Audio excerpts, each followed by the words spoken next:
Welcome, everyone, to Grand Archive TCG Ascent Boston, here in the historic American city of Boston, Massachusetts, where we're looking to have an equally historic event today with the first Ascent in the Grand Archive Distorted Reflections meta. I'm Main Deck Dan, and I am joined by True Champion Isaac. How's it going, Isaac? I'm doing well. How are you, Dan? I am doing great. I am so excited about the event today because, again, fresh new metagame Distorted Reflections is here.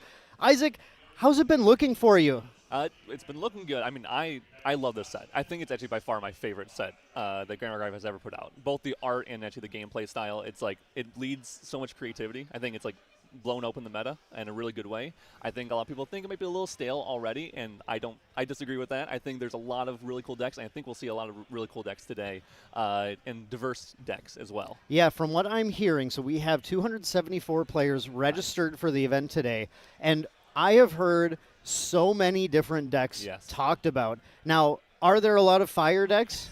Yes. I mean, yes, because obviously this set had a lot of powerful fire cards, and frankly, we've gone through a good year or so of water and wind dominating. Yes. It's a bit of a breath of hot but fresh air, right? Yeah. I think it's good. I mean, we've seen this in the past. I mean, fire dominated, I think, was really strong, I should say, in FTC, DOA meta, and then it started to shift to wind, and it started to shift to water, and then and it was in water last set. But now Fire has its chance to come back, and it definitely has some strength to it. It definitely has a lot of value to it, and I think we're going to see that today. But not just at a value, though. Along with it is also a lot of damage in those aggro decks. Oh, those aggro decks. It's been fun talking to people about their favorite, for example, just your favorite aggro deck in the metagame, because I think everybody has a different answer for, well, okay, it's obviously the Guoja Suzaku deck that we saw do so well at the Quicksilver Cup a couple weeks ago. That is a really popular deck right now, but then you have people going, no, it's just, you stick with Lorraine. Lorraine's still a good one. Lorraine is really good. You can go suited Lorraine. Suited in general, it's a little more of an allies aggro deck, but it's definitely still an aggro deck. It wants to kill you before you're going to level 3 and all that kind of stuff. So, and then we also still, Fize is still there. I mean, Fire Xander. We Fire saw Graveyard. True Champion Terry, of course, piloting that second place at Worlds. Absolutely phenomenal build. In fact, Terry and I have been talking a lot about Fire New Diana. Yes. That deck is a little under the radar, but I think has more ways to turn to win the game than consistently than like any other deck, as long as you don't blow up its Aether Wing. Yeah, it's really that is a key part to that whole game plan. But no, it can push a lot of damage really quickly. So if you're just on the game plan of hope they don't have a reduced Ash, which is a popular card right now in the meta, then you're sitting really nice. You can do a lot of damage in one turn really quickly. You sure can. And I've even heard Fire Ciel, something aggro, not level 3, that people are playing with as well. Ciel has that really incredible ability to play something like a heavy swing for a ton of damage, and then say, you know what, I kind of want to play that again next turn and just do it. Just take it back. Yeah. We've seen a couple online events where the people were playing Heavy Slam and reusing it, like you're saying, and going for these kills that honestly you wouldn't expect from a stereotypical Guardian deck, right? In the past, we've seen Tony, who's a little, Tornaris is a little slower, and trying to, using those heavy slams as well, but usually needs to get the level 3 to start really pushing a lot of damage. But Ciel definitely has the ability to just honestly crush it on like turn 4 with those heavy slams and replayability of those. It's crazy. Yeah, and so we see a great variety in even just how players are approaching the metagame when they want to play aggressively, right? When they want to just say, I want to be the problem, I want to put the pressure on.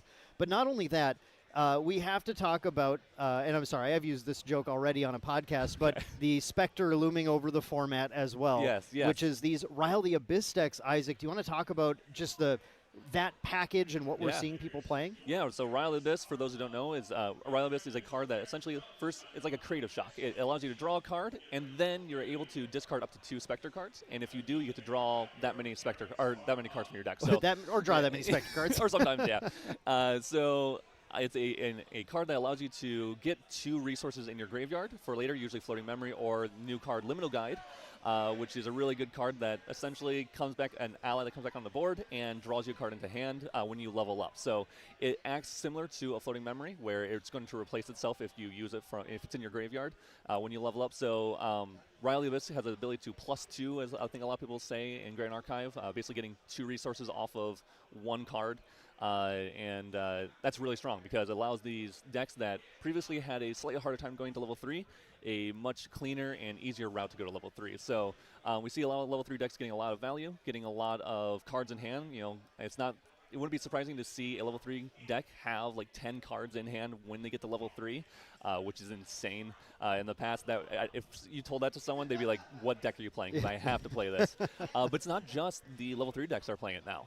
There are some, we were talking about Fire and Guoja earlier, and they are also playing Ryle because it's just giving them so much value. That way they can go to level 1 really easily, or put enough fire cards in the drop, or go to level 2 for free and get more value that way as well, and push more damage really quickly. Yeah, and so we're seeing those level 3 decks popping up. A variety of different decks. Again, we're seeing the Merlin deck. Of course, Merlin's back, Merlin baby. is back. All the Merlin fans are so stoked for this event today because this is another chance for Merlin to finally get into that top cut in a serious way. Because it turns out, Isaac, when you go to level 3 and can immediately put Majestic Spirit into play, some games are just really hard to lose at that point. It definitely is, yeah. Majestic Spirit, I'm glad it's back. I love myself a big old deer on board. I love myself a good old beast or animal on the board that's blocking or intercepting. So, I'm excited to see Merlin. We've seen not only just Merlin, but we've also seen Crux Knight Lorraine come back as well. I mean, that's since DOA. That's like when it first showed up, and I don't think we've really seen it too much since. And so having that come back into the meta is also, I think a lot of people are happy about that. An old classic essentially as well. Yeah, and I think specifically a lot of people are really on the classic Spirit Blade on Soul deck, which is one of those decks that throughout Grand Archives history, we see one person playing it into random regionals or sometimes even Ascents, and like they day 2 with it, or they get really close to top cut, or occasionally make it in there. And it's usually just that one diehard fan who's like, no, it's no one's ready for it. I'm gonna on-soul. But it's so much easier to play now that and we have more powerful swords, in fact, as well, especially with the new Looking Glass Distortion package that a lot of these decks are playing. Another reason Merlin has gained a lot of strength as well. That it's just more potent than it's ever been to go and say, well, can you answer 6-7 swords on board? I don't think so. So. And sometimes they don't even need to do that because you got Fluffy Shopkeep. Fluffy Shopkeep is an amazing card in Crux Knight. It's a 1-cost, 1/3 ally that banishes 2 cards from your material deck and puts them into your, obviously your banishment. But with Crux Knight Lorraine, that gets more power to their attacks with every single sword in their banishment. Play a couple of Fluffy Shopkeeps during the game, and then you get to level 3 and you just Rending Flames for 20 damage is pretty easy to do. It's not uncommon. It's not uncommon at all. So those decks, those old Crux decks are kind of back. So a lot of players have been waiting, really. And we hear a lot of feedback in the game about, I really want to play these powerful level 3 decks. Your time is now, right? Because you're able to finally play those decks, get to level 3, have a lot of cards, really interact with the game. And it's not just those as well. We have Luxem, which is still a serious threat, and more so than ever. Yeah. Because like you said the magic number. You can get to level 3 with 10 cards in hand. That's the number, right? Because then you go Lightweavers, pack it up, right? Yep. It's Fire Luxem is so strong, and it's funny. I think I'm surprised how many people aren't really talking about it and really trying to play. I think some people might be just a little burnt down on it, maybe, because we've seen Luxem a lot. We saw a lot last set. Well, not Fire necessarily. We did see a couple Fire decks last set, but there were. It was mainly Wind Luxem. But Fire Luxem is so strong. I mean, we've seen this. Seen this in the past. Like, if they just get 1+, essentially they get 1 floating memory. They Creative Shock a floating memory into their graveyard.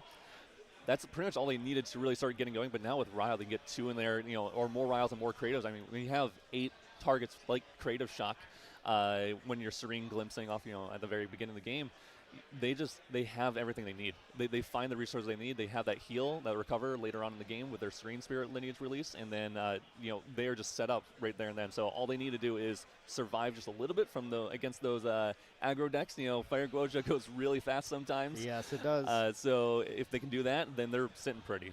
Yeah, and I also hear some people talking about Ciel going to level 3. So we're gonna see some really interesting decks, I think, Definitely. at play here today. We'll see what ends up making it to the top from the Fire Crop, but I think you were starting to hit, Isaac, on really what we want to focus on today, which is this idea that there are a lot of these Fire decks that are just going to draw cards early on. Yeah. And then there's a lot of decks that say, oh, you're just going to draw cards? I'm going to do damage to you. Yeah. And so we have an interesting interplay even between Fire decks there, but then beyond that, the players who are now trying to approach the metagame knowing that there's both players who are just trying to draw cards and players who have very predictable aggressive damage strategies. Yeah. And so they bring in their wind and water interesting brews that are here to try and say, okay, if I hold off the aggro and put pressure on the Specters, then I think I have a route to victory. Definitely, yeah. And, Wind especially has so many different cards they can play to prevent, their opponent from leveling up or, stop that, get rid of that graveyard hate that they have. I guess they can play Scattering Raccoons, but, they have Purging Tempest, a new card that when they're discarding, opponents discarding cards, those cards will actually get banished instead. So, which is really good against Ryle because it just kind of stops them from being able to do that. There's even just negate cards like Incapacitate is amazing right now against those Ryle decks. So we won't be surprised if we see a Wind Tristan or Wind Luxem here or there during the meta or during today's event. And it's just stopping any way you can stop those Ryle decks from gaining a bunch of value. You are immediately ahead if you can do that. Your deck is just so much more powerful. It's going to allow you to get to your game plan as long as you can slow them down just enough. Yeah, it will be. I think the big question here is how many people are trying to take these non-Fire decks and who has brewed up the exact right mix of cards to be able to kind of approach this heavy Fire metagame and deal with it. And over the last few weeks, since the launch of Disordered Reflections, we have seen a steady rise in the number of non-Fire decks making it into the top cuts of some of the various regionals and similar events that are taking place around the world. Definitely, yeah. Isaac, if I had to put you on the spot right now, what is the Wind deck most likely to make it into the top 8 today in this metagame? I wholeheartedly believe it's Wind Tristan. Yeah. I think Wind Tristan is positioned really well. It was positioned really well. I mean, main deck Taylor, I think, showed how well it was, how good it was last set by taking down Worlds, but I think it's positioned really well right now because you have Cleansing Reunion, which can banish cards from the graveyard. You have Purging Tempest, like I was mentioning earlier.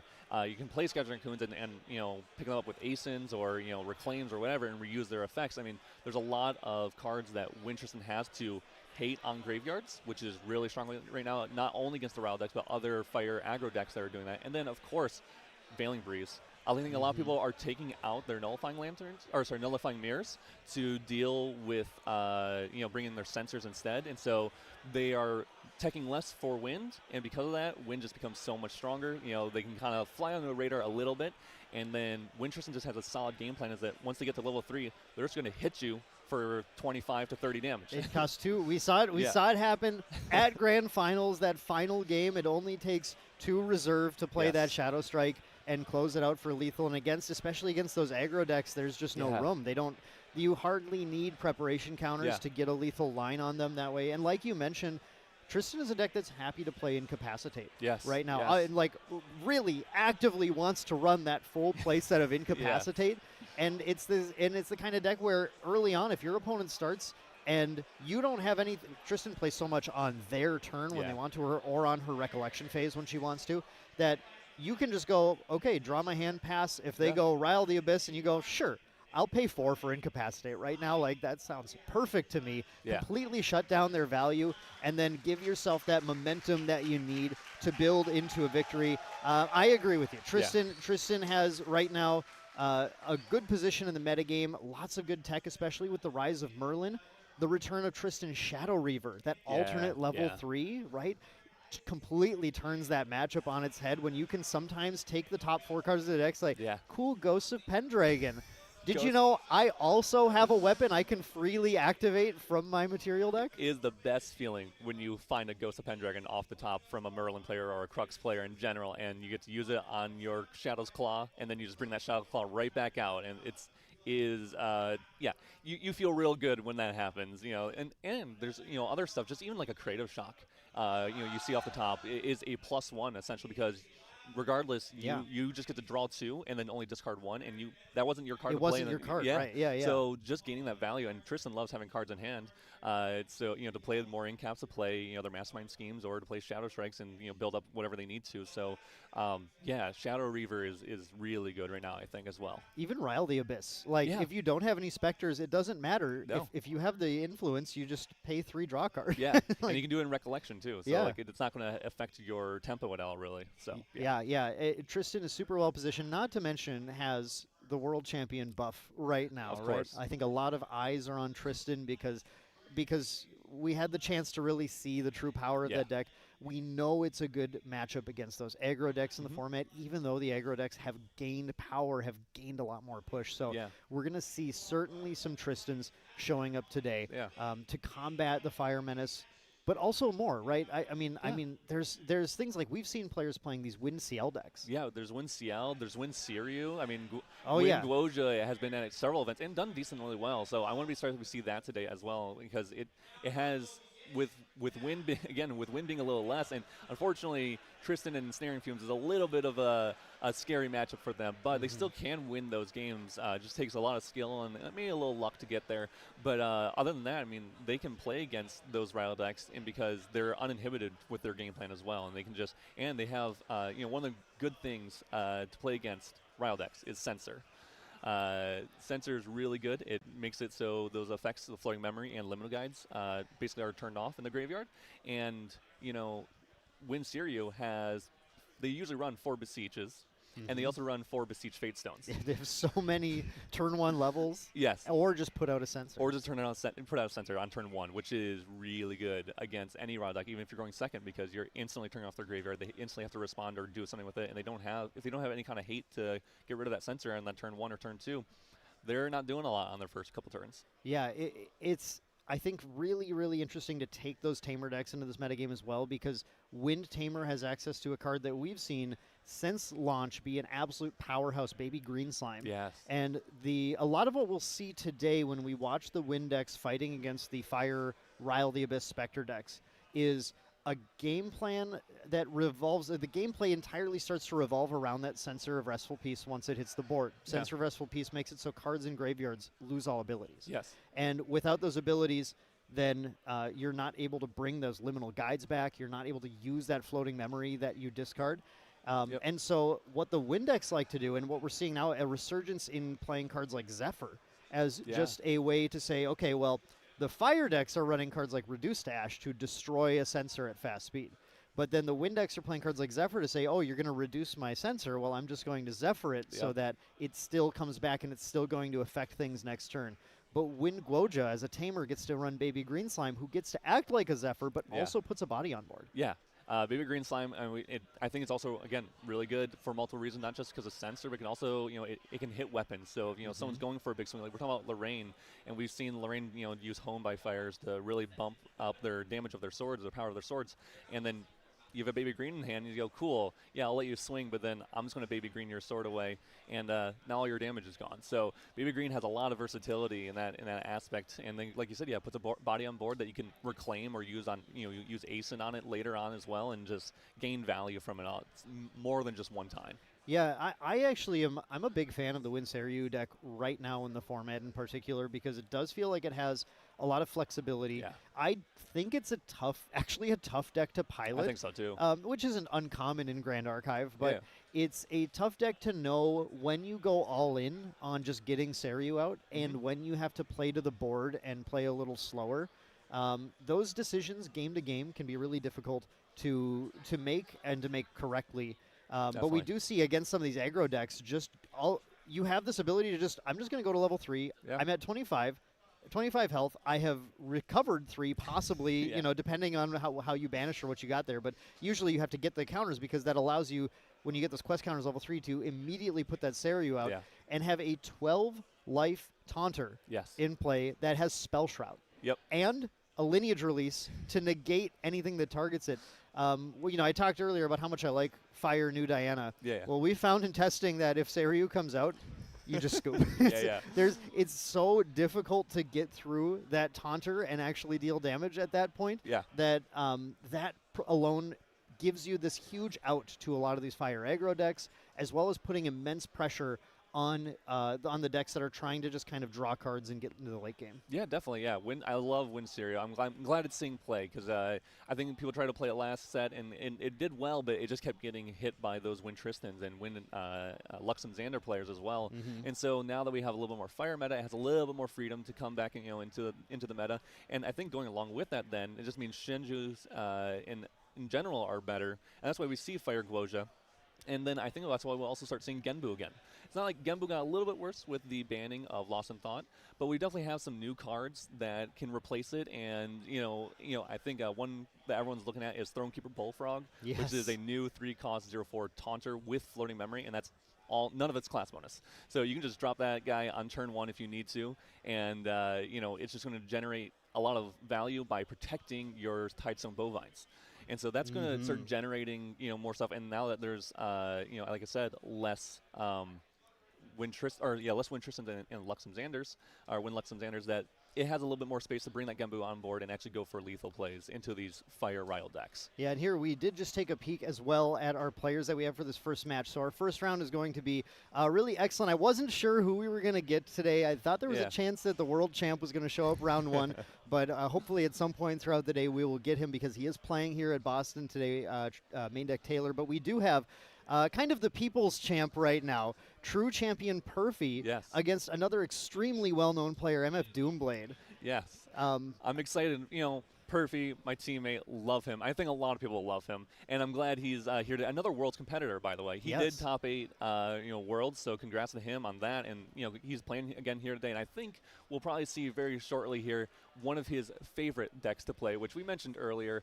A little Fire Merlin, which is definitely his favorite deck to play. Yeah, we have one thing that has been really fun interacting with TCG, True Champion Gaming in particular, as main deck, is that we have, I think, 2 of the world's biggest Merlin fans between our 2 teams, which are main deck Taylor and True Champion Perfy.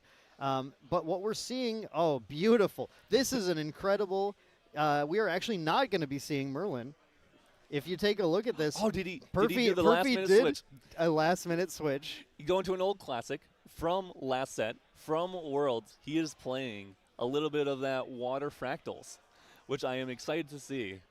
Water Fractals is what a lot of people think got hurt, a lot.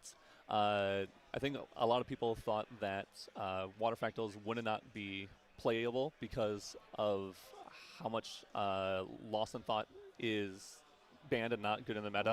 Right. And so it lost just a lot of tempo, essentially. Yeah, and this is very funny to see because I think a lot of people approaching this metagame were completely ready. Like we talked a long time about the fire decks and the wind decks that are being played, not as much about some of the water decks that people are bringing in. There were some rumors, going around that our team had been talking a lot about what's good in the metagame, and I know that several players between True Champion Gaming and main deck were getting kind of ready to settle back in to Fractals. Yes. And Fractals is the deck that just seems to be unable to die. A banning, right? Like we lost Dissonant Fractal. Yeah. Now we, like you said, we lost Lost in Thought as well. But this deck is just capable of putting on immense pressure, gaining immense value at the same time. Yes. It's a deck that it's got only 12 win cons. We talk about that every time. There's 12 cards that deal damage. I mean, you can Frostborn Paladin aggro. That's the other thing that definitely, we've seen it a million times on stream. It definitely happens. But if you can hold those off and deal with those 12 win cons, then you don't have anything to worry about. Yeah. But that is always, always, always easier said than done. Definitely. Well, now we're going to see a fantastic matchup here with Perfy trying to show us Fractals is still a thing versus MFDoomblade, who is on Wind Tristan, as we were just talking up, the world champ deck with the Shadow Reaver tech in here as well. Yeah, I think this is going to be a really cool deck, a really cool match to see. I mean, it's kind of funny because this is a very similar match to last set. Like, you would not be surprised to see a Water Dao-Chan versus a Wind Tristan, but decks are different. Like you're just talking about, there are some changes between these deck lists that are going to make the gameplay different. We see that Censor Restful Piece in the main of the Tristan. We see that Shadow Reaver. We see, like in this case, only 2 Mastermind schemes. So there's, going for a slightly different game plan. I love this list. Actually, I'm looking through here now. We don't have a deck list animation for you all. We'll have those a little later on. But right now, I can just tell you that there are some exciting things that we're looking forward to. I see a main deck Zhang Zhao in the Tristan list, which has simply because you can recover 4. Recover 4 is very good. Recover 4, so good in this metagame. Another card that we started to see in the last metagame just barely creeping into things like sideboards because there were enough matches where it was good. This Cry for Help is such a crazy card against so many decks that are trying to... You talked about, I'll just Rending Flames for 20.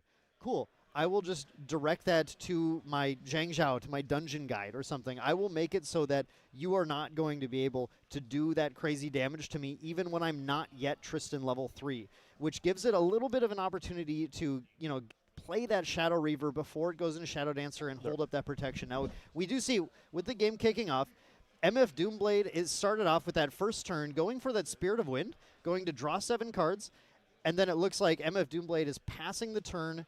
We talked a lot about how Tristan is playing a lot at fast speed, so is going to just be looking to play at Recollection phase, looking to play on the opponent's turn. Perfy takes the first turn, goes for Spirit of Water, on enter, draw 7 cards, and the big question is, how many Fractals does Perfy have in hand right now? Looking at his hand, he's going to start by playing a Fractal of Refreshment. So, of course, with that Dissonant Fractal banned, we don't have those really, really fast starts where you're going to glimpse 4 immediately and set everything up. But instead, that Refreshment here, going to actually refresh 0 cards from memory and just put that down. We go straight into the Fractal of Rain and then into the Unstable Fractal. So, Perfy showing again, still the potency of this deck, starting off with that 3 Fractal, turn 1, immediately beginning. And we can see MFDoomblade starting with a Quicksilver Grail, and I'm not completely positive what he grabbed there. I didn't get a good look at it, but my assumption is a Safeguard Amulet. It's pretty common.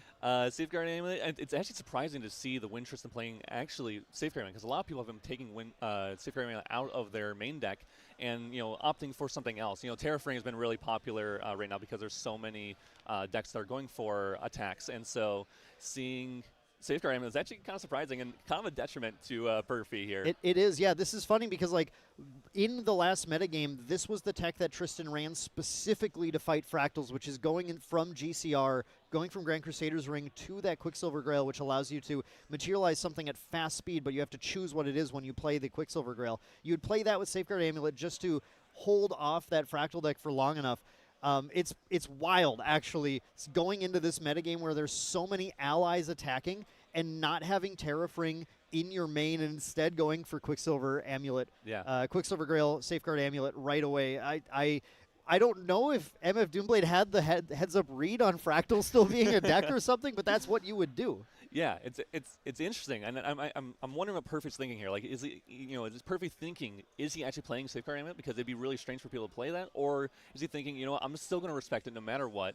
It's up to Perfy to try to make that that decision of whether or not he thinks that that Safeguard Amulet is actually underneath that Quicksilver Grail. And luckily here, something that's really good about Fractal still, even after 2 things got banned from it, is that playing Zhang Zhao for free and drawing 2 turns out really good. It is still phenomenal to do. We did see MFDoomblade, don't want to forget it, did drop a Black Market Broker got that preparation counter last turn, so is kind of setting up to try to put some pressure on. One of the things Tristan usually tries to do in this matchup is be the aggressor and start putting the damage on. You don't have to necessarily Shadowstrike to kill, but you want to soften up as much as possible, or at least put those threats out so that Fractals does not have all the time in the world to just kind of set up and do nothing. If Perfy is unable to get a defense down like a Frosthorn Paladin, then that Black Market Broker is going to put an immense kind of clock on Perfy here and might end up taking over the game. Yeah, I mean, Fractals doesn't level up more than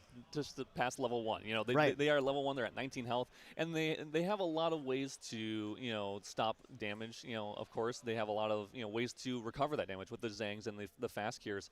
But it's definitely going to be scary for Perfy against this Win Tristan deck that is going to essentially go for a slight board advantage and then go for Slice and Dice and Shadow Strikes, which again that doesn't need to do much to make you have a lethal line for that Tristan player. Yeah, we do see the Slice and Dice and a Mastermind Scheme in hand. We also see a Dream Fairy, which is ready to go to deal with any Frosthorn Paladins that Perfy might drop. So looking at MFDoomblade's hand, it's got a lot of the tools that you kind of want to have right now. Going for a second Black Market Broker as well, getting another preparation counter. This is how Tristan tries to play, is just make sure I can get those preparation counters. Tries to go to level 2, being able to get the 4 preparation counters to draw 2 and set up that huge value. This is definitely a game plan where MFDoomblade is going to be looking to go to Shadow Dancer and not Shadow Reaver. There isn't a lot of reason to try and steal Perfy's cards necessarily, and might be trying to just get a lethal line together.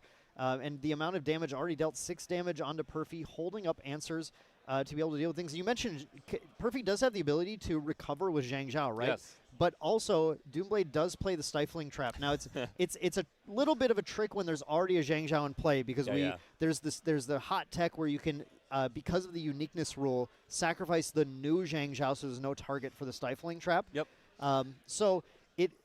Perfy is currently game plan around it unless Doomblade answers that Zhang Zhao in play. But again, it's pressure in Doomblade's court right now. Definitely, and we saw that Slice and Dice in Doomblade's hand. So Perfy has to play really carefully here, because that Slice and Dice is already representing a lot of damage, because we are at 2 prep counters on their champion, and that will go to 3 when they go to level 1 here. So they already can have that 3 prep counters that they need, and they have 2 allies on board. I mean, MF Doomblade is definitely set up really nicely here to go for a lethal. Perfy maybe partially recognizing that, going for level 1, just for a multitude of reasons. You get some of those class bonuses, but you get that the ability to play a card from memory, using those glimmer counters. And we're gonna hopefully see Perfy hold up some cards here, hold up some interaction, make sure he is safe. Oh, and, he's the second Zhang Zhao. Second Zhang Zhao. There it is. He's going to choose to sacrifice. Exactly. He's choosing to sacrifice the new one to the uniqueness rule. This prevents there being a target for Stifling Trap. So he's playing around the cards that MF Doomblade is holding up. MF Doomblade has preparation counters as well. So it's a situation where Stifling Trap was very live, very potentially live. Perfy's happy to just give up the 1 damage. I don't care about that, to make sure he gets to draw the 2 cards. We did see also Perfy in the last turn activate that backup charger, draw a card into memory, and then fracturize the power cell. So Perfy is sitting pretty right now with the 4 fractals, and goes for a refracting missile, which is damage equal to the number of fractals plus 1. So going to start pushing damage in. Perfy again knows that there is sort of a gun on the. Oh, actually, it looks like he's targeting the Black Market Broker with that, going for a reclaim from MF Doomblade to take it, and Perfy's going to go for the Glimmering Refusal, meaning Doomblade has to pay 4, or he's going to banish the reclaim, and it gets negated there. So Perfy does spend 2 cards, but not only gets rid of one of the pressure sources from Doomblade, but also gets rid of that float he would have gotten from the reclaim. Yeah, trying to slow down MF Doomblade, make sure he's not getting too much value. Perfy holding up 2 cards in hand and 5 cards in memory, which is important because, like I was just mentioning earlier, that level 1 can still interact and activate a card from memory there, as long as it is a Cleric Spell reaction. And MF Doomblade might go for a lethal play here. Might try to do something in a cheeky manner, but most likely they will just sit back, worried about the second negate card, because Perfy was able to use that pretty freely here. And so they might be thinking that maybe Perfy has another one down in memory. Perfy, of course, is an expert player, a great player. So, I'm sure there's a little bit of respect going over from MF Doomblade to Perfy here. Yeah, we do see a Windblast Lookout drawn on this turn, and I believe we have, a Windmill Engineer drawn on this turn. We have a Windblast Lookout in hand still. Going for the Imbue 2 on this Windmill Engineer, going to get to draw another card into memory. Shows off those 2 Dream Fairies, which is really interesting information, actually, and sort of an unfortunate side effect to having to Imbue to get that card here, where Perfy is now going to be very aware that Frostborn Paladins are not going to stick on board. Which may adjust how Perfy ends up trying to approach this matchup a little bit as well as we get deeper into the game. Yeah, definitely. I think Perfy is going to maybe just use it. You know, he does have that floating memory in Graveyard, and he can bring out one of 2 things here. I think he's going to bring out Wand of Frost. If he's scared of the Slice and Dice, he's going to respect it. You know, Tristan is at those 3 prep counters. They only need 1 more to go for the Assassin's Ripper Slice and Dice game plan. Perfy going for the Quicksilver Grail.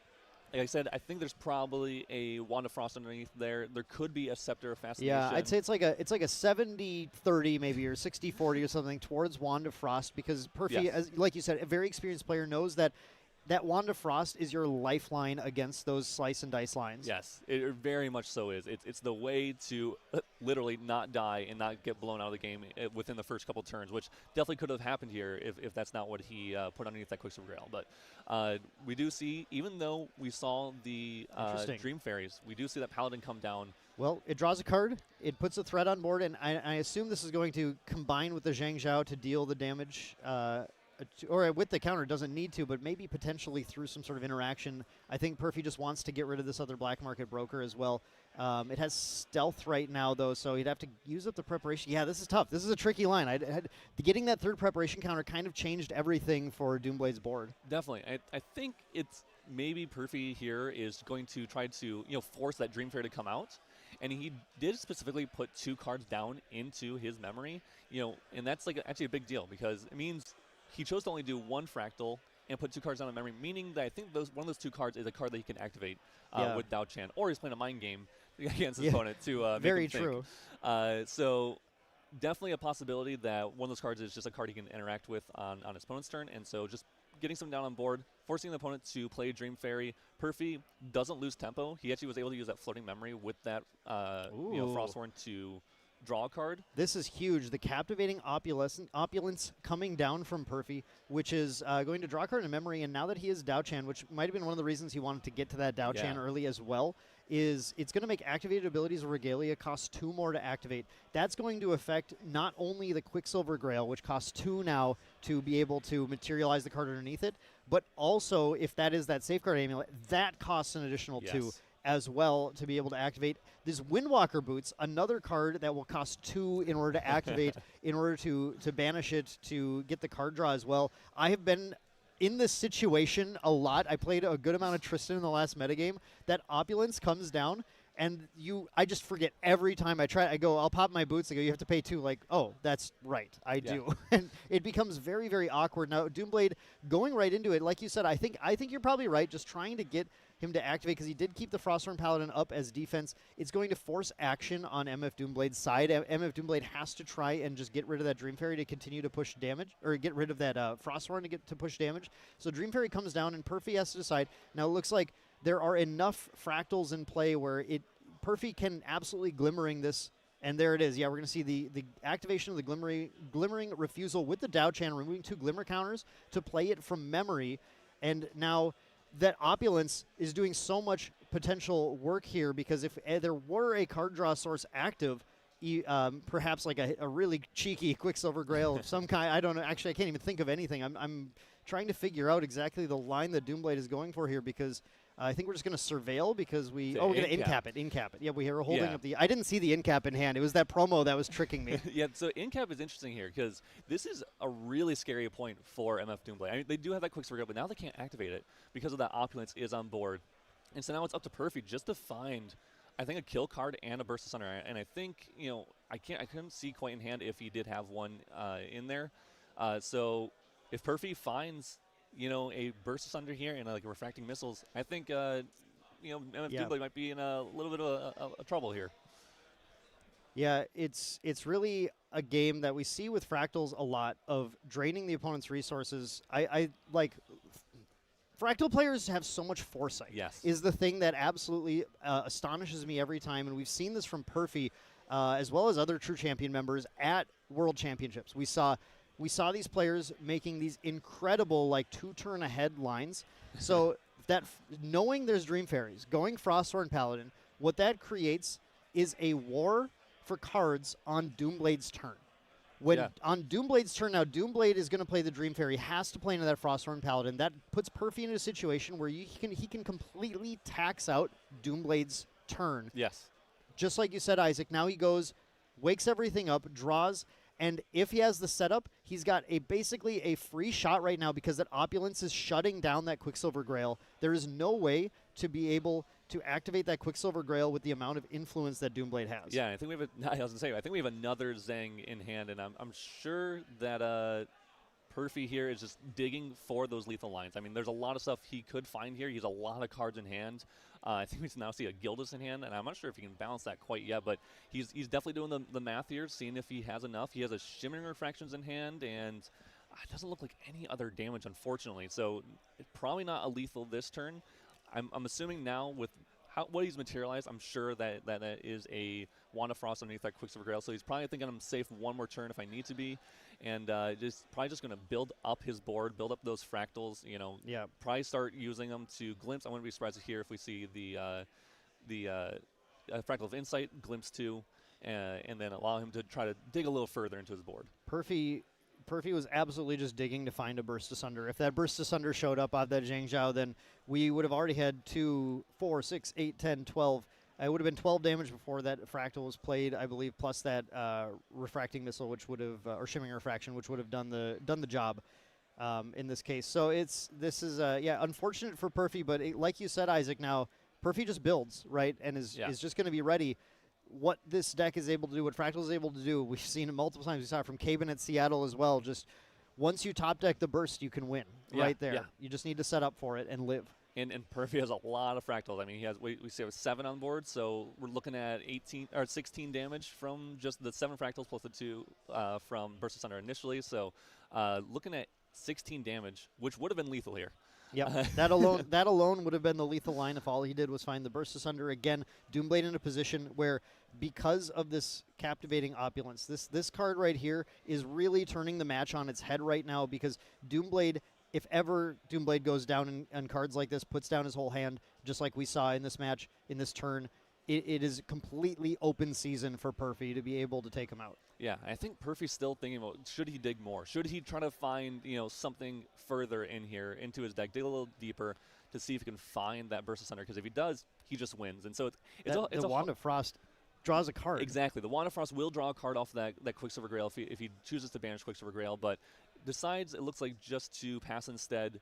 Something interesting, he does have Fracturize in hand, and I wonder if you think about fracturizing your opponent's Quicksilver Grail right now when they can't actually interact with it. They can't actually banish it to get its effect. Yeah. I think it's a little bit scary, of course, because you're giving Tristan a Fractal, and obviously another resource for Tristan is pretty good, but it is definitely something that Perfy is probably thinking about, like, how much do I need to worry about that Quicksilver Grail? Because if it goes to MFDoomblade and he just has enough, holds up the cards, there's nothing Perfy can do about it if that is a Safeguard Amulet underneath there. Another thing Perfy can do is use that Fracturize on Doomblade's turn and tax out the resources, force him to pay the 2 in order to activate it.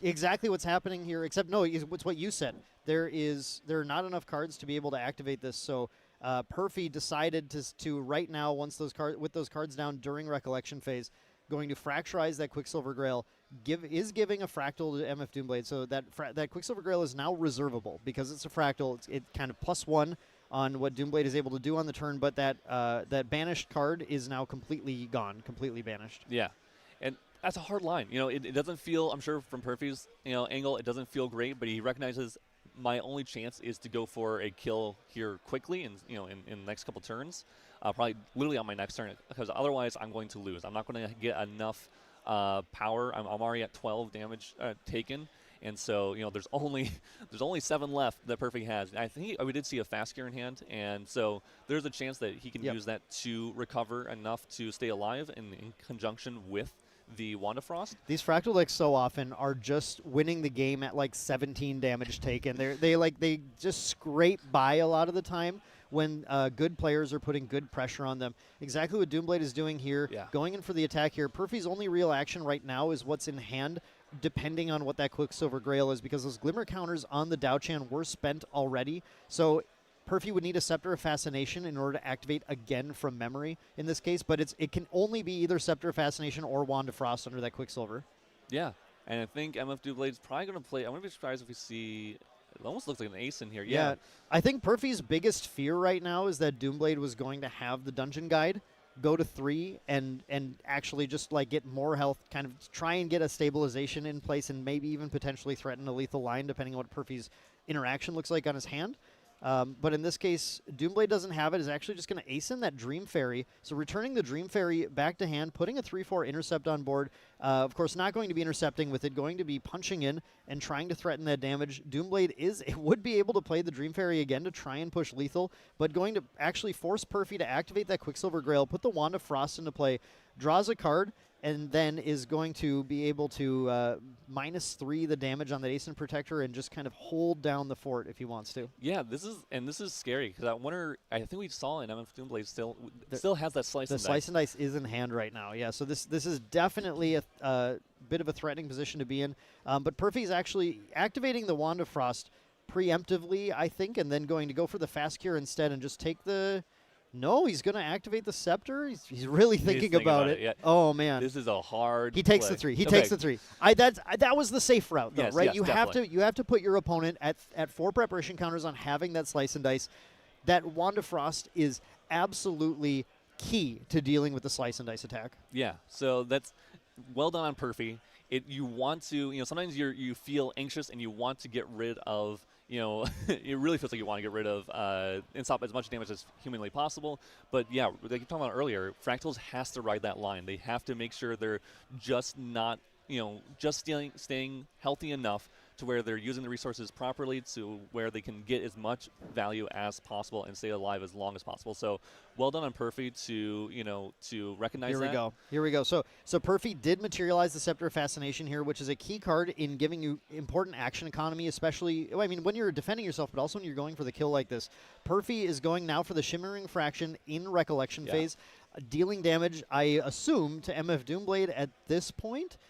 I think we're about to see a Surveillance or Veiling Breeze from MFDoomblade to get as many win cards down in memory as possible and try to block as much damage from this Shimmering. The Shimmering's coming in for 1 to 8 damage, I think, here. So, I think as long as MFDoomblade has a decent chunk here, I think also Perfy had another Shimmering in hand. So, nice thing about Shimmering is that you can do them at fast speed. So you can do them on your opponent's turn. On your opponent's turn, exactly. So Perfy is kind of baiting out that Veiling Breeze. Now can potentially go into the Recollection phase of Doomblade if he finds enough lethal cards beyond this. Or in response to the materialization, actually, if Doomblade tries to go to level 3. And would be able to double activate. Yeah, you're right. With 8, I think 8 damage from either of those sources is going to be the 16 required to take out Doomblade on his turn. So Perfy literally only needs a Refracting Missile and a Shimmering Refraction to have it. I think he has 2 Shimmerings in hand, actually. Yep. 2 Shimmerings will absolutely do it here. Perfy is going to play anything he needs to because he's got a lot of influence, a lot of resources with these reservable Fractals. These here are giving him tons of action. Going to go for a Gildas. We have the return of Gildas, by the way, and the Fractal is something we've seen a little bit to get rid of that Ascent Protector. But then Perfy can absolutely just go for that lethal line here on the opponent's turn if he wants to, but going to make sure it's a lot of damage. Doomblade with all these cards down, that Opulence in play. There's nothing that Doomblade, I think, can do if Perfy does this in response to materialization, goes for that lethal line if he has the cards. Yeah, I agree. I think Perfy's recognizing that he should have the lethal here. Definitely making sure, using Gildas just to clear off the board. Killing off the Ascent, just making sure that if for some reason Perfy's forgetting something, maybe he has a chance to survive one more turn by killing off that Ascent. So, also importantly, Perfy wanted to put the Gills down so that way he can put cards down in memory. So activate a Shimmering from memory. Yeah, you need to play something. Yeah. If you want to activate it from memory and just get a little more research. Again, I think Perfy just, playing as optimally as possible, even though he has lethal, and it looks like as long as he doesn't miss in some way, and he recognizes that he is set, playing every single thing you can to 100% guarantee that you have game is definitely the best play by far. That really is the true champion difference. That is something where, for example, in this matchup, it might not have an impact on whether or not he wins the game, but you get other matchups where because you did something that didn't even seem that important, but you did it optimally, that gave you that edge that ends up winning the game instead of losing it. So it's something that I think everybody can watch and learn from in this matchup. Perfy just taking every line, considering every potential route, saying, I know I don't need to do this, but it doesn't hurt me to do this. Yeah. It helps my odds just in case I'm not calculating something correctly. There's some crazy materialization play here that changes things. Doomblade right now, I think just weighing whether or not this is game, trying to figure out, okay, if he does not have game here, I need to win now because that Burst Asunder is certainly going to be extremely lethal. So that's exactly why I believe Doomblade's going for this Assassin's Ripper now, saying, look, I just have to take a shot here. Yeah. I'm going to pay this cost. Now, Perfy in response goes for that Pop the Scepter, gets the Glimmer counters, activate the Dao-Chan Shimmering Refraction from memory, and then responds with another Shimmering Refraction from hand. That is the damage. Doomblade's got nothing, and that is going to be game one, going to Perfy on the return of Water Fractal Dao-Chan. Water Fractals is not dead. It is very much so still a very good deck, especially when people are not running almost any kind of Fractal Hate. People are not on Scatter Essence, people are not on Disenchant, they're not on the Vertigo Decree. They are just on their decks to go against all these decks that are, going to level 3 quickly, and so they're trying to optimize for that, and because of that, Fractals is kind of a nice little sneaky deck to play into the meta. A bit of a dark horse right now, Yes. right? But it's a deck that's by no means underrated on the whole, but became very underrated in the metagame because, again, players felt that the banning of Lost and thought, surely now the deck, they saw it come back without Dissonant Fractal at Worlds. They thought, okay, that was because they still had Lost in Thought. But we banned Lost in Thought. So now Fractals is dead, right? Now Fractals is dead. But Fractals is absolutely not dead. And I think one of the most fascinating things about Grand Archive is how metagame responsive players can be in this. So, just like you're saying, Isaac, it's not that the deck is, obviously it's taken so many power hits. It's not that it's objectively like it's just too good or anything, but it's just right now, who's actually preparing to deal with it, right? Yep. I think a lot of times you can make the correct or wrong meta call when going to any big event, and it's a big deal. I think this obviously can show it that Fractals, if everyone teched for Fractals, I don't think Perfy would have had that great of a chance here because it is down on so many resources because of those bans that it would really hurt to have some Fractal Hate in those decks. But because people are not respecting it or not paying attention to it is probably a better way of putting it. It is able to, do better than it probably should in a meta where it would be really scary to play. Now, we do have Doomblade. Doomblade might be the most Fractal respectful Tristan player in the room here. Honestly, we're looking at the sideboard now as players have access to their 15 card or up to 15 card sideboard when Regalia costs 3 cards for your sideboard as well.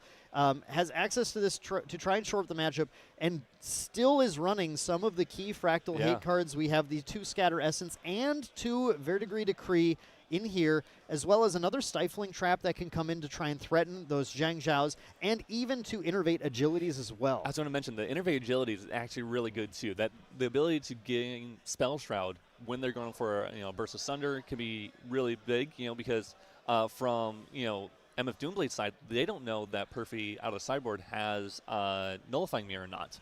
And so, and Perfy does. And so then, the Innervate Agility will actually come up where it can't just be turned off by Nullifying Mirror. And, it gives them another out to have just in case Perfy is going for a lethal play and does go bring that Nullifying Mirror out. Yeah, this Innervate Agility is able to give MFDoomblade the Spell Shroud, right? To be able to prevent all of Perfy's damage. Spells are, in fact, spells.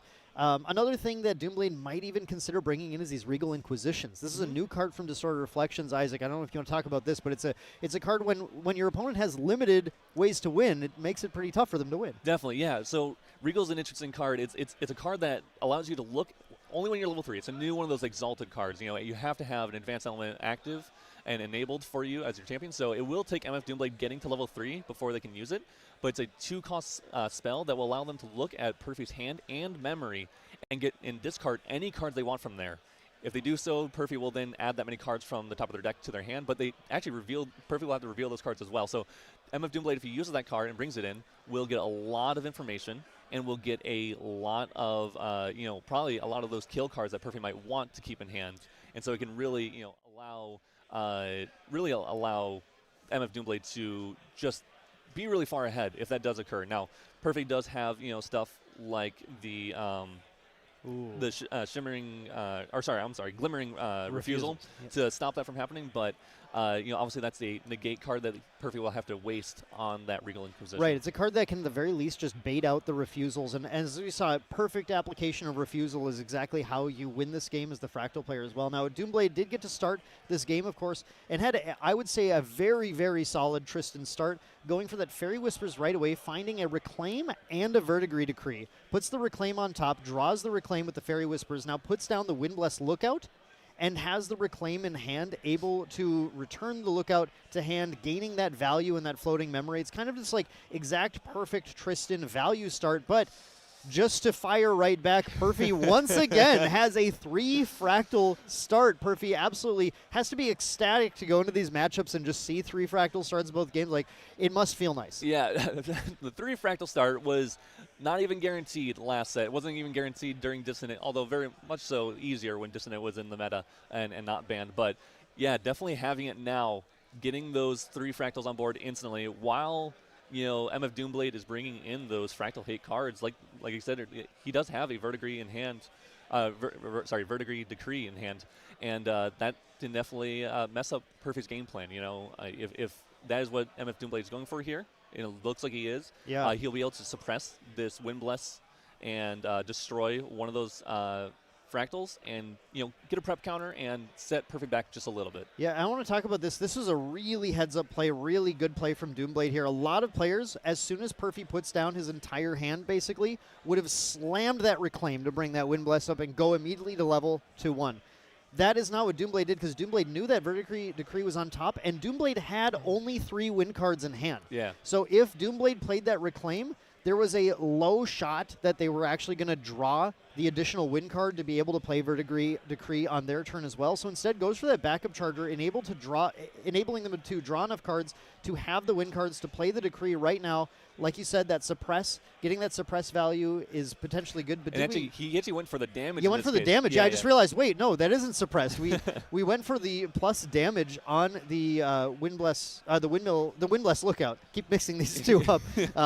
So the Windbless Lookout able to crack in for 3, actually just putting that pressure on. We saw how, again, how close the matchup gets when you just start putting pressure on Fractals. Yeah, I actually like this a lot, because this just shows what MFDoomblade's plan is, right? He is going to go for push as much damage as possible to kill you as soon as possible, because he recognizes that Perfy might not let go level 1 as soon as possible, and they might wait to do that. And so pushing any early game damage that you possibly can is going to be really, really good for MFDoomblade. Well, yeah, I want to talk about this in particular because I played this matchup an absolute ton on the Tristan side. And the one thing that I found over and over again back in the last metagame that was critical was that if all you do is spend your turns destroying your opponent's Fractals, Fractals wins. Yes. You can't actually just sit around and say, I'm just going to keep answering your Fractals, because you have at most like 4 to 8 ways to deal with Fractals, and they have 20 Fractals in their deck. Yes. They will run you out of your removal. You have to pair the Fractal Destruction, slowing them down with pressure sources. Yep, definitely. And that is how you actually say, okay, you can keep playing Fractals, but by the time you have enough to burst me, you're already dead. Yep, yeah. But Perfy is doing well. He's got those 3 Fractals. Yeah, MFDoomblade doesn't have any of the hate. Yeah, you have to progress your game plan. I mean, in any deck, that's the case. You can run as much hate as you want, but if you're not progressing your game plan in any way on your turns, you're not doing anything, and they're just going to slowly chip you down or eventually outvalue you. So And yeah, Fractals versus Tristan is the perfect case scenario of exactly that. So I'm sure Perfy here is thinking about what I think he has 6 cards in hand. Looks like we don't have a Zanka. I'm pretty sure we'd be playing that as soon as humanly possible to try to get that value if we could. So we do have a couple killed cards in hand. Those Shimmering Refractions are really good. And Frosthorn here for some allies that can come to board, because the one thing is we did see Doomblade finding Sadie. Now, Sadie dropped last turn as well, putting pressure on. Perfy responded with a fast cure, the card I hated seeing the most in this matchup. Honestly, of all the cards that Fractals ran, I was most annoyed that I would get all that chip damage in and they would just recover it. And I'm like, okay, fine. It takes me even longer. It's kind of the same route that Perfy is doing back to Doomblade, is saying, I'm going to delay your win while I build back up. Now, Perfy goes ahead and drops this Frosthorn Paladin here, a raw Frosthorn Paladin, in response? Are we doing this in response to the... No, Fast Cure was used to level. So, this is a raw. This is a raw. Yeah, just bringing it out. So, I think what maybe Perfy might do here is actually use that Shimmering Refraction from memory to kill off the ally that's going to attack into probably the Windbless Lookout, obviously not the Sadie, but there's a possibility we see that there, and Perfy is going to go for probably a Glimmering refusal this is, here. I believe, must be an end of turn reclaim, just keeping the Frosthorn up to be able to intercept. End of turn reclaim happens. Perfy goes for the Glimmering refusal on it, and now on the opponent's turn, I think you're exactly right, that Sadie is currently unprotected. So anything that that Perfy wants to do to try and remove it is going to, there's not enough influence on Doomblade's side to be able to return it to hand. So Perfy is going to, going to rest the Diao Chan, spend those Glimmer counters, and here comes that Shimmering Refraction going to deal with that Sadie and get it off the board, because as we all know, Sadie with this as a 2/2, with the ability to pay 2, return to hand, gain a prep counter, and give you agility 3 when it does something like combines with the Lookout to take out this raw Frosthorn Paladin or something. Although that's dangerous because it can be retaliated against. So I guess in this case it's not ideal, but that ability to gain agility 3 when it kills something can give Tristan a lot of momentum.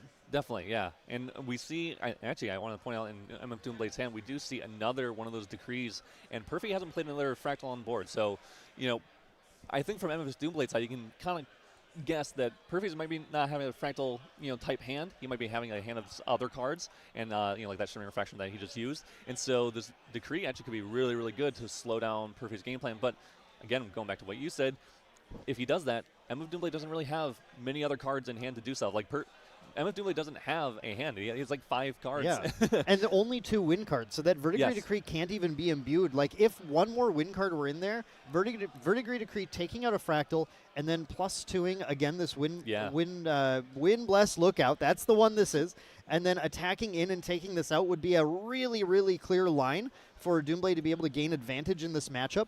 But it's something that just can't be done because of the lack of win cards, something Tristan struggles with sometimes. And the reason why Verdigris Decree is a very powerful card, but still a bit situational in this matchup. But Doomblade feels okay right now because Perfy had an opportunity to play a Zhangzhou last turn and didn't, right? Exactly. So we know as in Doomblade's position, we're like, well, there isn't a ton of action right now.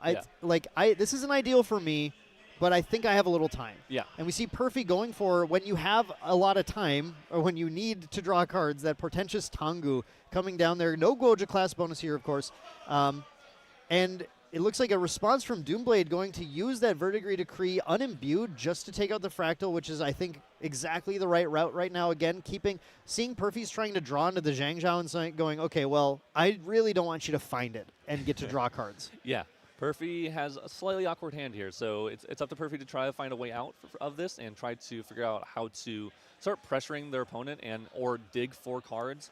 And that's going to be a little hard to do with his hand. He does have finally picked up a couple more Fractals, which is great for Perfy.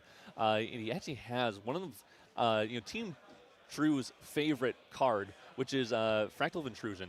The card that when you can play it, you get to banish a floating memory from graveyard and get a resource, discard resources from your opponent's memory, which is a really great way to get ahead if you have that floating memory in graveyard. And that's a key point, though, is that if you have that floating memory in graveyard. So, unfortunately, Perfy does not, and I'm sure Perfy would love to use that on MFDoomBlade's hand, or I should say memory, if that comes up, because both of them are at such low influence that just taking any kind of resource you can away from MFDoomblade is really going to be crucial for him. Yeah, exactly. That was exactly what I was going to say when you brought up how much you guys like that card, because that card is best applied when the opponent is low influence. There's a I would say a feature of Grand Archive that's really interesting to play around, this idea of influence and influence thresholds. And the fact that influence early on snowballs into value late, right? But the fact is that when you go low on influence, when you take an influence hit, even though both players are kind of going down a card in a way, a card value in a way, putting someone down from 5 cards to 4 cards is extremely impactful compared to putting them down from 9 cards to 8 cards or 8 cards to 7 cards or whatever. So it's all about the percentage almost in a way. Like the percentage you're getting rid of is more important. So, yeah. I think it's going to be really good that we see that MFDoomblade isn't leveling up here. They just went for the Windwalker boots, so it's going to buy Perfy another turn of safety in a way. Those prep counters, MFDoomblade's like hit marks, I would say, for those prep counters are going to be 3 and 4. 3, so they can actually activate Slice and Dice. 4, if they can, so they can use Slice and Dice in conjunction with Assassin's Ripper. And so bringing out those Windwalker boots is going to be really good. Start allowing MFDoomblade to build up a potential win con here, especially at a low influence, because Slice and Dice, we're talking about influence, but Slice and Dice works at a really low influence. You don't need many cards to make that happen. You can hold up 3 for Slice and Dice and hold up maybe another 3 for in-cap here. So, and I believe we did see an in-cap in MFDoomblada's hands. There's an in-cap, a Slice, and even a Dungeon Guide, I believe, still in Doomblade's hand here. Doomblade is going for a Fairy Whispers, and thought a little bit. We saw an Ascent Protector and 2 Dream Fairies, and there's a tricky thing right now that I was considering as they were considering which cards they were going to keep on top and draw, but you can absolutely Dream Fairy the Frostborn Paladin right now, but Perfy gained no value from it, and you're giving Perfy an opportunity to potentially draw a card off of it in the future as well. But Doomblade has, I think, exactly what they need here in this Windbless Lookout, because like you're saying, Isaac, it's kind of a game right now of Doomblade finding the prep counters to find a lethal line, or at least get that level and get value. Like, Tristan is such a fun. A reason people love Tristan is a resource deck in 2 different ways, and you have all these different cards that gain you these resources that ultimately turn into value in the later game here. Yeah. And you're just trying to find the right mix of drawing cards and gaining prep counters here. And it looks like Doomblade, with the combination, the reason the Windwalker boots are a staple in this deck is when you're not finding all the preparation counter gain cards like Surveil the Winds. You can put that out and safely get the counters here. Now we have Doomblade able to go into the next turn with a potential level up with 4 prep counters to get 2, or go for a Slice and Dice line with the Assassin's Ripper. Has both lines open now. Both lines open here is really, really good, and because he already has Quicksilver Grail out on board with probably most likely that Safeguard Amulet we were talking about earlier, that's going to be really good to survive one more turn. So MFDoomblade, even though it looks scary, sitting in an okay spot, not in a spot that's too crazy, too out of hand. It might look like Perfy might be slightly ahead, but Perfy probably has another couple turns before he can actually kill MFDoomblade. So this is going to be on Perfy, I think, actually to be the one to find the lethal line, to find the kill, to find a way to out their opponent in this case. And I think that's exactly why we see the Gildas coming in here, and I have to imagine these are both going into face, because this is a lot of damage that you can push here. We love the Gildas in this list in particular for the ease of balancing it and dealing significant damage, but in this case, Perfy does not have a balanced Gildas. It's just been, like you said, an awkward hand that Perfy has been kind of dealing with. I think both players started out really great, but Doomblade found the cards that they needed. Perfy not quite finding everything that is wanted here, so just kind of putting in that 4 damage, or excuse me, 3. I keep forgetting that Frostborn Paladin is raw, too. It's not even a significant pressure, but Perfy is just, like you said, trying to take the most optimal lines possible. And right now, he realizes, I can't just sit here and do nothing. I'm going to lose. Yeah, I think, when it comes for Perfy, I think he's feeling a little safe because he has, I believe, a Song of Frost in hand. And so hoping to use that to have an out to the Slice and Dice. Unfortunately, MFDoomblade does have enough influence to cast a for that Slice and Dice and the in-cap as well. So it'll be, let me see, 3. Perfy's only taken 2, I will say that, which is almost nothing. So even if a Slice and Dice does occur here, it'll put him to 11, and then swinging with those Windbless Lookouts would be another 2 after that, so putting him to 13. So it's not even lethal in this case because MFDoomblade went to level 2 instead. Yeah, I think that they drew the Slice and Dice off of the level 2, I believe. So it's like, I think so. So I think that was that would have been pretty incredible foresight to know it was on top of your deck here. But instead, I think we're going to see, just pushing the ally pressure. There was an option for Doomblade to just go to level 3, but with no Shadowstrike in hand, And again, feeling, not significant pressure from Perfy's side. Instead, Doomblade can just take the ally route, get that card value back. The beautiful thing about Ascent Protector is that those Windbless lookouts are not doing a crazy amount on board here compared to what the Ascent Protector is, but by putting it back to hand, that Protector, and the reason why it's been a staple card since set 1, is it keeps Doomblade's influence up while putting significant pressure on the board here, which is exactly what Doomblade wants in this case. Now going to 5 preparation counters by not attacking as well. That's another key thing, because now that the boots can be activated to draw another card, so Doomblade's able to go to the next turn looking at a potential 8-card hand with a dungeon guide, able to level and then throw off that slice and dice still and really just push a ton of pressure back on Perfy. Yeah, I think that's exactly what MFDoomblade's going for, and he's looking, which is really smart of him. He's going for the, making sure that he can survive. Perfy, bring out the Wand of Frost. It's what's going to keep him alive probably for another turn here at the very least, and look and dig for those kill cards. He has that Burst and Thunder in hand, but with that Quicksilver Grail on board, it's not enough to push a lethal. It's going to be hard. Perfy's going to be just constantly looking and trying to survive each turn until he can find another one, there's a chance that he plays with MF Doomblade's hand here. He does only have 2 cards in hand, but Perfy might be thinking, do I need to try to check to see if that's availing or not, or check to see if I can use the Safeguard Amulet or not, because it's a little scary with where the game is heading. Perfy finally finds a Zhang Zhao on top by playing this Fractal of Insight, hindering it, and then getting to Glimpse 2. So Zhang Zhao is available for Perfy to be able to, finally in this game start to get some velocity, some momentum. 4 Fractals in play. Like you're saying, Isaac, it's a situation right now where, Perfy can throw out that Burst Asunder and just try and get him to pop it, and I don't hate that plan, but it's not getting Perfy to a winning position. It's just checking things, really, where these Fractals are going to get Perfy into those stronger Fractal play positions where you're able to do something like check the Safeguard and then pop damage on top of it, or throw damage out on their turn to take them out. And that's where Perfy really needs to get here. So Perfy just going to go for that build turn. I want to mention, too, we do see a Song of Frost in Perfy's hand right now. It's not currently playable, unfortunately. It actually is playable, because it only costs 2. Oh, I'm sorry. Because we have the refreshment. Yeah. Yes, the refreshment is in here. I was only looking at hand size. You're absolutely right. So, we have a playable Song of Frost as well. That's really important. But Doomblade going for this big. We did see the pop the boots, the draw, going to that 8-card hand here. Can actually just rip off Slice and Dice and in-cap it, but we're not at the damage we need, because we did go for Censor of Restful Peace in the Materialize instead of the Ripper. So not quite at the damage sources here, but that Censor is going to disable, again, some more of Perfy's value. Knowing that Perfy's only at 4 influence right now, Doomblade just hoping that Zhang Zhao still are hiding at the bottom of the deck, because in that case, the Censor play very, very strong for denying a lot of Perfy's potential hand size. Yeah, I think MF Doomblade is just going to go for a Dungeon Guide play here, I'm assuming. And definitely it seems like they're thinking about it, And just going to that level 3, trying to guarantee that we're going to go into level 3, that we are safe with that. I mean, Perfy hasn't found a negate card either, so Perfy hasn't negated anything MF Doomblade's done.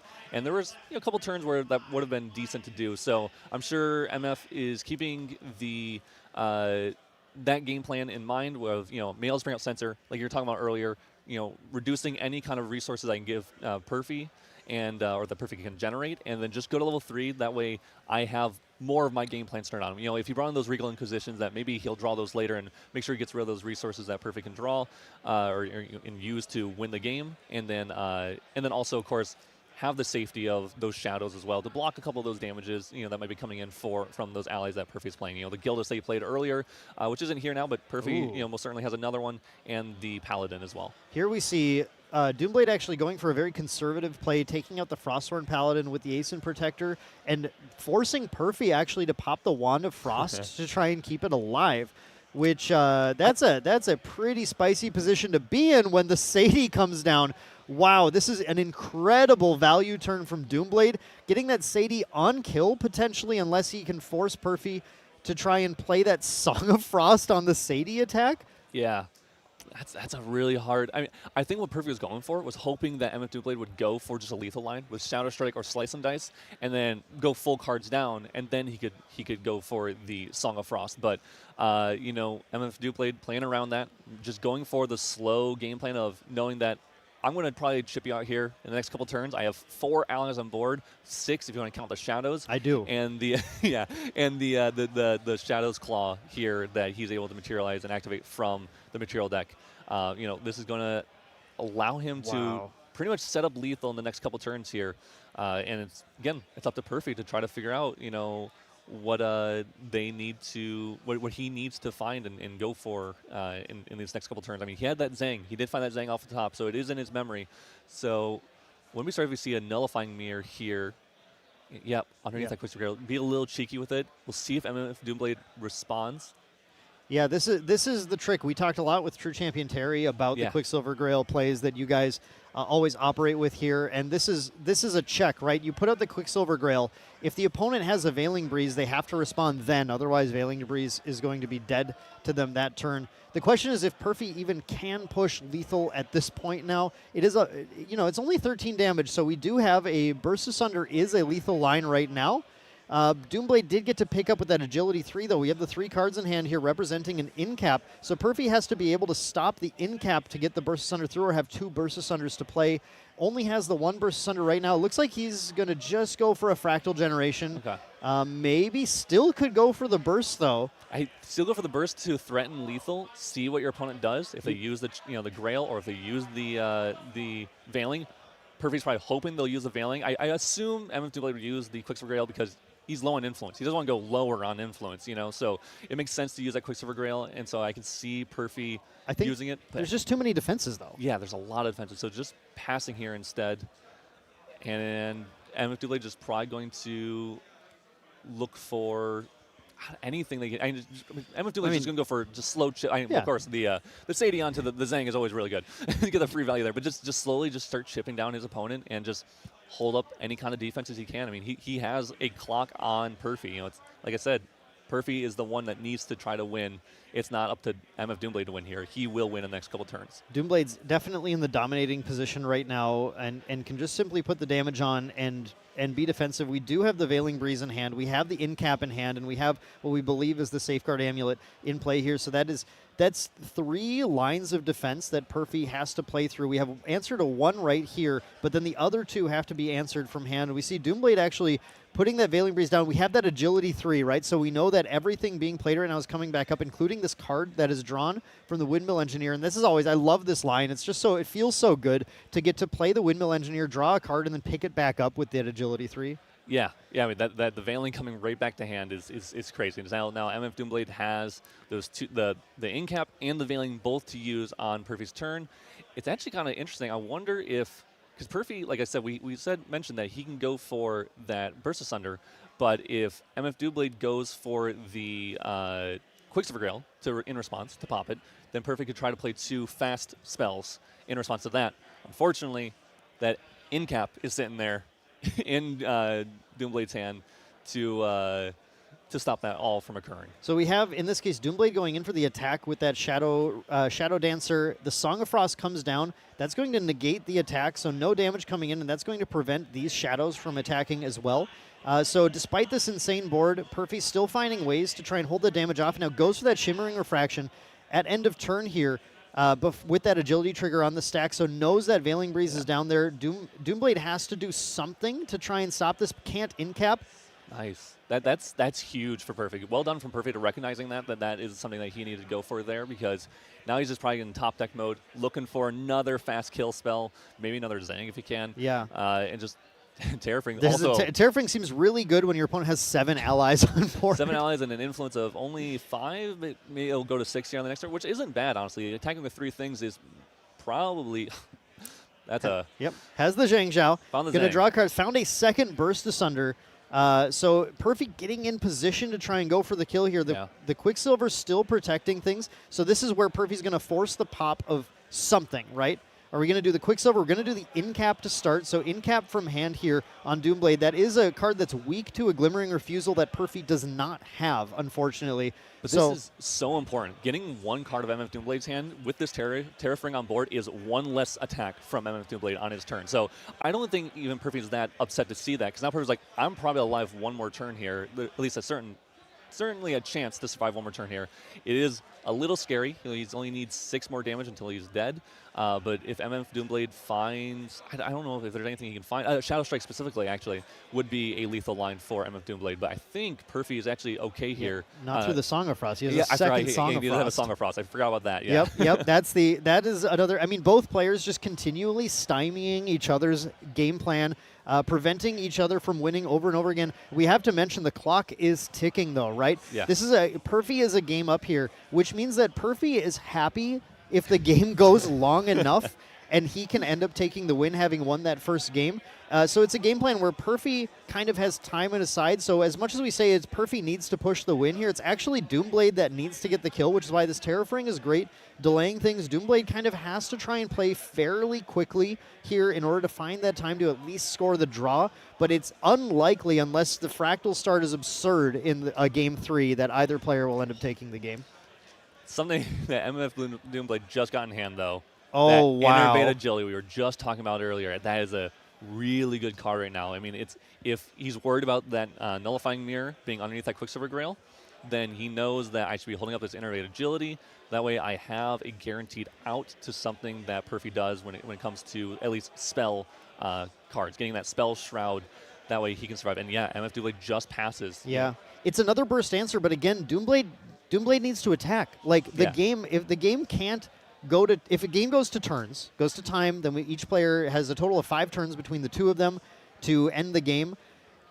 Doomblade has to end it, right, in their favor. Otherwise, Perfy wins the match here. So Perfy's going to go for the Crystalline Mirror, forcing the pop of this Quicksilver Grail, which is likely to bring up the Safeguard Amulet. Oh, my goodness, Perfy. He did it. So he swung with Zang. For those who know, he swung with Zang at champion, holding priority, and watching had MFDoomblade pop Quicksilver Grail because he used the Crystalline Mirror to destroy the Quicksilver Grail, and then he used Song of Frost, which banishes everything on the stack, including that banishment of Quicksilver Grail, getting rid of that Nullifying Mirror. So now, unfortunately, MFDoomblade does have the out with this Innervated Agility, but what a play from Perfy. That is something we saw. I can't remember if it was Nationals or Worlds, but we saw that from True Champion team before. It's this insane, like, high-level play, just understanding how ending combat works and forcing the opponent's Quicksilver Grail to become useless. But if Doomblade did not have that Innervated Agility,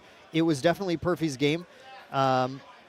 What well done from both players there. That was exquisite. I mean, like, MFDoomblade understanding what his game plan is, that he needs to slowly chip down Perfy, and putting Perfy on the 1 to kill him. I mean, and luckily MFDoomblade did hit that Innervated Agility. He wasn't safe with the Veiling Breeze, but well done from both. You know, Perfy trying to get as many outs as he possibly can out of MFDoomblade's hand, and unfortunately just wasn't quite enough. But yeah, well done from both players there. So Game 2 did go to Wind Tristan in a grueling, long super game. Super long game. Ended up finding the route to just chip away the damage, holding off against Perfy's Fractal deck just long enough. So now the players are going into Game 3 here, 1 game apiece, but only 6 minutes on the clock as they're trying to rapidly just shuffle up. No sideboarding. We don't have time for that here. After the 6-minute clock hits, there's going to be 5 turns total to finish it. I mean, both decks do have fast kills they can execute, but not usually through the opponent's interaction. It's gonna be hard, definitely. MFDoomblade, I'm sure, is just going to go for a slice and dice game plan. I mean, that's the only game plan he can go for, or maybe a really quick level up into a Shadowstrike. But that's all he's got. He's got to hope that Perfy doesn't play defensive, doesn't have defensive cards, whatever it might be, and Perfy is probably just hoping I have. Maybe a triple Fractal start would be a good start to this. This is going to be a bit of a challenge for us to cast as well. I think we're going to have to go a little bit Rap God mode here to call out everything that's happening. Perfy's going to start this very fast first turn, going 2 Fractal, Rain into a Fractal Snow. So again, another 3 Fractal start where Doomblade is going to respond. Spirit of Wind found the Scatter Essence right away, holding Perfy off of that damage. Goes for Scatter and Pass, passing the turn onto Perfy. Perfy then going for the Materialize, I think is pretty ready to just put that Sensor into play. Exactly what you do when your opponent scatters you. Deny the value there. Sensor Restful Piece coming down, going to remove the abilities from the Scatter Essence so it does not afloat. Perfy putting out a hindered Fractal of Insight, going to Glimpse. The top 2 cards, they are not kill cards, so they're gone. Yep, we're looking for that Burst of Thunder. We're looking for those Shimmering. We're looking for those Missiles, as many as we can possibly find, and we're also just putting as many Fractals on board as we find. I mean, Perfy recognizes I have 4 Fractals. with 2 kill spells, one being a burst and another one being a missile, and hopefully another one somewhere in there as well, this should be enough to kill my opponent, especially with the sensor on board, making it more annoying for MFDoomblade to level up. So we'll see if MFDoomblade goes for that. You might just go for a backup charger here just to draw more cards. Look for those slice and dices, look for those also win cons in his deck. But yeah, they are 4 minutes left in the round until overtime, and then another 5 minutes after that. So yeah, both players are going to be just digging as much as humanly possible. Yeah, Doomblade did dig. We actually saw on that Fairy Whispers putting a Veiling Breeze on the bottom of the deck. Yeah. So really representing the fact that both players know, look, I just have to win the game. I already have a Veiling Breeze in hand. There's no reason. Like, if you're going long, you absolutely go, okay, I'll keep 2 of these, because 2 is super good. It plays around that mirror really well. Yeah. But in this case, Doomblade says, nope, that does not deal damage right now. So gets the prep counter from the Windbless, or does not get the prep counter from the Windbless Lookout here. Is a windmill. Oh, that was an engineer. I'm sorry. Yeah, we're going fast. Okay, so that was an engineer drawing, and then Ace and Protector coming down, pushing that 3 damage in. Perfy going for the Quicksilver Grail. Now the question is, what do you put under here? Is he going to go defensive? Yeah, he is. Okay, so the Wand of Frost coming down saying, all right, fine. I know he's going to go for Slice and Dice line as soon as possible, so I'll just make sure I have a defense built up here. And there's not a lot that Fractals can really bring out that is aggressive in that situation. And I think this is right, because Perfy looks at his hand and goes, I have literally no kill spells. So I'm on the back foot here if he does have a kill, a way to kill me. So I have to play a little bit more defensive because I didn't have any kill spells in hand until we play this Zhang Zhao that is going to allow us to draw 2 because we played it with no cards in memory. So, but they just draw an Unstable Fractal and a Song of Frost. Yes. So lots of defenses here. But still missing ways to actually get that lethal line here. But they're somewhere in the deck. That's the thing about Fractals. They're in there. Yep. They're in there somewhere. We just have to dig to them. Doomblade goes for the level to Tristan level 1, getting the first prep counter that they need here almost certainly. No reason to take agility right now. And then going to just get that Ace. And I think the important thing is here is this Ace has stuck on board. And there's a lot of cards in hand. So Doomblade, very capable of doing another Windmill Engineer into Ace and turn and really ramping up the pressure on Tristan, despite not having the Slice and Dice line set up yet. Really can find plenty of ways to deal pressure. We're going to see the exact same thing as last round, I bet, which is, just that Windmill Engineer into another Ace and push more damage, put Perfy on the back foot, it's just pressuring Perfy as much as possible. 3/4s are really good. You might find out too in this game is that if you get some 3/4s on board and multiple of them, you're pretty happy. Yeah, we love a good 3/4 for 4. Exactly what Doomblade wants to see right now. Just the value is absolutely absurd that they're gaining right now because they have the time, because Perfy has a ton of fractals, right? Perfy's 5 fractals here is representing 12 damage burst asunder, which is getting very, very, very close to lethal. And then we see that Fracturize here for a 6/1. So now we're actually at lethal. We're at burst asunder. Shimmering Refraction is a lethal line at this point. With that 1 damage already dealt to Tristan. That's 18 damage exactly. So Perfy is going to go for that level up here. Using the float right after fracturizing the sensor, right? We fracturized the sensor, which turned off its ability to negate cards in graveyards, get that float going. Yeah, hoping we can find that burst asunder. And it doesn't look like Perfy found it. He does have a Song of Frost in hand to stay healthy probably for 1 more turn. We are about to go into overtime. We're only 50 seconds left on the clock. Perfy does have another Zhang in hand, so think about what I could draw to go for lethal here. I can swing 1 with my with Zhang, play another Zhang, swing with that, and then hope that maybe MFDoomblade doesn't have a Veiling in hand. Yeah, he has seen a lot of cards, so it's definitely possible. We didn't see a Fairy Whispers, but we're probably going to see another Zhang here on board, dig a little deeper, and hope we can find more kill spells for a lethal line here. Yep. And exactly what's going on here, no Stifling Traps available to play right now because we don't have the preparation counters. Correct. And then we're going to draw a Glimmering Refusal and a Fractal of Snow. So Perfy at least has another way of staying alive here, but still in this game where both players want to be as aggressive as possible, not finding the same level of aggression as Doomblade. Yeah. It's a hard place to be in for Perfy, and I think Perfy recognizes that. And they are in time now, so Perfy is turn 0 here. Yep, Perfy turn 0, so Doomblade's going to have 3 turns still to win, while Perfy will have 2. 1, 2, 3, 4, 5. So 3 for Doomblade, 2 for Perfy, meaning that Doomblade has a little bit of kind of the favored edge here with that extra turn to be able to close it. So Perfy, now that they're in time, just the players get to slow down a little bit more and think about things. There still is a clock, but not quite as fast as the previous one. I think it's only still 2 turns for MFDoomblade. This is his first turn. He'll get 1 more after this. Perfy had 1, and then he'll go. It's 3 first. Perfy was 3. Perfy was 0. turn 0. Then, oh, sorry, 3 turns. Yeah, yes, yeah. Excuse me. Yeah. That was 5 is wrong. 3 turns is correct. 5, oh my god. 5 minutes. But I was 5 minutes. Yeah, my numbers were entirely mixed up there. Yes, but it is 3. Yeah, 2 turns for Doomblade, 1 turn for Perfy. Still the edge on Doomblade's court here. Yep. So Perfy recognizing that if this Grail comes on board and a nullifying or a safeguarding that goes underneath it, I don't have a way to kill MFDoomblade. So I need to stop that. Unfortunately, it does give MFDoomblade another resource here, but it is necessary for what I need to do here. Doomblade drawing, Verdigris Decree, things that aren't like super impactful here, although the damage from Verdigris Decree could come up as Definitely well. But but certainly just like with this dominating presence on board with these Ascent protectors is not in need of as good a draws as Perfy has. And exactly what we're going to see here, actually. The imbued Verdigris Decree, putting +2 damage on that Ascent protector and then dealing with that open, unstable Fractal, which is actually going to limit Perfy's response options here. It's going to stop him from being able to like Song of Frost as easily. So Perfy goes for the Glimmering Refusal. No way to pay that. Can we in-cap? We do have an in-cap in hand.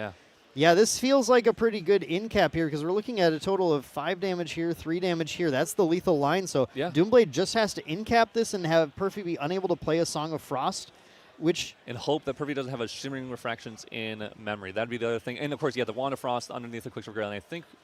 I don't know. I couldn't remember if Perfy actually did have a Shimmering in hand or not, because he also could attack or use the Dao Chan ability to do that. But we do probably just see a Wand of Frost here to stop some of this damage from coming in. Yeah, also, we're going to dig a little deeper. We dig for one more thing here, but it has to be playable to get with Glimmer counters because that's the only card in Perfy's hand here.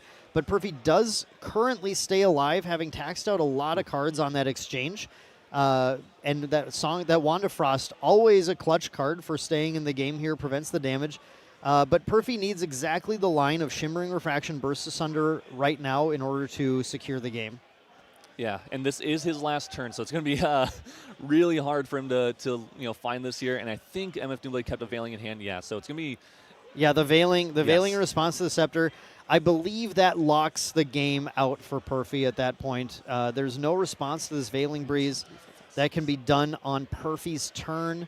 He has 6 Fractals, so double Missile would be 7/7, would be 14/17. That's not quite enough. So it'd have to be... It's not quite there. If Perfy has a Fractal in hand... But Perfy's influence is... He's going to draw off the He's going to draw, so a double Missile... I think he would have to have a Missile, double Missile and a Fractal. I think that's a lethal line. Play a Fractal. I see a Fractal and a Missile. I can't quite see what's in his hand. What was that last card? Yeah. We have a Missile... Oh my goodness, is that actually double Missile Fractal? Is that enough? Oh, does he not have enough influence, though? I don't know if he has influence to play a Fractal and double Missile. I don't think so. 1, 2, 3. Yeah, oh my goodness. He's 2 for the Fractal. I think he might be 1 or 2 off. 2, I think, 2 cards short. If it was a 2-cost Fractal, yeah. And I think if it was specifically, the hand was a 2-cost Fractal, a Shimmering, and a Missile. And with the one swing 7, from... 8, 7, and the swing from the Zhang Zhao. This is assuming... Yeah. I think you're right. I think the Shimmering was needed. The Veiling Breeze still is in place, so the Zhang actually won't even do the Zhang doesn't do the damage. Yeah, unfortunately, I don't think it's quite enough here. Just not enough influence. Perfy wasn't able to... this is common for Fractals to go down to 3 influence because half their influence is on board or more. In this case, those 6 Fractals in that case. But it's going to be, I think, MFDoomblade's game here to win. Or if he can't win, he should be able. I guess Perfy actually has double refracting Fractal. That's unbelievable. Okay. The Assassin Ripper should guarantee game. Yeah, that is it. That's enough damage. Even without a Slice and Dice, it's the extra 3 damage. So wow, unbelievable. I didn't think it was possible. But game 3 goes to MFDoomblade, winning against true champion Perfy on this Fractal deck with Wind Tristan. Congratulations, Doomblade. Yeah, well done from both players. Yeah, MFDoomblade playing really well there, making sure they just got those aces on the board to start really dealing damage. I mean, that is something we've seen often actually against Tristan versus Fractal, which was just putting down those beaters on board, those 3-4 allies with so much power and so much life is going to really do quite a number on Fractals. Yeah, both decks have that capability of Yes. just building an ally board and putting pressure on. It's something that Tristan is more capable of doing, though. Yes. Has more allies in the deck, and it's something that it really, in a match like that, in a short time frame final game like that, where both players need to have pressure, the ally pressure is just so consistent. Yeah. Whereas the Fractal pressure, it was there. Like, we were doing the calculations. Perfy's yeah. hand actually was a lethal hand. Yeah. The influence was just short. Just a hair short. It's unfortunate. He went for the plays that he had to go for to try to find a lethal line. Couldn't quite find it, but yeah, congrats to both. I mean, both played exceptional. Both played really well. I mean, one's a world player, and then I know MFDoomblade has performed well at many events as well. So congrats to both of them. Yeah, congrats to both players for sure. And I think really Perfy showing off one of the things we're going to watch today is we do have a few players, I believe, who have chosen to go this Fractal route today into this metagame. And like we said, I think Doomblade had one of the most prepared decks for Fractals. Still somehow Quicksilver and Safeguard Amulet in the main, and then having 4 Fractal removal on the side. I assume preparing actually more for Fire Dao-Chan. Fire Dao-Chan and maybe even a Genbu here and there. Those Scatter Essence are really nice against those Fractal Lorraines, where it's going to generate a lot of value. So, just keeping with sideboard, because also there's the chance that you look at sideboard and you go, there's not a lot else I need to put in. I feel pretty comfortable into the other decks, so let me just put in a couple of those cards that were really good against those Fractal decks, or Fire Dao-Chan or Genbu, that I'm a little bit scared of and might as well have them just in case. Yeah, I think they're flexible enough still. Yeah. The Scatter Essence is really that's the Verdigris Decree. I think there's a ton of matchups where that's a great card. The Scatter Essence is just wild, really heads up coming into this, and happens to be paired against one of the few Fractal players in the room. It's a little surprising. It could also be for some of those Fragmented Spirits decks. That's true. If you think about Ryle decks, Ryle decks a lot of times play the Serene Glimpse Spirits, but maybe they don't need that recover, and so maybe they just go in their locals, MFDoomblade's locals and where they play, they're expecting more of those fragmented spirits. Yeah. And as Scatter Essence is really good against those decks as well. Yeah, absolutely. I think that's totally right. That makes make a little more sense when that Spirit Shard comes out. Being able to just ace that right away, deny them the card later, and get that float online when the Ryle deck doesn't want to play Censor. They're like, no. So you're very happy as Tristan, I think, to bring those in. So actually, I agree with that. I like that. And I think Doomblade's deck was just where it needed to be. Yeah. The play was spot on. The aggression lines were very, very strong. But we can't count out the fact that, again, the Fractal deck dominated Game 1. Yes. Really took control of it. Almost took Game 2. Really close Game 2. Perfy fighting through one of the most awkward Fractal hands I've seen in a long time. Yeah. And to be fair, Fractal hands are going to be like that a little bit more often. There's a little less, ways to set your hand up or to draw, with that Lost Thought or, Dissonant to set the top cards of your deck. And so it's going to be a little more difficult for Fractals to be able to do that. But, it does happen. So, Perfy, and we also know that Fractals, obviously, from this, we saw just how strong Fractal still is. It still has the ability to take games. It's not completely dead. It's not completely out of the meta. It just takes a good pilot and a good, well-rounded deck to get there. Yeah, and while Tristan may end up being the most represented win deck in the room today, historically, even with the World Champion buff, we see Tristan decks less commonly a lot of the time. Yes. There's not always a crazy amount of them. Yeah. But let's go over and see what MFDoomblade, one of our clearly premier Tristan players, is thinking with this interview.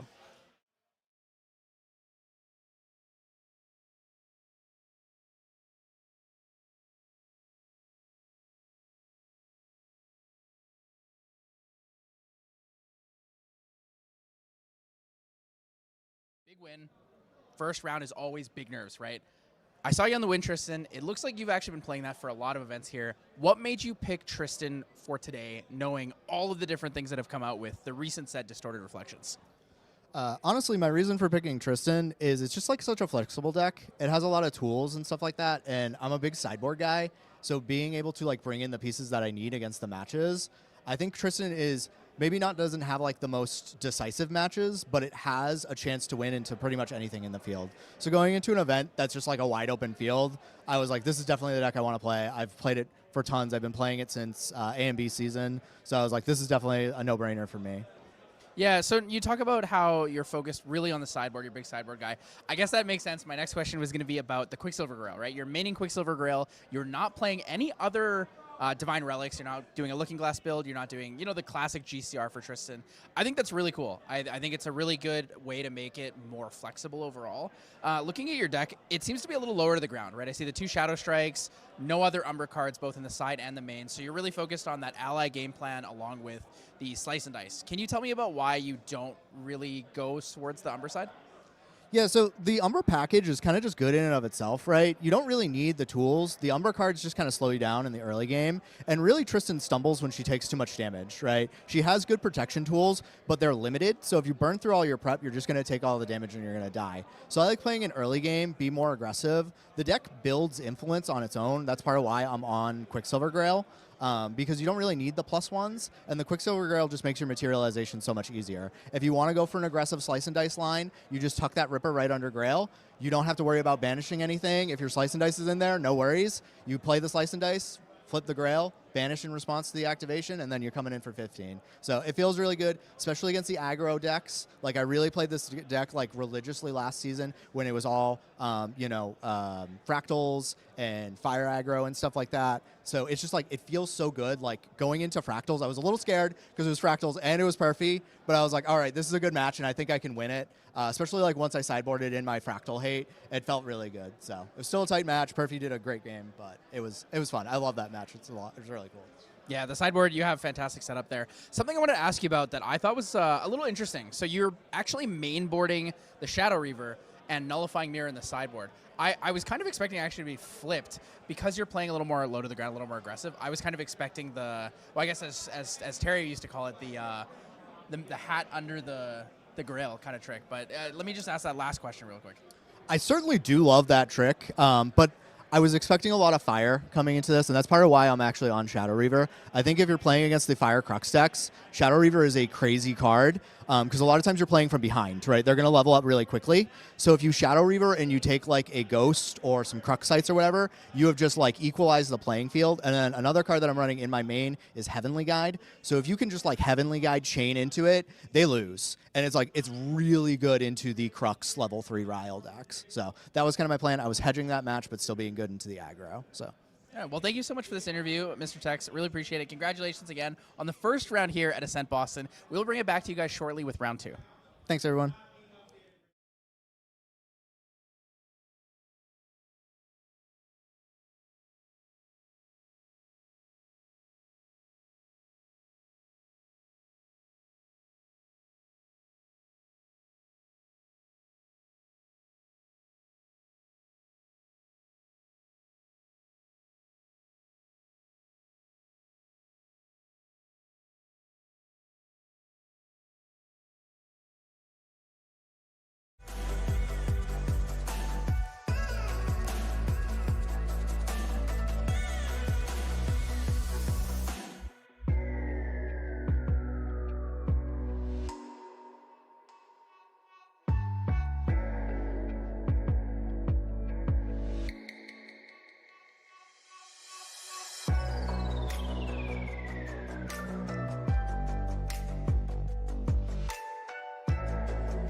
Hey everyone, welcome back to round 2 of Ascent Boston. I'm True Champion Isaac. Joined with me is Once in Love. Once in Love, how you doing today?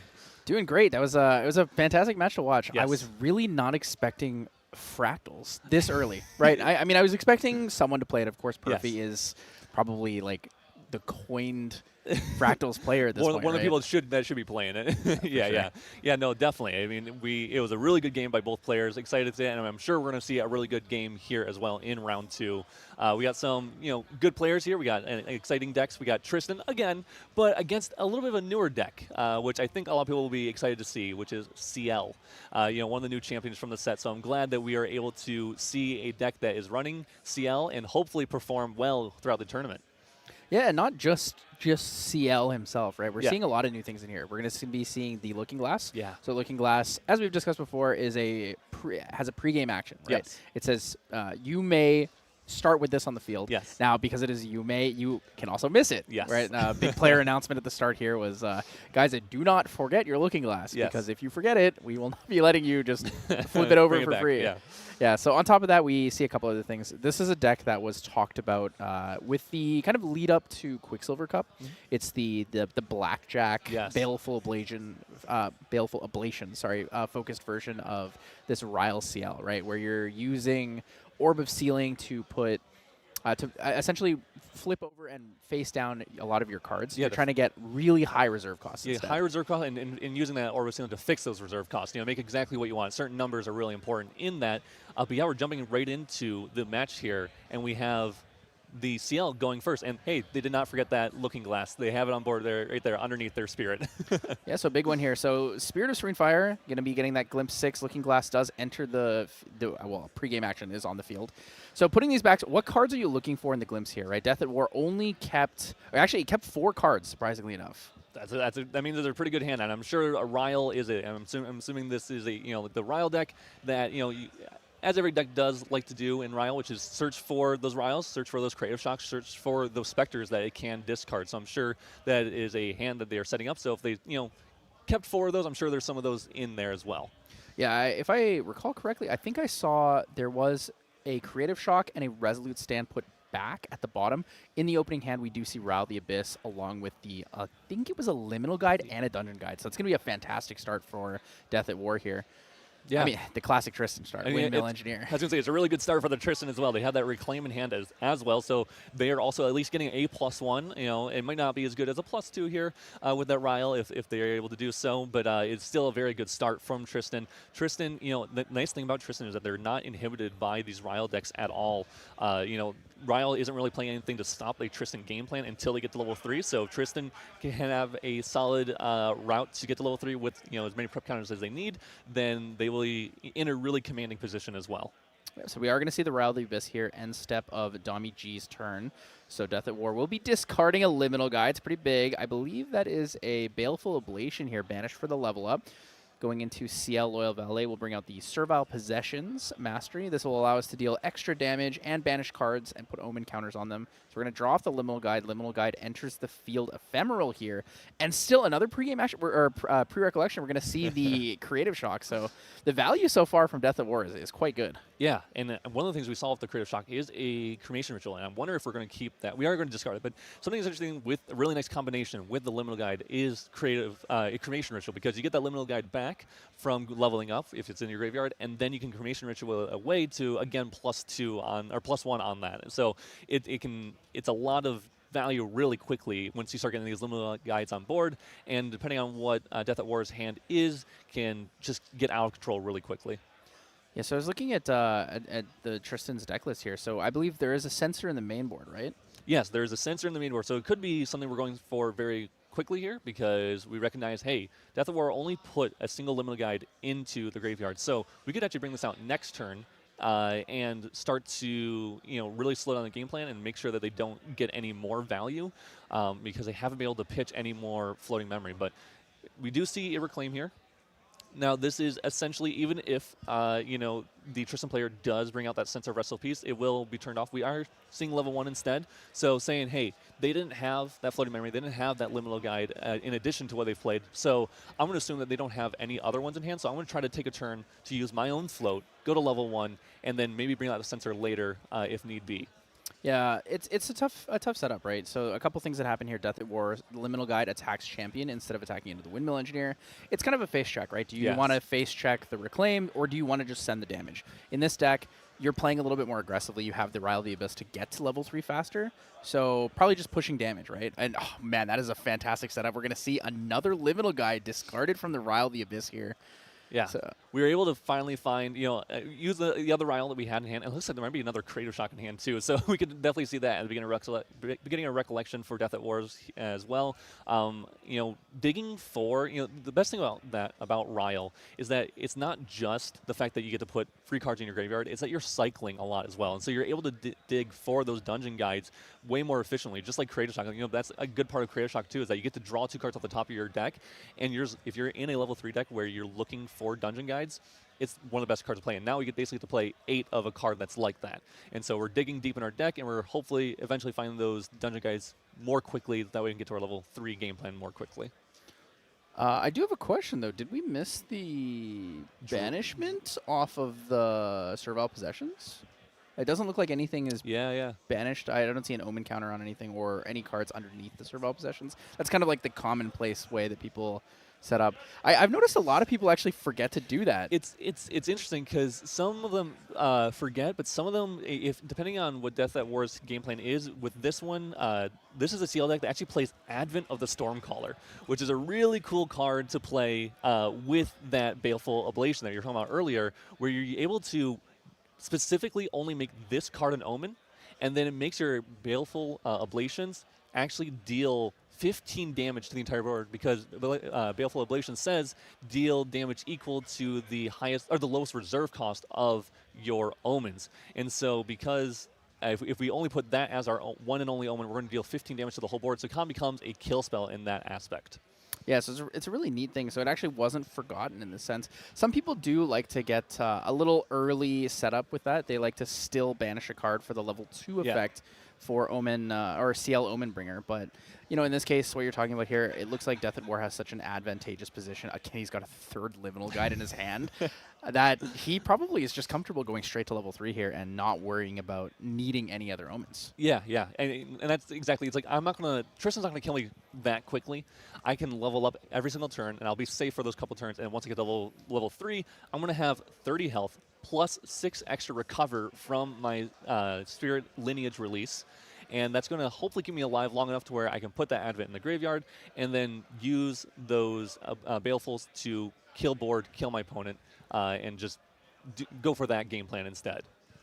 Another neat kind of concept here is the Umbra sites. We're actually seeing 4 Umbra sites. So this deck is built to dig really deep, right? You have a large life pool being a 30 life champion as a Guardian here. So on top of that, you have access to this Umbra site where you can play Umbra Sight, draw a card, put it underneath your champion's lineage, lose 2 of your life pool, and then also draw another card to memory. So playing these multiple times gives you that huge influence adjustment here. Yeah. And it's really going to push the game plan very, very aggressively for Ciel. And I think it's really necessary, right? You need to see so many key pieces in this deck. You need to see that Advent. You need to see those Balefuls. You technically need to see Dungeon Guides and, eventually Riles, but getting to level 3 is the most important thing you can do. And then once you're level 3, you still have to find those essentially kill cards to win the game. And so, it makes sense to run those 4 Umbra sites. Even though they are damaging you, it's getting you one step closer to your win con.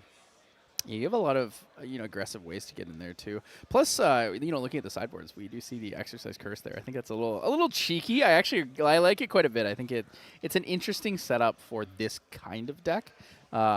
Looking at the sideboards, though, we were getting a little ahead of ourselves here in between games, but I'm really excited to see how both players choose the sideboard because what they have, they're probably thinking about it already. Right? Yeah. Looking, game 2, I need to bring this in. Exactly. This needs to come in. These can come out. Exactly, yeah, and I think that the Tristan player, because they have a couple things in their main board and sideboard that obviously are really good against Deathatwar's deck, and one of them being that cleansing reunion. We didn't see it yet, at least I don't think I see it quite yet in Tristan's hand as well. But that can be a really really good card when any of the Ryle decks are just pitching, 2 cards into the graveyard every single turn, or more if they get a little more greedy and want to do a Ryle, get rid of 2 cards, and then do a Creative Shock, get rid of another card, and then you can just go Cleansing Green and get rid of all those cards, and now they really set back their tempo. They did get to dig, unfortunately, but it is still very good. And then something they also can bring in, of course, is the Crystallized Destiny. I think it's actually going to be crucial against that Advent game plan, or making that Advent an Omen and getting essentially damage that way. So, yeah, but Deathatwar is... looks like taking one slight turn off here with that backup charger. So recognizing maybe I'll just try to find a DG instead. Maybe I'll just slow down a little bit and just dig more into my deck, because I still don't have that game plan of the Balefuls and the Advent underneath as an Omen. So digging makes sense here in this aspect.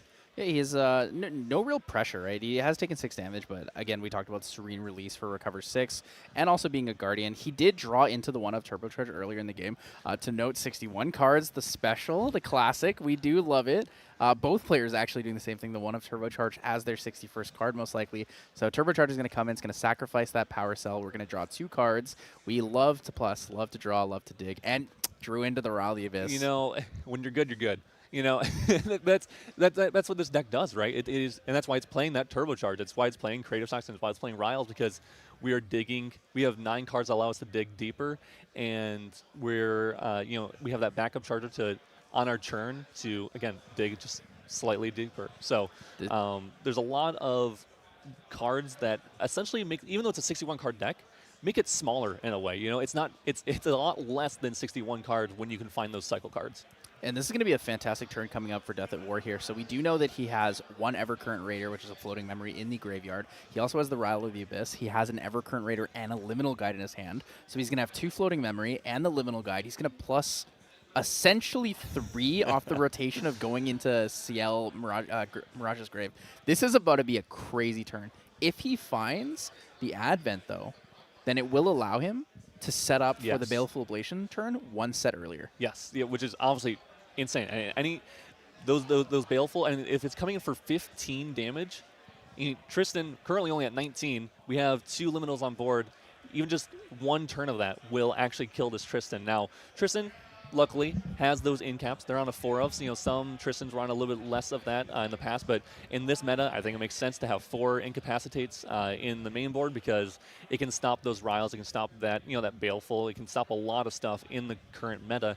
So, Tristan player isn't quite out, of the game completely yet. They have a lot of stuff they can do to try to slow down their opponent, try to, obviously prevent a lethal line that quickly.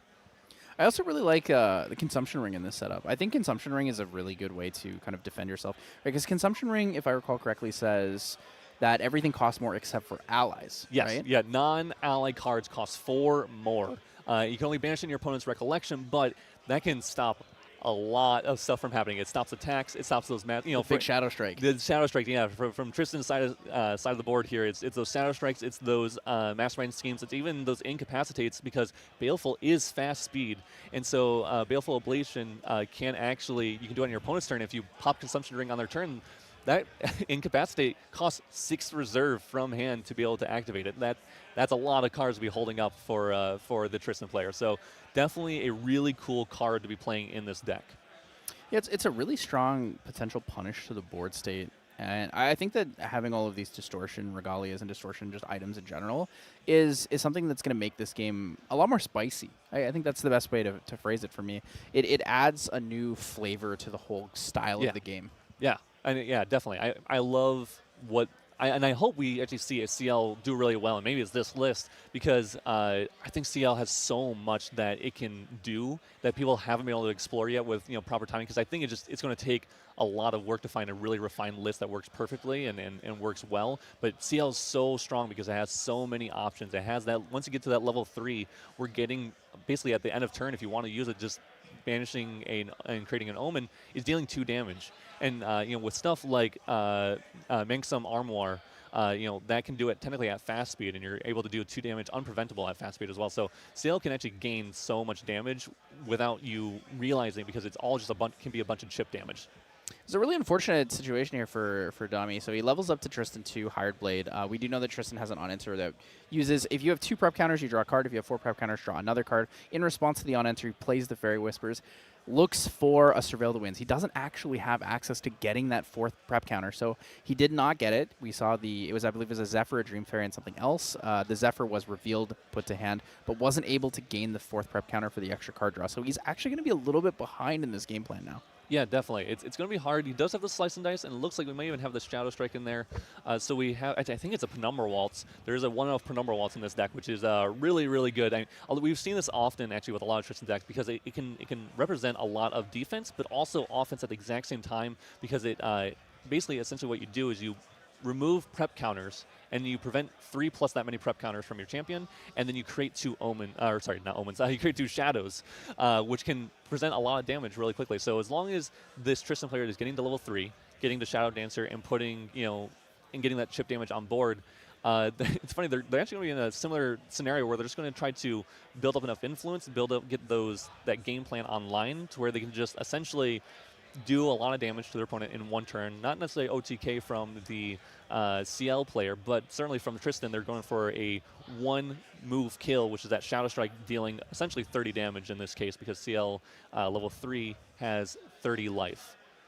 So we're going to see the second Ascent Protector come out here. I was about to ask you what your thoughts were on clearing the liminal guides here with both the Ascent Protectors, but it looks like Dami's already going for that. Can we talk about why that's relevant, right? We see the chip damage come in, but why does that matter so much as a Tristan player?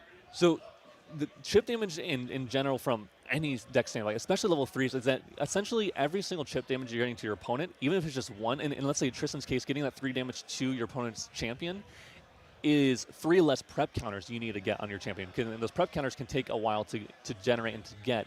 And then from Ciel's standpoint, getting that 1 extra damage, like we were talking about earlier, that if we get that Advent underneath our Omen as an Omen, doing 15 damage is a lot of damage, but we still need to have a little extra damage on top of that. So every chip damage, and especially in Grand Archive, is so impactful. Dealing that 1 damage, forgetting that 1 damage, or forgetting this, whatever it might be, represents so much more than we actually think. It's going to represent a lot more damage and a lot more killability than you actually might realize. So I do like the idea of killing off the liminal guide, and I do like that we still have 1 kept up just in case the Ciel player is going to go for a large attack. It makes sense that we're going to keep 1 rested and 1 awake. That way we can intercept a large attack coming from Ciel, because Tristan doesn't know. They don't know the Ciel's deck list. They don't know if they're going for big attacks or if they're going for that Baleful Oblation game plan. Yeah, there's a lot of different types of Ciel decks. We have control decks, these big combo decks, OTK decks. Something interesting just happened. Deathatwar had the Rile of the Abyss in hand before end step, chose to materialize that Manchom Armoire, and then played Rile in main phase, drew into a dungeon guide from it. So we are going to see, like we talked about before, the Evercurrent Raider and the Liminal guides are in there. But I'm curious about the choice and order for... I guess the materialization. I kind of understand it now because he chose to banish the Creative Shock underneath the Mansion, so he's going to swap a card, be able to play that Creative Shock. So maybe he's just looking for max value, third floating? Yeah. I think it's a little interesting here. I think, just going for max value. They recognize that they're not dead to this Tristan player quite yet. Although, I will say with 2 Ascents on board, representing 6 damage every single turn is pretty scary. But the, something that Tristan recognizes that they have the sensor on board. Sensor obviously really good, and then especially in this scenario, this sensor is going to be stopping this graveyard from getting out of control from the Ciel player. They put a liminal guide in there and put that float in there, and now they're honestly a little bit punished because of that. And to be extra certain, to be extra careful, we're going to play a cleansing reunion on top of this to make sure we're getting rid of these cards. Now, the thing is, this Ciel player gets to choose which cards they get rid of. Cleansing Reunion does not target. It just says that target player banishes 3 cards, or if imbued, 6 cards from the graveyard. And so Deathatwar, of course, is going to choose the cards that matter the least to them, and keeping those Specters in there to hopefully gain some value. I don't remember if we saw a reduced Ash in Deathatwar's hand or not. He does have a reduced dash in his hand. All right, so we're not too bummed about the sensor coming out because we can just blow it up and move on with our turn. But yeah, finally we see Tristan going to level 3 here. We're going to start really threatening a possible lethal line with that Shadowstrike and start to get a lot of chip damage in. And I mean a lot of chip damage in with those shadows and those Ascents. Yeah, there's a lot of different ways to do this. Deathatwar, taking out the Mansion War, I also realized this is another way to put an Advent from your hand into your Omens in Banishment. Yes. Kind of at fast speed, per se, right? Because Yep. you can do it whenever you want to. So this will really help set up, those fast baleful kills. Having that reduced dash in hand since the beginning of the game really gave him the comfort to play all the riles and play around the sensor. I did think he was going to make an action where he played something before the cleansing unit, but it turned out that he perfectly had 6 non-relevant to him cards to put in there. So it's a big one. Yeah. He loses a card from the graveyard to put as to banish and get an omen counter on it, and then it just comes out to be perfectly 10, or 4 of your other cards are valuable to you. Is I guess serendipitous in a sense. Yeah. This is a really cool game state. I hope we see. I don't think we've seen that Advent in hand yet for that Deathatwar, and I'm sure that's all they're looking for. There's digging and digging and digging for as many for that card as best as possible.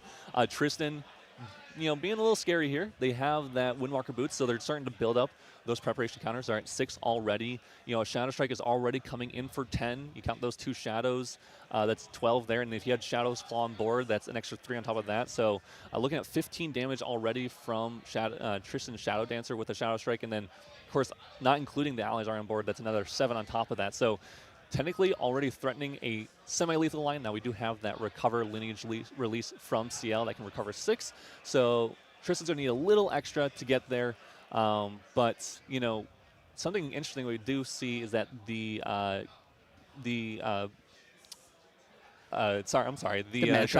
Chalice of Blood coming out here. Something that's really good with anyone that has 30 life and a recovery spirit lineage release is that Chalice of Blood, allowing you to again dig more, draw 2 cards, and you can really easily manipulate your life total by having that on board. Interesting. So he had the reduced ash. He chose to use it in main phase, targeting the sensor, and chose to Dungeon Guide up to level 3 instead of using the floating memory that was available to him. So we know that he had, I believe, 2 Evercurrent Raiders, but only really cares about the draw card from the Liminal Guide. Looking at this setup here, he does have a Carter in hand, so I can understand why he goes Dungeon Guide into Carter. But that's a big board. You want to clear the big board. Yeah. If you can Baleful as well, you can clear the shadows. Yeah, the shadows will die if you're able to get that Advent underneath as the Omen, or at least a big enough reserve cost card underneath that as an Omen. And so we're able to swap that out with that Mengsum Armoire. But we do see that card that you were just talking about. This will help clear board. It doesn't matter. You could have tried to swing with the Dungeon Guide or the Liminal Guide into like one of the rested allies, but unfortunately, because we have that Ascent already intercepting, that there wasn't anything we could do about damaging the opponent's champion. So we're just gonna kill off our Dungeon Guide, and then we're going to use our Carter to cleave the entire board for 4. And we look like we do have a response for Tristan. I wonder if, in this deck we do have Zephyrs, so I couldn't quite see if we saw a Zephyr in hand, and Zephyr would be really, really good here to help save our board and stay alive. Yeah, there was a Zephyr, so he did have the Zephyr off of the Fairy Whispers on the level 2 level up here. So we're going to see the loss of Ascent Protector and Dungeon Guide. Deathatwar will recover 2 from the Carter effect. Whenever an ally dies, recover 1, which includes the Dungeon Guide that was sacrificed. Interesting enough here, though, the Ascent Protector coming back with the Zephyr means that he's going to have to return either the Ascent or one of the shadows, which would destroy the shadow. Trying to figure out if maybe we just don't need this. Maybe have a Mastermind Scheme in hand, and so we're like, honestly, I'm just gonna get this this Ace in the hand to get an influence back essentially on that Zephyr, and then I will use a Mastermind Scheme to get to 12 preparation counters, and then Shadowstrike essentially for a lethal line here. So it looks like we're debating an Omen counter here. We're going to get the Omen counter on the reduced dash, so that's 2 3-cost Omens. Potentially bringing back a lot of these utility cards with the Mantra Memoirs is quite nice. It represents a very unique way to play the game. You can play a card and you can essentially double it, having the Regalia available in that regard. Yeah. So I think it's really cool. So let's see, where does the Ace and Protector return to? We're going to see the banishment of Windwalker Boots to draw a card first. And he's going to Fairy Whispers, so he's looking for another thing. Maybe there's no Expeditious opening in there, is there? No, there is no Expeditious opening, so we're not playing anything at fast speed here. I think we're just, I guess you could look for a Stifling Trap technically to if you really, really wanted to. But most likely, we're just trying to figure out what we want to remove from board here, and we're just digging a little deeper in this Tristan deck, maybe setting up our next turn with that Fairy Whispers. Yeah, so it looks like they were making the debate whether or not he wanted to return the Shadows. Deathatwar reminding him, you can also return your Ace, and it does target when the on-enter goes on the stack. And it just says target ally, right? It doesn't say target another ally. Correct. So he has a choice. Does return the Ace and back to hand. And then we're going to be seeing the turn here. So from the position we're at right now, Deathatwar can represent lethal very quickly here, right? One Advent Bale is enough to put Tristan Shadow Dancer at the 25. We see the Chalice of Blood on the field. We also see the ability to use that activated ability from the Lineage release. So, if you're Tristan here, what do you need to find? How do you find lethal? Yeah, the main thing is we need to find that Shadowstrike. I mean, that's the best way to kill something that has a champion that has 30 HP or 30 life with a recovery of 6. So technically, even if they swung and attacked for 25 damage here, they could Ciel could still recover here with that Lineage release and be fine. They would. You're going to go for 25. You go, cool. In response, I'm going to recover 6, go down to 0, and now you're going to put me to 25. And now I can pop Chalice of Blood if I wanted to, and gain more value, and then maybe stop you from swinging anything else this turn. So it's going to be up to the Tristan player to find a mastermind scheme, find that Shadowstrike, and if not, we're going to probably be putting maybe this Ascent back on board. After playing like a Windblessed Lookout or a Windmill Engineer here. Interesting. So there is another Cleansing Reunion there in hand. It was used for the imbue cost. So I thought he might have played that a little earlier. Maybe he just got it off the draw. But if he had the double cleansing into that graveyard would have been fantastic. Remove the Liminal Guide, both of the floating memory. Deathatwar probably still would have made the same order of plays. Go into the Chalice of Blood, Dungeon Guide, and then reduce to Ash the Censor. Actually, probably wouldn't have even reduced Ash's Censor. No need to if you don't have a Liminal Guide in your graveyard. Yeah, exactly. Yeah, you'd probably just go, cool, I'm just going to keep that influence, go Dungeon Guide, get to level 3, and just start moving on from there. We see those 2 cards in as omens underneath the as omens, I should just say. But those can be instantly turned off. We mentioned this at the very beginning of the game with that Orb of Sealing.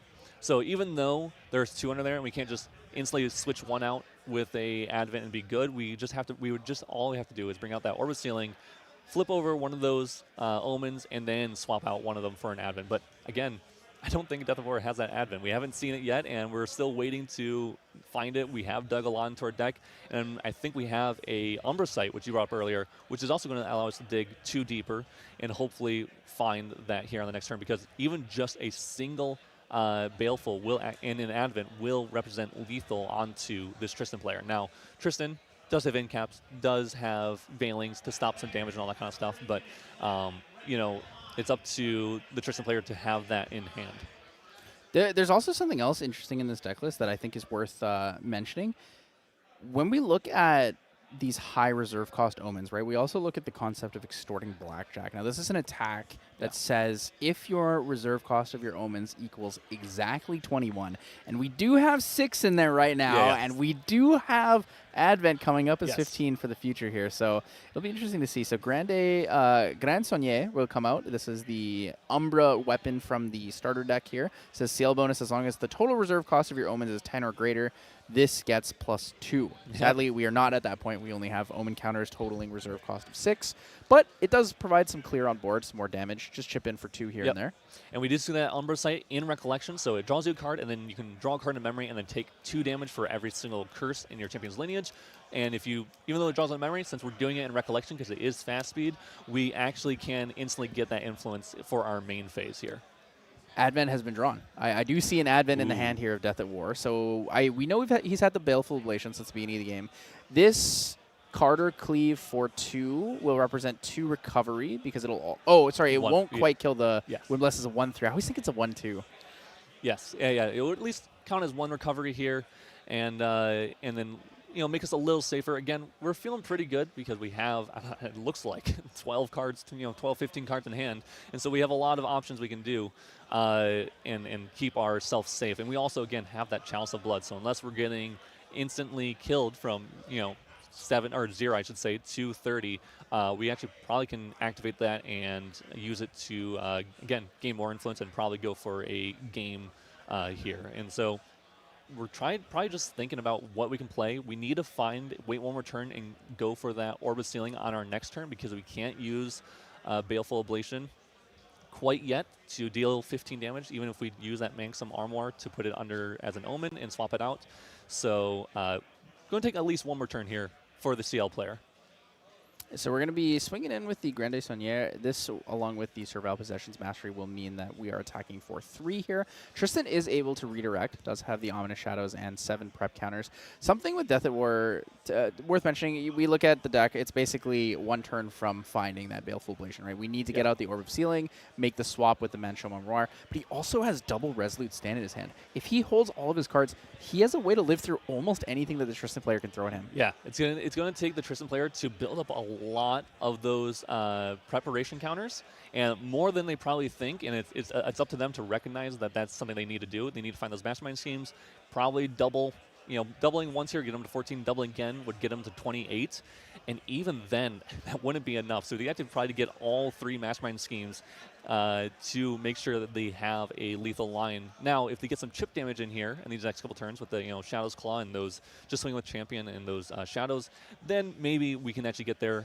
with just 2 mastermind schemes. But yeah, that's going to be tough to find and do in because every single turn we're giving the CL player is one less turn for us to actually survive.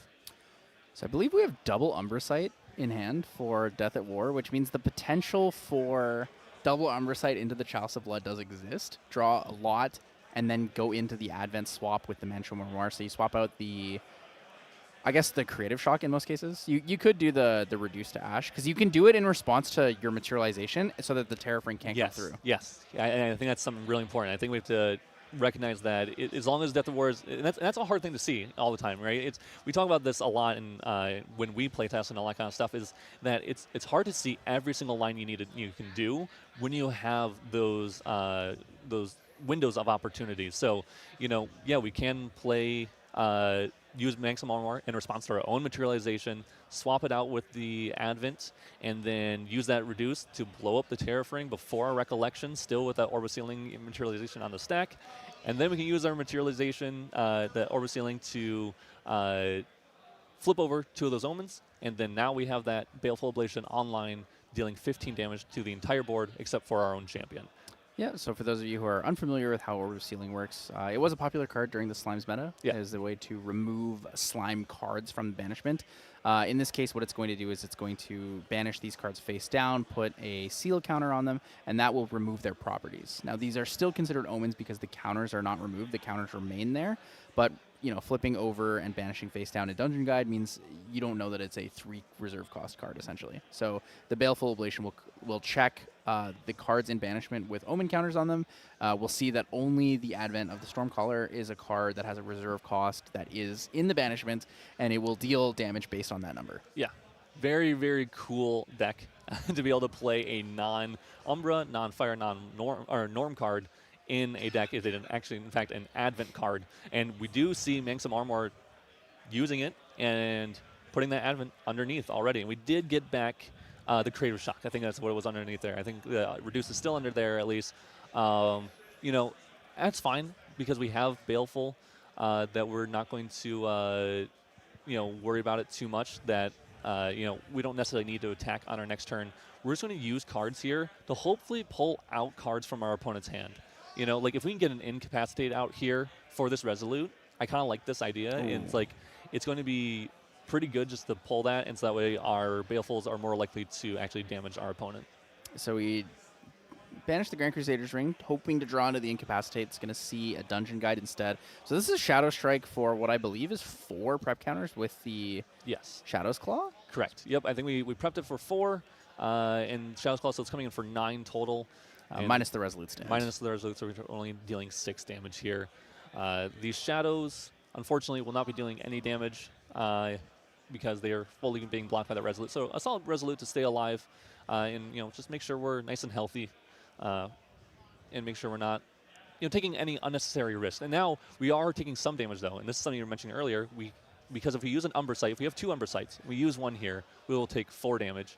And if we use a second one, we can take 6 damage, which is a total of 10, which would put us over that 20 damage mark, and will allow us to pop that Chalice of Blood to draw 2. Yeah, and you'll be able to do this in Recollection as well. So Yes. you'll essentially cycle the Umbra Sights out, draw 2 cards to memory. You'll be able to banish the Chalice of Blood, draw 2 cards to hand. So you have even more things you can play in your Recollection. And we do know the Deathatwar does have, I believe, a double Baleful Oblation. So Orb of Sealing, definitely the no-brainer here. It's going to come out. We're going to see the seals immediately come out in Recollection here. Terrafring and not going to be relevant in this situation. Doesn't even need to return that Reduced Sash. So Orb of Sealing is going to come in. We're going to see both of these cards with the Omen counters here. Banished face down, so they're going to be losing it. This is going to be the play. He's coming in for it. So Advent of the Stormcaller, Baleful Oblation online here. Does he even go for the Umbra Sight stuff? Did you just play it out? If you have 2 and your opponent has 3 cards in hand, you play 1, you pass, you play the second one is probably what you're thinking. But it doesn't hurt to be extra careful. You just might as well draw in a couple extra cards. If you find a couple more Baleful Oblations, why not? We can be super safe in that scenario if something else is coming up that we don't think of. So again, also if we for some reason are pulling out an incapacitate here, maybe we incapacitate this Umbra Sight so that way we know that we're not allowing our opponent to get to 20 blood for that Chalice of Blood. So in this case, that doesn't happen, but anything we can do to pull out resources from our opponent is really, really good. And I think, both players are recognizing how crazy this is to essentially draw 6 cards on this turn here. Yeah, so that's a big one. And then we're going to see 7th card for turn if we even get to that point. Like you said, it is Fast Speed Baleful Oblation just going to come in here. Might as well just end it all. Could swing with the Carter, could swing with... I mean, the Terrafring wasn't even banished because he knew it was just over, right? Baleful Oblation comes in. We're going to see deal X damage to all units except for your champion, where X is the lowest reserve cost among your Omens. It's coming in for 15, right? This is a 3-cost 15 fast speed. There's really no answer here for Dami unless he has an incapacitate, but we saw earlier he didn't have it when he was trying to play it on the Resolute stand there. And it's pretty much, it's kind of looking kind of cooked here. Yeah. So we're going to see a Veiling Breeze, and in response, another Baleful Oblation. Yeah. And I think even without that, the the Veiling Breeze wouldn't be able to stop enough to survive because we are at 16 damage on that Tristan. So even if we blocked all 5, it'd still come in for 10, and that would still be enough to kill us. But we did have 3 Baleful Oblations in hand for Deathatwar. So definitely a solid hand for them. Good job to both players. Long game 1, though. That's something to think about here is if Tristan gets game 2, this will, be a really tight game to try to go for a game 3. So really cool for both, players to get to this point. And I'm actually really excited to see that Advent game plan because I've in that Baleful Oblation game plan because I've never actually seen it come to fruition. I've seen it come just a little bit short, so it's cool that we finally get to see it here. I'm glad you guys get to see it as well. But yeah, it'll be up to both players here to go to game 2 and into sideboarding, which is something that I think we should talk about here for sure. Yeah, so looking at Deathatwar's list, the main things that I see, obviously we talked about the Exercise Curses, kind of a neat concept with your own Umbra Sights. But the big one, I think, is this Unyielding Wraith card. I think this is going to be a good value card to bring in the deck. It does give you another target for Ral the Abyss, but it also stops a lot of that early chip damage that we saw in from Dami. And if he wants to lean into, like, the Slice and Dice package, then having that Unyielding Wraith card is really important, right? It doesn't do a lot against Shadowstrike because it does have the unblockable keyword. Yeah.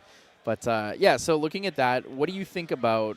What do you think about Unyielding Wraith Guard specifically in this matchup? Unyielding, I actually really like it, and I actually really like it a lot of times in decks that are running Cremation Ritual, which this deck does run, because it is a card that you're able to play on board, Cremation Ritual, and then it comes back and you still have a Taunter. So it's almost a target that you can actually Cremation Ritual twice if you want to, or probably more realistically, where you Cremation Ritual it once, and then it stays on board to protect you for 1 turn. So it's kind of like a double Taunter, and it's honestly almost exactly what it is. As long as it dies, it'll come back and allow you to gain, it'll have Taunt again. So that I think that's really, really solid. And yeah, like you mentioned, Slice and Dice into it is obviously not great. If they have that Unyielding on board, it really takes out that Slice and Dice game plan and forces the Tristan player to go for a Shadowstrike game plan instead, unless they have some allies. Now, if they have some allies on board and can clear off that Unyielding, then sure, then they could definitely get through with a slice and dice. And that's something that Deathatwar should be paying attention to, is that they're not completely safe even if they have that unyielding on board. Yeah, I think that's also another neat thing to talk about. Slice and dice unyielding Wraithguard as an interaction in general. I believe if you slice and dice into an unyielding Wraithguard, due to the order of actions and the stack, I'm pretty sure it comes back before the second attack of slice and dice. So it actually blocks both for free, basically. I'm pretty sure as well, yeah. It's a really good card. It's a really cool addition, honestly. Like I mentioned this earlier, I love DTR. I love all the cards in it. So many cards are really cool, and that's one of them in particular I really like because of how it plays into other decks and stuff like that. So, but another sideboard card I do want to bring up, and this is on the Tristan side, is that we have the Crystallized Destiny. Now, a lot of people don't actually... A lot of people have forgotten about this card, but I think right now in this meta, it's really, really good because it essentially is a spell shield that prevents all damage being dealt to your champion, or I think it's actually just target unit. And so if let's say Deathatwar goes for that Baleful Oblation, they can play a Crystallized Destiny and block an entire Baleful Oblation. It blocks all 15 damage that would be coming into their champion. And in a meta like this, where there are Tristans, and there's there are people playing this Advent Baleful Oblation, and there's Jins, there's a lot of really big damaging turns. And a lot of Lorraines, too, actually. Yes, a lot of Lorraines, correct, yes. And even like, it's good against Fireballs as well from Merlins. I mean, it has so many applications, so it makes sense that we see in the sideboard here, and I would not be surprised at all if we see this come in for the Tristan player. Yeah, sideboarding right now is so interesting. Looking at Deathatwar's list, he could unironically bring in every single card in his sideboard. Exercise Curses pairs with the Profane Bindings. So Profane Bindings is a 2-cost action cleric curse spell reaction, which says negate target card activation, banish the card that was negated, and then put this on the bottom of your lineage. You get -5 life. Yes. So if you use Exercise Curses to remove the Profane Bindings from underneath your champion's lineage, that's great. You recover 5 from that, essentially, right? It's a better fast cure. Then you have the Grim Pastiche, which allows you to copy an Omen with reserve cost 5 or less. You can activate it there. And then because Deathatwar is playing this in a more control style against Tristan, the Regal Inquisitions are fantastic too. You resolve 1 Regal Inquisition, that's an in-cap target. If he doesn't in-cap it, he loses the in-cap from his hand, right? Yes, yeah. If you don't, Regal is such a good card right now in the meta because incapacitates in the meta, and a lot of these decks are these level 3 game plans. If Deathatwar plays that Regal and they don't in-cap it, then Deathatwar is going to get that in cap. They might get that Shadowstrike. They might get that Mastermind Scheme that they were worried about dying to, and now it just slows down the game so much in Deathatwar's favor. Something I actually do want to point out in the Tristan's list is this Beseech the Winds. Now, a lot of decks are starting to run Beseech the Winds because it allows them to beseech on turn 1 going second to bring out that Censor of Restful Peace to stop these Rile decks, or at least slow them down in multiple ways. So we could even see that come in. It probably won't come in this game because I'm sure since Tristan player lost, they'll probably go first. So they would actually have the opportunity to go Censor of Restful Peace first if they need to. But going second, that is a really good thing. So we might see in game 3, hopefully, if we get there. It's also kind of cool in Slice and Dice package. So we do have Tristan. Tristan level 1 allows you to gain a prep counter, right? Yes. Tristan level 2 allows you to draw a card or 2 cards if you have 2 or 4 prep counters. It's something we do a lot in Xander is we treat the Beseech the Winds as the 4th dungeon guide. Yeah. So instead of materializing Assassin's Ripper, you can level up and then beseech your Assassin's Ripper, or vice versa, right? You can play the Assassin's Ripper, beseech into the level up. Your opponent has to kind of see those plays coming. It just gives you another effective way to push that aggressive kind of damage setup. Yeah. Beseech has a lot of applications in a lot of decks right now because there's so many things they can materialize, and especially like you're mentioning in this Wind Tristan deck where they have either level, Sense of Restful Peace, or Assassin's Ripper. Even going with Windwalker Boots isn't the worst target to if you really just need to start generating those preparation counters quickly. So we'll see what Dami here does, and hopefully they can actually start to generate a lot of tempo on their turn here to and a lot of preparation counters to push lethal quicker and hopefully take game 2 here. So looking at his hand, we're seeing it's going to be Wind Blast Lookout, and then we do see the Turbocharge in hand, so we're probably going to see first turn first materialization. Sorry, not first turn, but first materialization into the Turbocharge. Deathatwar looking to put cards back. He does have a pretty good opener. Hasty Messenger, Evercurrent Raider, a Dungeon Guide, and a Liminal Guide. It's pretty solid here. Yeah, putting 2 of those back, keeping 4 of them. I do like this because with that Hasty Messenger, even though we don't have, it doesn't look like we have a Ryle, the Hasty is allowing us to get rid of some of those Specter cards that would otherwise be completely dead in our hand, and go for a a level up turn where we can start gaining resources or what have you. So Hasty, if this stays alive, obviously this turn it will be getting rid of a floating memory most likely here. But if it stays alive for another turn, it's going to keep plussing us cards by keep giving us the ability to put these floating memory or liminal guides into our graveyard. Interesting. So he chooses to put down 1 Liminal Guide and 1 Evercurrent Raider instead of putting down both Evercurrent Raiders and discarding the Liminal Guide. What are your thoughts on the order of that? Right, control banishment either way, but choosing the RNG banish on the Liminal Guide, why would you want to do something like that? So yeah, there's two different routes like you're mentioning. So and if you pitch the Liminal Guide, you're going to be getting rid of a card from memory, and most likely would have been those Evercurrent Raiders. And now we only have we're basically hoping that this Hasty Messenger stays alive 1 more turn. If we went for the Limit Guide discard, that allows us to get an influence and dig a little deeper, and I guess personally I do like that route a little bit more.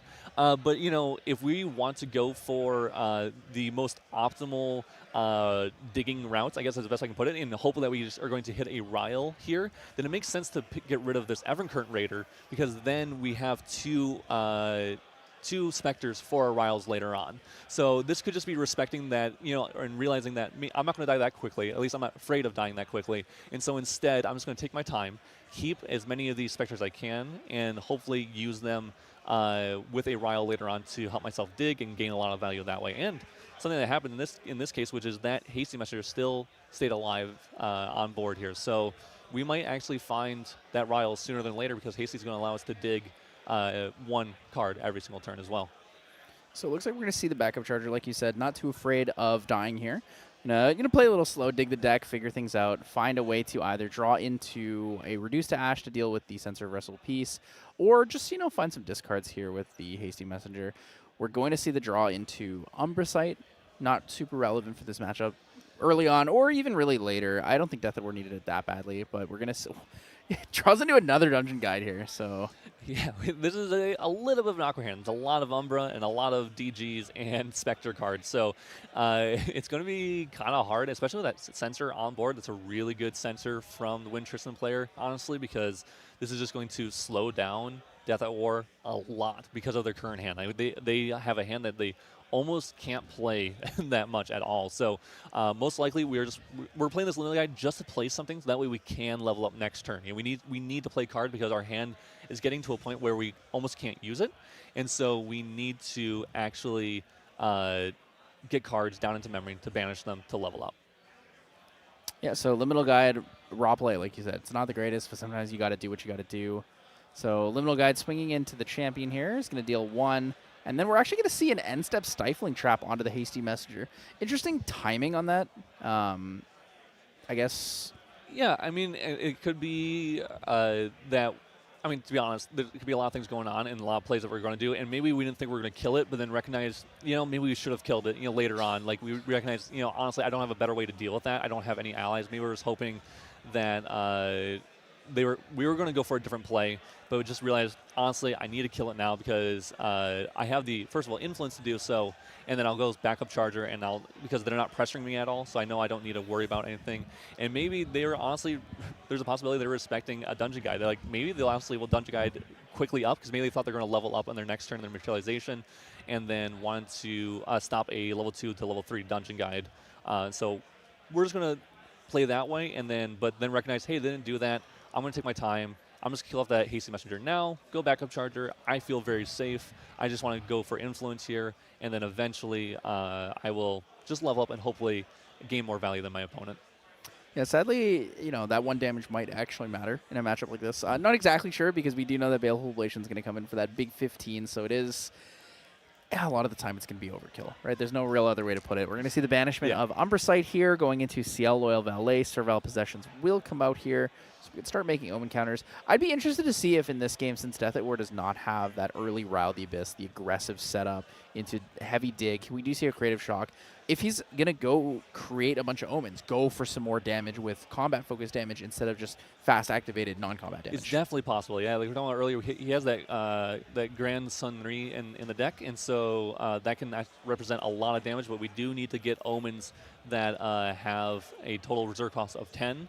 And so we do see that we are at least going to start making some Omens. We do have that Hasty in there, and now as an Omen. So maybe we're going for that Blackjack game plan, the extorting Blackjack, and or possible just attacking every single turn. And since our opponent hasn't leveled up either, honestly, maybe we're going to get there as well with just attacks, and we don't have to worry about those ominous shadows tokens. It's a tough one here for Dami. He actually reclaimed his Windless Lookout, forgot that he had his own sensor. It applies to both of the players here, so he's going to have to level up with a random banishment from memory. So we're going to see one of the many Dream Fairies that he has go to banishment here.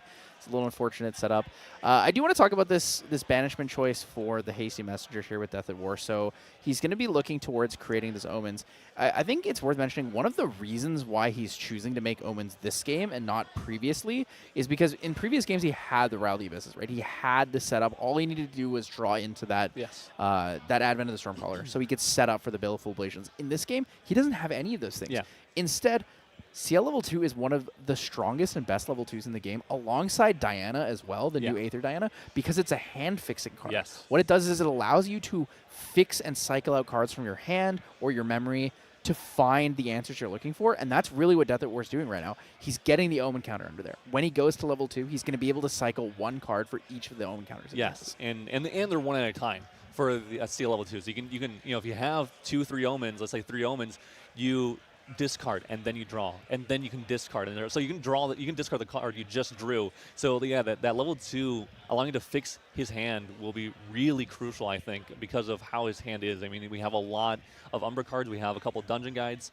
Speaking of dungeon guides, and we see the Tristan going to level 2 here to using a dungeon guide to do so, but we are going to draw 2 off of that level 2 because we have 4 preparation counters.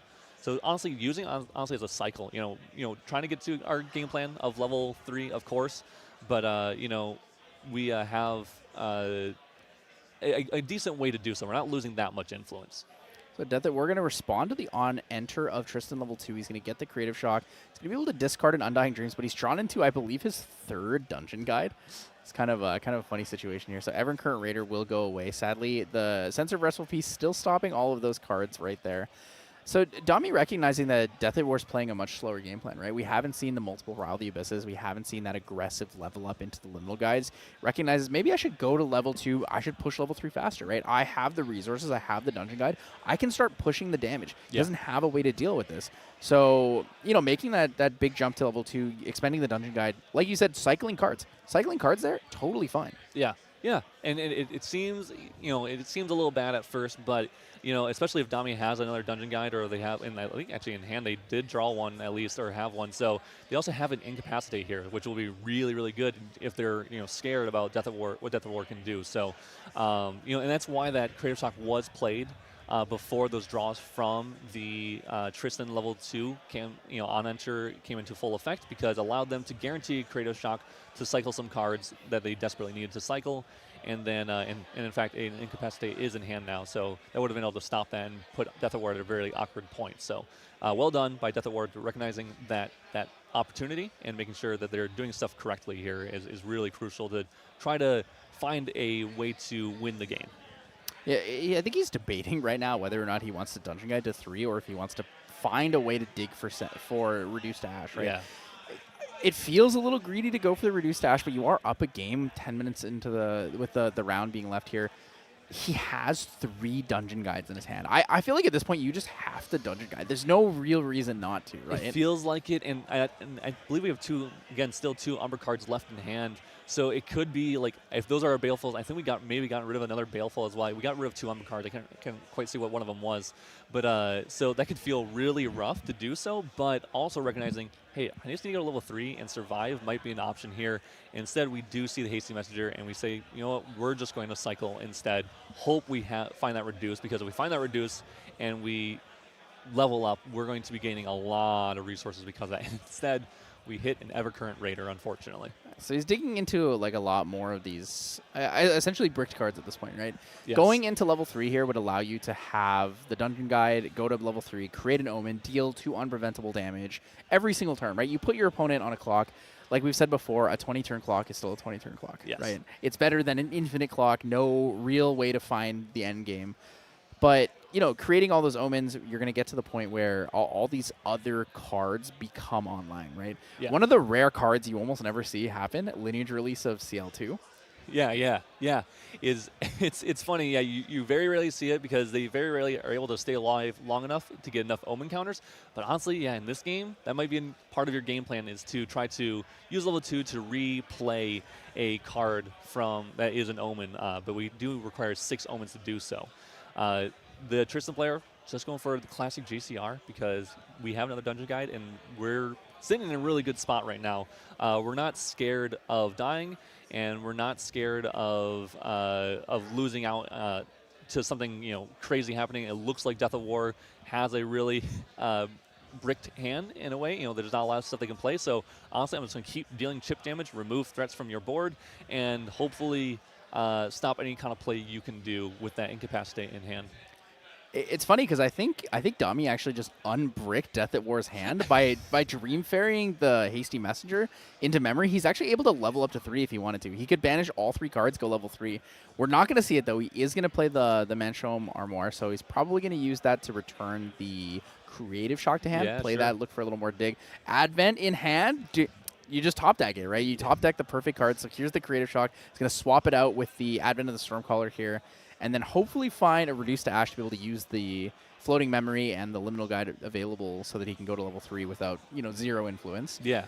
But I mean, at the point you're at, you don't even really need influence, right? All you need to do is play one Baleful Oblation. You win the game. Yep, you're going to go Orb of Sealing next turn. So honestly, maybe you just DG this turn and hope that you can start playing those Balefuls every single turn. Because if you go DG this turn, next turn you can go Orb of Sealing, and then you can start just playing your Balefuls to try to close out the game and hope your opponent messes up by not having enough influence for an incap or maybe even enough for like a large veiling, and then you can just sneak out a win. And especially with only 7 minutes left on the clock, 7 minutes 20 seconds, it's going to be up to the Tristan player to close the game out, because if they don't, then it will be a 1-0 victory for Ciel. Yeah, so both players have, actually they have, so looking at Deathatwar, he does have the kill turn in hand. Dami actually has both the answers. He has the Crystallized Destiny. He also has the Incapacitate. Yeah. So we're looking at a 7-card hand for both of them, right? Deathatwar with the Ciel bonus, 3 cost for Baleful Oblation. Looking at the Profane Bindings, if he has one to stop the Incapacitate, would be 2 cards in hand, so needs 7 cards to play his combo for kill. Dami 7 cards could play both. Could play the Incapacitate on one, allow the resolution of Profane Bindings, and then go into a Crystallized Destiny to block the Baleful Oblation and change the addition to all of the next activated cards, because it's blocking 7 or more, preventing 7 or more damage. So both players kind of playing a big game of chicken right now, right? They're in a way they're in a position where they need to kind of test the waters and see where their opponent has their flexibility. And we do see an Asen, so we're just gonna from Tristan, we're just gonna keep building up this board, making it bigger. We have, it looked like Dami had 3 Shadowstrikes in hand, so we have a couple dead cards. So we're just going to keep on gaining essentially influence in a way by putting this ace on board. We're going to get back that Windblessed Lookout to hand, and then we're going to hopefully still just slow down the game. We're not scared. We feel like we're in a really good position, and then we can just go for a large Shadowstrike later on. I think we're going to see Orb of Sealing here. Orb of Sealing, Dungeon Guide to level 3. Yeah. Kind of gets around the sensor, stopping all of that floating memory. Nope, Chalice of Blood coming out again. Chalice of Blood is a very big kind of swing for the game, right? It's a pressure swing. If you're going to chip me, I'm going to be able to get this Chalice of Blood. I still have my Serene release available to me. I'm going to draw cards. I'm going to play around you trying to chip me, right? It forces Dami to play into this kind of setup where he has to have a Shadowstrike to find lethal. Yeah. And here we were putting 3 down. We're thinking about a Cremation Ritual or the DG, the Dungeon Guide here, onto, it could be a Cremation Ritual onto this Liminal Guide. It can't attack anymore because, well, currently can't attack won't at least be dealing any damage to our the enemy champion because of that Ascent with that intercept. So we're just going to Cremation Ritual it, start to gain even more influence, and we do, I think, see 2 Balefuls. So now Deathatwar may be thinking, okay, now I can level up. I can start getting that Orb of Sealing online, bring out the Orb of Sealing, and then I can go for those Baleful Oblations with that Advent to go for lethal lines here. It's also funny that he has all those advents in hand, right? So you could just, at this point, you could just Dungeon Guide straight up to level 3 and then kind of chill from there. Create the Omen counter, deal the 2 Unpreventable, have the extra life pool available to you. Yeah. But it does put you in a position where you have less influence in your hand, so your opponent might be a little more trigger happy with it. Sure. I don't know. It gives you access to Profane Bindings, which is pretty good, and I think it's something that forces out an Incapacitate in a lot of the situations. So yes. It can be a little scary because it does give you that -5 life. So I get understanding it feels a little awkward. We do see a Blinding Orb come out from the Tristan player here. Really, really good card. loses the Shadowstrike off the banishment of the Blinding Orb is a little crippling though. They had 3, I believe. Oh, okay. So they're good. They're fine with the Shadowstrike actually getting hit here. They have 2 more left in hand, so they actually are sitting okay. They can Dungeon Guide if they need to. The Deathatwar looks like 6 cards in hand, so this Blinding Orb might not be doing too much right now, but on those turns where Deathatwar is going to be playing multiple things, like you mentioned earlier, having that Incapacitate, having that Crystallized Destiny, and a Blinding Orb on top of that will actually stop a lot of tempo from Deathatwar. So Surveil drawn off of the Grand Crusader's Ring.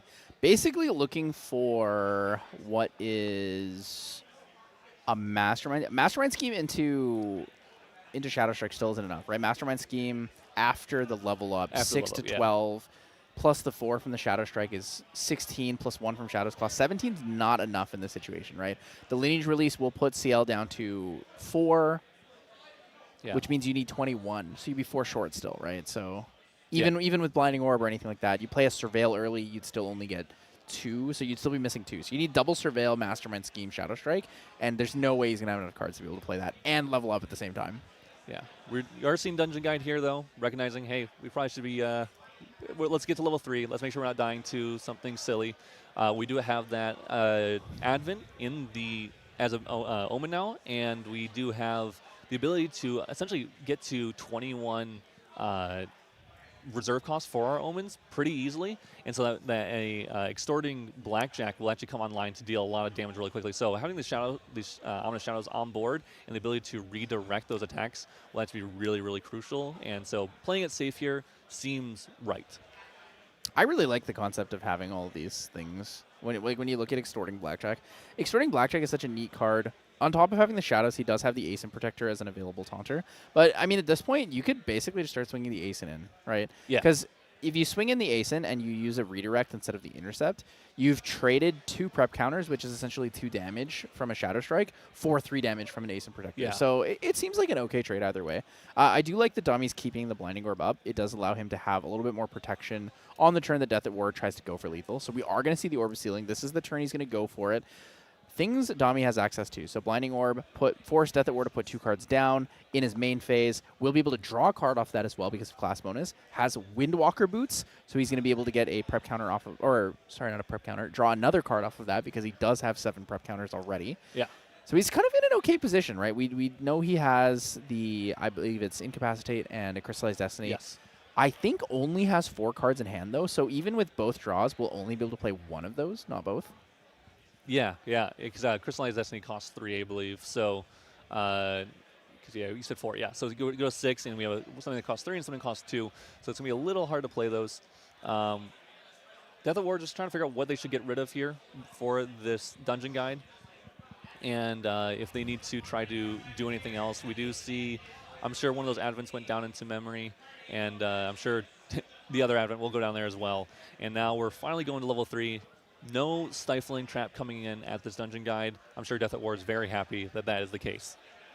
Yeah, so this is one of those plays that comes up a lot. Hold the Blinding Orb. In response to someone's Dungeon Guide, you Blinding Orb them to make them put more cards down so they would banish things they didn't necessarily want. Deathatwar banishing both of the Advents there. Domi's like, oh, I guess you just have it then. So he's going to get the Dungeon Guide banishment. Did not miss the fail to find here on Ciel level up. So Ciel Mirage's Grave has entered the field. I was a little worried, not going to lie. There was a little bit of a delay. I try to bring that thing out as soon as possible so I don't forget. But yeah, Deathatwar, remembering to go to level 3. You can fail to find on the dungeon guide.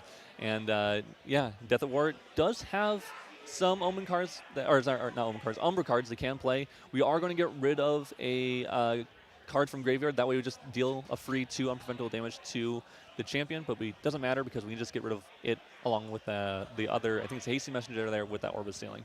Yep, so we do have overtime shown on screen here with 30 seconds into overtime. Deathatwar will be turn 0. Turn 1 going over to Dami G means this is his first of 2 turns in overtime. This will end at 5 minutes or 3 turns. So both players have the opportunity to get through there. Also worth mentioning, if you are here from older Ascents or older viewings of GA, the game does not directly end at the 5-minute point now. If there are things on the stack does fully resolve before the game is finalized.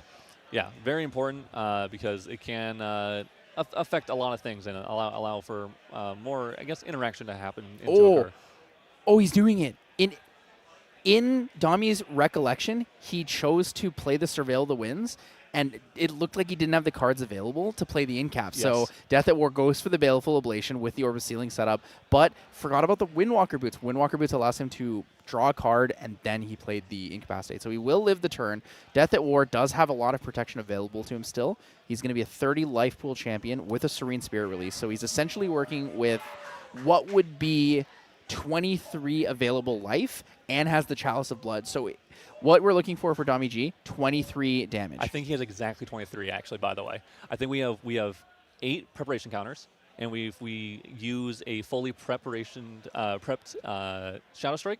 That will come in, so that's 8 plus 4, that's 12, plus the Shadow Claw is 13, and then 2 from each of the Shadows, which would be 15, then 17, and then 3, and then 6 on board, which is another 20, or another 6. So 6 on board neutralizes the Serene Spirit release, right? And then we're going to see, is it a Shadowstrike or is it a Slice and Dice? He has Shadowstrike in there. He's both, actually, I think. Shadowstrike, 8, 12, 13, 14, 15, 16, 17. And this is really smart. It's 1 short? I think it's 4. Right, 8 plus 4 plus 1 is 13. Plus 4 from the Shadows is 17. He needs 1 more, doesn't he? Or is he 1 over? Did I miscount? Is he 1 over? Wait, we're doing 13 with the Shadowstrike, putting them to 32. Minus and then 6. Oh, it's exact. Exact, yeah. So it's exact, assuming that he doesn't he didn't draw anything off the Resolute. But he also didn't fully prepared this. He kept 2 preparation counters, which is actually going to prevent a lethal from happening here. Unless we can play something from hand. We don't have anything from hand that we can play, but we do have another Incapacitate and Crystallized Destiny. So honestly, we're maybe okay with this. You know, we're playing a little safe. We're a little worried about what Deathatwar could have here. I don't think there's anything he can have here. Did he miscount it? He might have miscounted. He might have forgotten. Oh, he didn't. He drew a Rile the Abyss and the Undying Dream, so none of those things would help him survive this. So he's going to take the 2 here. He's going to go to 28. It's not going to be short. Yeah. He's going to be short a tiny bit of damage. You have to remember that Ciel is at 30 life. That is something that people definitely do forget as well, which is Lorraine, Jin, Merlin all have 28 life. And so we haven't seen Tornoris in the meta. So remembering that, you know, Ciel is a Guardian that has the highest life pool. Guardians have the highest life pool, so being at 30 health does come up.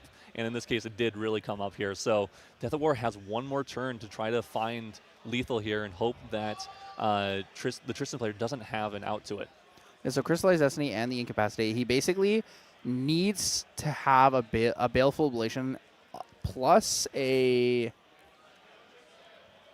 plus the Profane Bindings. So he chose to go for the Consumption Ring. I think if he had gone Grande Saunière, he'd be able to attack with the Saunière, force the redirect. 1 damage comes in from the Dungeon Guide to put him at 10. Then he Balefuls for 15, then plays the Profane Binding. That's exact lethal with enough cards in hand, right? Yeah. In this case, he actually might be short 1 damage. And I believe both those cards were down in memory, so maybe he's just a little worried that would be the case, like that would happen. But we could just swing. We can redirect for this on this dungeon guide. Oh, Omen counter. He gets an Omen counter level 3 for the 2 unpreventable, and then Baleful Oblations afterwards. Either way, he would still win the game because he's 1-0, but this allows him to get the 2-0 convincingly should he wish to have it. So he's waiting for the Consumption Ring. So this 2 damage should have gone through Unpreventable to Tristan, so he should be at 11, I believe. Yeah, so it would be 11 in this turn. What he's waiting for is, in Recollection, pop the Consumption Ring and then Baleful him after it resolves. Yeah. So, I mean, that makes sense. But either way, he is going to win regardless. Yeah, they did win 1-0. Well done to Deathatwar and the Tristan player, Dami, for playing that match. Hard matches to play, like a lot of interaction back and forth. Had to play around those incapacitates, playing around that Crystallized Destiny, and on Deathatwar's side, having that Profane Bindings to stop a lot of those interactions, and of course, trying to find all the actual win condition of the deck.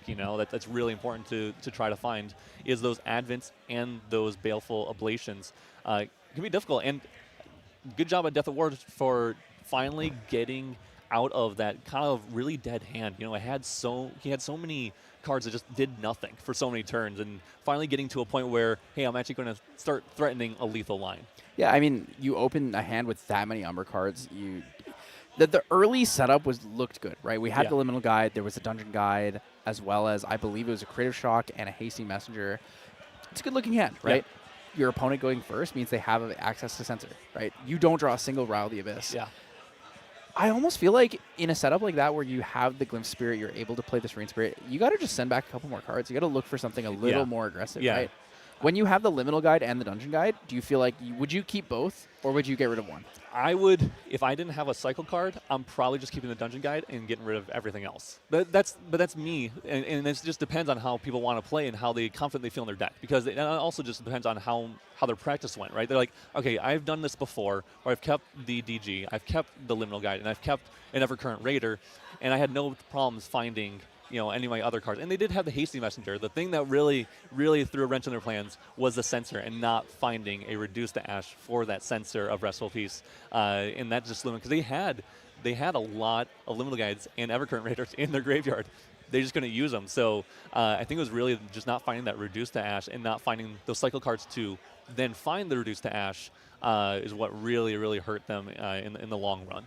And it's extra tough, too, because when you're looking at the way Ciel works with the banishment for Omen counters, cards like Manchom Armoire, if you get one cycle card, you can get another one back the same way, right? You can play a Rile of the Abyss, you can banish it for an Omen counter, you can play Manchom Armoire, swap it out with a card in your hand, play it again, right? You just need to get the one. Yes. Which is why I always wonder, and I'm asking you specifically because you are someone who is playtesting a lot, right? You are Untrue Champion. You guys do playtest a lot within your own group and with other groups, with main deck and such like that.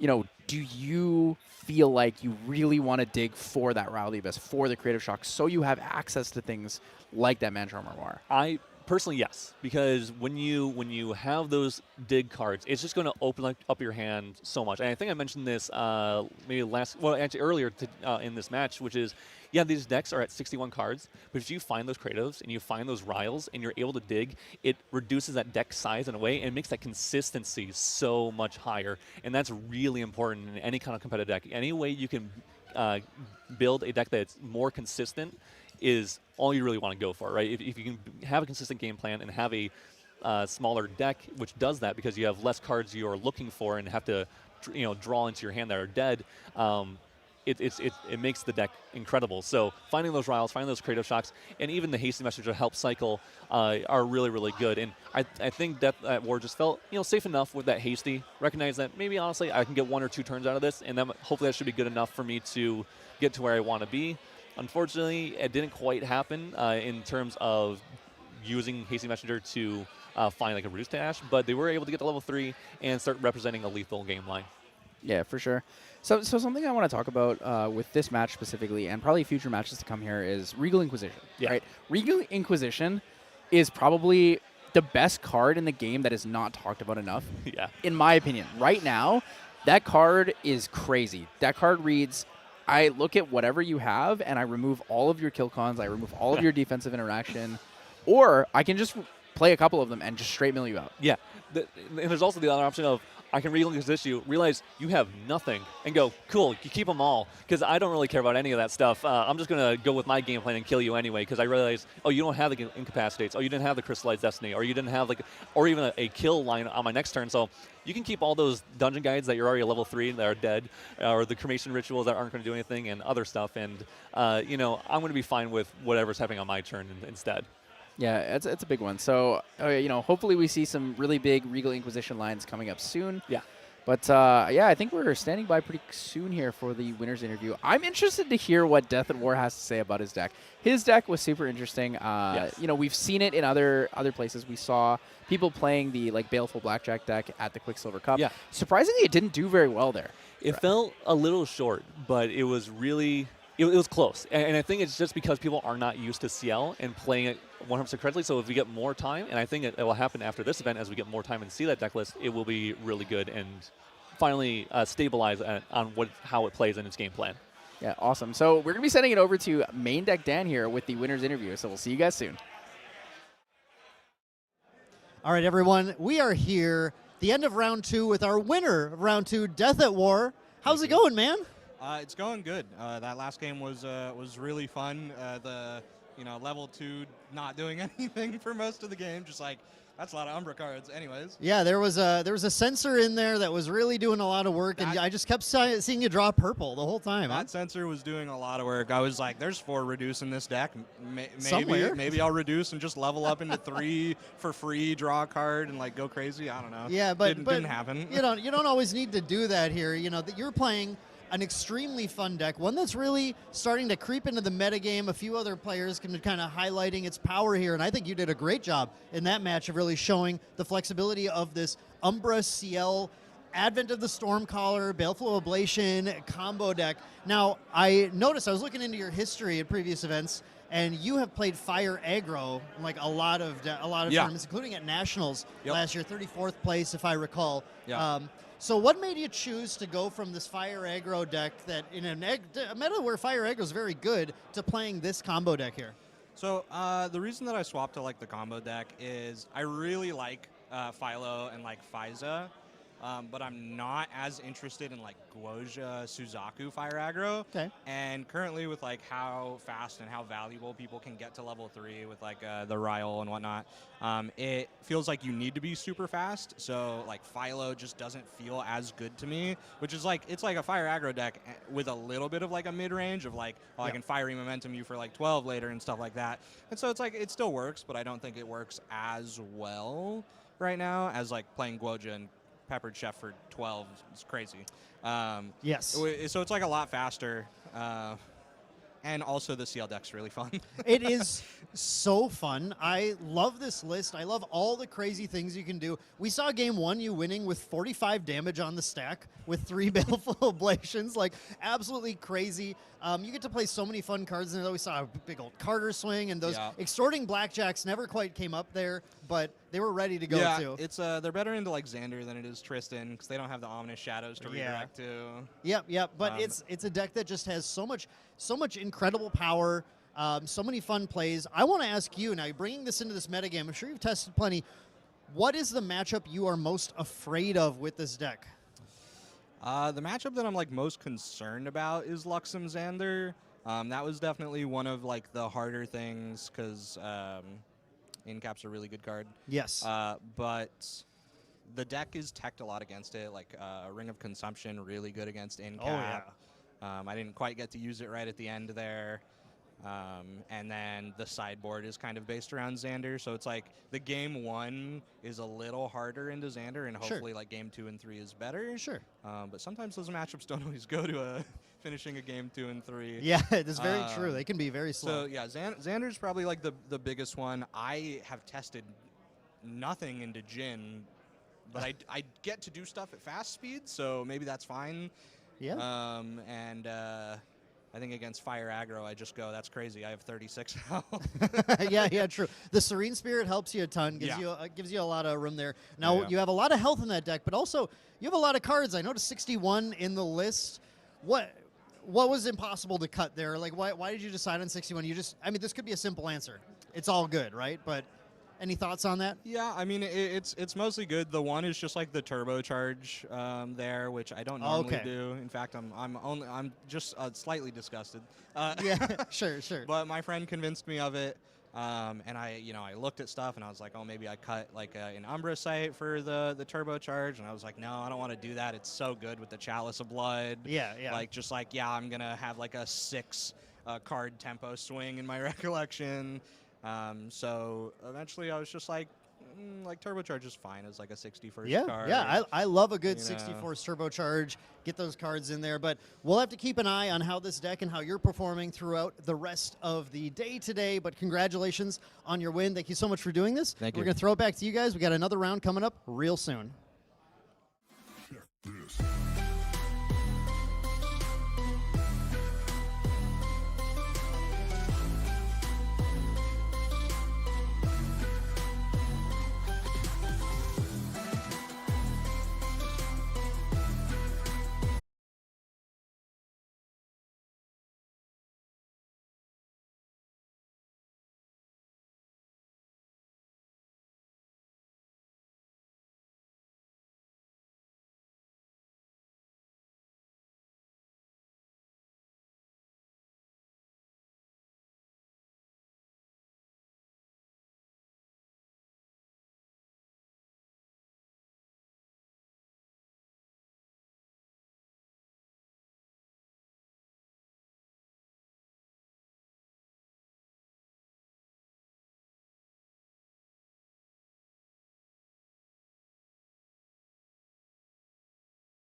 Deck Dan, welcome back, sir. How are you doing today? I am doing wonderful. Man, I got to say, I love that Ciel deck. It is so cool to watch play.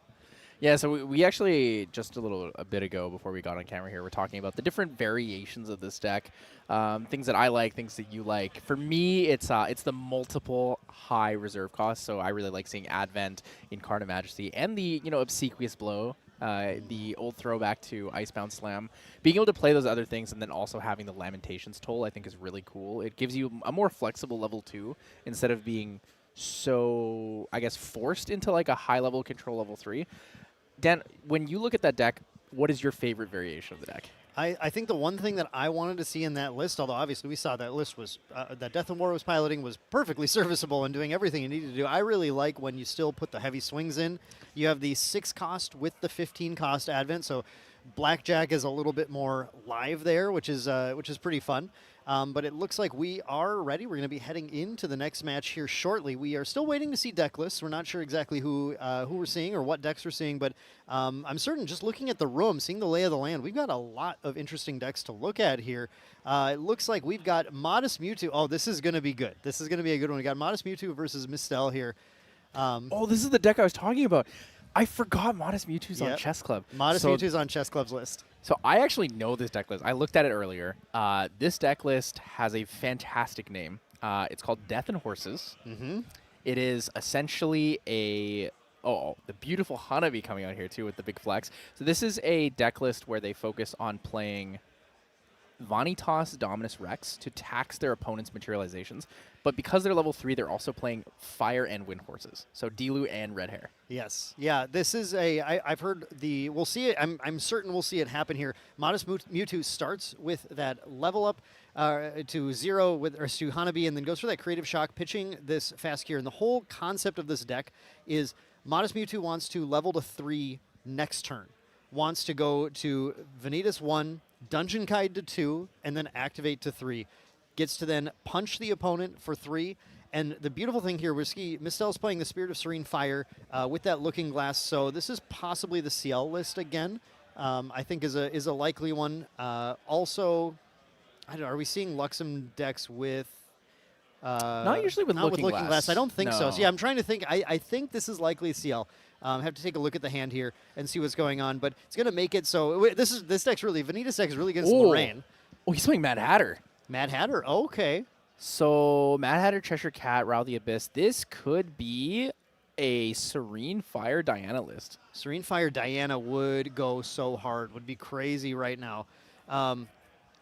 Actually, it could be Polcock as well. Some people are running Serene Fire to play Polcock so they can open a better hand. Yep. And Polk, I saw a number of Polk lists today as well. So very excited to get these deck lists and see exactly what we're dealing with here. But to the point here, Vanitas, level 3 will start punching for 3. And then you said, Tyler, there's a tax effect, right? It's going to be +1 on anything you materialize in the next turn, which is going to cause that level 1 to cost 1 more. If the opponent's on Lorraine, it causes both the level 1 Lorraine and the sword you materialize to cost 1 more as well. It can be absolutely devastating here, but Mistel just going to go for that Cheshire Cat. Spell Shroud Stealth 1/3 has activated abilities of Distortion Regalia, so if the Cheshire Cat isn't dealt with, which might be kind of tough for it to be dealt with here.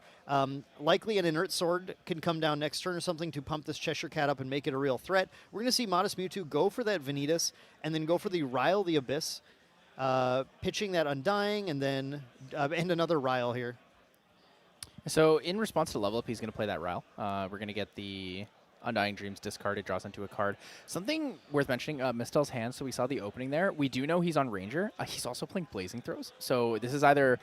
It's either going to be Polcock or it's going to be the level 1 Fire Burn Aether spell focused Diana. Very excited to see either way. Fractal Sparks comes out here from Modestmewtwo. Don't think he drew into the Dungeon Guide, so he's not going to be able to get that set up right away where he immediately goes for that taxation build. Yeah. So that's why we saw the Rile into the Undying Dreams, right? Trying to dig for that Dungeon Guide so he can start punishing this. Exactly. And now Fractal of Sparks, that must mean that we're seeing Searing Rebukes in this list as well. That's got to be the case. Are we...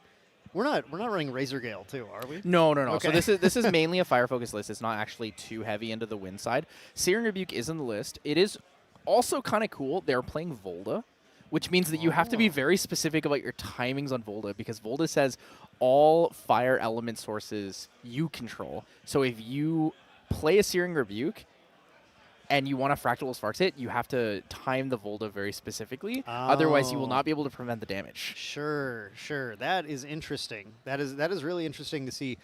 So we're definitely going to see, I think, a different match. This is a fire v fire, but man, two completely unexpected decks for a lot of players, especially this Vanitas one. But we're looking at eventual Paramore coming down, so definitely have a Specter build on Mistel's side, but more of an aggression Specter build that's trying to pitch some of these powerful Specters and then bring them back with the power of the Blazing Templar as well.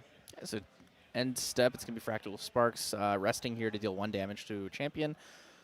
Looking at Modestmewtwo, he's going to probably level up here. Going to go straight into it.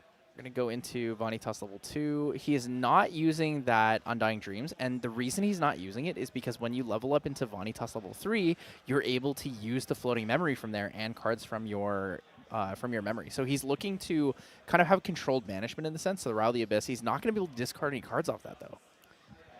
Yeah, Ryle missing all discards is a little rough, but obviously you go for it because, again, yeah, if you, like you said, if you can hit that float, then you have a really, really easy controlled discard, controlled banish going into that level 3. But certainly just needs to play one thing here with that one float already to be able to get that level. Going to go for that Dilu, and then here we're going to, activate Vanitas, go for that controlled banish. There's that float, and then we're just going to lose a Fast Cure and a Beseech, which is unnecessary. We got Beseech in here too, not just Dungeon Guide. Lots of ways of trying to get that turn 2 level to 3.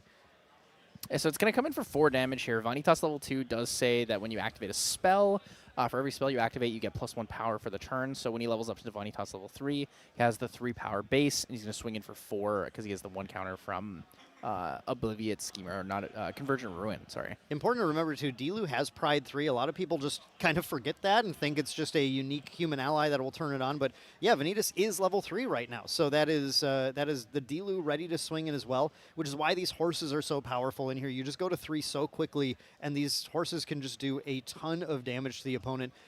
Passing the turn at that point, still has a few cards in hand, has that Fractal of Sparks. Like, Modestmewtwo is really in a strong position right now, and both players are playing those Serene Spirits as well, right? So there's a lot to think about. Yeah, so Pocock level 1 here. We do see Mr. Boisterous Ride come out. One of our favorite friends here at Brightwing would be so proud to see Polcock on stream at the 2-0 so far. So on enter, if there's another Fire Element card in Polcock's lineage, the next Ranger ally you activate this turn enters the field distant. Now this is really relevant because if he has Ranger Boots, Ranger Strides, he can use Cheshire Cat plus the Ranger Strides to give additional ranged 4 twice to this this Ranger ally. Yeah, and I apologize. I misspoke. We do have, it's Hanabi on the Vanitas side, not a Serene Fire. These 2 new lists are just so innovative in different ways. But yeah, I think that's a lot of potential damage that Mistel can start to push. Polcock it's just great to see. I'm just so excited to see a Polcock and a Vanitas. These are 2 champions from Alchemical Revolution, kind of these off regular champion lineages. Both of them, but doing extremely well at today's tournament. Yeah, so drew into the, I guess, pre-recollection, we're going to see the Creative Shock draws into an Ignis Deus. Useless at this point. He's already leveled up. Ignis actually would have been really nice to use before or in response to the Vanitas attack or in response to the on-champion hit trigger, because then it would have made leveling up cheaper, allows him to materialize something else for that same cost. Mistel going for a pretty aggressive play. Now this Mad Hatter we've seen a lot of good work with in some of these various decks that are using, like you said, once these Ranger Strides combos. The whole idea is that this is a very efficient unit when the range is taken into account. You can punch even more damage onto it with the Strides and your distant enablers. And Polcock, of course, is very capable of running a lot of distant enablers, but most importantly has that on-enter. You are able to make the next ally come in with distance. So just like Modestmewtwo is able to throw out a ton of powerful damage on their last turn, Mistel here is also putting a lot of damage right back into Modestmewtwo. Both will have a good amount of life to kind of push through here, though, to secure the victory. Interesting. So Mad Hatter enters the field. It is a Ranger unit. It does not He does not. It declines the you may banish a material deck card at random. So he realizes he can't get the one shot. Doesn't go for the random banishment. Bring out Ranger Strides, pop Ranger Strides, and the Cheshire Cat on the Mad Hatter to give it ranged 11. So it would swing in for 12 here. It's not enough to push Vanitas. So he's actually going to clear the Dilu, play around that board state, and we are representing a decent amount of damage on board here, right? It's pretty comfortable for Mistel, but Mistel, being Polcock, only has a 19 life pool, very close to dying. Yeah, I mean, I think in this case, Mistel just concerned about any potential interaction from Modestmewtwo in that phase. And Modestmewtwo goes for the Terrafring here now, is going to really try and slow down Mistel. This Vanitas deck is really strong, right? It can push a lot of damage out, but it does go down pretty significantly on cards to put that Vanitas out there. So the question is just, can you get the game secured in the amount of time that you have? But powerful cards like Terrafring, we've seen these forever, very, very good at just holding down the fort. Here we see the Inert Sword coming out, which is going to make Cheshire Cat more powerful, right? Cheshire Cat is going to gain the power from this sword as well. So Cheshire Cat is certainly going to be a powerful swing. Mistel's got a lot of cards in hand and can swing a number of times, but not enough to push through, I think, the amount of life Vanitas has left right now. So Mistel might just take a turn off whenever that Terrafring does get popped. Yeah, I think we're deliberating over the order in which things work with the costs for Inert Sword. I believe it's only the materialization cost that has increased. I don't think the effect of Inert Sword's additional cost should increase. No, I don't believe so. It should just be increasing the cost. Yeah, it should be increasing the cost of the card by 1, and the additional cost should still be 2. So we're going to see the banishment here for Inert Sword. Inert Sword, I mean, like you said, it's such a good card, right? Even if you don't necessarily need it directly for the Cheshire Cat, being able to swing with your champion is not bad. I mean, it's just a 0 cost 2 damage weapon. You pay 2 before Recollection. You pick those cards back up anyway. So overall, you're gonna get a lot of value, a lot of flow. So we're representing what 3 from the Cheshire Cat, 2 from the Inert Sword, and then 2 from the Paramour. Should he put all his cards down? That's 7 damage. Only puts Vanitas at 14. Yeah, that's not nearly enough here, and we're starting to see already the power of that Vanitas taxation. Every single time Mistel wants to materialize anything, it's going to keep costing 1 as long as that Vanitas keeps swinging at Polcock. And Polcock has already taken 15 damage. Now, again, that Modestmewtwo has to deal, but Modestmewtwo has, close to that already on board, so it's not going to be too difficult to get there. Mistel does decide to just push that aggro, expecting that the Serene will keep him safe and hoping that nothing else is going to kind of get in the way of swinging for potentially some more damage next turn. But instead of actually pushing at Vanitas, decides to clear that board off and buy even more time. But here we see the fire side of this Vanitas deck. Like you said once, this is a highly fire-oriented deck, so the Impact Hammer gets to come down, and gigantic swings are completely possible with this. So Impact Hammer going to come in here for 5. So 2 from the Impact Hammer, 3 from Vanitas, 5. So recover down to 10, up to 5, 15, back to 16, basically where we were before. On champion hit effect will apply. And then should he use this Fractal Sparks later, it's going to be in. We're going to see Verruckin Acolyte. Interesting. So Verruckin Acolyte will be able to destroy that Inert Sword, but also because we're playing a level 3 deck, Verruckin Acolyte has that level 3 effect where you're able to deal, you get 3 power. So this will swing in, put it to 18, and it's going to look really good. It's going to put him in a position where Mistel does not have a lot of availability to survive the next turn here, right? He's not going to be able to push 15 damage onto Modest unless he's able to find a combination with the Ranger Strides, right? Ranger Strides could set up here where he plays that, gets the Ranger Strides out, uses them with the Cheshire Cat to find distant onto this Mad Hatter. Also, we do know he has the Blazing Throw in hand, so other options too. Yeah, we have this coming in here, just like you said, I think really respecting the Ranger Strides play, using that Verruckin to take care of that Cheshire Cat. Really, both players are playing pretty carefully right now, trying to take care of each other's boards, trying to prevent as much damage as possible. It's good to see a lot of that respect from the Vanitas deck, despite having, definitely the health advantage right now, the life advantage. Understanding that there is a lot of pretty crazy potential for either deck to blow out a ton of damage each turn. It's really unfortunate that the banishment for the Quick Draw Piercer was the Blazing Throw. Blazing Throw combo with Quick Draw Piercer is quite nice. Being able to Blazing Throw it, sacrifice it, so you get the on-banish draw card effect, allows you to cycle another card in your hand while still finding damage. Yeah, here Mistel just pushing in damage. Again, I think it's crazy that Verruckin Acolyte destroying a 0-cost Regalia after making your opponent pay 1 for it is like just such a gigantic advantage. But we did have another Blazing Throw, so Mistel must have felt pretty okay about that, going for that. Still gets to draw that card off of that Piercer, which is nice. Dealing some extra damage, starting to threaten Vanitas. Vanitas down to just 8 life remaining. We have a chunk of damage on board, and I think definitely a lot of potential to find that lethal line here. And still that Serene, or did we pop the Serene? Yes, so the Yep, Serene we was did. released, used to go from 16 down to 10, and then the Impact Hammer with the attack came in for 5 more. Verruckin Acolyte on the field destroys the Inert Sword, and then swings into the Mad Hatter. Actually swings into the Mad Hatter Right. to remove the Ranger ally specifically. So we're going to see, I mean, it's a tough position, right? Because next turn is death, right? Right. Impact Hammer swing for 2 with the Vanitas base for 3 is going to be 5 damage, puts Polcock at 20. That's it. Yeah, I mean that will be game from Vanitas' side here. Another, yep, exactly what Yeah, and happened. they're just calling it. Yep, they call it. Game 1 goes to Vanitas. Modestmewtwo, showing the true power of that taxation. A really cool list, kind of an out of nowhere list. Coming here. Well, Polcock is certainly a very fascinating list. We get to see, I think, Mad Hatter being a card that was extremely underrated right when it was revealed. A lot of people afraid of that random banish, but players started to realize all the power in Polcock just being able to guarantee the distant on Mad Hatter can push a lot of damage. So both players, really, really cool decks. And we're going to go into the sideboard now and see how both players might adapt their deck to deal with what's coming in. What do you think? What do you think now with Mistel on the loss here? Needs to win 2 more. What do you think Mistel needs to put in to kind of hold the fort down against this unexpected Vanitas?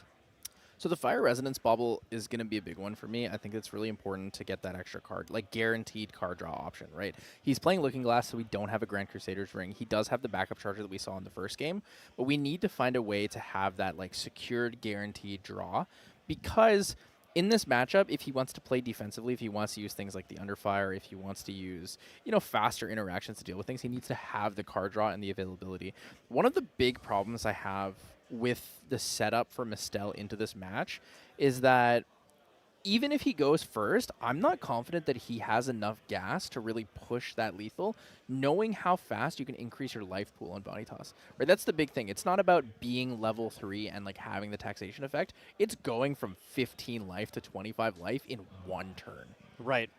Now, I think another card that might be really important is actually that Crystallized Destiny. It can be tough if that Fractal of Sparks is in play to really get that to resolve, but if you can get into a situation like that where Modestmewtwo punches in with the Vanitas and you just want a turn free of taxation, if you can resolve that Crystallized Destiny to prevent that damage, you have that chance then to take that next turn and really try and get that damage push. And I think that was something we saw with the Mad Hatter too, right? Mad Hatter materializes, I believe. So that also would have cost 1 from the Vanitas, if I'm remembering the effect correctly. So really just like kind of opening up a turn to be able to go, okay, now I can go ahead and I can level, play Mad Hatter, get that gigantic kind of damage combo off.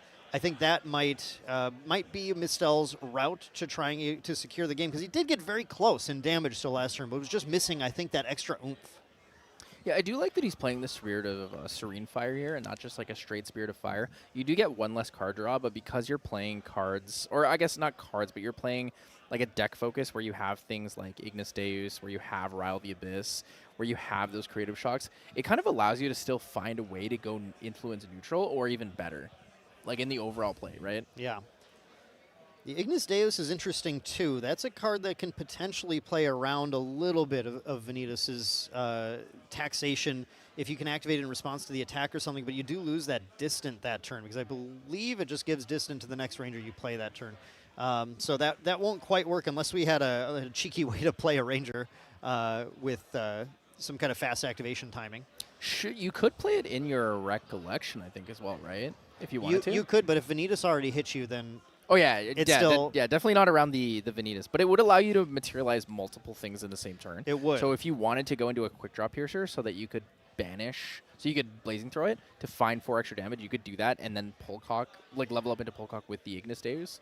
I guess it just gives a lot of flexibility in the way you want to choose your materializations. Vanitas, obviously, on the other side, kind of does not give you that flexibility. He really, it just a gigantic slap in the face when you're trying to like do anything in the game. Yeah, exactly. Now, as far as Modestmewtwo's boarding, I think the thing I immediately think of, obviously the geysers could come in just for additional damage if he feels like he needs it, but I'm not sure that he necessarily does here. The Dream Fairies are maybe useful because we know that Polcock does rely on allies, but they kind of shoot their shot right away, and then they're less powerful. So maybe that's too slow. What do you think, Tyler?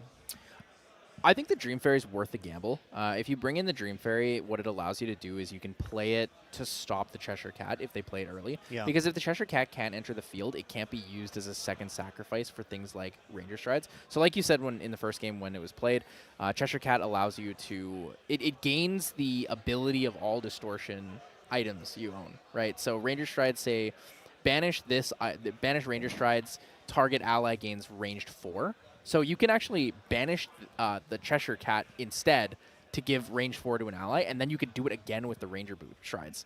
So if you're able to remove it from the field with the Dream Fairy, it is potentially big, but I'm not quite sure if it's a big enough gamble for Mewtwo to want to put into his deck. Yeah, it's definitely tricky. Now we see Mistel taking the first turn, as we would expect here. That Looking Glass comes out, and then the Spirit of Serene Fire. And really, we do see a Heated Vengeance that's going back, actually. Not what he's looking for. See. Oh, that's what he's keeping. Oh, that's what he's keeping. Okay. I was like, that's interesting. I was like, why, putting Heated Vengeance back is like, what are you digging for? Yeah, that's actually a player preference. The cards you're keeping, do you put them down or do you put them... Right. To keep them in your hand, right? I always put the cards I'm putting back down. So I do the opposite of Mistel. So it's always, you watch people do that, you're like, oh, I wonder which one they're doing. Yeah, I got big tricked by that. But here, I didn't get to see what got drawn here, but an interesting pass on the first turn here, potentially with, obviously, we have the Riles, we have Ignis Deus, we have some pretty strong stuff to play on Modestmewtwo's turn. Now, the question is, how fast is Modestmewtwo going to get that level here? Goes for Hanabi and then plays a Creative Shock. And we'll get to start to see a little bit more of Modestmewtwo's potential action here, pitching that Liminal Guide, getting very ready. Another thing that really, I think, enables the power of this fast leveling deck now, those Liminal Guides able to draw those cards back as you're quickly leveling on your turn. Yeah, additionally to this, he does have a second Creative Shock in hand. Knowing he went second, he has 8 cards. Could play the second Creative Shock, discard maybe a Floating Memory, get the Floating Memory for the +1, and the Liminal Guide for the +1 would be pretty insane value.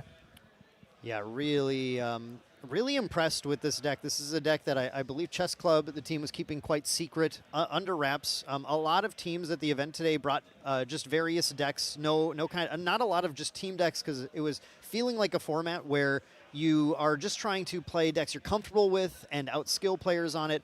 But Chess Club showing up with a very unique list that they were all on might make all the difference. We might see a lot of Vanitas in Top Cut if it continues to do well for them. I really like that. I like the comfort of knowing that there's a lot of different decks that are playable in the meta. We talked about this with the World Championships, which we had recently. It was an open field. Play what you're comfortable with. Lots of decks are good. Even now, we're seeing kind of the similar situation where all these decks are viable, right? We look at the meta decks. There's tons of meta decks. There's tons of different Rile decks. There's aggro Rile decks. There's level 3 Rile decks. There's decks that don't play Rile. There's allies decks. There's so many things out there right now. Even the 2 decks we're seeing on stream, both of them play Rile. Neither of these are even remotely, I would say meta. You could maybe argue that the Mad Hatter deck is kind of meta, but I mean, it's early season aggro, right? It's one of those things where people play it because that's just how they are. So in response to the level up here, we're going to see the Creative Shock come out from Modestmewtwo. Wants to find another Liminal Guide to discard to draw 2 off that. What are we going to discard here from Creative Shock? Discarding a Rile the Abyss. So no additional float here. That Liminal is also coming out, so waiting. It's interesting to resolve the Creative Shock before the Liminal. You'd think the Liminal giving an extra turn might be a little spicier, or an extra card might be a little spicier. Yeah, because he could have had the potential to draw into the Rile the Abyss as well. Exactly. But I guess maybe he was trying to get the high roll and get the second Liminal Guide out immediately? Yeah, you must just be going for, if I draw Liminal, then then it wouldn't have triggered because it wouldn't have been there during the level up. So I don't think that would have worked. So I'm not entirely sure why that was sequenced exactly the way. But here, speaking of sequencing... Well, it was level up on the stack. Level up on the stack. Then it he was played level the up on the Creative Shock. stack. Yeah, oh, on the stack. okay, then the level up resolves and you get the second. I get it. That makes sense. Then that definitely makes sense. Now we're going to go for that dungeon guide here, straight to level 2 here. With that liminal guide, this double guide is really giving a lot of just kind of advantage to Modestmewtwo. Now it gets to immediately, after playing, needs to play one more thing here. Play one more card, and then we'll get to activate that Vanitas level 3. And exactly like we saw before, the Dilu, how nicely do these numbers all line up? Banishing these 3, activating the Vanitas level 3. So yes, we are going turn 2, level 3 Vanitas, swinging in for 3, and then it'll be 3 more from Dilu and 1 from each guide. So a remarkable amount of pressure coming down, plus now that materialized pressure. We do have a float available for Mistel, but still going to end up having to lose something if he wants to go for like a Polkop level 1. Yeah, so we did notice, I don't know if you saw that, in his hand he does actually have the Cinder Geysers in there. Does have the, okay, so did put the, just decided, all right, I'm just going to try and pressure as fast as possible then with those geysers. Yeah, I think the flexible card in the, I guess the Death and Horses build is the Volda, right? Right. The 3 Voldas, if you know your opponent's not playing anything that has a bunch of defensive interaction prevention, deflecting edges, veiling breeze, stuff like that, you don't actually need Volda, right? You can just bring in something else that pushes the game plan, and so I think that's where the swap was. It's just 3 for 3 direct. The Crystallized Destiny, if they came in then, those could surprise Modestmewtwo potentially. We could see, the last game still was remarkably tight. Now this is a faster start from the Death and Horses deck, so it might be a little more one-sided, but I would not be surprised still to see Mistel do some, like it would just take a Mad Hatter play potentially to suddenly push a lot more damage back in and force Modestmewtwo to have to close it really quickly. Yeah, so we're going to level up into Polcock 1 here, banish a Intensified Pyre, I believe. That's the one where it says Kindle, and then if they have 8 cards in Graveyard, it deals extra damage. Ooh, we saw a Blazing Throw drawn here as well. Is that a Mad Hatter in hand at the back? I hope so. No, it's not. No Mad Hatters. Okay. No, it's I think it's another Intensified Pyre at the back of the hand. Okay. Also, I just realized this thinking about this. It's probably not called Death and Horse. It's probably like Horse and Taxes. Horse and Taxes. Horse and Taxes makes sense. way more sense. Yeah. Yeah, Horse and Taxes does make a lot more sense. But either way, they're all guaranteed basically in this. So we do see, this is what we were looking at last season with this Polcock deck when we had a few people who were trying to jam this. But this Automaton Bomber does just a ton of damage. It's not a Mad Hatter, no, but it is a big old chunk of 5 range damage coming right at the opponent here that Polcock guarantees, which is nice. Oh, that's going to be punishing. So we're going to see the Censor of Restful Peace. So this does turn off both the Vengeful Paramours that are in Graveyard. So their Ephemerate ability will not be active, as well as when clearing the Automaton Bomber here, the class bonus Floating Memory will be turned off as well. I mean, Modestmewtwo just goes right into it, turns everything sideways, immediately goes to rest for all the attacks, declares all of them straight through, both the guides taking out the Automaton Bomber. Vanitas going to punch you in the face a little more. It's a simple but effective way of attacking the metagame right now, just knowing I'm going to tax every single thing you're doing, and just anything I have on board, I can focus on just controlling the rest of the game. Deal with that bomber, put out the sensor, and then just start hitting you. It surprises and impresses me every single turn we see play out. It's really neat because there's so many different ways to find this kind of aggressive push, right? Like, it's very simple and straightforward. The games go by really fast, so you have a lot of time to think about your plays. You don't have to worry about hitting OT. You don't have to worry about, oh man, am I going to have to go 1-0 this game? Can I find a quick 2-1? You're able to just push, and really, really try to punish these Ral decks. And that's actually just Mistel and he just called it right there. Knowing that they're in the tax lock here, Modestmewtwo with the Horse and Taxes deck takes it 2-0. What an incredible deck. This is certainly going to be, I think, this has got to be like the breakout deck of the event, right? This is crazy so far. So he actually brought in 1 Fiery Interference, 2 Cinder Geysers there, 3 Cinder Geysers. So he took another card out. All the interference, all of the geysers, just wanting to stop everything possible, deal as much damage as possible, and close the game. I think he probably took out the Shopkeeps. Shopkeeps and Volda makes the most sense. So between those two things, I mean, this deck is the one to look for. There's so many interesting things coming along with this deck. We have such I want to call it a super unique setup, right? It is. It is the deck that a lot of people have wanted to make work. Like, we've tried playing so many different Fire Vanitas, Water Vanitas, and none of them have really felt quite this, like, aggressive and pressuring with the level 3 there. So, I mean, there's no other way to say it. I think it's really cool.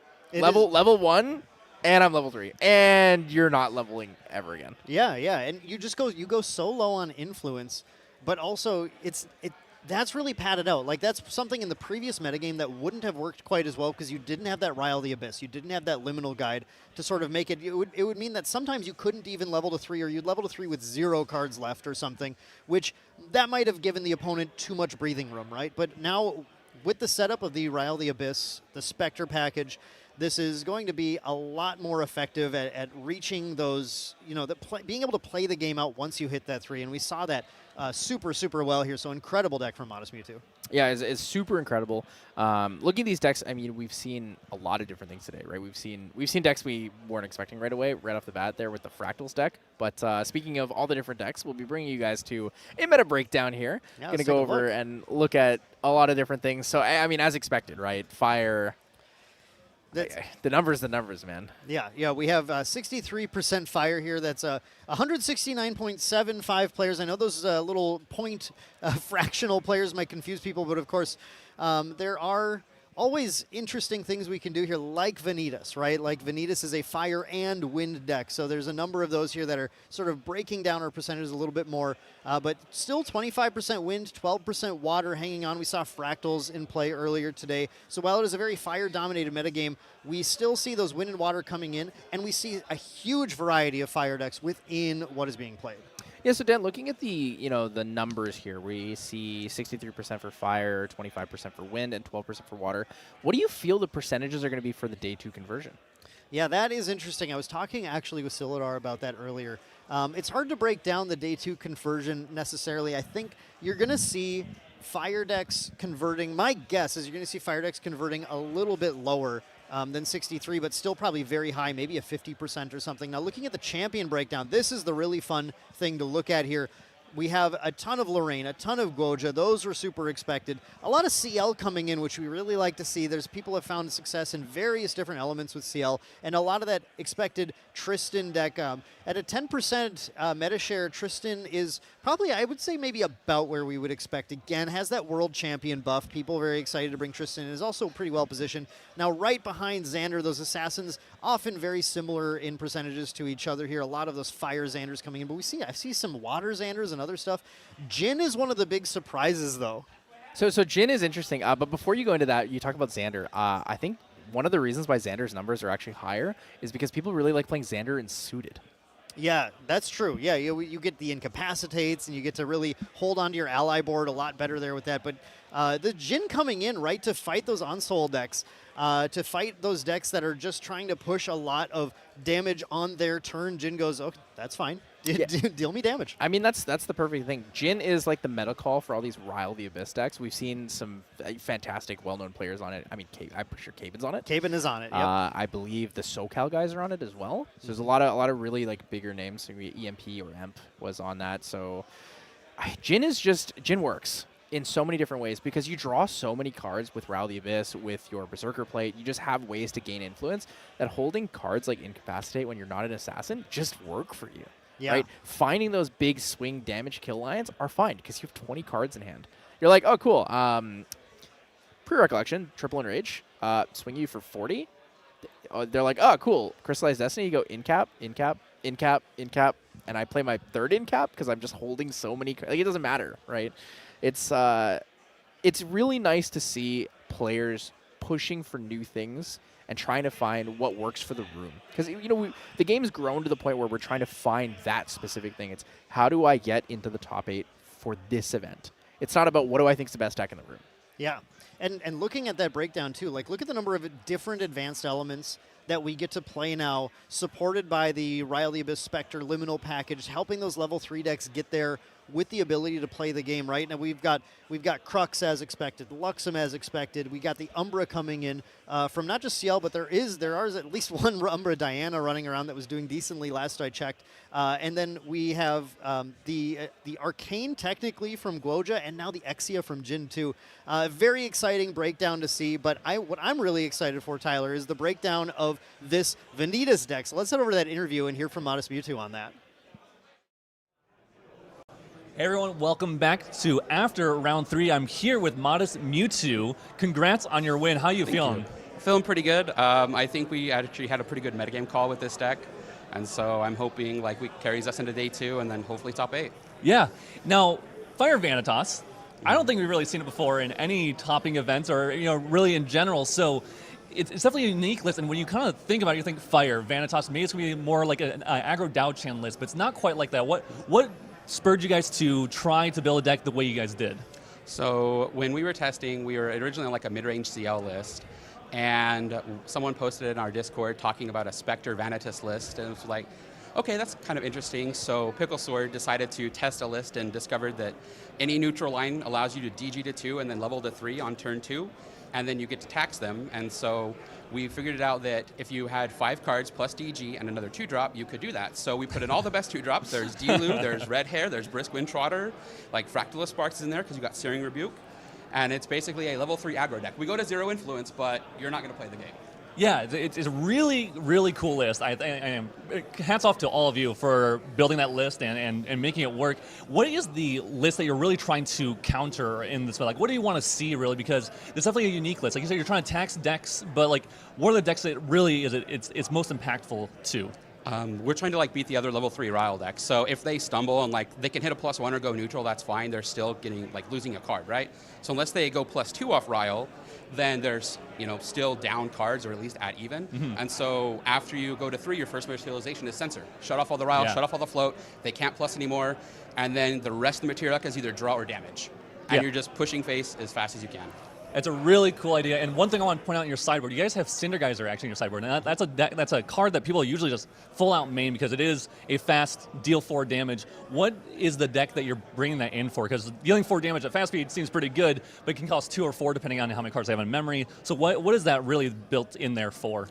It's built in there for like allied matchups like Suited or even the Restand decks. Because what you want to avoid is like them just OTKing you, right? And so you can't. There wasn't room main board for the Cindergeysers, and so we came up with them in the sideboard because usually when those decks are going all in, they go hands down, right, for their combo, and so they're going to have 4 in memory. And our goal is essentially to have 3 influence pretty much the rest of the game, so we can always play a 2-drop. Yeah. And so Cindergeyser kills almost anything that they can do. It gets around the 3 health stuff that they skirting step to get ranged. And so it's just there to donk an ally or like pre-rec, throw 4 at their face, rec, draw, punch. Like it's 4 damage face too. So yeah, it's a very cool really list. good. Yeah, I think that's like honestly, it's one of the best things I think everyone agrees about Grand Archive is like the creative ability you have with building decks, and I think Vanitas and the other spirits really lend to that well. So one last question for you: what was the reason for not running anything like Cleanse or like Purging Tempest? We are playing 4 Ember Crypt's main board. We discovered like cleansing. It's okay, but it doesn't deal damage. Sure, you get to exile their graveyard, but most of the time you just need to make a -1. So like if you're on the draw and you're playing against Merlin, they do their plus, you do your plus, but you Ember Crypt their plus. They're now neutral. They have to go minus to level, and then you turbo to 3 and force all their levels minus. Awesome. Like force just cards down. Yeah, cool. Thank you so much. Appreciate it. We will see you guys here next in round 4 of Ascent Boston.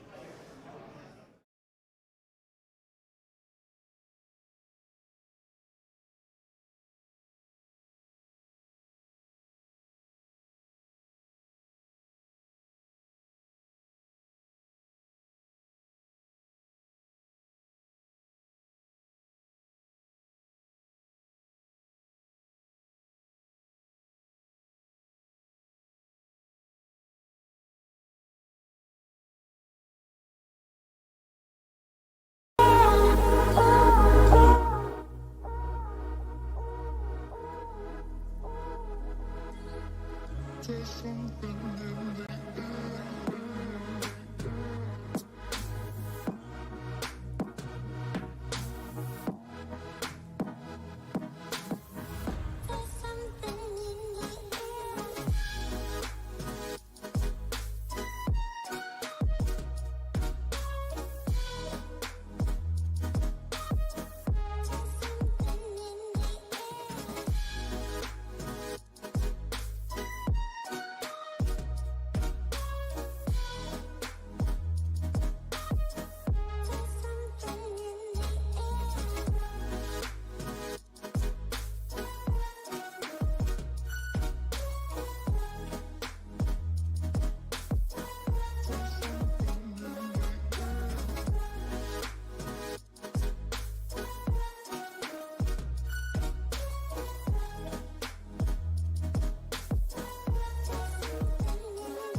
And welcome back, everyone, to Grand Archive Ascent Boston.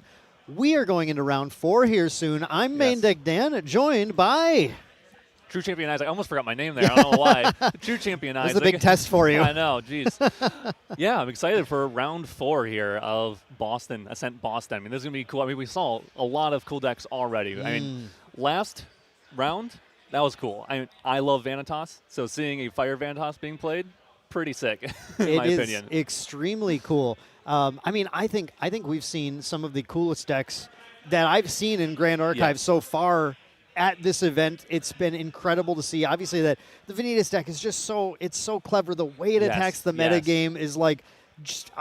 I'm going to say it's inspired. Yes, it's an inspired deck choice, which is beautiful to see. But I don't want to count out that Polcock deck with the Mad Hatter combos. It's so cool. So strong. The Mad Hatter combo, we first saw it, I think, in the online Fable maybe regional, I think. That's the one, yeah. And but it was in Wind, and this time it's in Fire, and still shows how strong and how fast it can go with those Ranger Strides, that give that 4 range, and then you make it distant, and then you can technically double up on those ranged effects because they're additive. They don't replace one another. So you can do a lot of damage really quickly with certain allies, and that's really cool. Yeah. Remarkable decks in that round. Prior to that too, though. I mean, I can't get over that Ciel deck. Advent Ciel is such a fun list with the extorting Blackjack too. There's just like so many fun lines that you're considering. Yeah. For a metagame where we saw that share earlier, we shared that earlier. By the way, I have to do a shout out to Merlin's Marketplace, Mitch, for providing those beautiful statistic graphics for us. 63% share of Fire, right, Isaac? Yeah. Where did you expect it to land today? 63, I'll be honest, is high. Yeah. It's higher than I thought. I didn't expect anything more than 50, even though 50 is a lot as well. And that's only a 13-point difference. But I thought that we would see a lot more uniqueness out of the Wind decks and out of the Water decks to try to combat it. But it does make sense. I mean, to be fair, Ryle's very strong. So if people weren't comfortable in trying to bring an experimental deck because they just weren't 100% sure on if it could beat Ryle, they're like, well, I might as well play Ryle or an aggro deck, fire aggro of some sort, and hopefully that will get me there in the end. So it makes sense in a way because there's, if with how much time we had leading up into Ascent, which actually, to be fair, is more than usual. We usually don't have this much time before an Ascent when a set drops. Usually it's about 2 weeks. I think this time we take like a full month. 29 days. I know the number specifically. Yeah. So it makes sense, though, that we were going to see something people are a little more comfortable on, a little more familiar with. Fire aggro at the beginning of every single set will always see play because it is so fast, and if people aren't prepared for it, you can just win. And so that also makes sense why we see such a high Fire count today. Yeah, and I think also while we have had a number of big events, the Quicksilver Cup, Fable Regionals, just various regionals of good sizes and a number of store champs that actually took place in the previous weekends as well. So we have seen a lot of those events, but this is the first major of the Distorted Reflections meta, right? Yes. And even when we saw in those previous weeks the shift where more wind, more water were starting to crop up in those top cuts. When it comes down to it, you go into the major, a lot of people are going to think, I just know Ryle draws a lot of cards, or I just know my aggro deck does a lot of damage, and I'm comfortable. Yes, exactly. And that's the thing. It's comfortability. It is a huge thing in this game. Like knowing how your deck plays and how to play it and like where your lines are can outweigh everything else, every other decision that you can make. You're like, yes, I know this is a good deck, or yes, I know like Tristan's really good right now, and Wind could be really good. But I've just been playing Ryle and Soul, or I've been playing Merlin, or I've been playing, earlier today we saw like someone on Perfy on Fractals. It's just I'm so familiar with this deck and how it plays that honestly I'm just going to take it because I think I can do well enough still with this deck, regardless of what other people are doing and trying to hate against it. Yeah, and that's something we talked about this, I think, right at the beginning of the day as well, Isaac. But it comes down to Grand Archive is such a skill-intensive game that when you bring a deck you're comfortable on, if you go into this metagame and say, at least I know how to play this deck, I know the lines, I know how to not misplay into the opponent, that can mean everything. And we saw, even though Perfy did end up losing that matchup, we saw those just like those fractal lines that we had referenced them in the middle. We're like, that's just like at Worlds, that's just like at Nationals. You see those incredible lines that these players have already learned to play around things.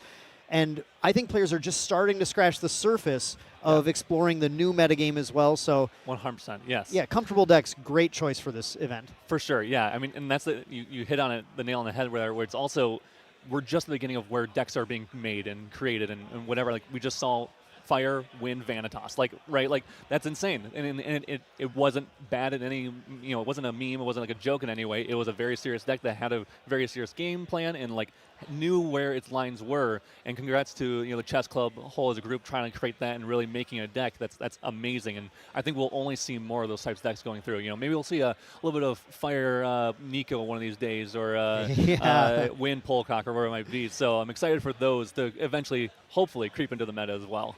Yeah, and I'm hearing too some interesting like mill strategies that are coming out. Not even necessarily in water is the craziest thing, right? So I think there's a ton of exploration still to take place, and if we start to see that Vanitas deck perform well at like every event, I mean, people are going to have to start figuring out what counters that too. Exactly, and that's a great thing about metas, is that once you have a deck that is the big bad, people then will try to play a deck that counters that big bad, and that's going to be really fun to see what that deck is and then how that plays. And then once that's good enough to beat that deck, there's going to be a third deck that tries to beat that deck and maybe survive against one of the other decks or whatever have you. So it's always cool to see how a meta will adapt and evolve as we start getting more of these bigger events and people start to, again, figure out the meta and, you know, the new cards from DTR. And I'm sure there's plenty of other decks that we still don't know about and haven't experienced. I mean, we haven't seen a Diana yet today, but I know Diana has some strength to it. You know, there's a lot of ability to do these really big turns to deal a lot of damage, and the amount that it glimpses at level 3 to gain a bunch of value is also there as well. So I wouldn't be surprised if eventually we'll see a Diana list, you know, at one of these big events topping as well. Well, yeah, it turns out if players are trying to play a list where they're trying to level to 3 on turn 2, if you can take the first play, go to Diana and taser shot them a couple of times, you know, maybe that's, or for example, before the set came out, people were looking at water Vanitas and trying to use the ability to fast activate now your Snow White, right? To like, maybe that's the answer. Maybe go, okay, in response to your level up, I'm just going to, you know, rest your champion. And it's funny that the Fire Wind Vanitas deck wants to level up, and so if you played a Water Wind Vanitas deck that stops them from leveling up, we may see a Vanitas v Vanitas meta where we have one fire and one water coming, which you know, I'd be down for. And you know, maybe throw some Razor Gale back in there for old time's sake. For old time's sake, yeah. You know what the people love is a good Vanitas meta. All the top 8 decks at least they would be different though, right? That's it's a throwback to Ascent Toronto, which was an experience for everyone there. Definitely an experience. Some liked it more than others. I'll be honest, I actually loved Vanitas. I loved how it played. I loved the ability to ping my opponent for one a lot of times by playing one card. So personally, I would love playing that deck again, but I also know that it feels pretty bad from another player's standpoint for when that happens, especially if you you know, cycle some Veiling Breezes with Cyclical Breeze and you know, make them not be able to play their turn. I also feel bad just for the judges at the stream tables there. Number 1, your games went for hours when they were untimed. And then number 2, -1, -1, -1. Heal 2, recover 2, -1, recover 2, -1, -1. Yeah, it was a it was a little bit of an annoying case, I'm sure, for the judges. But yeah, at this event though, I'm sure we're going to see more decks. I'm sure we're going to see even new decks still yet today. I'm hoping, you know, that we get to see a little more interesting decks. And maybe I'm kind of curious about that Fire and Vanitas versus Fire Vanitas. Like, is it just about getting level 3 as well in that deck? But they're both on the same game plan. So are they just going for more of a burn game plan with those Searing Rebukes and Fractals of Sparks and just trying to, you know, damage your opponent on their turn, essentially? Yeah, it reminds me of when you go Fire Dowchan into Fire Dowchan. It's a very, very obnoxious matchup of Searing Rebuke. Okay, Searing Rebuke. Exactly. Interesting. But yeah, and the interesting thing about the Vanitas is that it does materialize its level 1 usually, but then Dungeon Guides 2 and then activates 3. Yeah. So if you go Vanitas first, you punch the other Vanitas, you're only taxing their first level up. The other ones get around the Vanitas taxation. Yeah, it's going to be interesting. I'm kind of curious. I mean, I will say that mirrors in this game can feel a little bit just like who got there first. You can feel a little bit lucky, but that deck seems a little more interesting. If you don't play it correctly, it definitely has some skill of you know, who's going to play it better will win in that case. Because while you could just hit your opponent and, you know, tax their first level 1, they might have other stuff to get around it. They also might be able to prevent it with Searing Rebuke or something like that and stop that damage from coming in. So there's a lot of, I think there's a lot of playability to that kind of stuff and knowing when to play stuff at a right point in time to really get the full use out of it. Yeah, it's a great point about the Searing Rebuke as well. Like, that can be so key probably in that mirror of preventing the attack damage, but then they're both playing Voldas as well. True. To make it, because you're both a fire and a wind champion, so it'll make your fire damage source unpreventable in that case. So, wow, yeah, that, I mean, that will, if these decks continue to do well, if Chess Club really shows that they had the right meta call, they're bringing this in, they're crushing people, I can definitely see day 2 we get a potential mirror there, and wow, that'd be a lot of fun to watch. I think so as well, yeah. And then, of course, we're talking about Fire Ciel list. We saw that. There's 2 lists with that, too. There's one that went the Advent plan, but we've also seen the Ciel list that go a little bit more into, like, siphoning Fractal and Sutiar Vortex. And just, gaining this, like, incremental damage value of, you're killing their allies and you're also maybe using Carter to kill off your own and then pinging your opponent for a little bit of damage and using that sort of Sutiar Vortex to also deal a little more damage to their opponent when they activate cards and stuff like that. So I think I'm hoping we see one of those decks because I don't think we've seen one that's done really well. I think it can do well. It just needs the right build to make it happen. I think Sutiar Vortex against that Vanitas deck, if you can get that thing out, we heard from Modestmewtwo there about how they're specifically playing like all the 2-drops. Because they go down to 3 influence and just want to play 1 card a turn at that point. And Sutiar Vortex and Ciel, you have this potential to like just omen a bunch of 2-cost cards. And we know that those decks do play a good amount of those too. Usually things like Hasty Messengers, Library Witch. So it's very possible to go in there and like, okay, if you want to play any 2-drop card, it's going to then heal me 3 and deal you 3, which negates the Vanitas damage that's being dealt at that point. Like, whoa, that would be fun to watch too. That'd be really cool. I'm hoping. I want Ciel to do well in multiple ways. I want to see people brew decks and come up with new ways to combat the meta like we were talking about earlier. So hopefully that will be the case later on today. If not, that's okay. There's always next, Ascent or next big regional or whatever it might be where that can actually take it down. Like we said, nothing's figured out solid set in stone right now at this event. Obviously not, as we see new decks popping up. So that means after the event, there's still going to be people trying to create new decks. Like the meta will not be instantly solved just because of this Ascent. No, and I mean, I would venture to say in Grand Archive, I've rarely seen, if ever, the meta actually solved. There's always been so much player skill that goes into things, and there's always been creative options that people have found to sort of tackle known metagames. Sometimes it's minor, right? Sometimes it's like, well, okay, we know that these 4 or 5 decks, these are really good, but I can find tweaks to my sideboard. I can find tweaks to his main that are like going to edge certain matchups more in my favor. In this case, I agree, though. I think we're going to be going out of this knowing that fire's good, hopefully seeing that there are some wind and water decks that are keeping up well. But then I think seeing a metagame that feels like, okay, I know a little bit more what the threats are, right? Sure. There is this Ryle deck, but then there's this Vanitas, and then maybe this, maybe Tristan converts super well to top 8, and people go, okay, these are kind of the 3. Now, what beats those 3? Exactly. Yeah, and that's always the case, right? You try to, honestly, in a lot of cases, and this happened, I think, last set and the set before, we had several decks that were really good in the meta. We had Fractals, we had Genbu, we had Wind Tristan, Wind Luxem even, and even like Wind Allies wasn't that bad as long as no one teched for it directly. And so we saw these decks, and honestly, I think the call was to pick a deck that could be like 2 of the 3. If we saw that there was 3 decks that were really good, let's pick a deck that can beat 2 of them, and hopefully maybe squeak out a win against the 3rd, but honestly, we're just going to tech for the 2. And I think that if that happens after this event, where we have Ciel, Vanitas, Tristan being their big 3 bad, you might just find a deck that can beat 2 of them, and you might just be happy with that case scenario, honestly, and just go, I can't win that 3rd one, but hopefully I just don't see it, or maybe my whole sideboard is for that 3rd matchup, and my whole main board's for the other 2, and just try to beat those decks instead. Yeah, exactly. Now, speaking of picking decks that beat other decks, we have heard who our matchup is in this, and this match, this round, you guys are not going to want to go away for this one. This is going to be incredible, and I'm glad you're here for this too, Isaac. We have, I don't know if you've heard his name before, TeamTrueCaban. Yeah, TeamTrueCaban. Caban. This unknown player here. Here he is with Caban brought.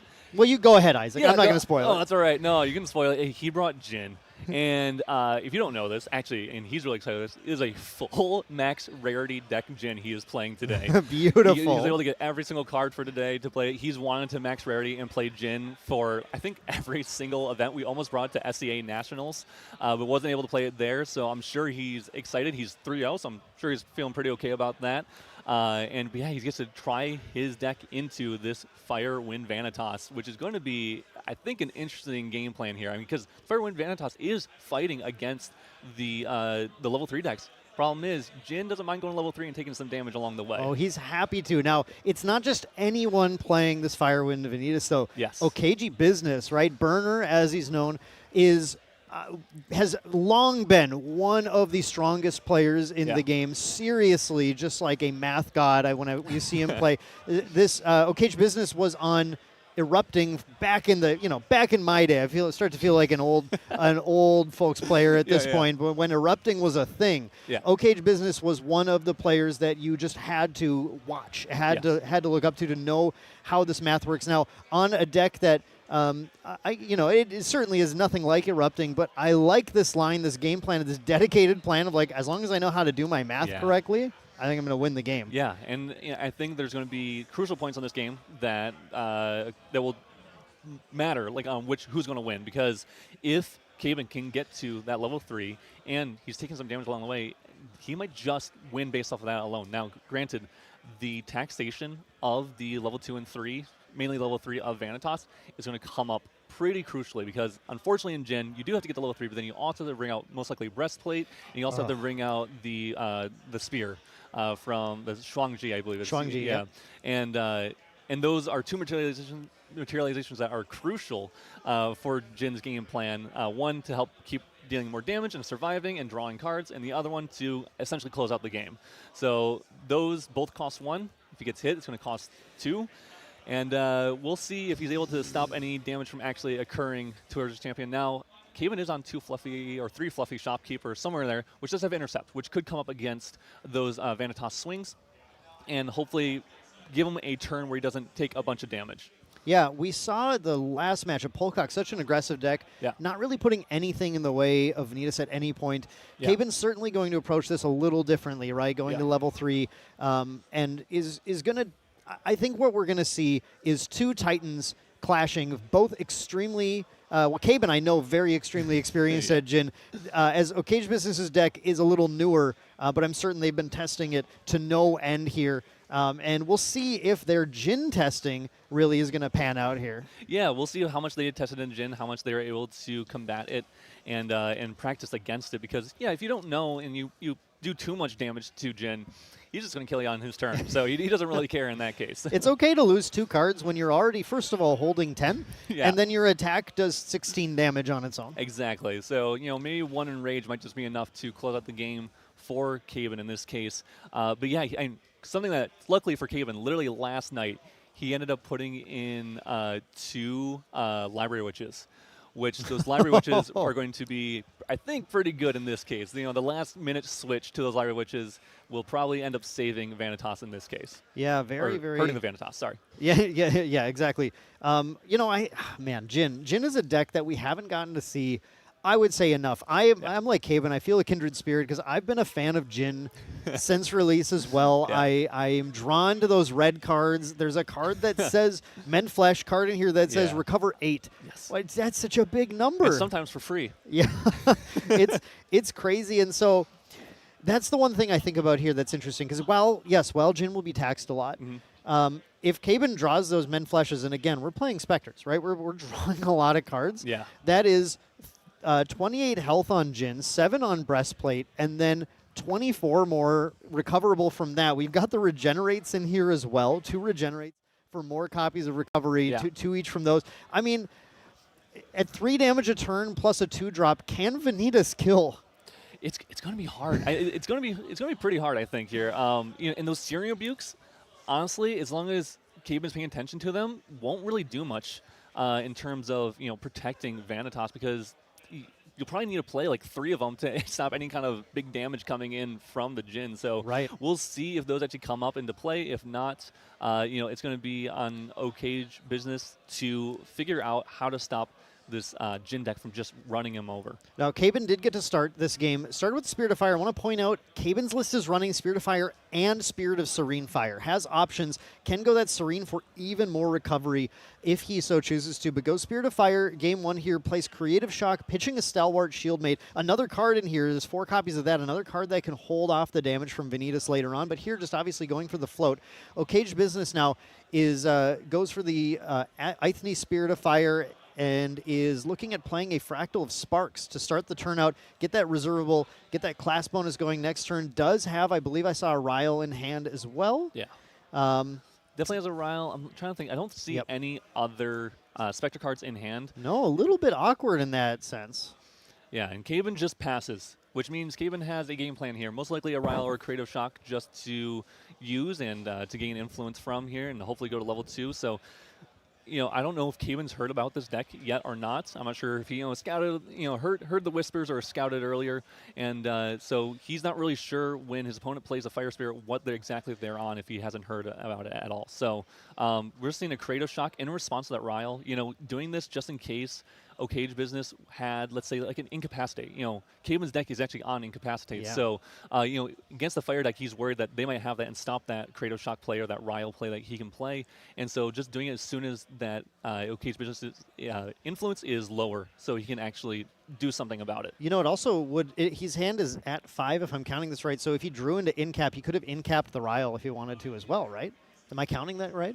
I think I count 5 in CHIAban's hand. Oh, CHIAban's hand? Yeah. After the resolution. So CHIAban could have Creative Shock drawn into Incap and Incap the Ryle. It's definitely possible, yeah. That's honestly why CHIAban's running. There's a lot of applications where Incapacitate is really, really good. If you play it on a Ryle, they lost the Ryle, they have probably 2 dead Specter cards in hand, and then they weren't able to cycle those out. And so, even if people do use Cleansing Reunion against these Ryle decks, that's the really strong thing about Ryle is that it still got to cycle 3 cards from their hand and got rid of dead cards in their hand. So Incapacitate's definitely a better case scenario because it leaves those dead cards in hand.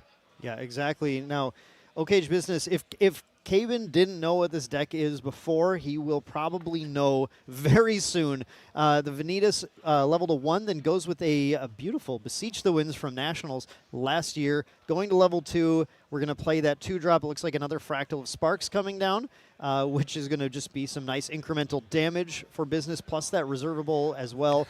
Goes for that Activate to Vanitas level 3, swings for 3. CHIAban now knows what the game is. Yep, he knows that, I'm going to get taxed every single turn. I'm going to take 3 every single turn. And he's going to need to read this card to make sure it's doing what he thinks it's doing.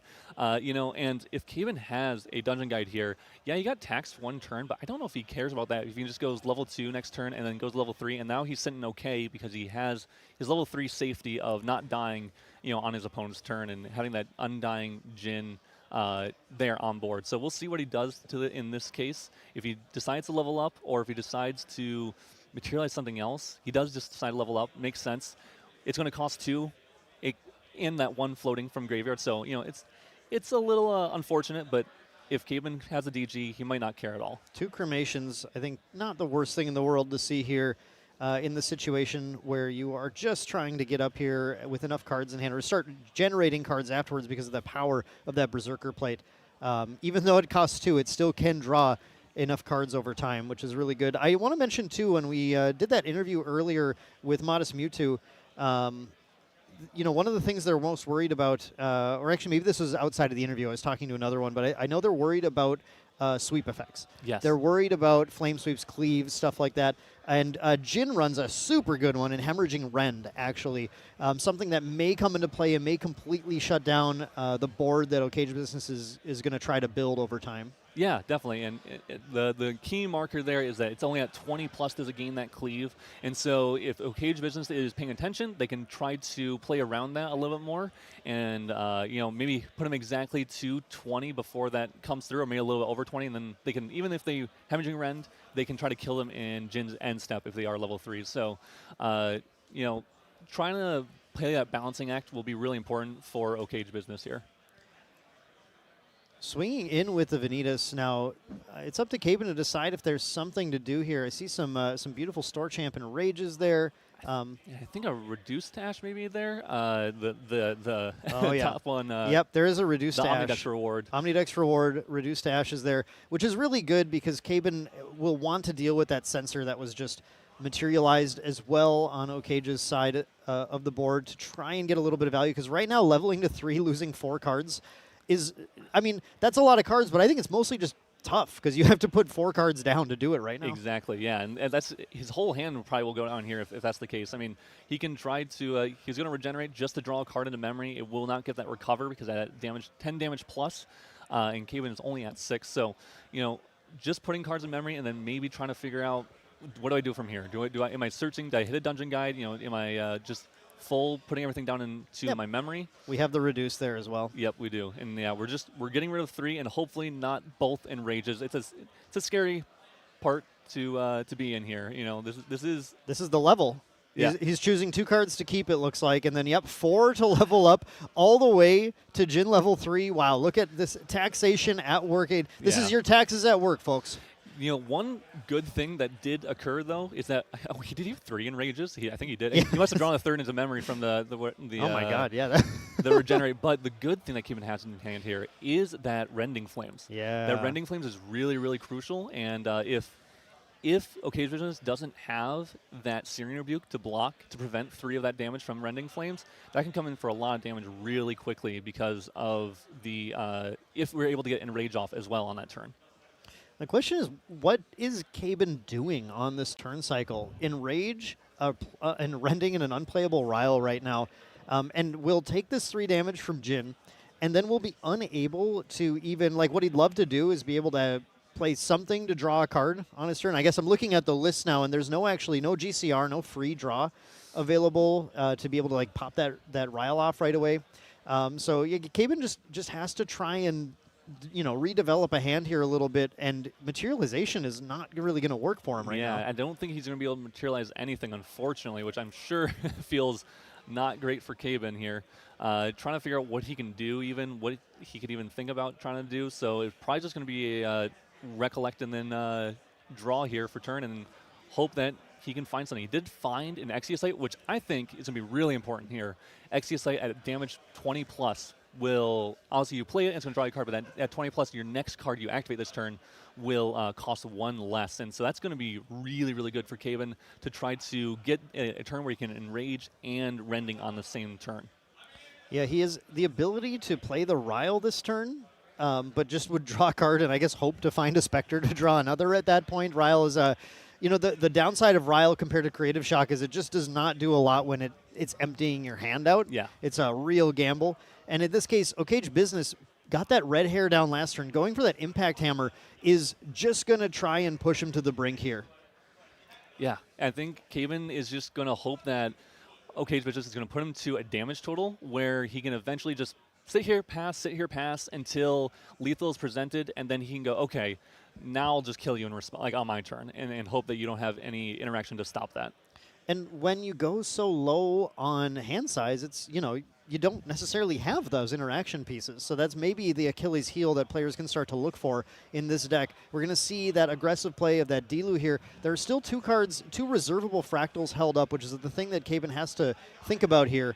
But yeah, I mean, it's very possible to maybe just find if he has a way to get that Shuangji activated. That's the big thing. It costs 2 to activate the Shuangji, right? Yeah, it costs 2 to activate the Shuangji. Even if you do his Quicksilver Grail, it's going to -1 card. So he's looking for, I guess, I'm trying to think of what he could go for here. The best course of action might be, if you go to your turn, you go Exia Sight, and Enrage would go to 31, and then you could Rending on top of that. So 31, you're doing 7 damage. Plus the 3 from Rending would be 20, so it'd be 2 off lethal, actually, unfortunately, with that combination. So he's Exia sighting now. He is making this, he's making this Ryle cost only 2. Going to draw a card, hopes to find a Specter, did not, found a Creative Shock, but just digging a little bit deeper, but importantly has 2 cards here now, so can go for the Shuangji, and then draws, and should have enough to Enrage then. Enrage. Or is Rage 2 or 3? It costs 2 at 2, 20 yeah. plus. So Yep. So so CHIAban will be able to go Shuangji. Oh, he draw a card anyway from Shuangji. So yeah, he is going to do a breastplate though, because he can do this and survive one turn. He won't die in his end step due to the Fractal Sparks there, Right. which was what he was worried about. So even if he goes to 30 here, he'll go to 32. If OkaygeBusiness chooses to deal 2 damage to him, and then start gaining a little bit of value, a little bit of card draw with that Berserker Plate, and then hopefully kill Vanitas on the next turn. It basically buys him 1 turn here.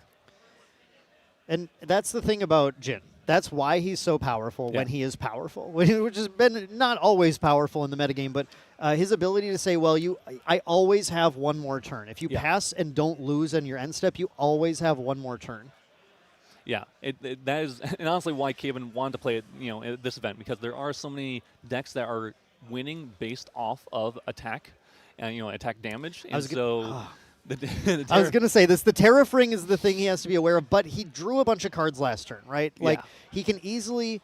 Well, he can't skip Materialize. He still needs the Shuangji. So, yeah, this is tough, tight, a bit of a tight situation for CHIAban to be in, and also giving Okage a turn to find a Searing Rebuke, and you really don't want a Searing Rebuke to hit your Rending Flames if that's what you're going for here.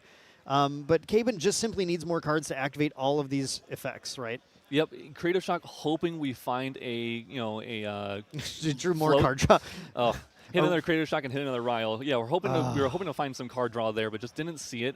One thing we can still look for here is a Mend Flesh, which would put us out of lethal range here. We're at 35 because of that Berserker Plate, and then we can go down to, as long as we find that Mend Flesh, we can still survive 1 more turn here, unless OkaygeBusiness has any kind of fast action card in hand that can deal damage, which currently I don't see any. I see 2, a Creative Shock and a Ryle, and I think a Stifling and an Undying. So, but this is huge, though. Losing 1 card to get the Chalice of Blood is going to potentially get CHIAban cards that he needs here. Yeah. I want to point out, too, that OkaygeBusiness put him exactly to 35, did not go any over, knows the problem if you just keep pushing damage on Jin. Yes. So, that plays into why Mend Flesh is so good, though, right? Yes. Players are actively interested in not pushing too much damage on Jin, which makes that Mend Flesh a very powerful card to find. Was that an Exia Sight or a Mend Flesh? It was an Exia Sight in hand. Another Ryle, which might just get played here in Rec. Oh, Creative Shock also makes sense here, too. Yeah, going to Creative Shock here. Yeah, this is in Recollection, so we finally do hit a floating. It made it a little too late, but we did hit another Exia Sight. So this could even be game here. Oh, wait, we're thinking about the Tariff Ring here. So depends if OkaygeBusiness pops this Tariff Ring or not. I think you just do, just in case, because you're like, honestly, they might just die here in his end step. So if he doesn't, CHIAban might be representing a lethal line, actually, with the Rend and the Enrage. I'm trying to figure out how much damage that would be. Enrage would put you to 10 extra damage on your next swing, and then Rend would be another 4 on that. So 14, still off. Still don't have that Shuangji on the board. And here's CHIAban's favorite play of Jin is Exia Sight, hold priority, Exia Sight. So if you play an Exia Sight, and it will reduce the next cost of... He found the fourth Enrage. Oh, my God. Wait a second. Ooh. And Enrage is free here, by the way. And Okage did not pop the Terror. Oh, my goodness. Does he have enough cards to do it, though? That is the question, because Enrage is 4, put him to 42. Another Enrage. I don't know if he has enough cards to activate Enrage, and a Rending, unfortunately. We'll see what he has here, yeah. He's just going to go for a Ryle for 1. Still looking to get rid of that Undying to draw 1 more. Unfortunately, there currently is no Jin level 4. We need a Jin to win Worlds to be able to Dungeon Guide to it here and get some extra health. Yeah, unfortunately, I guarantee CHIAban was digging for a Mend Flesh, and so, yeah. Yeah, just didn't find the Mend Flesh. Honestly, though, CHIAban was so close to pulling out a win there. Really, really close. That was insane how close he was. If he had... I think even if he just had the Rending wasn't enough. Did he get rid of the Rending on one of the banishments? I wasn't paying attention. Maybe he might have gotten rid of the Rending there, because I think if you just Enrage there and Rending, that's 26 damage, right? It's probably. I think it's probably lethal. Yeah, it's 10, 30, 26. Yeah. Yeah, that'd be a 26 damage. So must not have had it in hand. CHIAban out of his sideboard though. Things he can play. So CHIAban is on out of the sideboard 2 Resolute Stance, and I think those are gonna be really good here. Vanitas is swinging, level 3 is swinging for 3 damage every yeah. single turn. So it has a initial 3 power. So Resolute stopping that 3 for even just 1 turn, allowing him to get that Shuang-Ji on board, allowing him to give him Quicksilver Grail with Shuang-Ji underneath it is going to be really, really good. So, making it so he doesn't have to pay for that materialization. He can go Enrage for 2, then pop Quicksilver Grail, bring out Shuang-Ji, pay for cost from that Enrage, deal 5, deal 4 from the Enrage, and then kill your opponent, essentially. Yeah. One of the cool things that you do when you get to Quicksilver Shuang-Ji is it sort of acts as a plus, like a plus on your turn for cards, because you banish one of the cards you already spent for that Shuang-Ji in the middle of your turn and get to draw another card immediately into hand. Yeah. So, like, all the math is so tricky in here, but those Exia sites and then things like the Quicksilver Shuang-Ji, it allows Jin to have more cards, to act like he has more cards in hand than he does. Exactly. Yep, it's exactly what it is, and it's one of the reasons why Caban's drawn, Quicksilver Grail instead of like something like instead of something like Grand Crusader's Ring, because Quicksilver Grail can act like a Grand Crusader's Ring on the kill turn or on the turn you really need it to be. So I'm sure we'll see those Resolutes come in. I'm sure we'll actually see that Crystallized Destiny come in. Again, if you can just stop that Vanitas swing for 1 turn, that might be all Caban needs to survive. And then, honestly, from OkaygeBusiness, will probably see that Fiery Interference. The Fiery Interference stopping the recover from the Mend Flesh, stopping the recovers from, even just as simple as the Regenerates will be really big. And something unique about Caban's Jin list is that he is actually on Serene Spirit as well as Normal Spirit. He's on dual spirits. And so if Caban chooses to go Serene Spirit, then he is going to, lose out on that if OkaygeBusiness has that Fire Interference in hand. Yeah, that's true. And Caban going first here, I would assume he's sticking with regular Spirit to have the extra card. Going first on Serene does put you down pretty far on cards, and especially when he knows that he's being taxed this much. I don't know if you can afford to go that low. I don't think so, especially when he recognizes that Vanitas is also going to level 3, is also a Ryle deck, and in a way, it gains value via Ryle. He's going to just want to get to level 3 with as much card influence as possible, because he is also getting taxed from that Vanitas level 3. So I'm sure it'll just be a normal Fire Spirit. We're just going to try to play as many preventing cards as possible. I'm sure he might even just leave Stalwarts and Library Witches on board. Like in Game 1, or in Game 1, at his very first turn, he Creative Shocked a Stalwart away. And maybe he actually just wanted to leave that Stalwart on board to start stopping some of those swings that are coming out of his face from that Vanitas. I think one of the things that's tricky to deal with, one of the reasons I think that this Vanitas deck has so much resiliency is, like, you talked about Crystallized Destiny too, but this applies to a lot of effects in the game.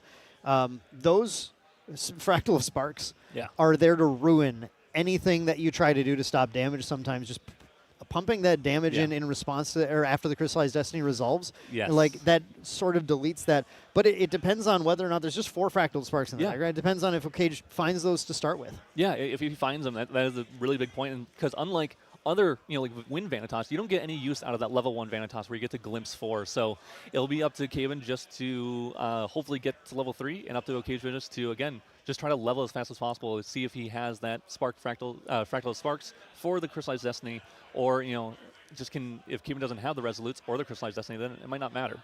I have to mention too, it was an extremely awkward start from Caban in the last game too. Just like not really finding past that Stalwart Shieldmate, just not really finding any of the Ryle Specter package that he wanted to early. He totally whiffed on that one Creative Shock, just trying to find any float to discard. Here he starts with a Creative Shock, does find a Stalwart again, but does choose to pitch it again. Yeah, does choose to pitch it, and something from OkaygeBusiness' hand is that he has a really good Ryle hand, and he has a really crucial card, I think, in this case, which is Ember Crypt Burn, which is a new card from DTR that allows you to do 2 damage to each champion, and then you get to banish a card from a graveyard. And so it's a way to push damage and then also stop your opponent from using that floating memory or that liminal guide in their graveyard to, when they level up.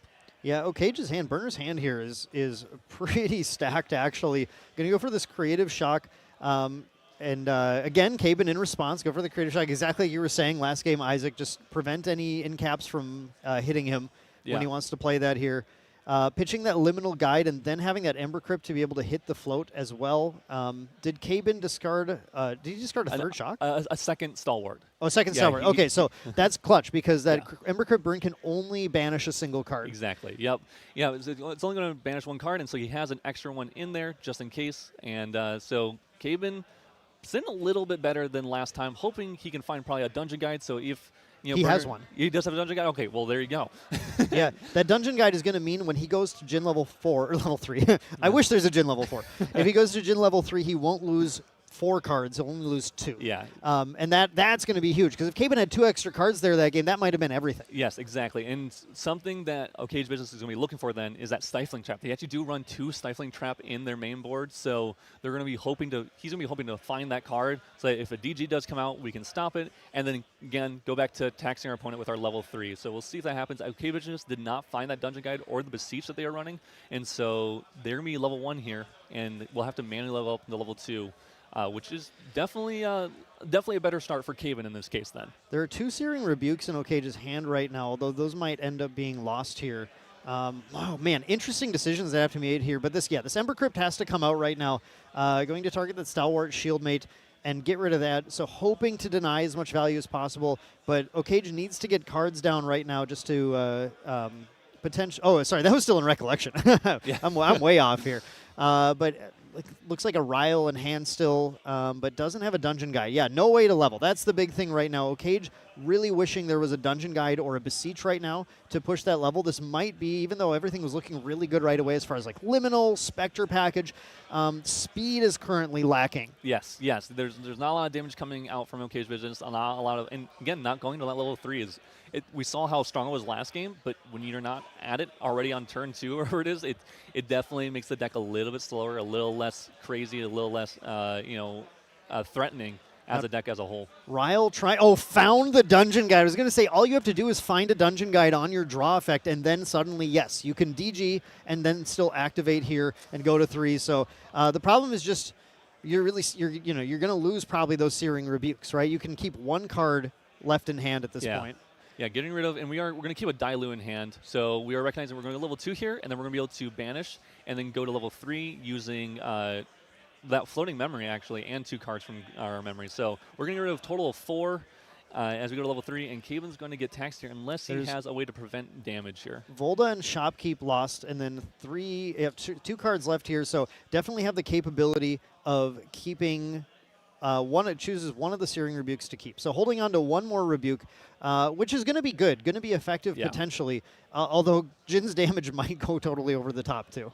Yeah, definitely possible here. I mean, CHIAtos going to be trying to figure out what he needs to get rid of, so probably just a Ryle and hope that he hits a float or a liminal to help influence. It's going to be really good. He's thinking about keeping the rending because he recognizes that. I think you have to. Oh, he's choosing. Okay, he's choosing to get rid of the rending. I think thinking Shuangji is still a reasonable route. Triple Enrage again, though. That might be that might be good enough in a lot of cases here. And also, I'm sure CHIAtos was also looking for another DG. Another DG would have been a really nice one to see as well. To help you and allow you to not have to get taxed so much. Yeah, another DG at this point when you're getting taxed from Vanitas. It's 3 to level. But this man cannot draw Specters to save his life. Oh my goodness. Yeah. So 3 cards to go to level 2. We're going to lose a bunch of beautiful red cards here, unfortunately. There's a Menflesh and 2 of the Enrages. Going up to Jin level 2, we do have a Stalwart Shieldmate. Okay, that's it. That's Stalwart. That Stalwart, wow, the 2 guides in play isn't going to quite get there, unfortunately. So CHIAtos still has an Enrage and still has a Rending in hand. So he's going to go to level 3 with a total influence of 3. Which isn't great, but again, we are Jin, so hopefully we can use this to buy a couple turns and allow us to maybe get some influence back with Berserker play if we can get it out, which is the main point, is can we get it out? Yeah, exactly. CHIAtos just, I think, trying to, knowing that he's got several turns left right now, just has to find the route to building hand against OkaygeBusiness deck, and it might involve skipping some materializes at some point, just depending on where we get. Needs to be able to remember, the big thing is, needs to be able to have 2 cards in memory to be able to materialize the card drawing cards. He wants to get that played out as soon as possible, though. Yeah. That's the big thing. Yeah, getting the played out is really important. It's going to be hard to do with the taxation from the level 3 Vanitas every single turn. And OkaygeBusiness, honestly, at 4 influence is looking pretty good. He can swing for 5 multiple turns here in a row and deal 2 with allies, and then also has that Dialoo in hand to swing another 3 again. So honestly, going to be pushing a lot of damage really quickly over the next couple turns and threatening that lethal line faster than CHIAtos realizes. I think not having the Fractal that sparks this game, though, means that Burner has to choose between going aggressive like that and holding up that Searing Rebuke. Goes for taking out the Dungeon Guide here. Very interesting. It makes sense in a way because you're worried about. I think he saw cremation rituals from CHIAtos earlier, and so killing off the Dungeon Guide so you can't just go cremation ritual on his turn. Start building up some value. Makes sense. We want to remove all possible avenues from CHIAtos to try to just keep him out of the game. Obviously, Jin is going to do better and start to win if he gets an influence. So let's just keep that influence as low as possible. There is. I was trying to see. Remember if we had reduced to Ash in the Vanitas deck. It doesn't look like we do. It's like that Chalice of Blood is very scary right now. If there's a reduce in the deck, because CHIAtos is not currently at the 20 life required, 20 damage required to be able to banish and activate it. But looks like it should be a pretty safe play in this case. And OkaygeBusiness could try and keep him off of it, but there's no point in doing that, really. But that might be huge for giving CHIAtos the ability to play the game more. Yeah. I definitely agree. The Chalice, the Chalice here is going to be so good because CHIAtos needs to see influence. He needs this, to be put to 20 damage and then find himself a win con out of this. I mean, how much damage? We're threatening 5 damage from allies on board, another 5 from champions. So we already put CHIAtos to 24. He can't get Breastplate out unless he plays a 2-cost, something, and then if he does, he's going to go down 2 influence because of that the Berserker Plate, and then and take some damage from it too as well. So OkaygeBusiness doing a really good job keeping CHIAtos away from all those resources as best as possible.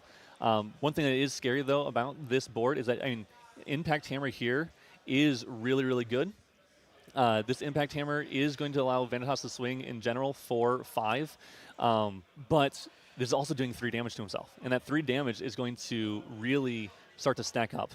And something you go ahead and talk about, Dan. I think you want to talk about this card that OkaygeBusiness just brought out here, which is a really fun card, honestly, in general. Yeah, I love Beast Soul Visage. Beast Soul Visage is a wild card that does not get a ton of play all the time, but I remember back in Worlds last year, it was so tech card that some of our Erupting deck was running it on our team and everything as a way of shutting down decks that weren't going to 3. But in this case, it's actually just pumping up this Dilu, increasing the amount of damage this is dealing.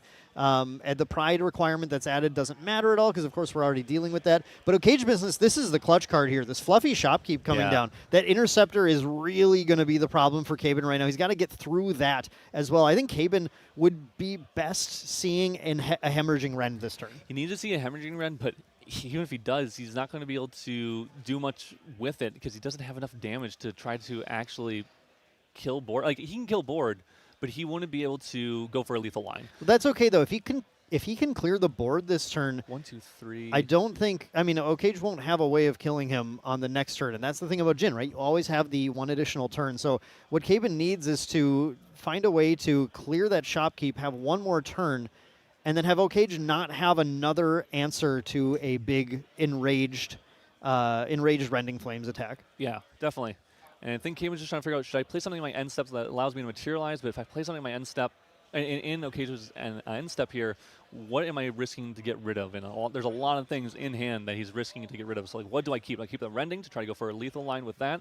Or do I get rid of the Enrage and put that down instead, even though I got rid of that card? I got rid of 2 Enrages already, so there's only 1 left in my deck, essentially. CHIAtos going to reduce the Impact Hammer here, taking that off the board. It was very smart of Okage to get that attack done before popping that Chalice of Blood, something that I think is a sequencing thing that a lot of players might have. Oh, actually going for the Beast Soul Visage instead. Again, like you were saying, Isaac, it's that extra damage on Okage that might soften him up just enough. If CHIAtos can't find a Rending Flames, the Shuangji needs to be able to get there, which is exactly what he's going for here. No plate, instead going for the Shuangji. Trying to set up the line, loses exactly the cards he wants to on materializing. Oh, wait. Really good. Are we there? We need a Rending. We still have that fluffy Shopkeep. He's got the Rending. It was the last card. No, not Rending. The Hemorrhaging Rend. We need a Hemorrhaging Rend. The shop, because we still have the Shopkeep. I was in a world where the Shopkeep was already gone. Just going to use Shuangji, though. That's the thing about Shuangji. The reason why he chose this is he can just punch into the Shuangji this turn again. But Yeah, he No, doesn't have one more turn because of the damage dealt from the retaliate on the shopkeep. Yeah, unfortunately, that is the 28th damage, and Caban loses in his end step. And that is game for OkaygeBusiness on the new Fire Wind Vanitas deck. Yeah. Just didn't quite get there on the Jin. Jin, I really had a chance, but Jin had a good chance. He needed to see those resolutes. I think would have been crucial. That the Crystallized Destiny even because they didn't see OkaygeBusiness did not see the Fractal Sparks to help deal 1 damage and prevent the Crystallized Destiny from happening. So Caban just needed to see one of those times to give him one more turn where he didn't get taxed, so he had one more influence. And I think then he would have had a chance. But yeah, OkaygeBusiness taking it down, doing really well with that same Fire Vanitas deck. It seems to be a deck that we're going to see in day 2 for sure because it's definitely crushing a lot of the decks that are in the meta currently. Yeah, this is really a fascinating meta call deck to see today. I really think it looks like so far it's got so much game against everything. Caban did sort of have cursed draws on every single time he played Rile the Abyss, this Creative Shocks, never quite getting there where he needed. I don't think the Jin matchup is that bad? No, I agree. I think if he had saw Riles, and actually I should say the Specter cards with the Riles, he actually probably would have had just enough influence to actually go for lethal plays. But yeah, like I said, because he was like 1 or 2 cards short every single time. That's all he needed. And so he was able to cycle a little bit more, get a little more influence in the graveyard to, Floating Memory and Liminal Guides to give him a larger influence. I'm sure it would have been a way closer game and probably in Caban's favor. But unfortunately, that's the problem with a lot of these Rile decks is that you're playing a lot of not great cards a lot of times. And if you don't hit the Rile and Creative Shocks and the Specters early, you're going to start drawing your level 3 stuff, and you're going to start, having not a great hand and not being able to do what you want early on, and start using your level 3 stuff just to level up. And then what are you doing once you get level 3 without those Exia cards in this case? Yeah, and it's exactly like you're saying, Isaac. 1 or 2 cards short every single game, and where did those 1 or 2 cards go? They got banished to the Vanitas tax, right? Yeah. It's like it's the theory that we're seeing at play here, playing out perfectly in practice as well. It is just an incredible resilient list with lots of options. Man, how do people tackle this deck? It's going to be interesting. I mean, I think it's still going to be hard against aggro. They're not really doing much until they level up. So I think a good aggro list could definitely beat them for sure. They are playing Seiryuu Bukes, which is a decent card, but I mean, even like a Fire Vanitas, they're not playing Reduce to Ash at all. Yeah. So Poison Dagger is also pretty good to deal with these Vanitas decks. So we might even see if a Faiza list gets into those matchups where they're playing against this Fire Vanitas list. I'm sure it actually could do very, very well. It doesn't look like it has a great way to deal with board in general. It has some ways. It has a but it has to get to level 3 to start swinging with those Dilus and the red hairs. And so maybe something like Suited honestly might come up and allow you to pressure board enough to where they can't do anything about it. And so then it's up to Vanitas to, I guess, then correct what they're playing in their deck after that case. But we'll see if that actually does occur throughout the day, if they are playing against, if there are any, Fire Guojas or Faizas or Fire allies, Specters, or even just Suited and or Wind allies. Not sure if those are here today or not, but we'll see if they are. There's a few of them. There's a few of them. No Reduce to Ash. Fire Aetherwing Diana sounds pretty fun. I don't mind that at all. That sounds pretty good too. I don't mind that. yeah, I like that. But it's going to be awesome to watch this team. It looks like from what we've seen, this team is crushing it. Chess Club in general with this deck are taking on a lot of Ws today. Yeah. It's definitely the deck to watch throughout the rest of the day, but I'm not going to count anyone with Caban's record out of this at all either. No. It's very possible going into day 2, maybe we'll see a bit of a revenge showdown, right? Where maybe Caban will get a chance to draw Specters a little bit more this time in a future match. I don't know. Yeah, hopefully. I'm sure he hopes so too. Yeah. There's certainly his next games and throughout the rest of the day. I'm sure he hopes he sees a couple more Specters and Riles that make his deck feel a little bit better. Yeah, absolutely. Now, I'm really excited to hear, again, we just got an interview with Modestmewtwo last round, but it looks like we're going to be setting up here for another interview, this time with Burner, about his performance. Hello and welcome back. I am here joined by OkaygeBusiness, also known as Burner from Chess Club. So congratulations on your win. You're now 4-0. It's got to be a great feeling going into that lunch break. Undefeated currently on the Horse and Taxes deck, as some are calling it. It's a pretty strong deck. shout out to Pickle Sword who pioneered this deck and convinced us all to bring it to this event. Like, we're really well positioned. Yeah, so we were looking at it. There's a couple unique things. So you are playing a dual element, basically, deck, which is something that we've never really seen in Grand Archive before. We've seen a couple people playing that wind-water Vanitas back during the times when Fractal of Polar Depths and the Icebound Slam was kind of like a meta thing in Utrecht. But now we're playing the Fire Vanitas. You're able to get all those different kind of effects, and you're able to use Ral the Abyss. Why did you bring this deck? What's it like mainly for? The reason we brought this deck was because we didn't want to play like a bunch of mirrors with like Merlin, Luxum, or even Jin. So, and we felt like this deck just handles those decks and some other decks really well. It may have a few matchups here and there, but I just feel like the deck is just in a really good spot. And with the addition of like Ral the Abyss, you get to draw like a bunch of cards, go plus like 5, +2. Like, you give me a number and we're there.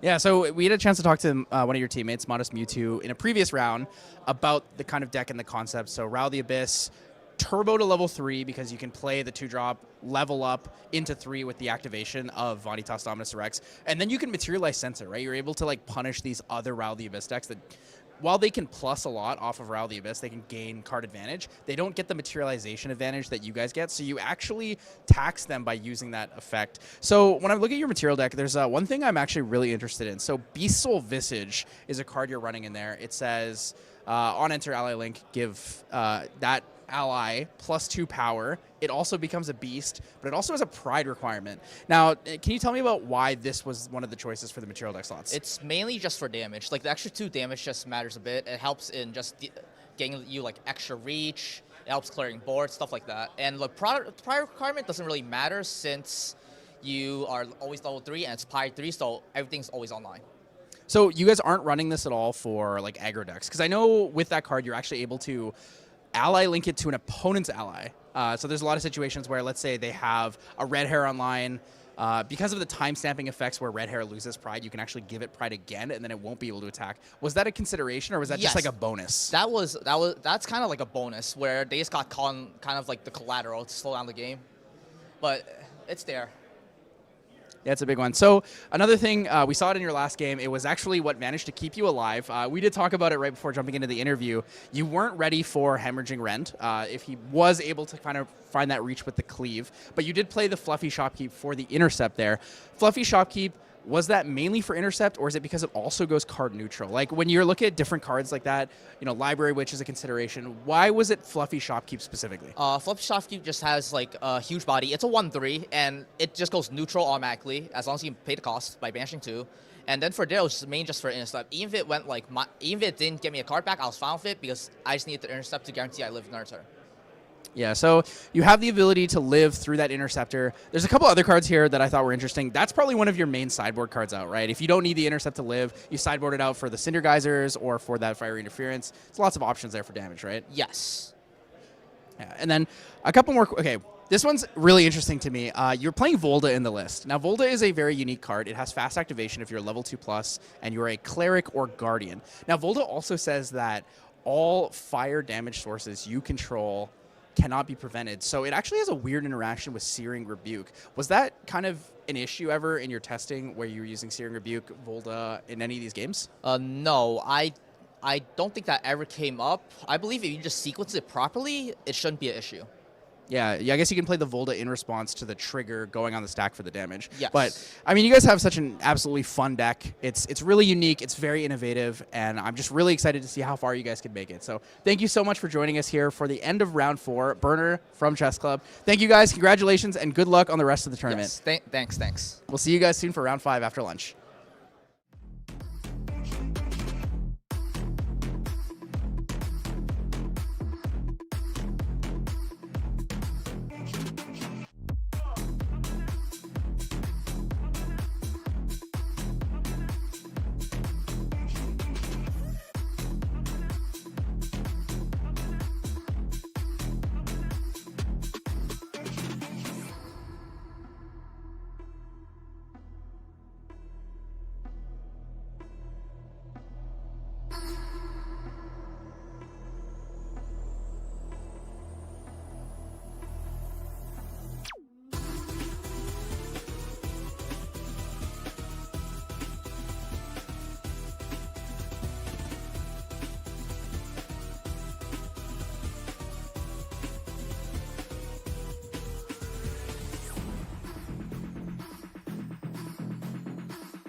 sees me, I'm losing every battle.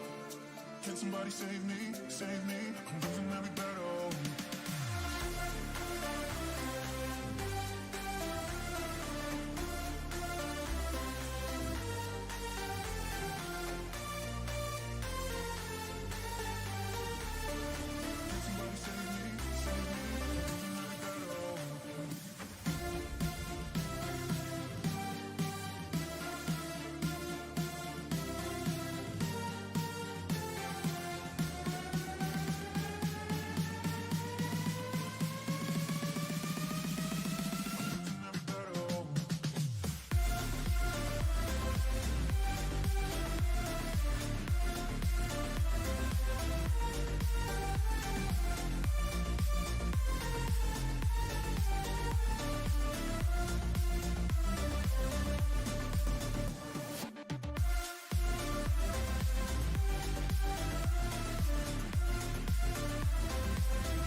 all the limits with you right now.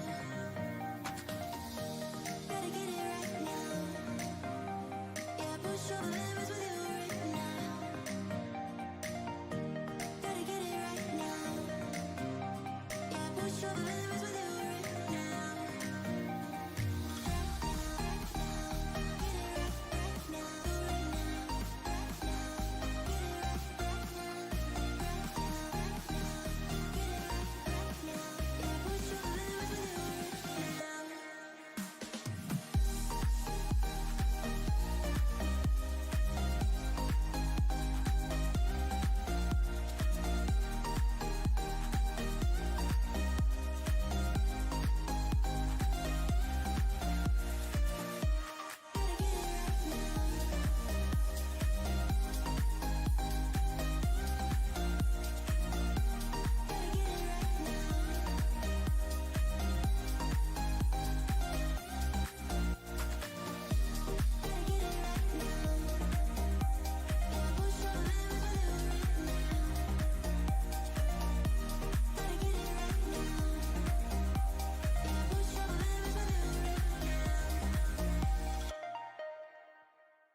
Hey everyone, welcome to a special interview segment that we have here with Jaden from the Weebs of the Shore team. How's it going, Jaden? Hey, it's going good. It's a pleasure to be here.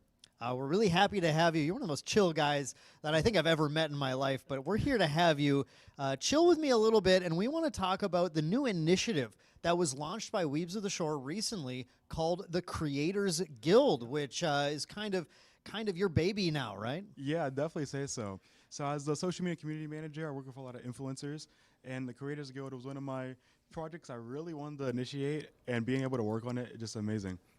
Yeah, the Creators Guild is an opportunity for people who make both content or all sorts of other things, really, like tinkerers who like to make things like our deck building websites, that stuff. It's an opportunity for all of those players to really get focused down, get involved, really deeply involved with making whatever they make for the Grand Archive TCG and sort of be supported by the company for it, right? Yeah.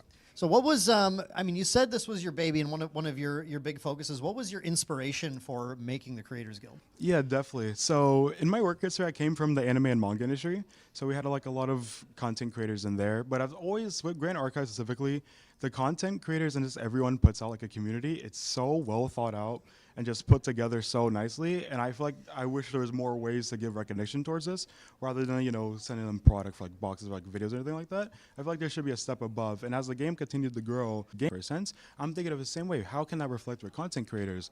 So the content creators that make various content for so long and having a good like viewership and continued support of our events, content across any social media platform, this is like a way for us to give back and give the proper recognition they deserve, and just to truly like expand upon it, and hopefully the perks they get they would feel like the work they've been doing have a lot of like more reasons, like it felt deserved and rewarded for that. In addition, it will inspire people who aren't quite in the guild yet to give a reason to thrive more, improve quality of content, just in general like passion for it. Because everyone makes so much content. There's so many great content here, but we really appreciate everyone that's been sticking around for so long. So just any way to give like a sense of reason to have people strive more than just doing already the amazing content they're doing. It's always great. Yeah, and the Creators Guild, as far as like creating that sort of carrot on a stick for those people to create more and inspire them, the Creators Guild awards a package of prizing that is almost unmatched in the TCG industry. Actually, there's very few TCGs that are really giving out what these players who are in there, or these creators just in general in the guild, are getting. So things like as long as they're in the Creators Guild, every set able to get multiple cases of product, 2 cases of product, special CSRs. In this case, we have the Frostborn Paladin for the first 4 seasons of the Creators Guild. So even just being in the guild for 4 sets will get them a play set of this incredible CSR, a playmat, backpack, supporter packs every set, starter decks, Dragon Shield sleeves, and then even less tangible things like the ability to like upgrade to a VIP ticket at Ascent they attend sometimes. I mean, I should say just working closer with the company as well, right? There are lots of really great reasons to help these players strive even further, or creators strive even further to up their game, to share the game with the world, and try and reach those numbers to help grow the game in general, right? Definitely. And there is some feedback definitely on it's a program that is asking for players to really push towards reach for the sky, right? Push for those higher numbers. Can you talk a little bit about the idea, like who you're targeting with that guild? Which different segments of creators you're targeting to try and hit those numbers? Yeah, definitely. So I've definitely seen all the discussions and debate and everything. Basically the decision making of it was a lot of thorough thinking process on basically how the community react to it. Because at the moment we understand that the requirements is honestly a bit hard to reach, especially currently. Like if you see the announcement now, if let's say you never made content before and you want to, you might say, oh, this might seem a little impossible. But the whole point is like it's an evergreen thing, so there's always going to be expansion to it. So even if you're starting off now, you could have the requirements in the future. And I know the requirements are a bit high, but like the initial point of it was to give back to the people who've been doing it for a long time and putting the effort, the time, all the consistent hours, just the quality of content, to really give back to them. and we have an application for, of course, those creators to apply, but for everyone to apply, because there could be unexpected surprises that we didn't even account for. But in addition, there's just to have the community, because there could be content creators that are just, we're not too aware of, but they make great content for the requirements. And another thing we want to point out too is I wouldn't say it's very metric heavy. It's not like you have to have a certain amount of subscribers, you have to have a certain amount of viewers. It's about pretty much your impact in the community. Regarding like content creation you create, we're not targeting like say, oh, you just do player content or box openings or anything like that. Pretty much is how does it reach the community, how involved are you within that community, and then the quality of the content that comes a lot, like the editing, lighting, anything like that. We strive just basically to build the best of these content creators, and we know making content is very time consuming. So just to basically reward that factor, because we reward things in many ways, especially one of my favorite things about Weaves of the Shore of the Grand Archive is the fact that everything that we touch upon, we try to make it the best it could be, innovative in the industry and space. So when coming up with this whole program, I'm like, we have to keep that same mentality with this. So I do understand the discussion of like, oh, it's a bit hard, but trust me, it might seem hard at first, but the more you just grind for it, put the effort in, just so many content ideas that are out there, over time, you would get to understand the feeling of steady growth, and you'd be like, yeah, I could definitely feel more confident in applying, and then go from there. Yeah, and it's the case that over the past few weeks since this was revealed, we have seen a huge uptick in the content creator space of creators who are not just, kind of coming out of the woodwork and just starting to create content in general. I can't even remember how many different card names are now channels on YouTube, which is really, really funny to see, but really awesome to see too. But also these creators who are out there reaching, like I said, reaching for the stars, saying like, okay, wait, how can I improve my content? How can I make this content reach a wider audience? How can I improve my output so that I'm putting out enough videos every season? It's not like you have to make a video every week or anything to be a part of the guild, right? But it breaks down to maybe a couple of videos a month as the rough requirement to make it in. Something that I think a number of creators who were just like dabbling in a little bit, because of that carrot, because of that beautiful amount of just support that they get from the company, they thought, you know what, I think I can actually put out an extra video every month or something. I think I can get there. So that's been beautiful to see, but it is not just about video creators, right? Yeah. This can be applied to all sorts of different, I guess, disciplines of the creator space. Like, who else do you envision potentially making it into the Creators Guild? Yeah, definitely, because I know we have like the whole Thingiverse section, like for example, like Merlin Marketplace, the Discord server. Like, there's so many great community fits that are just not video oriented. Like, I could definitely envision in the future having like, there's a lot of amazing fan artists that's on like Twitter posting fan art. I could even envision them in the Creators Guild. That is definitely something that I am looking into. But yeah, so there's opportunities just for any content. It doesn't have to be video. It could be live stream. It could be just any form, especially with the community. I have like the websites that help just support the community of Grand Archive. Anything that's open-ended that supports Grand Archive, have a space in the Creators Guild. Yeah, and one thing to keep in mind too is just that as this game continues to grow, as the content creator space grows, that gets more people into the game. Yep. And the more people coming into the game, checking out the content creator space. So it's sort of this loop of constant growth. And while those metrics right away, for some players, especially creators just starting out right now, they look daunting, but as the game continues to grow, it does become easier to hit. And now it's possible things change down the line, right? The game gets the size of one of the other titans in the industry, and suddenly, I don't know if we can just do like 1,000 views on a video or something, right? It's got to be a little higher. But as it grows, this is the perfect time for a creator to jump in and start to get some of those people interested, looking at their channel, and then help show it to other people. Yeah, definitely. Just the whole point of it, because content, honestly, content is king. That's how a lot of people get into it, even learning the game. There's various videos like yours that get people into the game. And so especially when people get into something like me specifically, if I find something cool, it could be a card game, it could be literally anything, I want to watch videos and people talk about it. And when you type in Grand Archives, the influx of content creators there's so much discussion, hype. So like, it's just great. Just people like making more content even for the guild or just in general, any topic is great. And when you see people uploading content, that means something is being done right for people to discuss about it so much. And on top of like just things having good quality, good product, I care about the community aspect a lot. So if I see people talking about this card game I found, I know I would be more invested than I ever would have been. Yeah, it's something that I am super excited to and honored to be a part of right away. Also really excited just to help out people who are on their growth journey. I've been reached out to by a number of other content creators just looking for advice, tips. Can you give me feedback on this video or something that my DMs are always open to as well.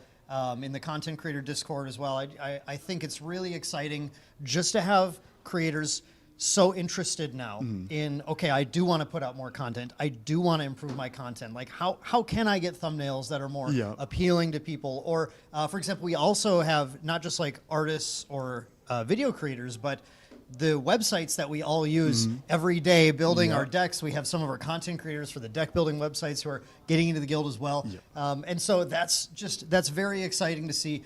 I think it's clearly having a great impact. And like you said, Jaden, this is an evergreen project, right? It's not like this is it. After this, players can, or creators, I keep saying players, creators can apply every single season, once a season to try and get in. Pretty much, you can pretty much apply it anytime, and then at the start of a new season, you get additional the product that released with it. But if you can even get accepted during that's not like a set launch, and you still get like the backpack and the playmat. Yeah, very exciting. I know some of that stuff to the creators who are in the guild is going to be shipping out in the coming weeks, which is really cool. But plenty of opportunity for you out there if you are interested in content creation of any kind or tinkering with websites or doing any of that. This is really, I think, the impetus you need to just like, you know what, let's try it. Let's try to do it.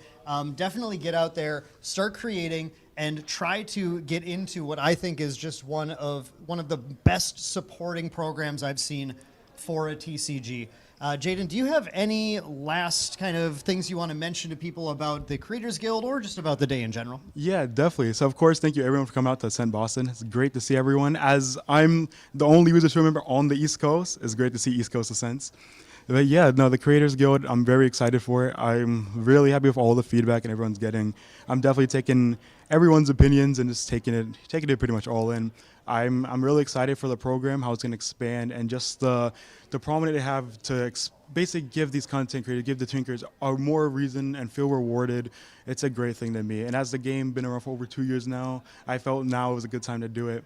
And as everyone just been doing it, I'm excited to keep on growing. And as the game grows, I want the content creators to go, and I want every aspect of everything that's going to grow, and I think it all will tie in very nicely. Like, especially with the Frostborn Opponent's CPR, it's such a nice card that we've chosen. And actually, as a person from the guild, I want to be the first one to get the Frostborn Paladin creator promo. Oh my goodness, folks, this is wild. Well, we need the lighting here, unfortunately. There you go. There, yeah. This can we focus in on that, producer? We get a little bit of okay, as far as we go, well, you got to trust me on this thing. This thing is there's a little better focus there, but yeah, wow, this is an incredible card. It's still working on it. There we go. Thank you so much, Jaden. Of course. I'm so excited.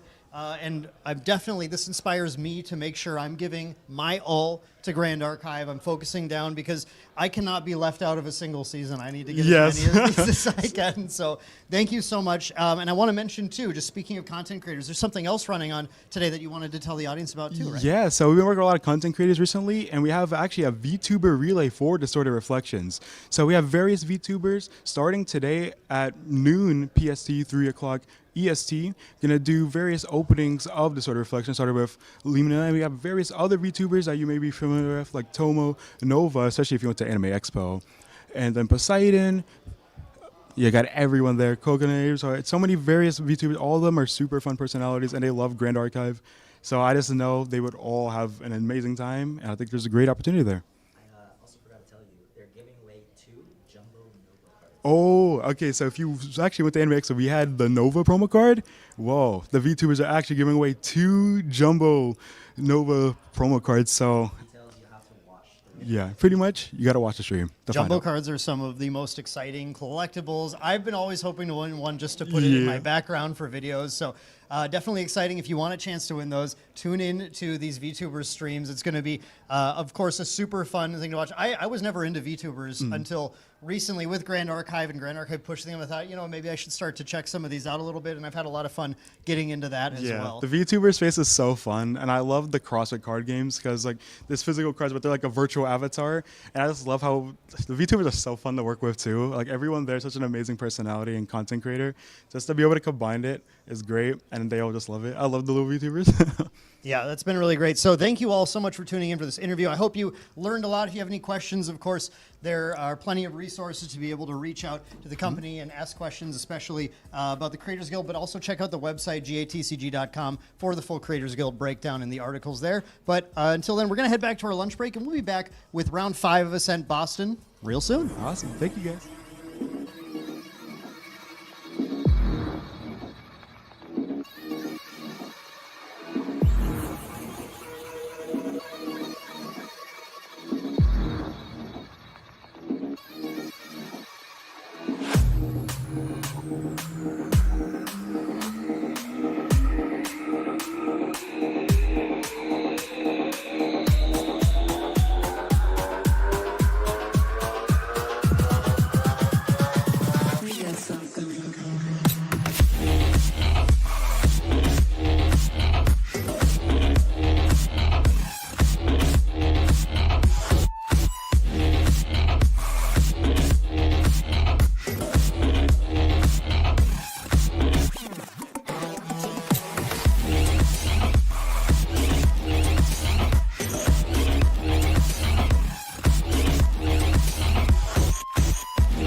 I will get my drink on tonight. I'ma get loose, get wild. If you're not in the mood right now, honey, don't kill my vibe. I will get my drink on tonight. I'ma get loose, get wild. If you're not in the mood right now, honey, don't kill my vibe.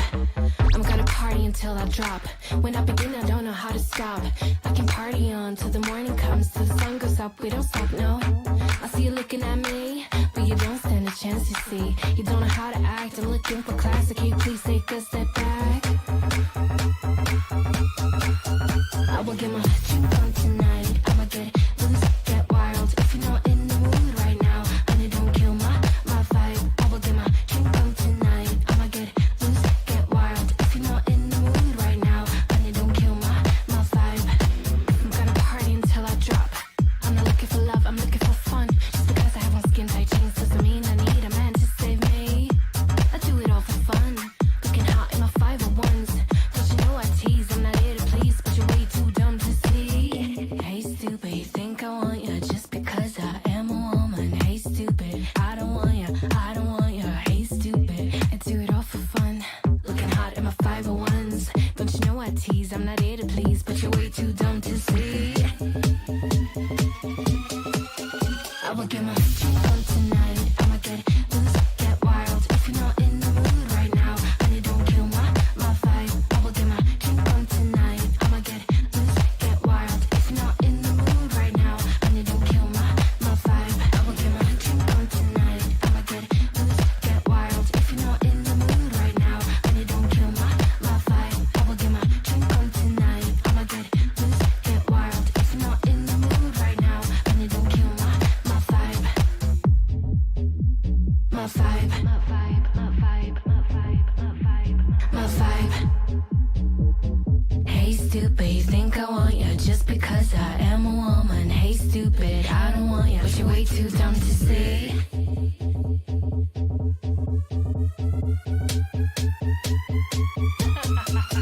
I will get my drink on tonight. I'ma get loose, get wild. If you're not in the mood right now, honey, don't kill my vibe. I will get my drink on tonight. I'ma get loose,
There's no denying what we want. There's no denying what we want. Playing games, no. There's no denying what we want. There's no denying what we want. Playing games, no. There's no denying what we want. There's no denying what we want. Playing games, no. There's no denying what we want. There's no denying what we want.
chase.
There's something in the air.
when I pull up.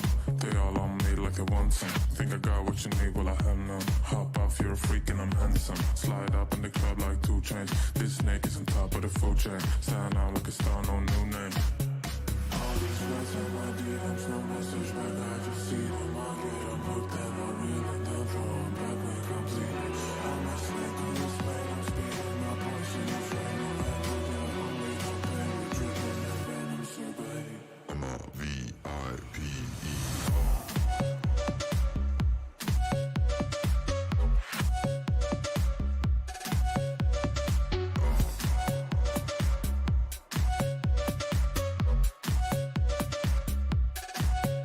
All these chicas, all these mamas begging me for affection. But just like C. Darwin, I live for natural selection.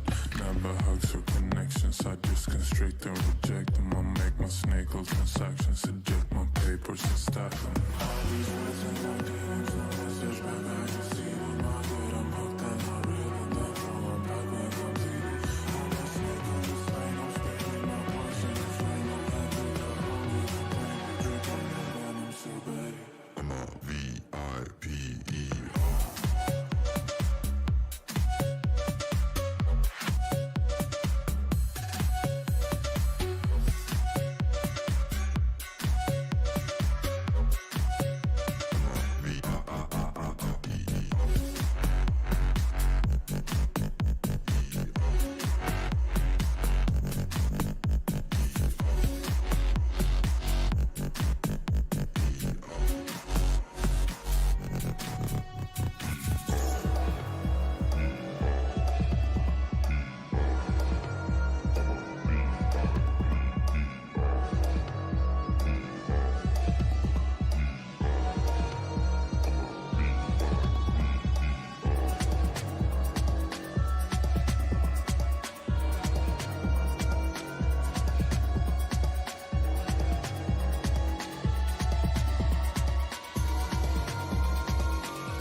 Hey everyone, welcome back to Ascent Boston round 5. Sorry, yeah, round 5. We are here. I am True Champion Isaac. Joined with me is Main deck Dan. There you go. You did better than I did. I was ready for it. Yeah. So, we're back with round 5. Excited to see what we're going to see in this next round. I'm actually really excited about this matchup we have here. Get 2 new decks. We were just talking about this last round where every single round we're seeing a little bit of new decks, new things that people are playing, and it's no different from this round. We get 2 new decks as well, and while similar flavors to some other decks we've seen in the past, definitely unique ones, and both of them are this new champions, except for kind of. Yeah, one's kind of. Yeah, that'll be really. This will be really fun to talk about. So we have CHIAtos on Water Ciel. Yeah. Okay. Now that's a deck that, before we get into our other deck, that's a deck where I know there was some hype going into the set about Water Ciel, but then again, everyone started playing with Rile of the Abyss, and they're like, wait a second, why am I doing not fire? Exactly. But there's some interesting reasons, I think, to consider the Water Ciel, and I'm hoping we're going to see some of those. We have power. One of my favorite cards in Umbra is Beguiling Coup. Yeah. Yeah. It's this incredible card that allows you to take an omened attack and swap the coup for that attack, so you don't have to pay its reserve costs. Yeah. And it even gets on attack triggers from that. So the coup into Obsequious Blow. Yes. It's so much damage. It's so much value. And it's cool because, you're paying essentially a total of 3 reserve costs with that Beguiling Coup and paying its effects, and then, of course, the actual cost of Beguiling. But, the Obsequious Blow normally costs 10. It gets reduced by omens you have, but basically we're only having to pay 3 for it and dealing 7 damage with that swing on top of using our weapon, on top of our mastery. That's going to be swinging for a lot of damage, and on top of the additional effect of Coup, which allows it to deal even more damage. So, and if we're banishing, cards with our cards from our graveyard to make omens, and Coup also makes itself an omen that's going to trigger our level 3 multiple times, so you can do these 20 damage in one turn with just one card. It's pretty good. These are the lines where we've seen some incredibly cool CL lines earlier. I love that Advent deck. I've said that 100 times on stream, and I'm not going to stop. But Beguiling Coup is such a fun card too, because if you have 2 Beguiling Coups, you can keep activating them. I didn't even think about that. Yeah, that's just to trigger the Omen 2 damage from Ciel, you can just go, okay, I'll pay the 2, pay the 2, pay the 2. So I'm excited to see CHIAtos take this list and just show us some of the capability, because really this is a list that's running a lot of things that we've talked about are strong right now in the metagame. Things like Thronekeeper Bullfrog, right? There's just a 0/4 taunt floating memory that is just like, you put that in front of a lot of aggro decks and they go, well, that's my whole turn. I'm going to deal with that. It's really, really good. I mean, and especially against something like the deck we just saw, that Fire Vanitas, that wants to swing with her champion constantly. That 0/4 taunter is going to put in a lot of work against that kind of deck. If it's preventing 2 different swings, one from an ally and one from the Vanitas, you're probably saving about 6 health, 6 life there, and that's going to fuel a lot of resource and tempo for you on your side of the board. Yeah, exactly. So we're going to see the CL deck try to do some self-mill, kind of set those omens up, set that float up, defend, and then probably do some really crazy things if everything goes right at level 3, which is really exciting. But what if we played a champion that wants to punish you as much as possible for trying to level to 3? Yeah, and it's not Vanitas. It's another one, another champion that does that. We have Drakenfort on Fire Diana, but this is the classic. Classic Fire Diana with the Rile package, which makes sense. It's a deck that wants to go to level 3 fast, and what better deck that wants to go level 3 fast than Fire old style Diana, where it's going to taser lock you for leveling up and punish you for leveling up and dealing damage when that happens, and for drawing cards later on in the game. So Fire Diana, we saw it at NA Nationals, the first NA Nationals. It really popped up a lot there. We saw it actually even at Worlds in 2024, and several other events here and there. It's one of those decks that can really, really punish people for going to level 3, and in a meta like we have right now with even the Vanitas list, but the Jin list, the Merlin list, the Lorraine list that all want to go level 3, it's definitely not a bad call. No, and I think that Ranger in particular, with of course having a focus into sort of reflections with the new Diana, has picked up some really cool tools. And it's this combination. Distorted Reflections has both the new Ranger stuff, but then new Umbra stuff. Yeah. And we have 2 new cards in this deck, aside from just the Specter package, Yeah. that I think are here to do a lot of work. One of them is Mana Flare Barrage. Yes. I mentioned already, I've been playing Fire New Diana, so this card I've fallen in love with. But it is an Aether Charge, which doesn't matter in this deck because we don't have any Aether Wings. We're not charging anything, but it's a fast speed for Ranger if you're distant, 3 damage to everything except your champion. Yeah, for 3. Yeah. It's not an expensive card, not a crazy card. You hold up 4 cards and you can clear their entire board as long as you're distant. That seems pretty nice. I mean, and Diana, that in this case wants to go to level 3 and just stay healthy as long as possible, clearing board against those ally decks or against those aggro decks, in any case, is going to be really, really solid. Now, in this matchup, we probably won't see us too often, but it could help to clear off those interceptors and taunters that the Water Ciel list is going to be putting onto the board. Yeah, and I think that's exactly the reason this is seeing play in here, and it is likely effective for Drakenfort here. This ability they have both Mana Flare Barrage and our classic Carter Synthetic Reaper here, who both will give them abilities to clear those taunters, clear those interceptors off the board, because in this format, we not only do we have our classics like Library Witch, Stalwart, Shieldmate, but now we have the addition of Fluffy Shopkeep, another interceptor, and we have that Bullfrog that we already talked about. So a lot to get rid of, but also I wanted to mention Nightmare Coil, right? Another card that will help Diana punch in and say, if you want to interact with me on your turn, you are not going to make it. So what we are going to do now is jump right into the game here. We have CHIAtos playing that, getting to take the first turn here, going for that Spirit of Water, and Spirit of Water drawing a 7-card hand. Let's see what we want. Obviously, water, Isaac, you played a lot of this. Where's our Fractal of Rain, right? That's the always the first question. Where's our Fractal Rain? Unfortunately, do not have it here for the water player. Fractal Rain is one of those cards I think is constantly keep generating that tempo, that value for a self-milled deck.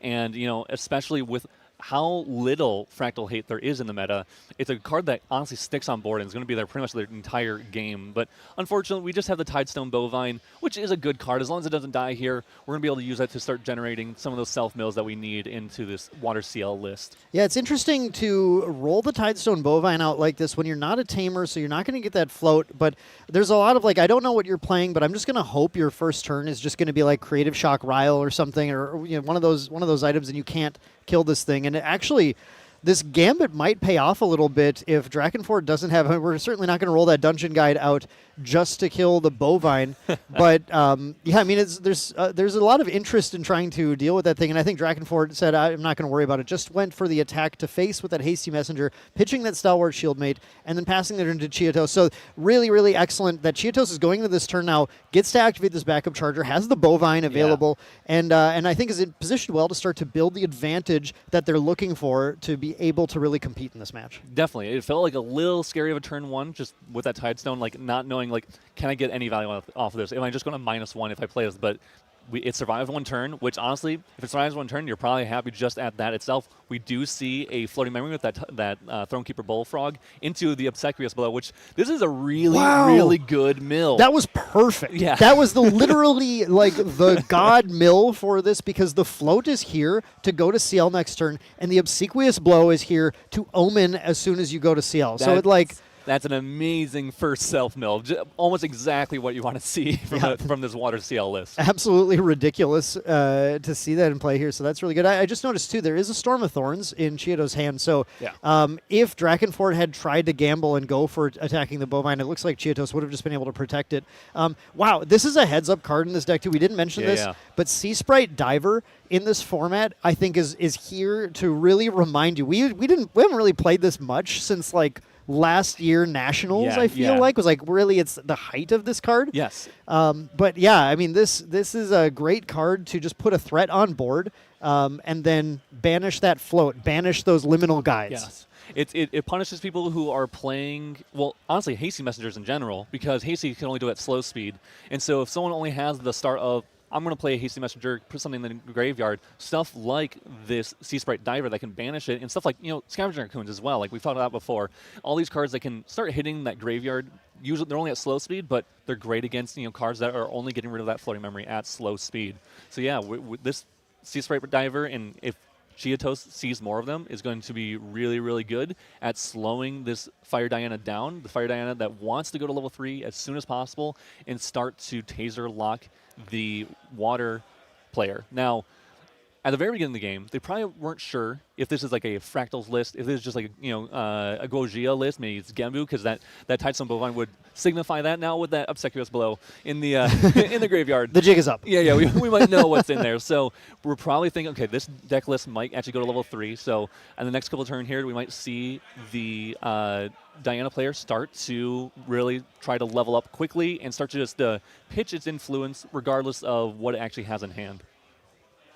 Yeah, I think, right now in the game, Diana needs to get going. Yeah. That's the big thing, right? It's like this Diana deck is one of those pedal to the metal decks. Yeah. Like we saw back at Worlds last year, Limelight, well-known community member, of course, playing this deck and just going to double DG to level 3 as soon as possible. Kind of like our Vanitas deck now, actually. Yeah. But just to get that, like you called it a taser lock, but the idea is Yes. Diana is able to use a gun to shoot the taser shot bullet that then deals 4 damage to the opposing champ when they level. Yes, correct. And it's every time they level. So it doesn't matter how they level either. They can be through a DG, through materialization. So if someone goes, they got hit by the taser shot, and there's actually another card that goes along with that taser shot that can make it deal even more damage, and that is the Gloamspire Lance, actually. Shadow's Twin. Shadow's Twin is a gun that doubles up on hit effects, and Taser Shot is an on-hit effect that makes the enemy champion take more damage when they level up, and so you can actually make them take 8 damage if you are able to get to that point. Now we saw Drakenfort on their turn just go for a backup charger into pass, which feels like kind of a rough spot for Diana to be in. Again, they're looking to get fast enough to get that Shadow's Twin out to start shooting before too many levels happen, because the lower your opponent's life pool is, the more impactful that taser shot is. Yeah. At just saying, well, it's either you level or you die, or you don't level or you die, Yeah. right? But in this case, then they're going for that creative shock, trying to get that Stalwart Shield made out. Did this end a turn now in case CHIAtos had any sort of Sea Sprite Diver to deal with that? And CHIAtos' turn just went for finding that Fractal of Rain, which is really excellent. Also did the Bullfrog into the level, and actually... Yeah, that is Obsequious Blow. Okay, there's a little bit of glare. It looked Norm element to me for a second. Like, wait, what happened? But yeah, we have the banished Omen of Obsequious Blow. And if you're unfamiliar with how Ciel works, in case you're just tuning in now, Ciel is an incredibly cool new Guardian champion who, at the end of every turn, as an effect that is inherited, so no matter what level they're on, they get to banish a card from their hand or graveyard as an Omen. And what that means is, well, nothing really inherently. Yeah. But it means that cards like this Mastery that card is placed under will pump up the damage of all of Ciel's attack based on the number of Omens that are banished, as well as, later in the game, there are a number of little tricks that Ciel can use to swap cards out of Omens. Yeah, and swap cards out of Omens and get more value based off the Omens they have. And something that's really close is that 5 Omen mark on this Mastery. So if there's 5 Omens in the banishment, this Mastery allows you to swing for 3 extra, but also draw a card in memory, which, it's really cool to see decks that are like Ciel, they're able to do that, where we kind of saw it with Merlin, where like how Merlin, every other turn they get a draw. Well, Ciel, once they get that 5 Omens, every single turn they can get a draw, as long as they are attacking, because once they attack, they draw a card in memory. So once we get to 5 Omens from Ciel, they're going to be sitting really nicely and in terms of influence. Yeah, absolutely. Now, one thing that is to me, really interesting about this, too, is specifically seeing this Water Ciel list, is how slow they're going to be playing, likely compared to our Fire Ciel earlier. Yes. The Fire Ciel almost never goes to 5 Omens. They like to stick at 3. They've got Blackjack that they're trying to aim together with a 15 reserve cost, and they're going to 5 or more isn't usually that helpful. But the Water list likely to play a lot slower and be totally fine with doing that. Might even be able to lineage release Omenbringer later. Now, one thing that Drakenfort has going for them right now, they did only just level to Diana on their turn and then pass, but they are holding on to that Mana Flare Barrage, and right now that would be really nice to clear this. Mana Flare Barrage is really, really solid. I think, doing it in response to something, maybe even Recollection would have been good to try to prevent this Tidestone Bovine, but also because they're trying to just get as much value. If CHIAtos plays another ally here, then this Mana Flare Barrage can generate a lot of value by killing off more than just 2 allies. It might be able to kill 3 allies. So I'm thinking that's what we're seeing here, holding on to it just in case. We do have a DG in hand from Drakenfort, so they can go on their next turn, level up to level 2, and then go to level 3 with that Dungeon Guide, and then start doing the Taser Shot combination with Shadow's Twin. And since Ciel is only at level 1 still, that Taser Shot and Taser Locking combo will actually be really effective. It absolutely will. The tricky thing with Mana Flare is it's only going to deal 2 damage to everything unless they're distant. Yes. So I was just looking at the list here trying to figure. We do have reposition, so a reposition Mana Flare Barrage is probably the main option. Under Fire does work as well, and I believe Nightmare Coil gives distant too. I think it does. But it is a number of cards. Right. Sorry. I didn't finish that part of the thought. I just got stuck trying to remember if it gave distant. But yes, but we can't do that until later on in the game. So Drakenfort needs to set that up to get the full clear here right now and actually get that Sea Sprite Diver as well. And given that they just took the attacks here, I would assume we are missing a distant enabler. And Chia's turn to play this Vapor Jet Shield Bearer, which is a 1/3 with Steadfast and has this nice on-hit. Get to look at the top card of your deck, and you may mill it. We have the Thronekeeper Bullfrog now in CHIAtos' yard. So CHIAtos is really just like setting up all of the value that they're looking for, and ends the turn by omening a Frosthorn Paladin. So 2 omens down so this far. Tidestone Bovine that's been here since turn 1 has just gotten so much value. You know, even though it is not you don't have that tamer class bonus, so the free floating memory once you're a tamer, but the fact that it gets to mill you 2 cards, put 2 cards on top of your deck into your graveyard, it has been huge for the Ciel player because in the first couple turns they didn't have this Fractal Rain. Now they do, of course. Now they can start milling a little bit more, but until then they were kind of stuck. So even though that this Tidestone Bovine, normally a tamer card, is being played here. This is just going to keep helping them to keep up that that influence by using those floating memory from graveyard instead of trying to play stuff from hand to level up. Yeah, they've gotten just an absurd amount of value so far from everything that they've set up. Drakenfort does go for a Creative Shock and pitches a Deploy Gun Shield, which has a nice floating memory on it. Something that is good to hold later on for your gun, especially against water, because of course we've got Fracturizes in here. So that's something that has long kind of kept Gun Diana at bay. Yes. The ability to just fracturize the gun and say, well, cool, that's, I've dealt with that now. Drakenfort does follow it up, though, with a Ryle the Abyss.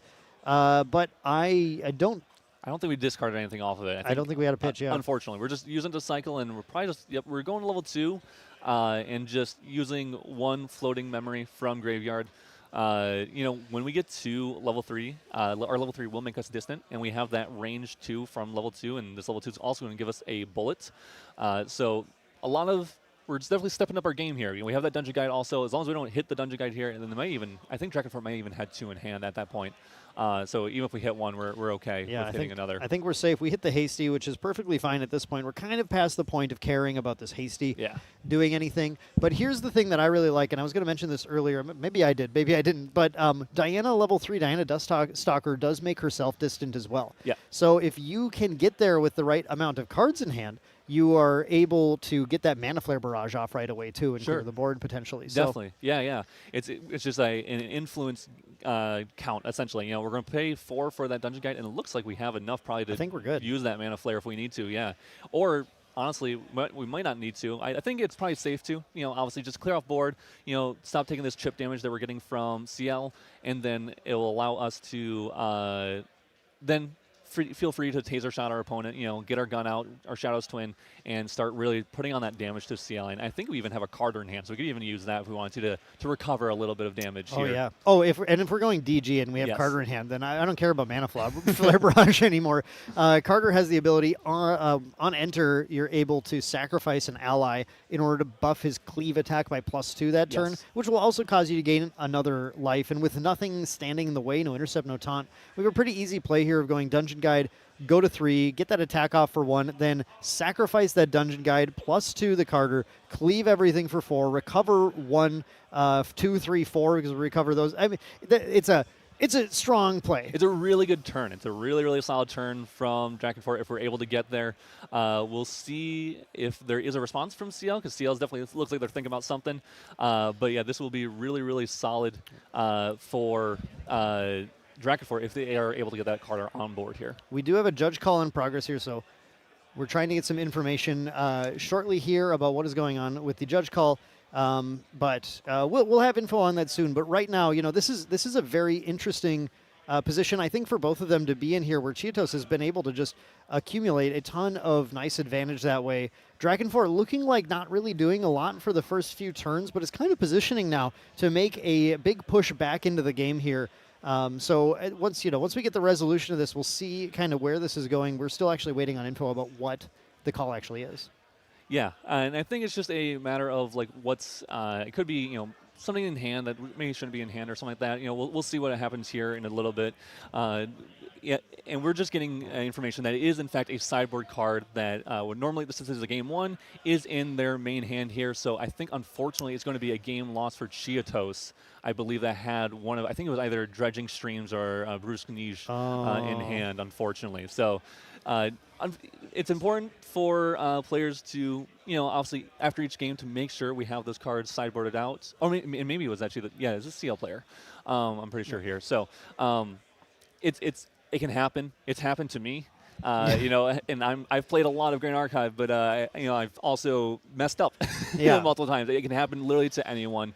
So unfortunate, but we will be going to a game 2 here, and which means I believe CHIAtos actually gets to choose whether or not they want to go first or second, because they do lose that round. So it will be on to CHIAtos here to figure out if they want to go second, to see if they want to go Tidestone Bovine to swing and attack and get those mills again going, because they will be able to attack right away with the Tidestone Bovine, or if they want to go first just for the materializations. Yeah, and that's really too bad. I was very, very invested in where this was about to go. It's so fun to see the Diana deck play out, especially after kind of watching the opponent play the game for a little bit and just fiddling around, Creative Shock, Rile the Abyss, just trying to find the right cards. And it looked like Drakenfort had finally sculpted a hand that was ready to actually play the game and start to compete. So I was very excited to see if the response was available. But we'll go into game 2, and we might see the same thing, or we might see something totally different this time if Drakenfort finds that speed a little bit faster. Yeah, definitely. I mean, I think that's a definite possibility here, is that, and it's funny, actually, I was looking at these sideboards real quick here. There's not a lot that the Diana needs to bring in. They can bring in that, a Resolute Stand that they have. They have a 1 of in there. But honestly, they have, and maybe Regal Inquisition would be the other thing. Try to, once they get to level 3, taser lock their opponent, and then start pulling out cards that they think would be dangerous to them, from dying and stuff like that. Regal Inquisition is really not super strong against Ciel, though. Yes. Because it'll just discard cards that they'll go, cool, I'll make that an Omen, and then I'll bring out the Armoire and swap it in or whatever. Maybe just at least for the tempo of them not having access to it, then it's definitely can be good. Like if you're just pushing for lethal, you want to stop anything that stops you. But it's funny. It's just one of the champions that is actually least long-term impacted by it, unlike, for example, Xander. Definitely, yeah. It definitely can be. And I think so. From Diana's side, they don't actually have a ton they need to bring in. From the Ciel side, again, there's actually not a ton they actually have to bring in. There's a couple things they can do. They're looking at maybe something just like a Song of Frost, to stop those attacks from coming into their champion's face, so they don't have to be taser locked. There's that one of Song of Frost in there, and then again, they also are on Regal Inquisition, so they could be the one trying to get to level 3 first, and then using the Regal Inquisitions to pull out maybe the Dungeon Guide that Drakenfort might have in hand before they go to level 3, or maybe some other cards here like the Carters that might be trying to cleave board or something like that. So we'll see if those do come up, if they do side them in, and if they actually impact the game in any way. Yeah, and another thing that I wouldn't necessarily want to discount is Bruce Kniege in this case, just because if they're just trying to build a board of Interceptors and Taunters, stopping Carter from being able to do anything. Bruce Kniege, by the way, in case people are unaware, is just French for sudden snow. Yeah. And so that's what it does. They allies come in rested the next time they would come in. So you can kind of shut that Carter play down a little bit, which is nice if you do bring that in.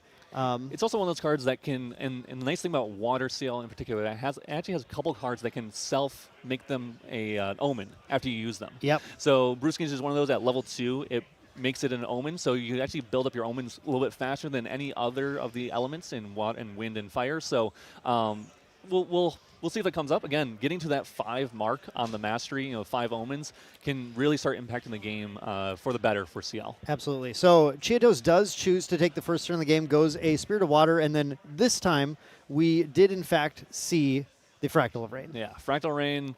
We've seen it a lot last set, with Fractals and Genbu, getting this, just constant tempo from this Fractal of Rain.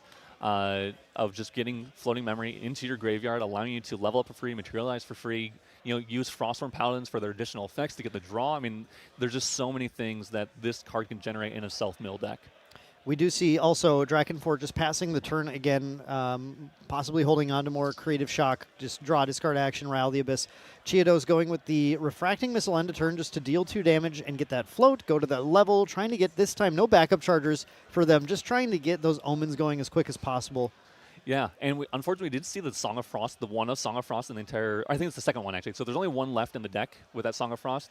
And then we see CHIAtos just playing that Thronekeeper Bullfrog. This is going to be really good, I think, actually for Ciel here in this case.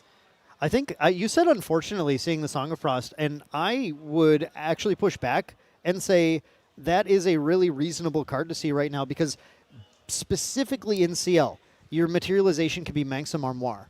And when you materialize Armoire, you can just, they omen the Song of Frost in a turn just like Chia did here. Then you materialize Armoire, and then whenever you need Song of Frost, you just swap a card in your hand for the omen. That is true. That is very, very true. Yeah, I actually forgot they had the Maximum Armoire in there, yeah. It's almost like drawing a card in this case, which is why I like this Water Seal a lot. I was messing around with Water Seal builds too. It has some powerful lines. Yeah. We do see Dredging Streams, which is another one of those cards that is a graveyard hate card, and this one actually can be played at fast speed. So hitting that floating memory out of the graveyard for Drakenfort, pretty nice. And then at level 2, it will become a floating memory itself. So pretty solid start for CHIAtos here, making Drakenfort play a little awkward, forcing them to go that backup charger when they wanted to go level 1. We saw this in game 1. So we're in a very, very similar scenario as we were in game 1. Yeah, it just feels like CHIAtos is finding a lot of the cards they need just to be able to build their advantage. And again, just this Fractal of Rain turn 1 changes the pace of your game so much, especially in CL when you're looking to find certain omens or cards that you can omen. We saw actually CHIAtos just declining to omen this turn. Not too worried about it because they want to keep that float, it looks like, to get that card value instead. Drakenfort then drops that Hasty Messenger, attacks into Bullfrog, gets that discard of that float, and now we are going to have, dual Hasties. Dual Hasties, yeah. 2 Hasties coming down here. That's 2 damage marked on Bullfrog so far, but still 2 more to deal.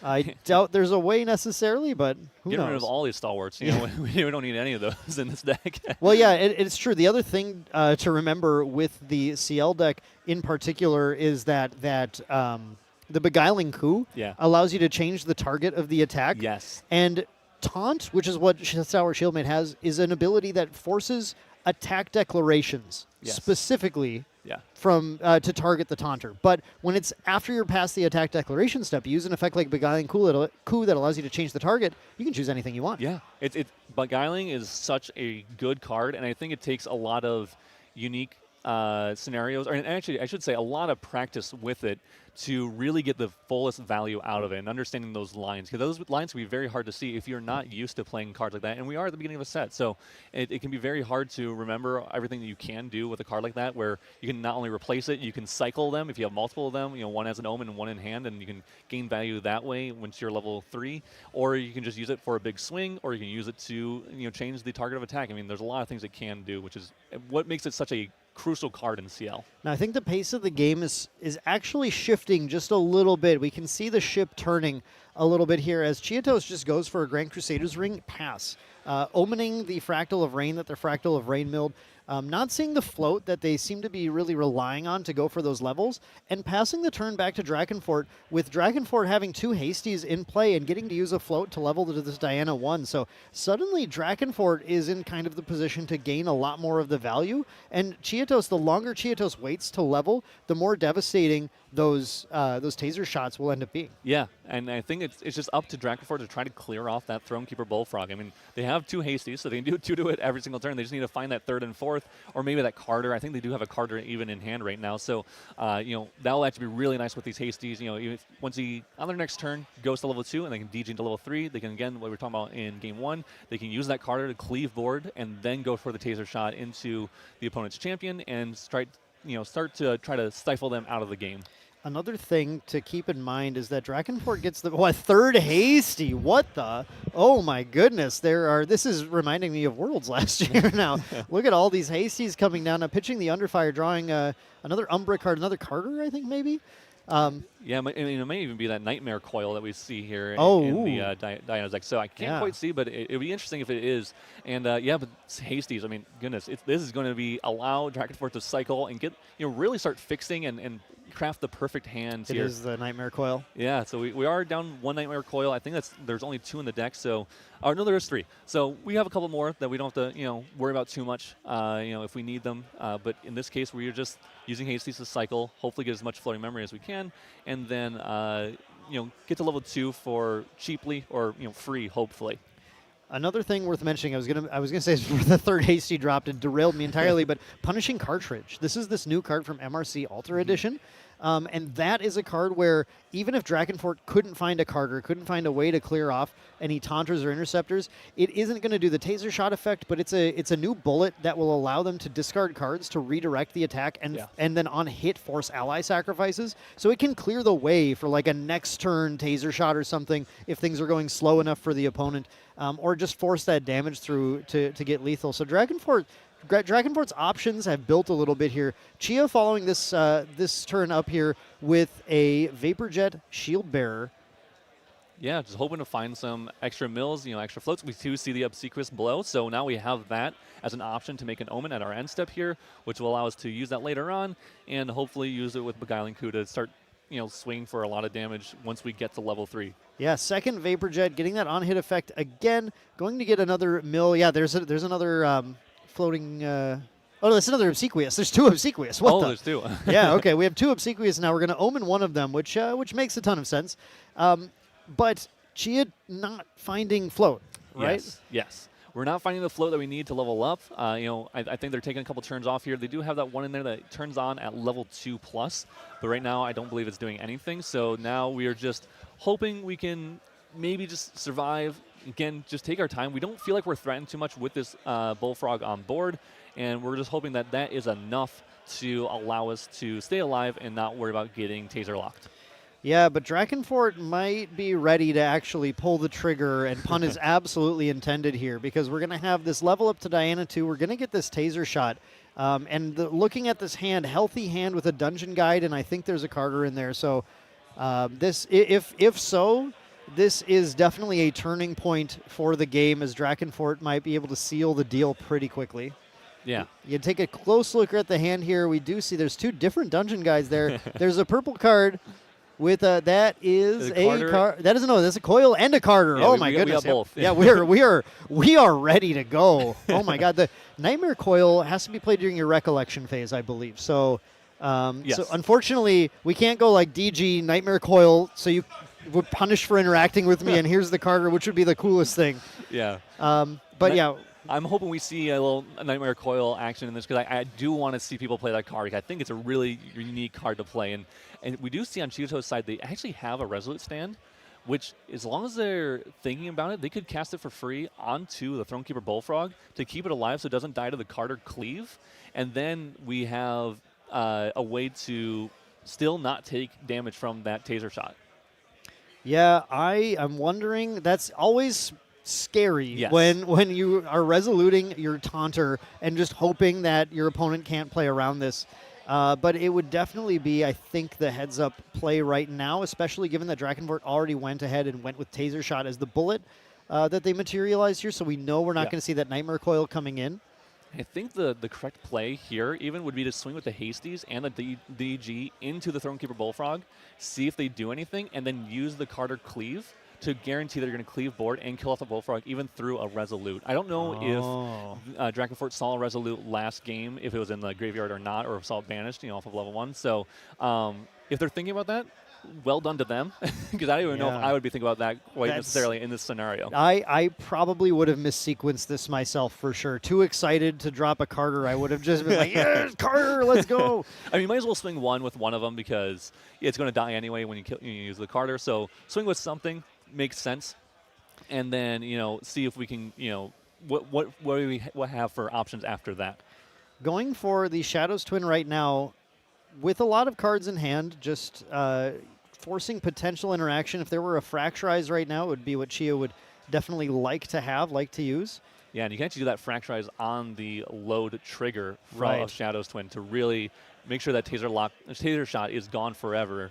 unique interaction there when it comes to that kind of stuff. So we do just see the Carter come down. It's going to kill off probably the DG. Yeah, it makes sense because we don't really need that anymore. The hasties are more important with the ability to cycle us.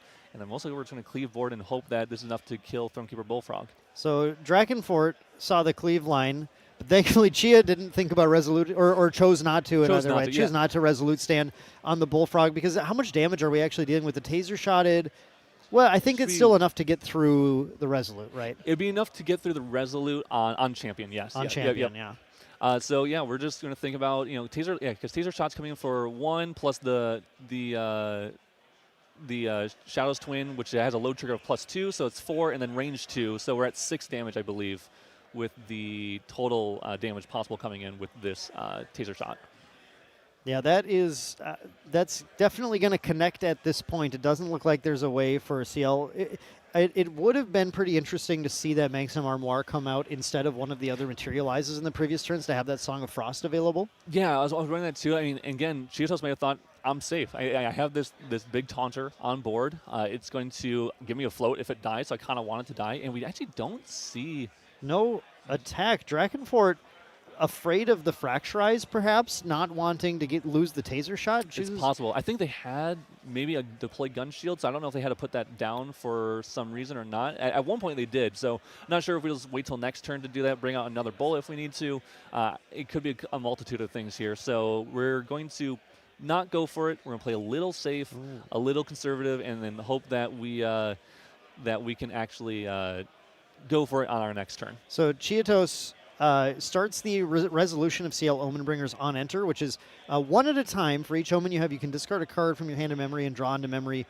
They start by discarding a dungeon guide, draw a Fracturize, double check the Shadow's Twin, make sure it doesn't itself have Spell Shroud or anything, and then decide to keep normally you're trying to put float as much as possible into the yard and draw into memory, but in this case they say, no, wait, this Fracturize is actually pretty good right now. Yeah, this Fracturize is definitely very, very good. I mean, with 2 cards in hand for Drakenfort, I think you can feel pretty confident in just using it right now to guarantee that there's no interaction, because if they get the 3 cards in hand, then you know that, hey, they could have that deployed gun shield to save their gun, and this gun is actually what's going to be the scariest part of it all. I mean, luckily for the Fire Diana player, they have another weapon in there, so they can actually use that on their next turn if they need to, if this weapon does get destroyed. Yeah, it's always important for Diana to run a couple of guns, because you can absolutely count on your opponent finding a way to deal with your gun. In this case, Drakenfort does just get their card fracturized here, so now we have a face-down card, it looks like right now, on Drakenfort's side, which is a reservable Fractal that was once a Shadow's Twin. Then CHIAtos goes for the Frosthorn Paladin, banishes that Fracturize after playing it to get to draw the card, and then punches that damage into Carter to take him off the board. Yeah, really solid play from CHIAtos, getting control back, recognizing, hey, we're level 2 now. We have a little bit more health and life to play with. We have, a little bit more playability, and we also are now at 4 omens. We need 1 more for that full effect of our mastery, to where we can get that +3 attack damage on our turn, and then also start drawing cards into memory. So, and we actually do see that other gun come out onto the board as well. This is a gun we don't see often, actually. No, we almost never see the Gloamspire Lance, but the Gloamspire Lance is coming down here. The advantage of this gun in particular is it offers a big recovery, or equal to the number of curse cards in the attacker's lineage. However, I don't know if there are any curse cards. I don't know if there's any curse cards we can actually... At all? Because it's attacker's lineage, yeah. So this will only be recovering 1, because it does say in attacker's lineage +1. So we, at the very least, we can use this to attack 4 times. It does have a really high durability on it, so we're hoping that we can at least use this to attack 4 times and put some damage on it. And even just 1 Creeping Torment here will be really nice to use, because actually, if Ciel is attacking every single turn with that 5th Omen, it will actually start using that Creeping Torment to ping their opponent for 2, because they get 1 draw for the first turn, and Creeping Torment says on your second draw, deal 2 unpreventable damage to the champions that's under the champion lineage. So this will start to generate Creeping Torments onto the Ciel player and prevent them, or start hurting them turn after turn. So CHIAtos did have the Resolute stand, and I want to correct something. CHIAtos was only level 1 the previous turn, so couldn't have Resolute standed. Yes. I was thinking it's so funny that happens in our match we're casting, Oh, no. because that was the cheat that I did against you at Nationals last year. I was Yeah. level 0 or 1 or something. it was literally Spirit. Yeah, literally Spirit. I tried to free play the I successfully free played the Resolute stand. So really funny that again we both totally missed that. I guess we're terrible at Resolute stands, but Something about it, man. in this case, CHIAtos did go to level 2. Could have potentially kept that Resolute stand as last card in hand. Or no, the last card was they put it down and drew with Frosthorn Paladin, so they couldn't have kept that. And then ended up taking the damage from the shot here as well. So did we must have had a Creeping Torment generate on Lineage, although I don't see it sticking out or anything. Yeah, I don't see one anywhere, so I don't know if we were actually planning to use Creeping Torments or not, and maybe we were just going for purely, the fact that we get to just deal damage. We'll see if later on we recognize that, and we do hear that there's the Taser Lock damage coming in from level 3 that we got hit with last turn on Drakenfort's turn with Taser Shot. Taser Shot, that's why people keep saying Taser Lock, or I should say I keep saying Taser Lock.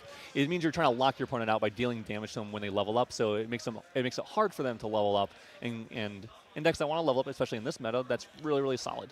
Yeah, it can be extremely strong when it is applied before your opponent gets to level significantly here. And at least getting on this level 3 was still really good for Drakenfort, just being able to punch a ton of damage, setting themselves up now to potentially go for a Nightmare Coil into another big turn, maybe with that Punishing Cartridge or something, to get through if this Frosthorn Paladin is kept woken up and able to intercept.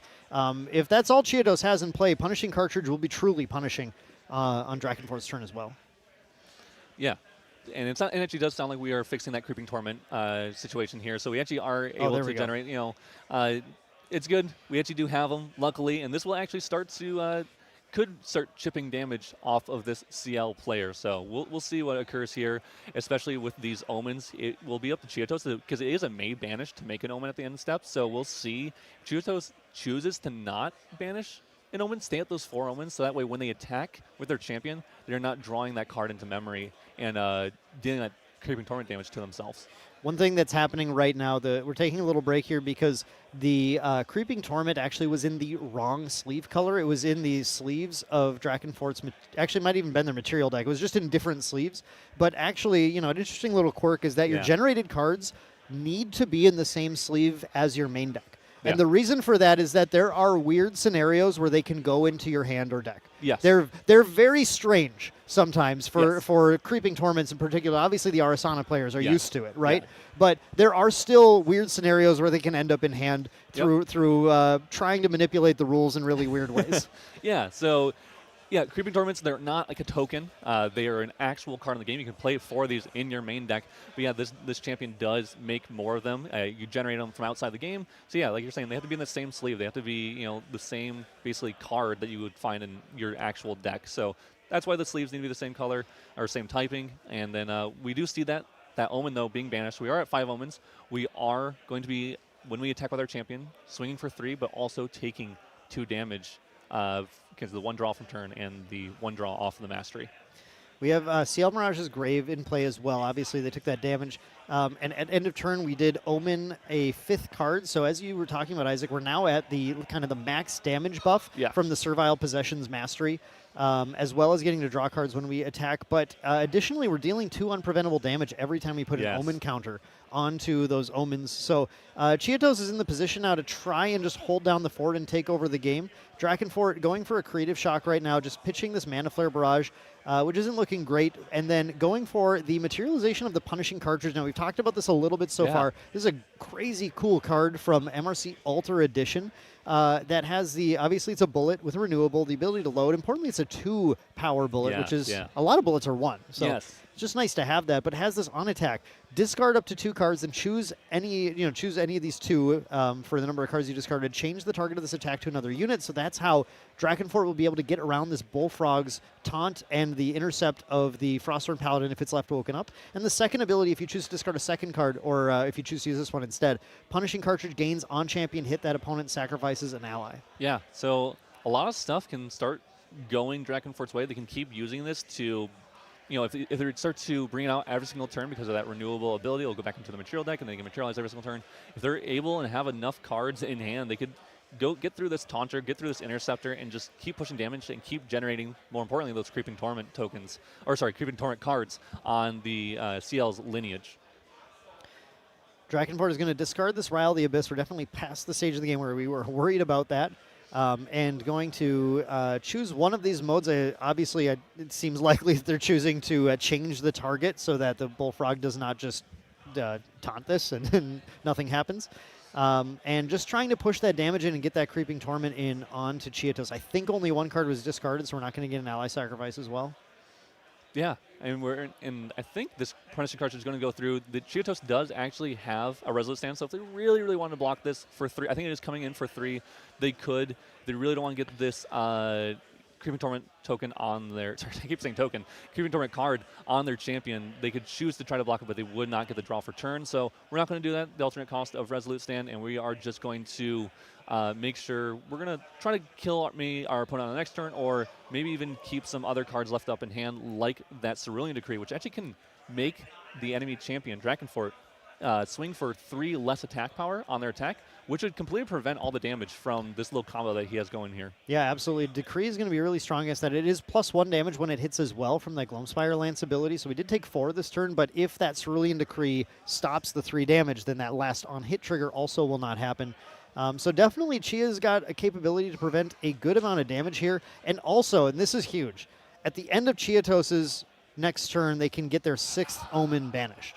Yep. When their 6th Omen is banished, and just so you're just keeping an eye on the countdown here, but when that 6th Omen is banished, then Ciel Omenbringer's Lineage Release becomes available. Yes, and that is huge. It's one of the cool cards, and I believe it's one of the few cards, or there's a couple cards in the game where you can actually use it to break the timing of cards with that level 2. And you can actually use it like stuff like Peaceful Reunion at fast speed. It's one I love in particular. You're like the only person who would have thought of Peaceful Reunion as the card that you're going to play with Ciel. But yeah, absolutely. It can allow any of the cards that are in Omens here to be played at fast speed. Now keep in mind, you cannot create a combat phase at fast speed. Yes. So you could attempt to play Obsequious Blow, but then no combat phase would actually occur. Correct. Yeah, it would just end up fizzling. But yeah, we do see that Grand Sunri come out. And so this is actually going to swing for 4-7 damage, I believe, here from the Ciel. Yep. And we are thinking about here, I believe we should take Creeping Torment damage as well. There should be 4 damage coming in off these Creeping Torment tokens, or cards, goodness gracious. Yeah, that is actually the tough thing here. These 2 Creeping Torments that are stuck here now, it's 2 damage per Creeping Torment when a second card is drawn in a turn. And so that is going to add up pretty quickly. If CHIAtos wants to attack, they have to draw into memory on the Servile Possessions. Yes. We do have a health error right now where we're stuck at Ciel Omenbringer at the top. There's actually a 30 health pool, 30 life pool that Ciel has right now. So we're actually not as close to death as it looks. We got 7 extra life to play with here, not just 2. Does need to be updated to Mirage's Grave here. There we go. So there is our 30 life pool. 7 more to get through.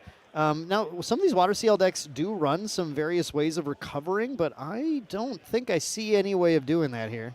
Yeah, I believe we are just on the hoping that our Resolute Stands, our Cerulean Decrees, and our Taunters and Interceptors are going to be enough to keep us alive. We do have stuff like Song of Frost, like we were mentioning earlier, where we can completely just banish a combat phase, any combat phase. And then we also have like Storm of Thorns to kind of, again, prevent a little bit of damage from our champion. But yeah, mainly there's no actual recover effects from the Ciel player, and we're just going to try to survive in other manners outside of that. Now, speaking of that Song of Frost, so that is another card that can be Omen brought by the Omen Bringer, which is it gives CHIAtos right now, while they've taken a lot of damage, they are now in a position where Ciel should be able to control the game a little bit more. Those Creeping Torments are a problem. Yes. Ciel only has so many combat phases to win the game. Yes, correct. And honestly, it's like 2 more. it's not much more here. But that said, CHIAtos might be able to win the game in a single combat phase now. Yes. Because we have Beguiling Coup in the Omens right now. CHIAtos can materialize the Manxam Armoire, can get they just omened actually the Beguiling Coup, can get the Beguiling Coup in hand and then use that to play the Obsequious Blow. Yes. in conjunction with the Grand Sonnery, and you just do a ton of damage. Yeah, I think it ends up being like 14 damage, and maybe with the Paladin swing, that would be enough for lethal here. So, and that's not including the banished unpreventable 2 damage from using the Armoire. Yeah, from the Armoire, and yeah. And then at end of turn as well. Exactly. Yep.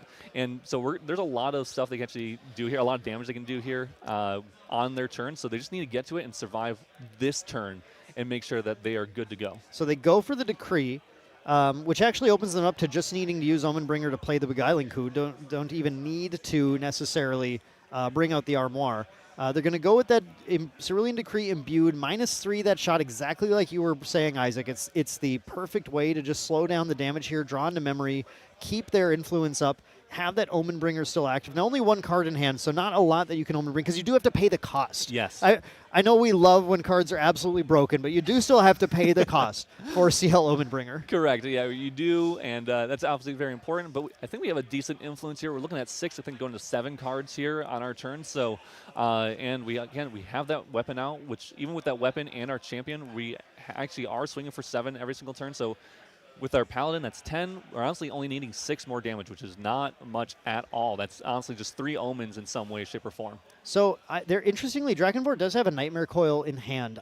If they drew that for turn, then they had no opportunity, but I didn't catch if that was in their hand going into the turn, but that coil would have stopped a lot of interaction. It would have been really solid. I think it actually might have done a lot, honestly. And granted, CHIAtos in response could have played something to try to stop that from happening, or to try to have a little bit of a interaction there. You just decree in response at that point. You still -3 the shots. But it gives information. Exactly. Gives information, gives Drakenfort understanding, okay, I can't go for just the attack this turn. I need to do something else, and obviously it allows them to play differently on that turn. But we do see this Manxum Armor come out. So this is actually going to represent 2 damage, technically, unpreventable damage with that Mirage's Graves passive ability. And so it's not just switching a card, it's actually damage in a way. So we see Ciel, CHIAtos testing the waters with that Paladin, seeing if Drakenfort has a reaction of any sort, and if not, we are going to try to go for an attack on our own side here with our champion. Yeah, the Armoire is easy. It's so funny. Armoire is so funny, too. It's just a wardrobe. It's a card that's literally just a wardrobe, yes. But it's like my favorite card in the set. It's so fun to just have access to this gigantic bonus second hand that you can swap into at any point here, and we're gonna see them going for exactly what we expect. They put the Carter in and grab that Beguiling Coup. So CHIAtos just needs to play the Beguiling Coup and then get that Obsequious Blowout. Now, it looks like we're just going to do a little checking to make sure there's nothing we're forgetting about, because we're going for lethal, and we really want to secure the game, especially because CHIAtos is down a game from that deck list error. Yeah, CHIAtos is down a game, and they're recognizing, okay, I want to attack, and when I attack, I want to draw the card in memory, take 4 damage. So what can Drakenfort do at fast speed that can deal 3 damage to me before the damage actually comes through? Like, Drakenfort can actually play something at fast speed before the damage from the attack comes through to kill my champion and take the game for me. So playing super safe, making sure there's nothing else that can be done here. We do see that Beguiling Coup come out, and we're probably going to see its effect also used, so that way we're getting some extra damage with the Omen banishment from Mirage's Grave. Yeah, additionally, we know that Drakenfort is running, as we saw in the graveyard, is running the Underfire is what it's called. Yes. The Underfire, which would stealth potentially in response to the attack as well. So it is something that CHIAtos had to consider going into this attack, but decides to pull the trigger anyway. Again, still sitting on that Omenbringer in case there's anything cheeky to use to interact as well. And drawing into memory here, and then we just need to wait for that attack to potentially resolve, and that would end the game. Yep, we're talking about those triggers, making sure we're going to take 4 damage from those Creeping Torments. We're at 27. So close to death. Yeah. It's crazy. 27 damage counters here on the Ciel. We're really close, really pushing it. Really cool match already, honestly. So this is really, really neat. And I think it looks like that's it. Yep, game 2 goes to CHIAtos on this Water Ciel deck. We got to see my favorite, the Manxum Armoire, grabbing the Beguiling Coup, the Obsequious Blow. Yeah. Just, we're moving cards left and right. We're dealing damage. We're doing gigantic attacks, having a good time. This is what Ciel was kind of meant to do, yes, right? And exactly. It's fun to see that at play. Yeah, definitely. This is one of the coolest things about Ciel. I've talked about this a lot before, and for those who don't know, one of the best things about decks, and one of the things that makes decks the best decks in format usually, are decks that can hit enemy champions or win with 2 different types of damage, non-attack damage and attack damage. So, which is exactly what Ciel is doing. They have those free deal 2 damage, unpreventable non-attack damage at when creating omens, and they also have the attacks. Now, the attacks are definitely the larger side of it, but those banishments from the omens to deal 2 damage add up quickly. Yeah, and like I said, remember, I think there's this higher level tech that people are just maybe going to start to discover now. But when you have the 2 beguiling coups, yes, you can do a lot of non-attack, unpreventable yes. damage by just having a big enough influence to go pay 2, pay 2, pay 2. Keep activating the beguiling coups as you swap them in and out of your intent. Yes, that is this Ciel list with the beguiling coup combo really has more resiliency and a more robust endgame plan than I think people give it credit for. Definitely, yeah. And that's the thing. We were talking about this earlier today, which is just people just need to find and refine those lists down to what is the core pieces of this deck. What can this deck really do? What are those lines I can play with to guarantee that I can actually win games, and recognizing what those are. And that just takes time and effort, and practice and all that kind of stuff, and testing to figure out what those lines are. And so, well done to CHIAtos taking that game 2 here, making sure they saw the line of the Beguiling Coup with the Maximum Armor and the Obsequious Blow.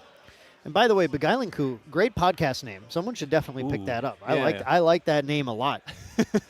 Drakenfort taking the first turn here, going with that Spirit of Fire, getting a Stalwart Shieldmate down, which is great. When you don't have that opening hand that has the Creative Shock, or maybe you only have Hasties and you just have no ability to pitch them, you just get down that Stalwart Shieldmate, because especially CHIAtos does want to attack with a number of things here: Tidestone Bovines, Vaporjet Shield Bearers, and you're just going to prevent a good amount of chip damage until the thing is dealt with, and then can level afterwards. Yeah, definitely. And at worst case scenario, it will go into your grave, or if they don't attack into it, the smart thing about every single fire list that's playing these, stalwarts or library witches is that they have Cremation Ritual. And so even though that this doesn't seem like it's doing a lot right now, even it won't ever just be a completely dead card as long as we draw that Cremation Ritual to allow us to plus a card, essentially. We get to draw 2 off the Cremation Ritual and put that floating memory in our graveyard. We use that to level up later on, and we didn't lose any influence doing so. Yeah, exactly. We do see the backup charger coming from Drakenfort, maybe trying to find something like a Cremation Ritual or find our Riles. Start to do.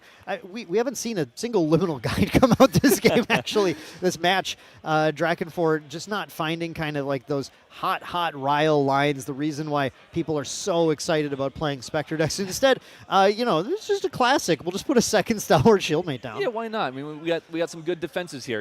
We're going to go for a slower game plan. Our hand's not the greatest, so we're just going to take our time, make sure we're not taking extra damage, hopefully find those Creative Shocks, hopefully find those Riles with the Liminals and the Undying Dreams and the Cremation Rituals, and just eventually we'll get value one of these days.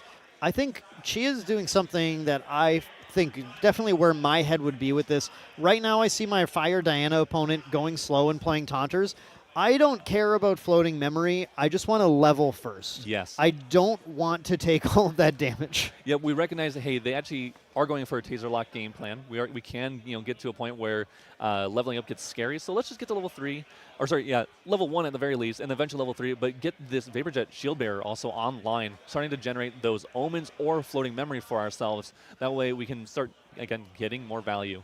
Yeah, and that Vaporjet Shield Bearer is, all it found was a Vaporjet Shield Bearer. Any omen that you can banish can get you kind of put ahead in your velocity of setting up your powerful endgame plays here. Followed up with a Thronekeeper Bullfrog as well, so we just have a Taunt Stare Down. This is it's Taunt Stare Down, a little bit better from CHIAtos' side because they have this Vaporjet Shield Bearer, right? Vaporjet Shield Bearer is a really good card, but in the past it was a card that could just really found itself dying to pretty much everything, But in this case, we have this really solid Taunter, and it's a large Taunter on board.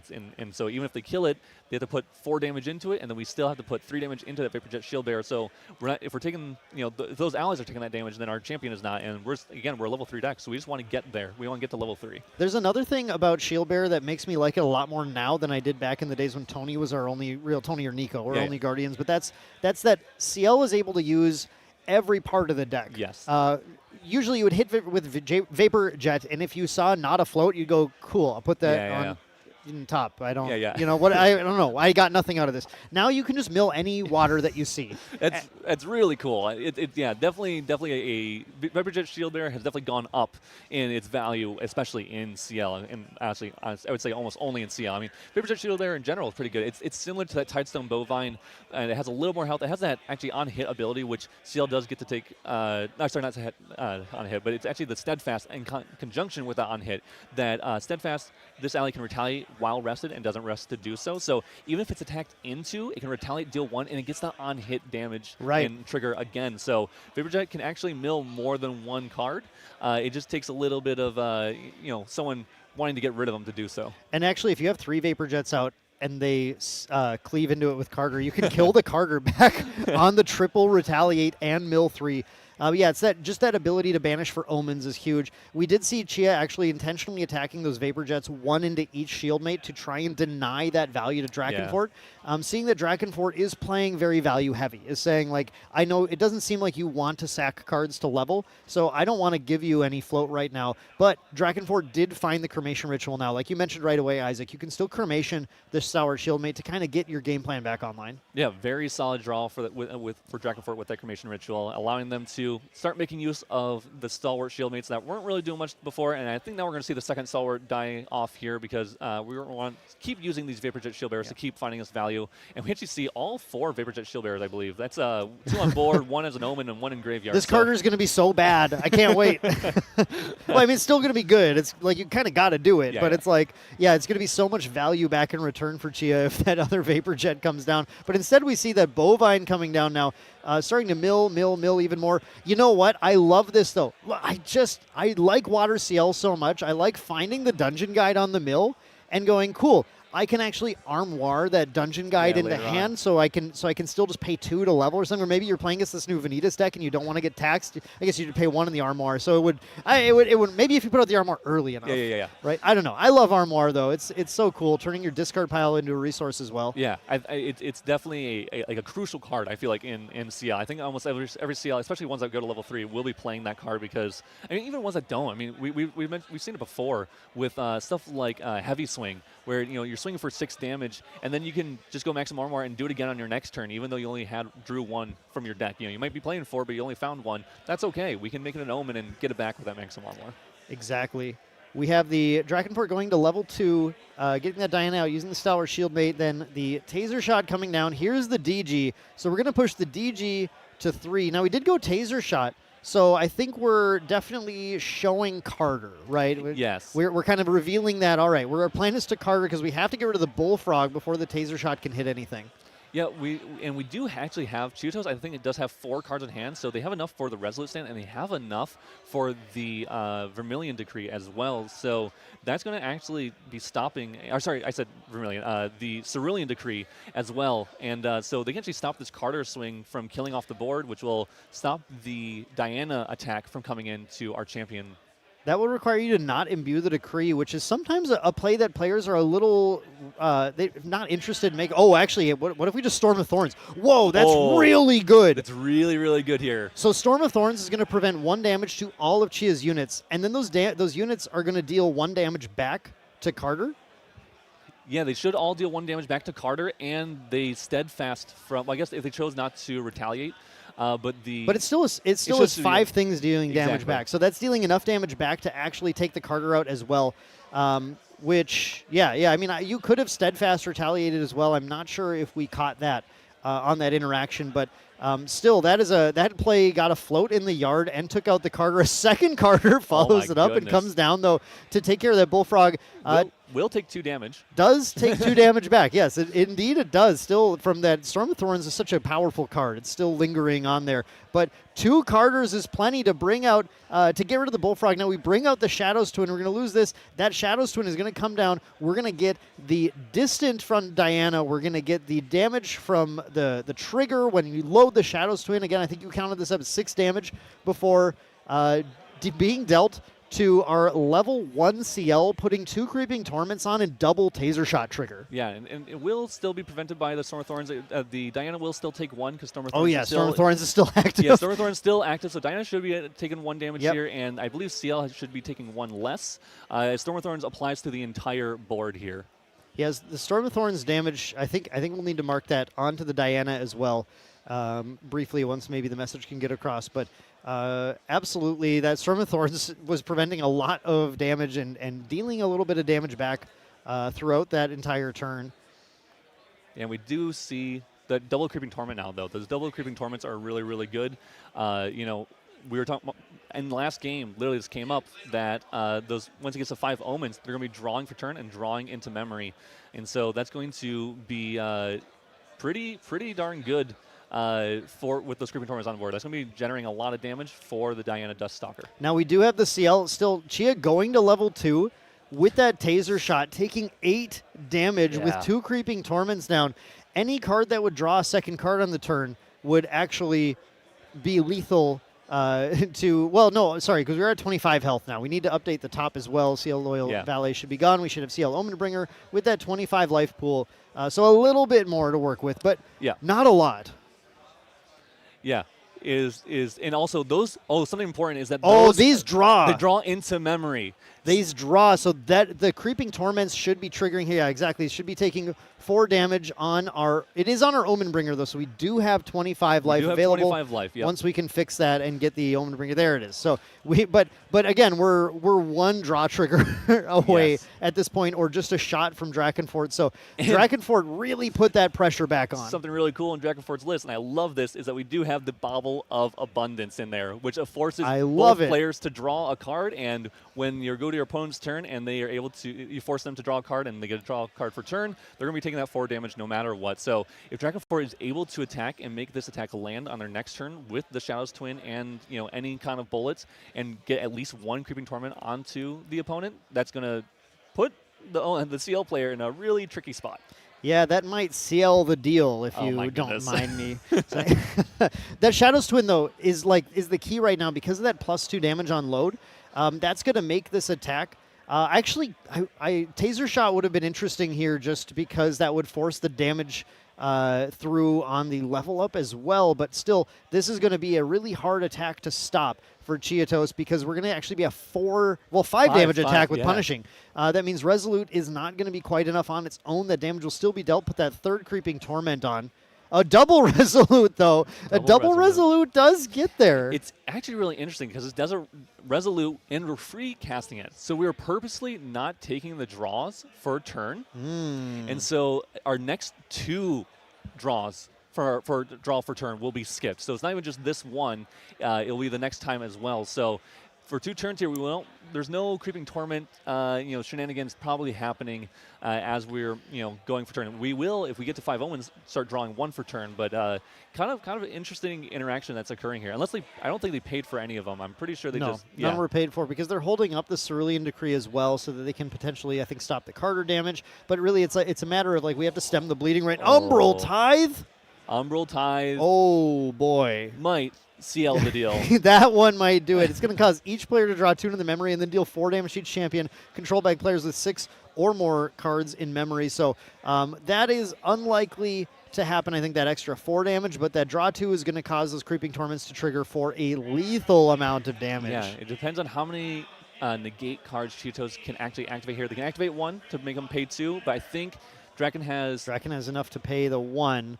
But not the second one, which is going to be game for Drakenfort with the Fire Umbra Diana. Love to see it. Yeah, it's really cool. We're seeing it, and this is, I feel like, what this set is, right? DTR, we've seen old decks come back into the meta, and this is no different with Fire Diana. I mean, this is old classic Fire Diana. As soon as it came out, people found this list and tried to make it work for ALC, and we're seeing again happen here in DTR, and that's just really cool. We saw Crux, Lorraine, and we saw Merlin come back, and now we're seeing Diana come back, original Diana too. Yeah, it's fun to see, and it's fun just to have these champions that are beloved, like Diana, the original Diana. Everyone got so excited about the guns and the bullets right away, and then it's a little fragile. But now, hey, Specters, let's draw some cards. New Umbra support, new bullet, lots of really fun stuff that you can play with here, and you can kind of explore and carve that niche out for that deck now. Yeah, it's really cool to say. I mean, I said at the beginning of the day, I'll say it now, I love DTR. It's my favorite set. It has allowed so much newness and rejuvenation for old decks and new decks to come and happen. I mean, there's not a single one deck currently, I don't think today, that is absolutely dominating. We did see Fire Vanitas doing pretty darn well, but I think even with those doing well, there's definitely ways to out that deck. It's not just, the headstone of the meta currently. You can easily play cards to stop it from, hurting you or interacting with you too much. And so, even though we see that deck doing really well, we saw Fire Diana just win just now. We'll probably see a Ciel. We'll probably see some Jin, and we'll definitely see some Tristan as well. So, I mean, there's a lot of playability to this meta. Even though a lot of it's fire, I think we saw 63% today or something like that. Yeah. There's still room to grow and experiment. We got to at least see some of this water Ciel doing some pretty cool things in the metagame. And as players continue to explore that, maybe get inspiration from Chia and some of those lines that they're going with here, maybe we can start to see some of those other water decks creep in. You mentioned the Fire Vanitas deck, which is going to be a thread that we're discussing probably this entire weekend based on how their current performance is. Definitely. But at lunch, we were discussing a little bit and realized that, you know what, you can just Frostbind the activation of the Vanitas level 3. You can Frostbind? Oh, yeah, yeah, because it's a card you're activating. You're activating it, so you can Frostbind that, and if that goes through, it banishes the Vanitas level 3. Yeah, that's pretty good. And the whole point is that they're going low influence. So, yeah, there's a couple cards you can play. I mean, there's even just like Snow White that stops them from leveling up. I mean, there's a lot of cards that can, counteract that deck. It's definitely not like a tier 1 deck. Or it might be a tier 1 deck, but it's definitely not like a tier 1 meta where it's the only deck in play. There's other decks that can easily tech for it and fight it out. But definitely a solid pick for today at Ascent Boston. But very fun to see that Ciel deck performing, and very fun to see, of course, that Fire Diana deck ended up taking the win with some hard-fought games, honestly, and a lot of really powerful, that double Carter turn crazy. But it does sound like we're running a little bit behind, so there won't be an interview for this round, unfortunately. It sounds like we're going to be going to a break pretty soon here. And then once we do that, we'll be coming back with the next round. Yeah, round 6. It'll be exciting. Yeah. It's an important round for those who guarantee 6 wins will be 18 points and guarantee them day 2. So anyone who's in this going into round will be end it with 6-0. They'll be set for day 2. Yep. So we're heading to a 5-minute break. You guys stick around because, like Isaac said, next round, it really counts. We'll see you then.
Welcome, everyone, to Grand Archive TCG Ascent Boston. We are heading into round 6 here. I'm Main Deck Dan, and joined by my good friend Once in Love. How's it going, bud?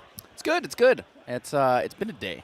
It's been a day. It's But been a wild day. the coolest thing about today is that it's not all Ryle. We've seen a lot of other things today, and for the most part, they're actually doing quite well. Yeah, we have seen so many kind of cool lists on stream. Obviously, we've looked at this meta breakdown a little bit before, right? We see that 63% fire, but it's been so great to see things like Water Ciel, see things like Fractals showing up again, as well as just interesting, win lists around the room, and obviously the Vanitas nonsense. It's been a fun metagame. Yeah, truly, the Vanitas is probably the coolest deck out there right now. We have 2 people who are 5-0 with that. I think it's looking pretty good because a couple more were 4-1. So that looks like it's the really well converted deck into this list. It feels, watching it play, it feels like it. Now let's take a quick look at this champion meta breakdown. Again, this is provided to us by Mitch from Merlin's Marketplace. So thank you so much, Mitch, for this beautiful graphic. But we have here, again, this Lorraine percentage. Now, I think once you wanted to talk a little bit about this earlier, because I think a lot of people look at Lorraine and go, oh, wow, 21% are the same deck, right? But that's not the case at all. Yeah, there's actually a huge split between the Lorraine decks. So there's people who are playing Lorraine. They're playing Crux Knight Focus. So there's on-soul players, and then there's people who are playing Ascension. So different types of Lorraine setups. Some are playing on-soul, which is basically bring out all swords, attack with all swords as if they were allies, go for some big swings with that new votive Runeblade, wake up your champion on attack, sacrifice a sword. There's people who are playing the Rending Flames focus builds or the Fiery Momentum focus builds. There's also the aggro decks. I mean, obviously we have aggro decks, so people who are just playing level 1, level 2 Lorraine. There's also the Merlin list. So Merlin lists, right now, a lot of the Looking Glass Merlins are playing Lorraine into Merlin Kingslayer because of that Inert Sword, right? In Inert Sword, fantastic opportunity to get out. And I think the last one, or I guess the last 2 that I want to bring up, Suited.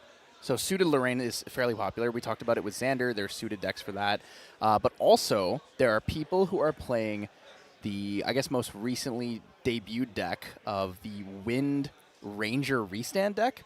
But you basically just play Lorraine because you want the warrior class bonus. So you want second wind, you want rallied advanced. You play that, but you're using ranger strides to give a unit distant, and then you can play things like backstep or skirting step to give it its distance, which doesn't require you to have that class bonus. Right, yeah. So there's a huge breakdown of unique decks, even in some of those champions, let alone some of the things like we saw, I think, 7 Vanitas deck, 3% of the metagame, and I think there's 6 or 7 in Chess Club that are on it. I'm not sure if that's the entire thing or whatever, but it'll be really fun to see their conversion into tomorrow of all those different champions. But right now, I want to talk just briefly about the Spirit meta as well. Again, 63% fire. That's kind of the big message of the day, of course, that players love their fire and they're here for it. But 25% wind, 12% water. And we've seen water a couple times on stream that break down to some different decks. We do see Fractals being tried. We saw that Ciel deck earlier. We see people still trying to do like Water Aether Diana,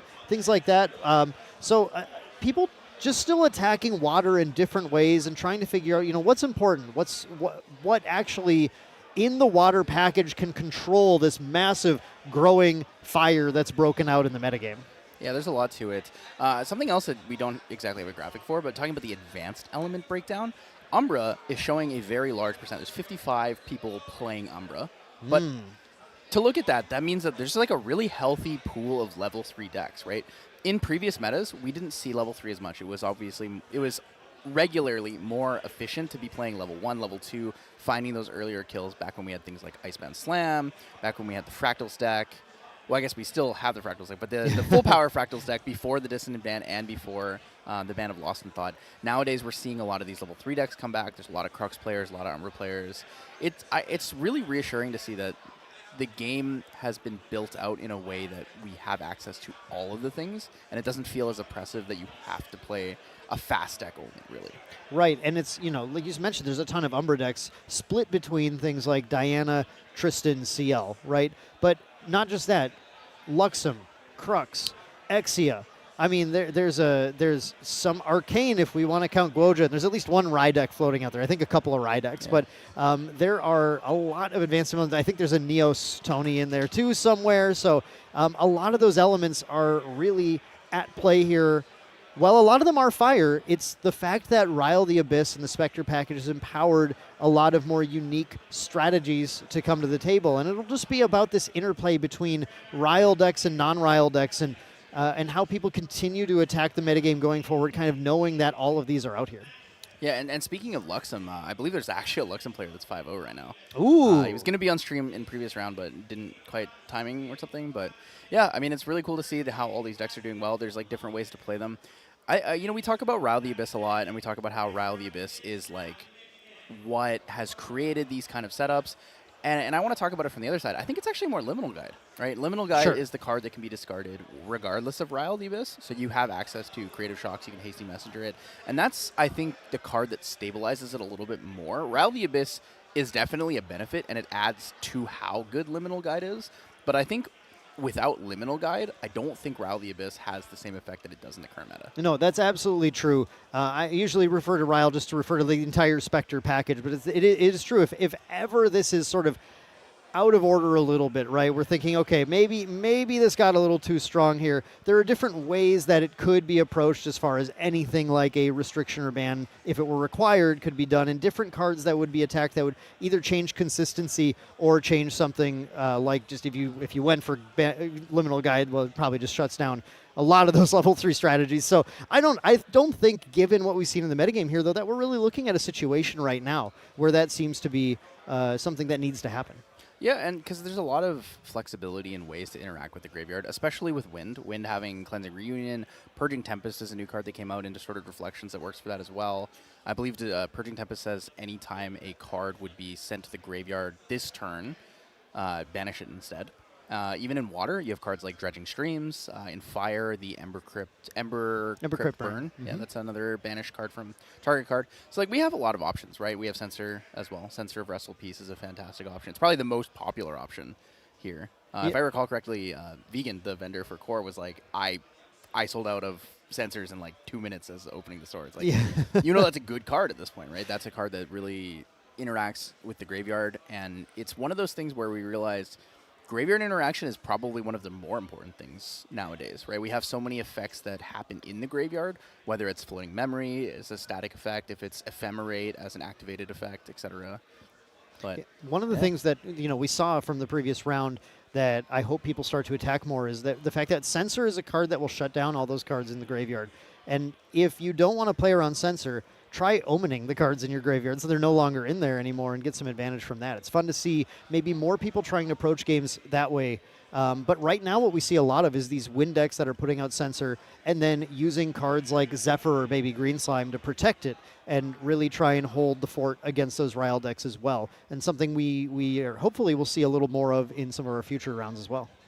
Yeah, the timing on those are really important too, right? Because if you're going to be playing a Zephyr or Baby Green Slime or anything like that to suppress your Censor of Wrestle Piece, the timing of when the Reduce to Ash comes out is really important. If you're going to Spurn to Ash in main phase and they respond with one of those, it's not going to get the same effect because what's going to happen is it's going to come back in its end phase, right? Mm-hmm. Playing it after the beginning of end phase trigger so that you can go to your turn and not have Censor on the field basically turns off the Censor for the turn that's most important for you, right? You don't need to entirely remove the Censor. You just need to find the right turn to be able to utilize what's in your graveyard.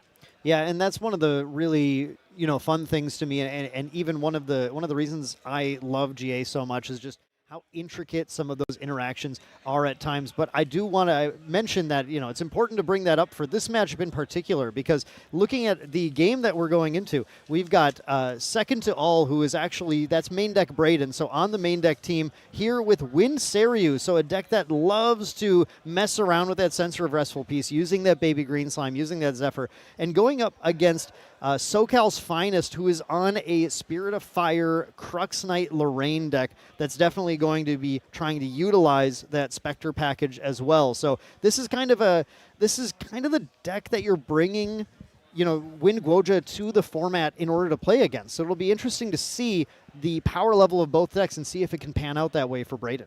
Yeah, so we're going to see the early setup here. Stalwart Shieldmate to protect. Not really sure what he's playing against, so SocialsFinest is going to go for that comfortable play where you just say, okay, I'm going to put out a Shieldmate. Don't need to cremate it right away. Can just hang out, see what happens. Maybe I have a Creative Shock. Maybe I'm playing a Reckoning's Wake to try to get that that setup plus the.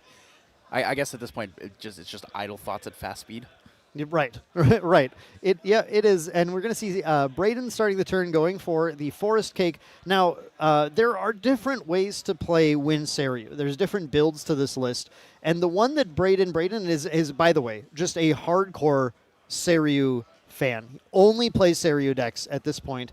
And the build that he likes the most is the more ally-focused build. But we look at this list here, and we do see a lot of respect for the amount of damage in the format as well, with things like 3 Innervate Agility main, the 3 Veiling Breeze, as well as even going down on Byaku's command to just 2 of it, where a lot of these decks just jam all 4 and just try and combo off. Braden is not as worried about doing that here and is happy to play a slower game when it makes more sense. Yeah, it's interesting to see a couple of the cards in here that are, I guess, unique to his style of deck. The Shimmercloak Assassin is something we don't super commonly see. It does pair really well with the Brisk Windtrotter. Correct, yep. You know, you're able to get some of those really, really big number buff counters on the Shimmercloak Assassin. Like a 6/6 Shimmercloak Assassin is probably impossible to remove off the field. Really, really hard to do. We see that Train Hawk coming down, just taking out the Shield Mage, just saying, well, I got to get this out of the way at some point, so I'm just going to do it now. And then SocialsFinest going for the Lorraine level 1 into the Inert Sword, so a play that we see all the time here now with these Lorraine decks. I think this is our first time getting the Lorraine on stream today, so it's nice to get to show this off. But this is a powerful new sword that's available because of that Looking Glass Divine Relic that's played. The only cost to it is you have to pay an additional 2 reserve when you materialize it. So just like when you set up a backup charger turn, you just kind of keep those cards in hand available to you so that you can pay that cost. And the advantage is you now have a 2 power, 2 durability sword to play with. So he's going to swing that Inert Sword into the Train Hawk. He's going to take 2 from the Retaliation here. So overall, just clear board, want to play a comfortable, safe game state. Looking at SocialsFinest hand, though, we see double Reduce to Ash, I believe, Reckoning's Wake, Dungeon Guide, Ghost of Pendragon, and a Liminal Guide. Doesn't have a way to put anything into the graveyard currently. There's no Rattle the Abyss, there's no Creative Shock, there's no Hasty Messengers. Actually, sorry, let me correct myself. I'm not running Hasty Messenger in this deck list. Looking at the list, though, I'm interested to see 2 Evercurrent Raider is a bit surprising to me. It's a lower ratio for both Specters and for Floating Memory. But we're going to see SecondToAll here going to level 1 Guoja. He's going to banish a Byaku's command and then show off the whole package. The whole material deck gets shown, and there isn't anything particularly surprising in this material deck. A lot of things that we have seen at different times in this Guoja build, but they do become fairly tight builds. I think one of the biggest things is the Fated Keepsake is in there as a respect for some pretty big damage spikes that can happen in the current format.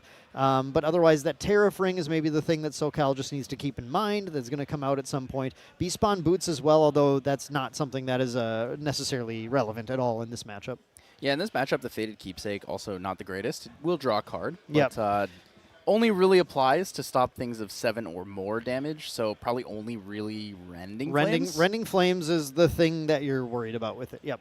I think the main thing about Fated Keepsake and the reason that it's kept in mind usually for these Seiryuu decks is just that it does cost a card. It banishes a card, which sets you up with a quest counter for Seiryuu, because this is our first time today showing Seiryuu on stream, but this Fabled Azure Fatestone has the ability to, whenever you banish a card from your memory, it gets quest counters on your champion, and then you are able to use those quest counters to put Seiryuu into play later on. So Braden's usually, or any Seiryuu player, is usually just happy to banish cards and draw cards as much as possible to be able to get those quest counters to set up, flipping that dragon out, and then doing the big kind of wombo combo turn of Byaku's command, Seiryuu's command, do tons of damage, and then empower a bunch and then Arcane Blast a couple of times. And we see SecondToAll going into that Dungeon Guide immediately into Guoja level 2. Getting that Brisk Windtrotter, which now has the level 1 and the level 2 buff. So it's going to get a bunch of buff counters onto this Dungeon Guide and make some just threatening board. He's also going to get, most likely, looking to potentially sacrifice the Forest Cake to get a buff counter to Windtrotter, but it doesn't look like it. It looks like he's going to hold on to it. So we're going to see a 3/5 Dungeon Guide. That is a kind of a rare find in the field. We don't usually see that much damage coming out from a Dungeon Guide. It's able to fully remove allies from the board.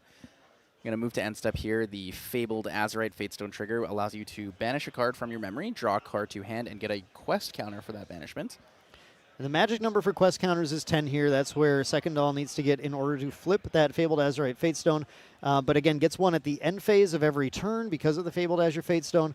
and then is already at 5 right now. So looking to get that level going pretty soon here. As soon as he levels to 3, he'll be able to get that dragon in play. So really what SecondToAll wants to do, what main deck Braden's trying to do, is just get as much pressure as possible so that that game can end as soon as he wants to flip that. I do think it's interesting to keep the Forest Cake out there, though. I don't know if he's considering just trying to like hold for baby green slimes in order to maybe generate some value at some point, or if he's got a different threat in mind where he thinks, well, as long as I can put the counter on that card, that will be really useful for me. It's an interesting choice, but I know he's an experienced player who has seen this matchup probably a million times, so he's got a plan in mind. This is a really, really nice Reckoning's Wake look at the top 5 cards of his deck. So it's going to be 3 plus X, where X is the number of distortion cards that you, distortion objects that you own.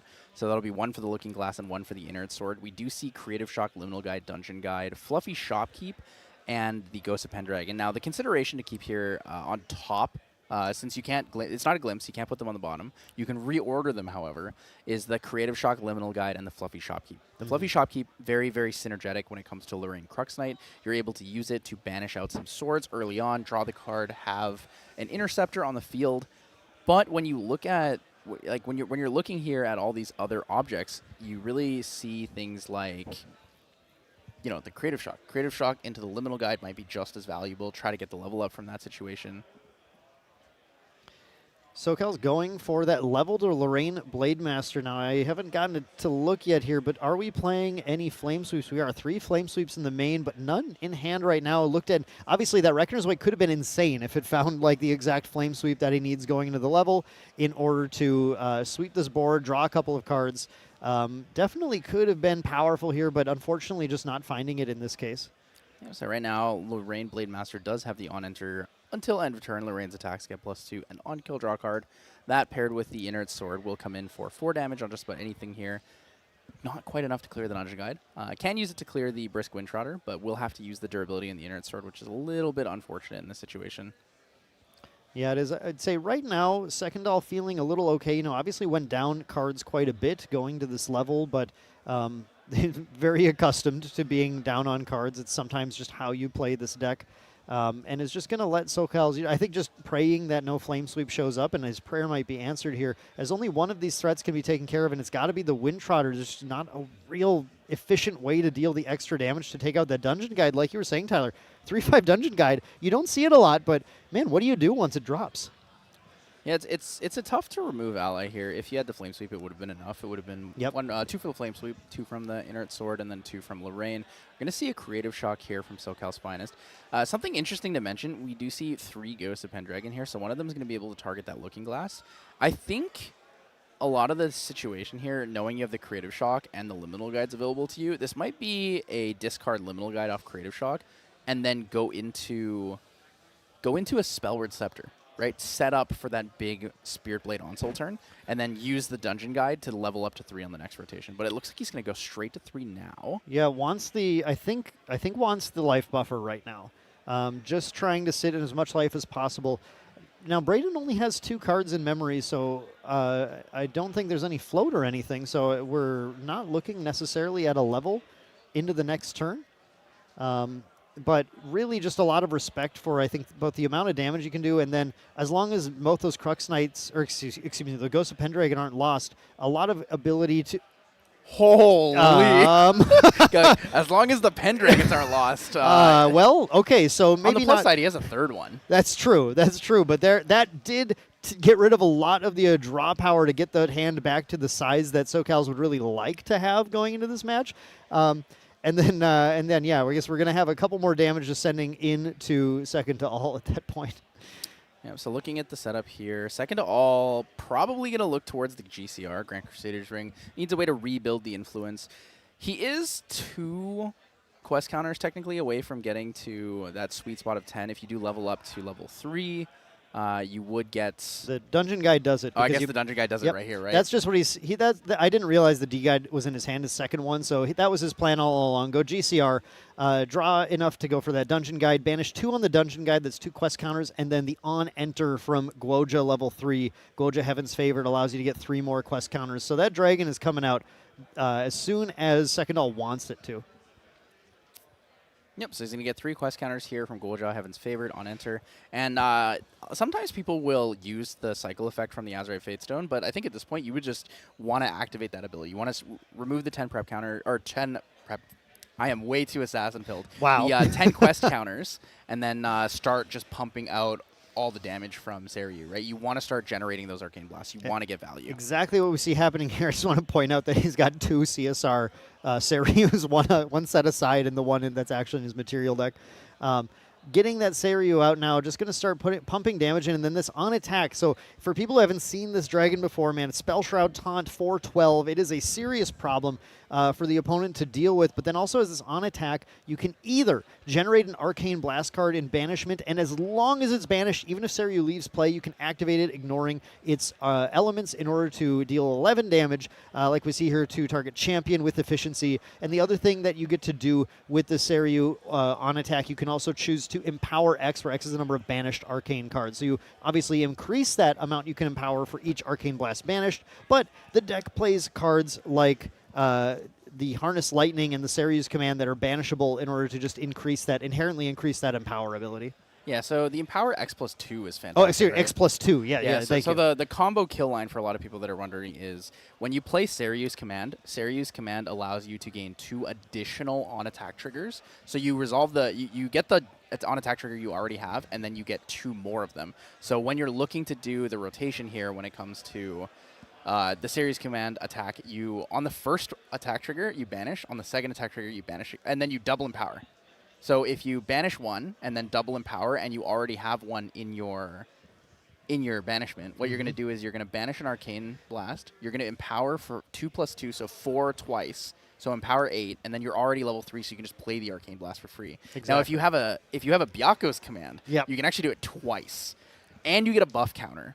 So you can swing for 5, Arcane Blast for 11, swing for 5, Arcane Blast for 11. Yep. It is a disgusting line, extremely powerful, and that's where these Seiryuu decks will try to turbo to 3 sometimes just to try and pump that line out and do a ton of damage. In this case, again, Brayden decides to do more consistent damage, goes for more of an ally package, and it's been working out so far with that Dungeon Guying being pretty effective, but we do see SocialsFinest now going for that Sword of Shadows here, which is the interesting distortion of the Sword of Seeking, where Sword of Seeking is quite good at taking out stealth allies. Sword of Shadows becomes weaker if the opponent controls a stealth ally.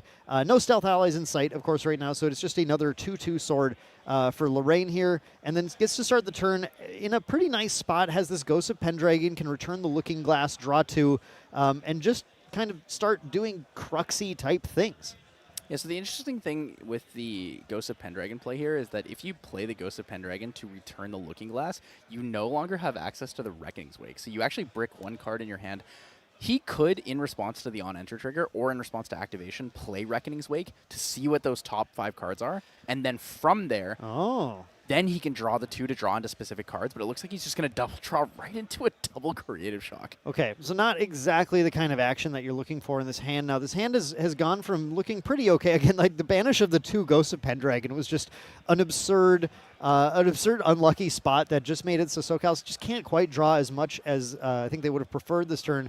But otherwise, the hand is just not, it doesn't have a lot of action. It has a fluffy Shopkeep that can, potentially intercept something, but as long as that 3/5 Dungeon Guide is out there, the Shopkeep is not very effective either at intercepting. Yeah, it's going to be an interesting situation. Drawing into the Creative Shock's actually not bad, though, because you can't play the Reckoning's Wake, so you can just Creative Shock it out and then use it for floating memory for like a Drawn Blade. Yep, float for the Drawn Blade. We do have Drawn Blade in this deck as well, so obviously that looks pretty good here. It's not the worst thing in the world. It's just not the kind of action that might be required right now from SocialsFinest when SecondToAll has already put out Seiryuu and has a threatening board here. Now, the combination of Ghosts and the Sword of Shadows is enough to take care of that Dungeon Guide. I would not be surprised to see that happening this turn, especially considering only 1 damage has been dealt to Guoja so far. But we are going to see that fluffy Shopkeep still coming down, getting any sort of defense in play just to kind of keep the numbers in their favor here, and just has to decide if where these attacks are going to be directed to. Yeah, so it's going to be a banishment of the Grand Sonnerie and the Carnvenon. So we'll be drawing a card to memory here. Ooh. Looking to attack with going to face. Ooh, sending it all. Yeah, no respect for the board. Setting it all to face when that Dungeon Guide was a bit of a juicy target here, as the Dungeon Guide on its own takes care of the Fluffy Shopkeep too. Very interesting, but understanding, of course, too, that the Lorraine deck with the Onsole, which is what SocialsFinest version is, has the ability just to kind of close that game out as long as there is just nothing to resolute stand through it or anything. Of course, this is Wind, right? So, SecondToAll has a low hand right now. Finding the Veiling Breeze might be pretty big. It's interesting he chooses to go Terrafring, so he is afraid of the Spirit Blade Onsole this turn. I was thinking potentially the Incandescent Reliquary. Right. If he drew into a... If he drew into Seiryuu's command, it's actually very close to lethal. Not quite exact, but it's looking quite close in that situation. I think that's exactly the thing, though. It's very close, but not lethal. So instead, SecondToAll takes the very safe play, knows that this Brisk Windtrotter is playable no matter what, so goes for the Windtrotter, gets to put 2 more buff counters onto anything of his choice, actually chooses to buff up the Dungeon Guide by 1 and the Seiryuu by 1. Spreading that out, just knowing, again, if you can deal with anything, I'm just going to make sure that something else still has that damage on it. Then finally pops that Forest Cake onto this Windtrotter, pushes even more damage in, and potentially keeping the Seiryuu up. Keeping the Seiryuu up, so a pretty strong defense mounted in this case by second. Okay, no, never mind. I thought he was going for the very, very strong defense, but instead goes for that attack here. But still, it's this Terrafring, right? It means that whatever SocialsFinest can do, even with that hand size, it's probably going to have a tough time getting through the 2/4 Dungeon Guide, the 3/5 Dungeon Guide, the 5/13 Seiryuu, right? And then don't forget the 2/2 Windtrotter. And the 2/2 Brisk Windtrotter here. This is just a massive board, and why SecondToAll prefers the ally build of Seiryuu. Yeah, so I like the concept of how wide he went here. I think going wide instead of tall is actually quite a bit better in this matchup specifically. It allows you to clear Pendragons, it allows you to play board, it allows you to clear these fluffy shopkeeps. A lot of the time you're going to see people playing the Brisk Windtrotter and just putting everything onto the Seiryuu, right? Pumping the Seiryuu to max damage. I will admit I've had a game with a 12-20 Seiryuu. It is the dopamine rush of a lifetime. But I respect the choice here to go wide. It is very efficient to have so much wide board and then play the Terrafring. So the Terrafring protects a couple things. One, it stops multiple Ghosted Pendragons, swing clear board. It also stops you from playing Onsole that turn, no matter what. Yep. If he banishes the Terrafring and you attempt to play Onsole, you have no way to swing with even a quarter of the swords available. Right. It's very, very heads up to just get that defensive play out. Something that I think a lot of newer Grand Archive players who are trying to get in the competitive game would do well just to watch and consider, because there are a lot of games where you just go, oh, cool, I want to draw cards, I want to push damage. But respecting your opponent and buying sometimes that extra... Terrafring is a card that can buy you an entire extra turn, which can be worth a lot more than just trying to draw that extra card this turn or something. The one thing... Oh my god, I was about to say the one thing that SecondToAll might be worried about is the Flame Sweep coming in, just to clear a good chunk of those allies out. But that wasn't in SoCal's hand until right now. The Flame Sweep is still kind of... actually, maybe not because of Crux Knight effect. I was thinking it's not quite enough to hit the 5 breakpoint. No, but there are at Shopkeep. least 2 swords banished and the Inert Sword. So there's 3 sword banished, plus the Sword of Shadows gives you 5, plus Flame Sweep for 7. So this would clear everything except for the Seiryuu. It's not like a bad situation necessarily to be in, but the Flame Sweep was the ideal draw for SoCal's right now just to get a lot of the damage off the board. SecondToAll still going to be left with a Seiryuu that's a 5/13, 2 arcane cards already banished. Can go Incandescent Reliquary next turn, drawing up to 4. Any command found, I think, is lethal at that point. But SoCal's will have to pretty much go down on cards entirely, I think, to play this Flame Sweep with that Terrafring in play. Yeah, so what's going to happen here is the Flame Sweep, if the Flame Sweep clears the board for 7, SocialsFinest won't have enough cards in hand available for a lot of interaction. Yep. So SecondToAll's next turn, Incandescent Reliquary, like you said, if he gets any of the commands, it'll be fine. He can either get a Seiryuu's command, banish, empower, he's good. If he gets a Byako's command, he can attack, empower, Yep. and that's enough. Because 5 damage from the Seiryuu will put SocialsFinest at 17, and then an Arcane Blast for 11 is exact perfect lethal in 28. Yep. So he's going to go for it here. Activates the Flame Sweep. Has to pay 2 for the Terrafring, which we just need to make sure happens here. The Flame Sweep went to Graveyard already, which isn't quite accurate, but we need to pay this 2 for the attack and rest the Lorraine. The damage is going to come through, like you said, I believe 6 was it 6 damage that we're at? Should be 7? 7. So 7, there's 3 yeah. swords plus 2+2. Yep, that's right. So it should be a 7 damage flame sweep, 7 damage being dealt to Guoja as well. Oh, actually 6 because it looks like we're going to use the drawn blade for that instead. There we go. There's the 2 for the Terrafring. And yeah, that leaves SoCal's with just 1 card left in hand. So the game, it's up to Braden and honestly Braden's deck right now to be able to find that sort of lethal line here. But if anyone trusts the dragon, I know it's him. Yeah, so I believe 2 Arcane Blasts, so empowers for 4 right now. So double empower is enough. Basically has to be Seiryuu's command or Byaku's command. 6 cards for the potential in there. I believe 1 Byaku's is banished. It's looking like a pretty good chance, right? You draw 2 here. Incandescent Reliquary is a free materialization due to the class bonus. Lets you draw an extra card in your rec phase as long as you have fewer influence than your opponent, which, you know, Goja also loves includes to do. ties, too. So if you're tied for influence, you are also considered the player with the lowest influence. True. Yes, exactly. So here comes that Reliquary, and we'll just see. We'll see what Braden's deck is thinking to give him right now. Yep, so he's going to draw for the... I guess drew already for the Incandescent Reliquary and then drew for turn. So it was not the command. He did not find did what not he was find a looking for. command, unfortunately. Still, you know, I don't know if he's feeling terrible, though. Can trying to find a line here. Wait, can he just play it? 4, oh, 1, Empower 2, 3, 4, 7. 7. Oh, yeah. He has 5 cards. Yeah, in hand. he can. You just play it. Yeah. You swing and play it, and he wins. Yeah, he just has to swing and play it, exactly. 3 and 7. Yeah, 3. Oh, he's going for it. Swing 5 and power for 4. Yeah, I forgot about the 3 from and then he just Guoja when I was blasts doing him. the math, and you just Blast Arcane him for Blast, 11. and that's exact lethal onto Lorraine. Yeah, just going to double check that, get that beautiful CSR Arcane Blast as well. Looks pretty good. Yep, 4-4-3 is 11, so that does pan out here. I think SoCal's just double checking here. Yeah, there it is. Game 1 goes to SecondToAll. Main deck Braden takes it on win Seiryuu with an exact lethal line, raw casting with that simple attack and power, no commands at all, getting that Arcane Blast for 11 damage, exact lethal. Yeah, that's a big one too.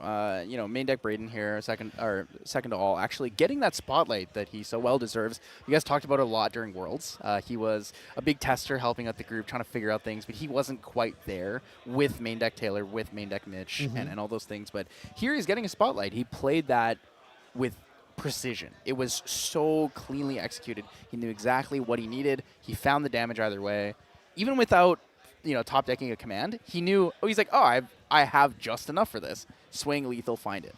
Yeah, exactly. And like I said, SecondToAll has only played Seiryuu since Seiryuu came out. I'm not joking. Only Seiryuu. Was on water for a long time. Swapped to wind going to this new metagame, and just grinds tries to be the master of the dragon master himself. And I think really showed his understanding of the math, the damage, and I think the build in that match too. Just seeing the power of going wide, like you were saying, it was really effective. Now, SocialsFinest had some rough luck in there, right? Losing those Ghosts of Pendragon were a little tough. And not having that Flame Sweep on the level turn also could have completely changed things, but that is how it goes sometimes. Yeah, so looking at the sideboards here, let's go with SocialsFinest first. It's a little bit more of a fleshed out sideboard. We have the Terrafring, which I think is probably coming in this match. I think it's quite relevant. Having this many swords might be a little overkill for this kind of matchup, right? You have the big wide board open, so Terrafring is very relevant. That Resolute Flame Sweep definitely looks like they're coming in. What do you think about the Crystallized Destiny in this matchup? Do you think it's necessary, or do you think it's a little too slow to play? I think I would bring the Crystallized Destiny in personally. The Crystallized Destiny, when you know your opponent's chunking out 11 damage pushes like that for lethal, you imagine that turn where SoCal's had the Crystallized Destiny in hand. Maybe, obviously, can't go for the Flame Sweep at that point, but can wait out the Terrafring and just go, that's fine. I don't think you can deal damage through a Crystallized Destiny and actually kill me. So just like how SecondToAll took that Terrafring turn to get to the right position, SocialsFinest could have taken that and just gone, all right, I'll just wait, I'll Crystallize Destiny, and then next turn I can kind of go for this and take this out. So I like them a lot. I just don't know what you take out, because all these Crux lists are just so tight already. I think it's Rending Flames. I think you can actually afford to take Rending Flames out. It's a little bit interesting. You could also technically take out the Library Witches, but it depends on what kind of focus you want to go for, right? Like, are you trying to play a slower game where you really resolve the Onsole? Because if you don't feel like you're trying to resolve the Onsole, you might just take out Regal Inquisitions and Onsole and just play the Gross of Pendragon. Play the board. I was thinking about the Inquisitions and thinking, like, I'm not actually sure they're that good in this matchup, because if the opponent doesn't command the turn they're flipping Seiryuu, then they might not just be commanding at all. And given that SecondToAll is going to try and level as fast as possible, I don't even know if you really have a turn to get that Inquisition off. Yeah, it's a tough card because Regal Inquisition is like by far one of the best cards. It's a knowledge check. It's very, very efficient if you understand your matchup really well. But seeing how much SocialsFinest was looking at all the cards that SecondToAll is playing, he might not be super familiar with the deck, and he might feel like this card doesn't benefit him as much as something else in the sideboard. So taking out the 2 Regal Inquisitions for the 2 Library Witches or like 2 Crystallized Destinies could be really efficient. I also think taking out a couple in Souls, maybe playing 2 on Souls instead, and then bringing in that extra Resolute Stand, that extra Flame Sweep, or even just the last Crystallized Destiny can be really, really effective. Also, looking at the Terrafring, I think we can just take out Spellward Scepter. You probably don't need it in this matchup. You don't really see the Seiryuu player being someone who's playing Incapacitate or anything like that. He's obviously not on water, so you're not going to see those kind of negates come through. From Braden's side, looking at this, actually, I like the Orb of Sealing a lot here because it can negate the Crux Knight buff on the damage, can make it so that Flame Sweep actually can't deal with his board of buffed allies. It'll go ahead and flip over all those swords in Banishment, and at that point, well, they would still be on-soul playable. They're just not going to give the buff. I believe on-soul is, or Orb of Sealing is non-Regalia. Oh, it is non-Regalia. Yeah. You're right. Which is why it was good against Slimes. Yep. I'm so sorry. You're right. I forgot that is non-Regalia. So that was something that was discussed a lot when it came out. So yeah. Orb of Sealing mainly focused for the Ciel advent decks, right? Yep. Orb of Sealing, not a good choice here. Safeguard Amulet, not a good choice. Art of War, if he wants to try and stop Onsole, but I don't see that being super useful. Inquisition is really the better choice. Does Art of War stop Onsole? The swords can attack as if they were allies, but I don't think they're considered allies for the sake of Art of War. Oh, that's a niche. I don't actually know the answer to that. That's very niche. Well, I'm going to quickly figure this one out. Just think about it for a second. So Art of War says players can't declare attacks with allies that entered the field this turn. And Onsole says put swords on the field for the rest of this turn. They may attack as if they were allies. So I don't think Art of War interacts with it at all. Yeah, you might be right. So in that case, only the Regal Inquisitions, I think, are what Braden will be looking at here. Just getting those Inquisitions in. Obviously, if he can level faster in Inquisition and discard all the Ghosts of Pendragon, that will put him in a pretty solid position. Well, this is a much better start here for SocialsFinest. So we're going to start with the Reckoning's Wake Dungeon Guide, Liminal Guide, and a double Flame Sweep. He has pretty much everything. He's got a good flexibility set up for everything. So knowing you're going... Let's see. You went first here. You have 7 cards. You can Rile the Abyss, draw a card, discard the Liminal Guide, and you should be able to... Oh, actually, you wouldn't be able to play the Creative Shock right after that, right? You'd be 1 card short? Wow. This is a hand that Braden has drawn. We have... my goodness. Yeah. We have 2 Veiling Breeze. We have 3 Seiryuu's commands. I think this is where you see your opponent play Rile the Abyss. He discards the Liminal Guide, maybe an Evercurrent Raider if he draws into it, and you just go, all right, game 3. That, I mean, Braden might give it another turn here, but reclaiming as much time as possible for game 3 is certainly on the table at this point. That is probably one of the biggest bricks we've seen on stream in a long time. There's just nothing that does anything in this hand. And you can kind of see it on Braden's face as well. Although, I got to be honest, Braden has one of the best poker faces that I have experienced playing this game as well. Braden will play as if he's got everything in hand at all times and will give kind of nothing away. He's just got a very flat affect no matter what. So we're going to Creative Shock first here. No Rile the Abyss. He's going to draw 2 cards. Fluffy Shopkeep, and I believe a Reckoning's Wake. Most likely discarding a Reckoning's Wake. Could just discard the Liminal Guide, though. It's possible. Yeah, start with the Wake. Makes sense. Have that float available. The Liminal Guide will be good at any future turn as well, but you want to make sure you have that float in yard here to get that level.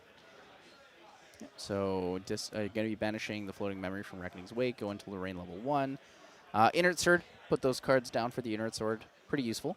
Very, very good setup. Yeah, pretty common start. The start that we're pretty much going to see Lorraine always attempt to do in a lot of these games.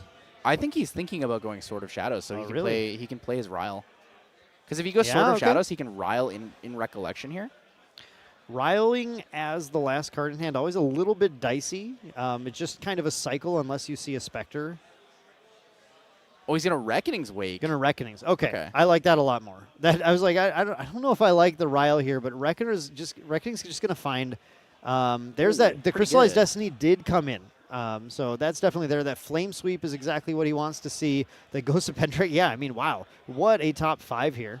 Yeah, he's looking for that Undying Dreams at the top there Yep. because that allows him to have 2 discards off of the Rile of the Abyss.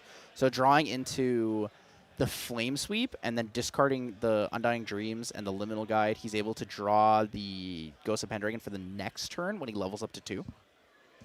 Yeah, very good setup. Really a powerful card. Reckoning's Wake is like one of those cards where it feels like just because it's kind of just like an Idle Thoughts at fast speed, but that really means everything, right? It's just having that fast speed, being able to do this right now after keeping other options available and going a card deeper than Idle Thoughts as well really changes a lot about the value of that card. So something about the order here really mattered. He needed to make sure that Reduced to Ash is within grasp, because if he goes for the Rile of the Abyss, discard floating in the Liminal Guide play, and SecondToAll chooses to go Censor instead of Backup Charger here, it could really, really punish the level up setup for SocialsFinest if the Reduced to Ash is not close enough to the top of the deck. Yeah, that's absolutely true, and something that given SecondToAll's hand might just, he might just go for it in that case and try and deny anything to SocialsFinest, given that he's just doesn't have a lot to do otherwise. But no, he really wants to play the game. Going to go for this Backup Charger, hoping this changes his hand a lot. Backup Charger, drawing a nice ally into that Reclaim will kind of get things back, cruising again a little bit. Yep, so we're going to see the Backup Charger used here. Backup Charger is going to draw. I have no clue what he just drew into memory. my brief second look was a Reclaim. Oh, no, baby it's a Baby Green and then a Dungeon Guide. Okay. It's like playable now. There are things that can happen. The Baby Green, unfortunately, doesn't have a lot that it does right now and is kind of what you have to jam unless... I'm sure there's a part of him that's thinking, let me put down these 3 Seiryuu's Command and Dungeon Guide to 1 and then reclaim it. It's kind of a terrible play, but it's also kind of not a terrible play. That's exactly it. He's going That's for exactly it. Let's go. He might also not banish. He might just play it raw and wait. You are right. Yeah, that's what he's doing it. He's doing it. He's doing it. This yeah. is a crazy play. Well, so SecondToAll always wants to respect the speed at which his opponents can play the game, especially in a Lorraine deck. I think one thing he's afraid of is those Rending Flames coming out. If he sits on Spirit too long and does nothing, a Rending Flames can just end up being lethal. And SecondToAll plays a ton against really good fire aggro players all the time, so he's got a lot of respect just for the damage potential of the line. Happy to just get that extra life. And of course, the important thing is with those commands banished, that buffs the Empower that Seiryuu can eventually do significantly. It can really speed up his ability to close the game later on. So while we don't often see Dungeon Guides to 1, it's nice to see it here, and SecondToAll is one of the players who respects that sometimes that is what you have to do. Yeah, we're about to see the third one banished, unless he declined the banishment. Did he decline the banishment trigger on the Azurite Fatestone and Nunstep? He did. Yep. I believe, or no, we're still in end step. Maybe he did not. So yeah, in he response to the trigger of the Azurite Fatestone, he's going to banish the 3rd Seiryuu's Command. I thought we were past that, but no, yeah. So we talked about how this is kind of like a good, bad, weird, good play. And so the reason for a couple things, like you said, you do get more arcane cards when it comes to Seiryuu's and Power Effect. You do go down a lot in influence, but you're kind of at the point where if you don't make that play, you are probably going to die 2 to 3 turns from now. And at that point, you should have just basically said, scoop, go game 3, right? So he's trying to find the way in this game. And he's done it. He's unbricked his hand already. Yeah, he has unbricked his hand. His hand now actually just has a bunch of interaction for a lot of what SocialsFinest can throw at him, as well as holding on to that Reclaim as a way. I did think about what if you Reclaim before the end of turn just to get more non-Seiryuu's command cards in if you're trying to protect and hold on to that command, but SecondToAll just is happy to get that arcane card in banishment, I think, just to make those empowers stronger. So now this is really important timing here. Lorraine Blademaster has +2 on this turn. If he's heads up and knows about how Baby Green Slime works here, you swing the Liminal Guide into the Dungeon Guide first, and then you attack with Lorraine. So that way, even if the sword gets interacted with, you're able to deal enough damage to kill it. Yeah. Right? But if that doesn't happen and he immediately swings Lorraine into it with the Sword of Seeking, Baby Green Slime can come out and stop the on-kill from his. Yeah, Ken, otherwise, I mean, I think SecondToAll is really happy to play the Reclaim, level with the float in one card, and then Dungeon Guide again next turn to get to 3, which I think is the line that he's more interested in doing. Gonna go, this is nice though. SoCal's goes for the Dungeon Guide to go to 3, and Braden has the Stifling Trap and is gonna try and shut that down. Yeah, Stifling Trap will slow the game down just enough here for Comfort Zone. He is going to be behind in Influence, but overall, it's still good value. I mean, we've seen him go very far behind in Influence and win already. True. He was down to, I believe, 2 cards. Came back with the final swing here. It's pretty good. Gonna go for that Stifling Trap. We have a judge question being asked right now. I don't think, oh, it's Crystallized Destiny. Okay, we're thinking about asking if we prevent the damage, will that stop the Stifling Trap from working? But no, that's not the case. What you'd have to do is get the Dungeon Guide off the board to fizzle the entire skill. If all of Stifling Traps fizzled, then Dungeon Guide's effect will still happen. Geyser. Cinder Geyser would have been very clutch Oh, there. here it is. So he swings, and he then swings in and has the Reclaim available too. Yep, has the Reclaim again. No interaction from SoCal's Finest is going to stop that from going to hand. So it's really the setup that Braden is looking for here. Now going into the next turn, we'll be able to start getting those banishes in line. We'll banish, if uses the float, 1, go to 2 quest counters, then 3, 4 for Dungeon Guide, 5, 6, 7, 8, 9. Can take the 2 quest counters at Goja level 2 and then gets to the 10th one at end of turn. So by taking all quest counters on Goja 2 and 3, Braden is still able to get to the 10 quest counters here to get that Seiryuu out if he wants to. Yeah, it would be a pretty good setup. He's actually managed to come back with the tempo swing. The play with Lorraine, like I talked about with the Baby Green Slime, didn't matter. I forgot he had the Reclaim in hand. Yeah. That is actually the best way to return it here and stop the damage, not having to expend something else. Because if he plays the Baby Green Slime, the Baby Green Slime will die to either the Shopkeep or the Dungeon Guide or Liminal Guide in this situation. The question is just going to be, Braden's going to go down on cards an awful lot here. Will have the Dragon available, but will he be able to come back from there? If you flip the Dragon out, I'm actually just a little concerned about that Rending Flames just taking it out next turn too. So there are concerns in play. And in fact, we're going to see Braden not go for that all-in play and instead get the Fated Keepsake out, which we mentioned a little bit. We talked about this. This is going to make it so any chunk of damage higher than 6 gets reduced down to 6 onto Goja. And that means that Rending Flames has kind of a cap in the amount of damage it can deal on its own. It's the only real thing that it's good for here, but it is going to use that float from that Reclaim, because SecondToAll is okay totally with banishing cards later on in order to get those quest counters, but that's going to give him a card draw and is going to set him up to Baby Green Slime to get that Fated Keepsake banished, so end of turn it'll come back and draw him an additional card. So he's using this as a card draw engine to kind of try to pull back into the game here now that he's slowed down SoCal's Finest a bit. Yeah, this is actually going to be a super efficient setup, so he's able to chain a lot of these cards together. We might see a Dungeon Guide to 2 here. Yep. Yep, absolutely happy to do that Dungeon Guide to do. It's going to banish the same thing that really just control the amount he can banish here. We do see him going with the Veiling Breezes. Not as worried about those. Just happy to banish those right now. I do wonder if SoCal's Finest still has On Soul in the deck or not. Brisk Windtrotter here on level 2 does make the Dungeon Guide go back to being a 3/5, just like last game. Yep. It worked before. Let's keep that going. And now the Flame Sweep Lorraine line is a little tougher to deal with. Or a little tougher to accomplish with SoCal's Finest. At least can't get like a giant draw off of it. So he's just going to start putting pressure on now and kind of make himself the threat here. Now SoCal's Finest does need to respond to this board. Has lots of cards, has lots of play available, but so does SecondToAll. Ooh, drawing into a Cleansing Reunion. Interesting setup here. So we're going to see the Azurite Fatestone. I believe he just declined the trigger, actually.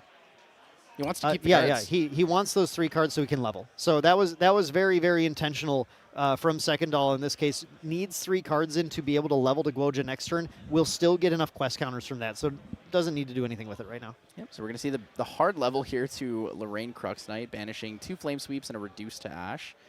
Reduced to Ash, not super relevant in this matchup right now. SecondToAll not playing around the sensor, so doesn't need it. There still is a Flame Sweep, though, and that Flame Sweep is going to very easily deal with the ally board that's built up. Yeah, big Flame Sweep here works. I believe there are only 2 swords in Banishment, though. So, but it still should be enough, right? Sword of Shadows comes in for 2. Lorraine comes in for 2, and then Flame Sweep for 2. There's even additional damage on the allies if you need to finish anything off. So it's a very safe Flame Sweep that's going to put a good chunk of damage in on Braden as well. Yeah, we can look at it as 6. Flame Sweep for cap, Yep, for damage cap for here, the cap, exactly. when it comes to the Fated Keepsake. I actually really like Fated Keepsake. I think it's a really nice card that kind of changes the way you approach damage. Because in this deck, sure, there's not a lot of big swings that are going to be over 6, but a lot of these other decks, Fireball, Lightweaver's Assault, Jin, just the whole deck is Jin. Yeah, just anything red is going to do more damage than Fated Keepsake.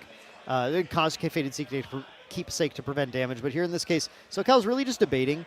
I mean, that Rending Flames could be thrown, but knows that it's only 6 damage. Fated Keepsake does cost 1, which means the Reduced to Ash is not even useful against it.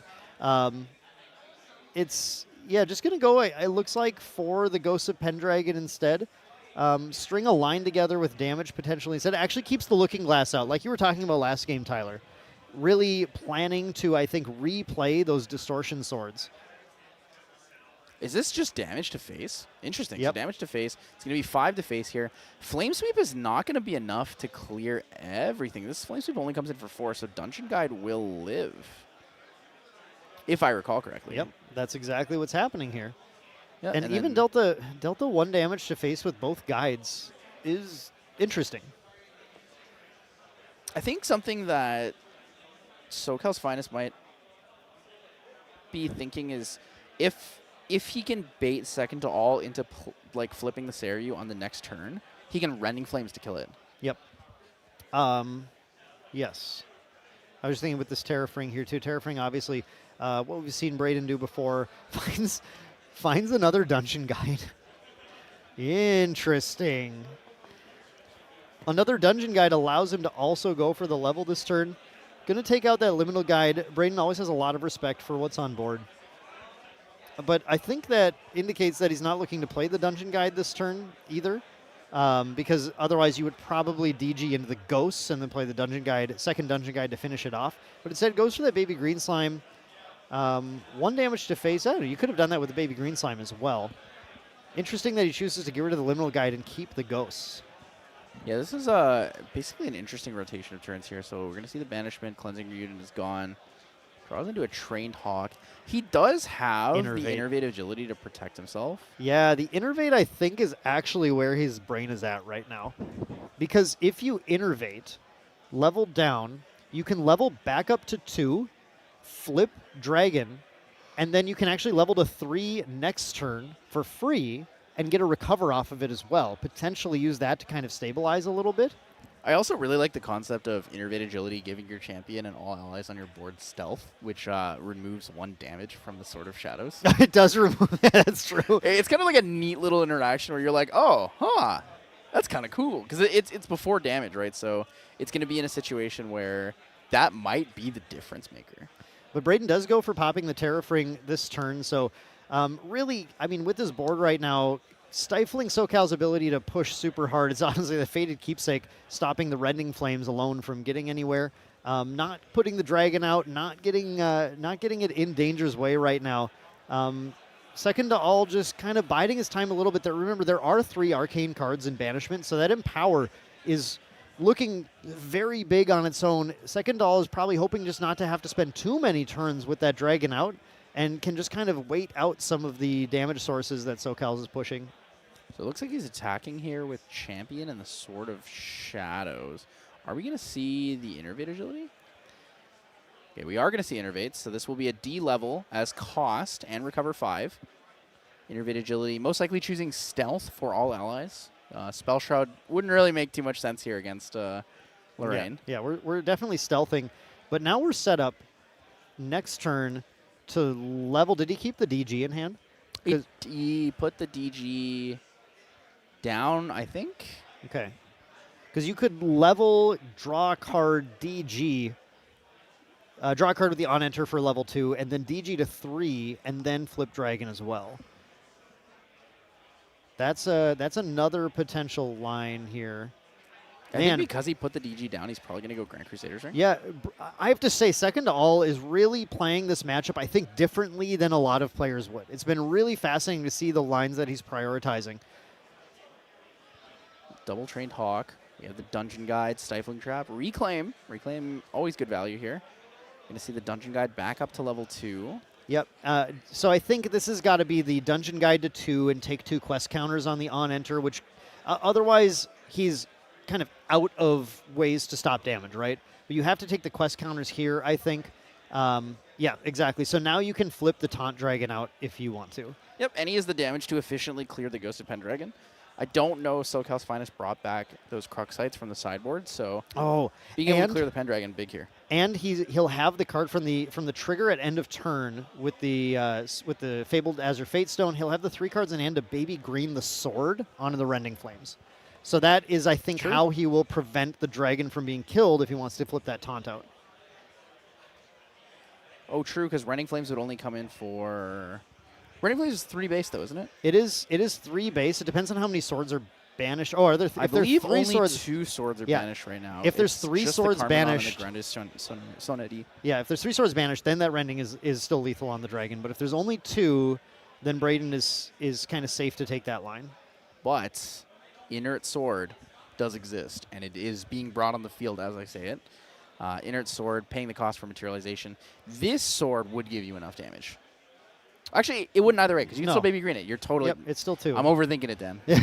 I'm cooked. I'm cooked. It's just the power of Baby Green Slime. Can go ahead and remove whatever sword is chosen to be used in the attack. Baby Green Slime is a crazy card. I remember I was playing against our producer at some point early in the DTR season, realized that Baby Green Slime is like the best card against Aether Diana.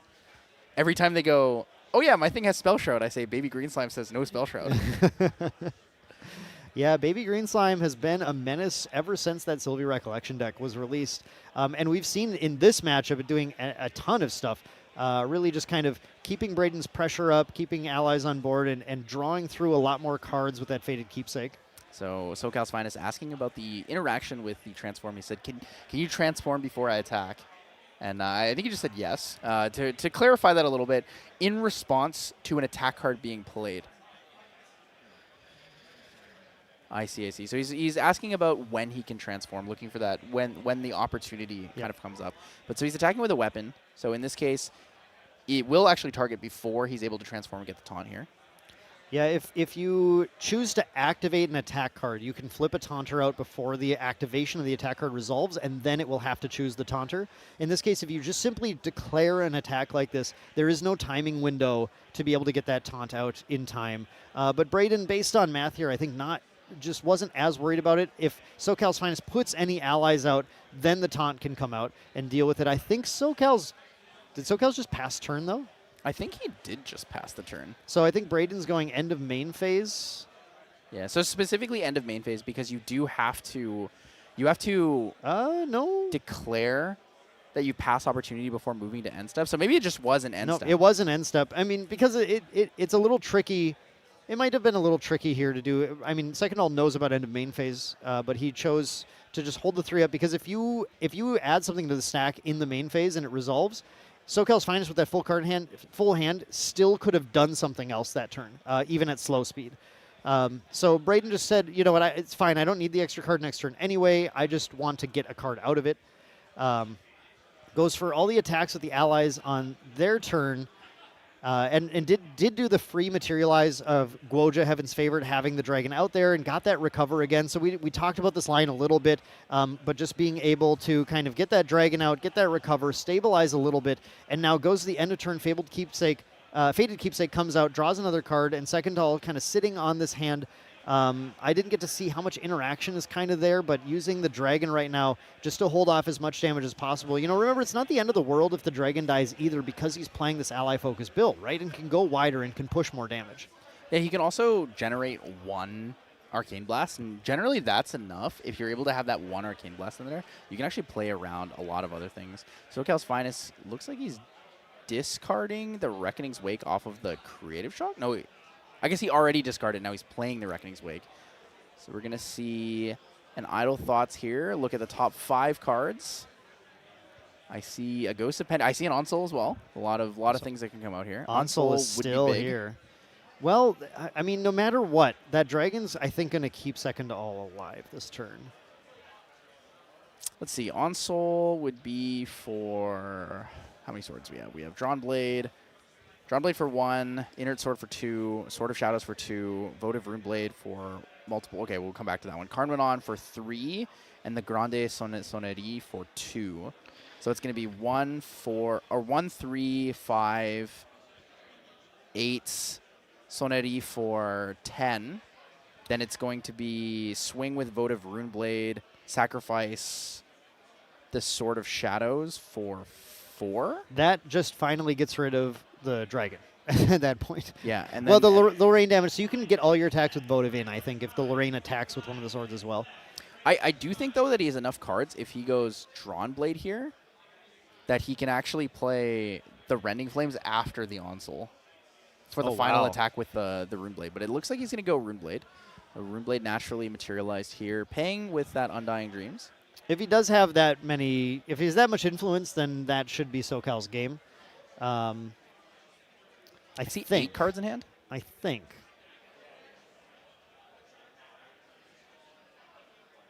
Did just materialize the Votive Runeblade as well. So going in for the attack here, just an attack into the dragon, it looks like, using the sword. Yep, so it looks like it's going to come in for 4 damage here. Yep, putting 4 damage on dragon. Wake up for the on-attack trigger. He's going to attack again with the Votive Runeblade, sacrifice the Sword of Shadows. So this will be for 5. This is 9 damage. And Braden, importantly, is not choosing not to retaliate here, just knows how much damage that the dragon needs to soak up this turn in order to get anywhere. So let's see. Pendragon does kill the... Yep. It does kill Seiryuu here, but it doesn't draw a card, which is a little bit It does. We have Looking Glass in play. Oh, we still have Looking Glass in play. You're right. You're right. Yeah, pretty good value. Yeah, look. Yeah, the Ghost definitely seems right here. Ghost going to draw 2 with that. Send the Ghost in at the Seiryuu. Seiryuu retaliates and kills the Ghost. But your Seiryuu is now off board at that point. Oh, wait. Isn't the game just over?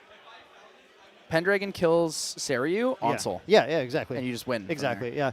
The Votive Runeblade, materializing the Votive Runeblade was the line that lets you do enough attacks with everything else to be able to then Onsol, put all the swords in play. And the question is really just whether or not Braden has a Veiling Breeze. But Veiling Breeze, Innervate Agility, Yep. Lots of options here, but it's not going to be enough. And Braden will always play as if he has it, trying to give the opponent an opportunity to kind of screw up the line. Actually did not retaliate against the Ghost, though. Interesting. But here comes the Onsol. Here come all of the swords. So what this is going to do is choose any amount of sword weapons with memory cost 1 or less from Banishment and or Material Deck, put them on the field. And now, as you were saying, Once in Love, it is attack as if they're allies here. So all of these swords now can attack, and that means that Votive Runeblade is going to be pretty strong. We're going to go for the Reclaim, a baby green slime.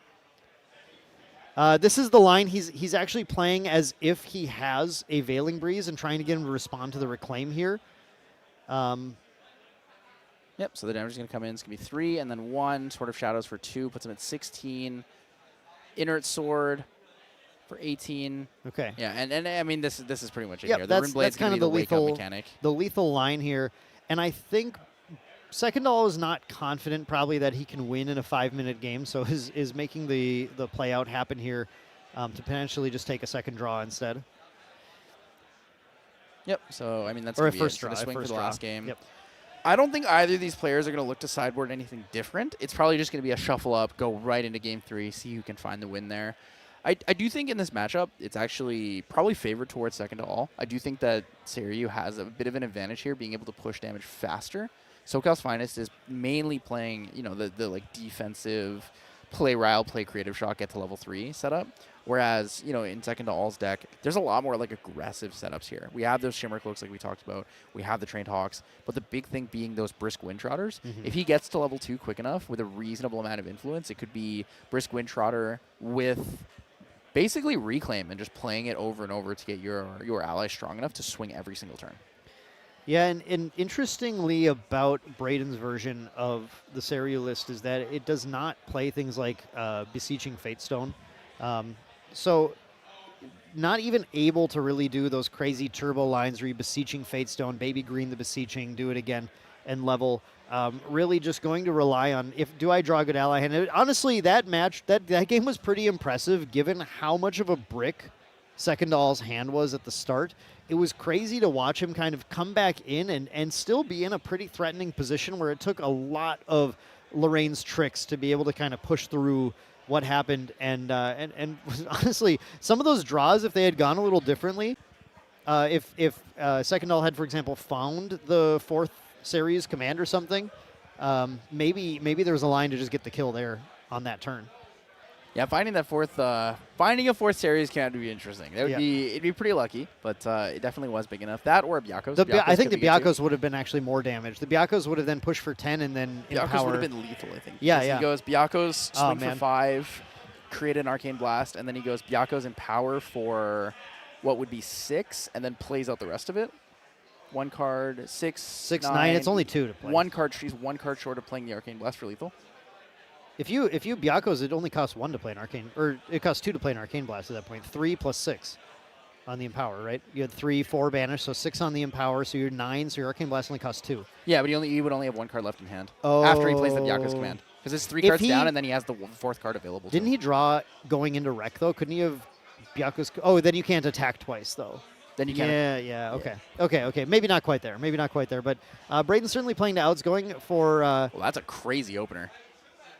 That's, 3 Brisk Windtrotters with a Shimmercloak Assassin. This is like the aggro opener. This is actually what you're looking for. Braden actually took going second going into this last game as well. Had SoCal's Finest take the first turn so he can do ally attacks. Yep. 3 down for Shimmercloak is big here. Yeah. He's holding all of the horses so we can play both of them in the same turn, I think. No, just going to start play once. it now. Yeah, just wants to put the damage. You give a stealth unit that's a 3/3, and you're pushing 4 damage this turn. I think it's big. I don't think he feels like he has time to wait. It's big. And the other thing, SoCal's Finest doesn't have a super solid opener here, right? He's going to be able to play the Reckoning's Wake to level up with the floating memory, so control banishment. But there's no Rile the Abyss. There's no creative shock. He has no defensive cards except for 1 Crystallized Destiny. And that might not be enough in this game. SecondToAll might actually be able to find the aggro kill line early. I think it's entirely possible, actually. The question is going to be how long the turn takes right now, because once that time is called, there's just 3 turns left in the match. This is a really rough Reckoning's Wake here, so you only really want the fluffy Shopkeep. The rest of it is kind of whatever, so you just put the Shopkeep on top and then just put the rest of them underneath and just go. I just want to point out SecondToAll's poker face as he just flat FX stares down SoCal's Finest.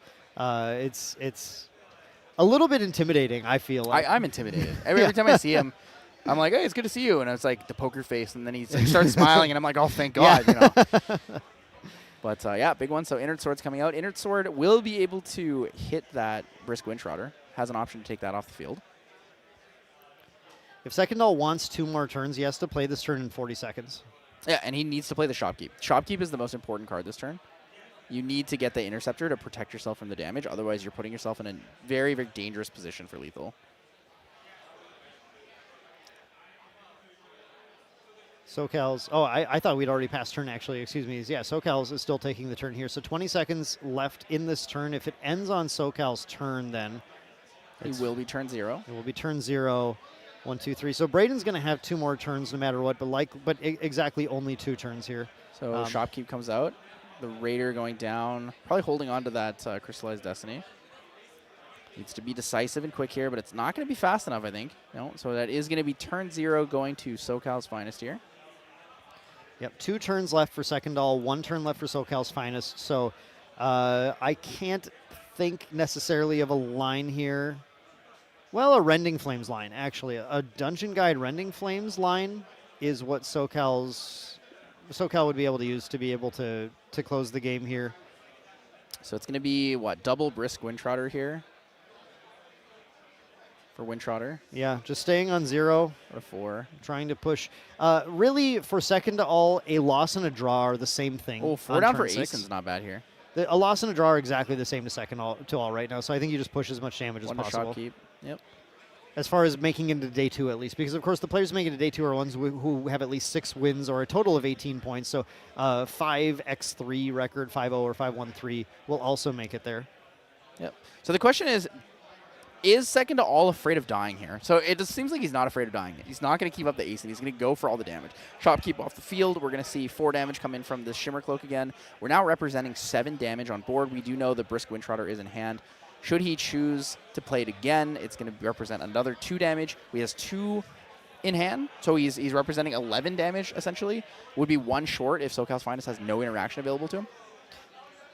Yeah, like I said, a draw and a loss are record-wise the same to Braden as far as just making it into day 2. So I think it makes the most sense to just push as much damage as possible and say, you know what, you have to have like DG Rending Flames and still be able to play both of them in order to get the kill on me here. So go for it. Let's see what you got. Yeah, so level up into Lorraine Blademaster. Level 2 on enter, you'll gain +2 power this turn for attacks, and on kill draw a card. So this will be enough to kill the Ace and Protector off the field. Right, Inert Sword for 2, Lorraine for 2, swing, draw a card off that, and then hold interaction there with the Crystallized Destiny. The only chance, I think, for SecondToAll is if SocialsFinest puts every card down, doesn't have access to that Crystallized Destiny. He might actually go for a Dungeon Guide line. I think he's going for Dungeon Guide. Dungeon Guide line to stay alive gives you the 4 extra health, or 4 extra life. Yeah. It is not bad. It's not a bad play. Not losing here, I think, is more important when you can't find lethal yourself, right? Yeah, I think both players have definitely accepted, unless their hands were exceptional. This was kind of the inevitable result of this matchup here. Now going to 28 life on that Lorraine, that's a 20 damage ask of SecondToAll, who's a level 0 Wind Spirit with a couple of impressive allies, but not 20 damage worth of allies here. And one of those is going down to that trigger from Lorraine Blademaster on the 2 damage sword, pushing 4 on, drawing a card. And just putting SocialsFinest in the place where it just does not look like a lethal line is going to present itself. Yep, so 1 down, or 2 down, Boasted Pendragon, return that Yep, return that Looking Glass, nothing else from here. It's going to be 3 damage to face, and that's it. Draw 2 Specters and call it a day. SecondToAll is going to take this final turn of the game. Does go to Guoja level 1. Go ahead and banish one of these. 2 minutes left in the round, or just under that. Do you want to look at this again? Nope, I'm good. And then puts out that Fabled Azurite Fatestone, drawing cards. Now a Dungeon Guide, Windtrotter, trying to anything we can do. In a normal game, that Dream Fairy is pretty gas. Yeah, you Dream Fairy the Pendragon away. It's not a lot of ways for SocialsFinest to deal with the Dream Fairy. No, because a lot of these Lorraine decks have cut Sword of Seeking now at this point, going with Sword of Shadows instead, but now missing out on that ability to deal with a lot of the stealth units.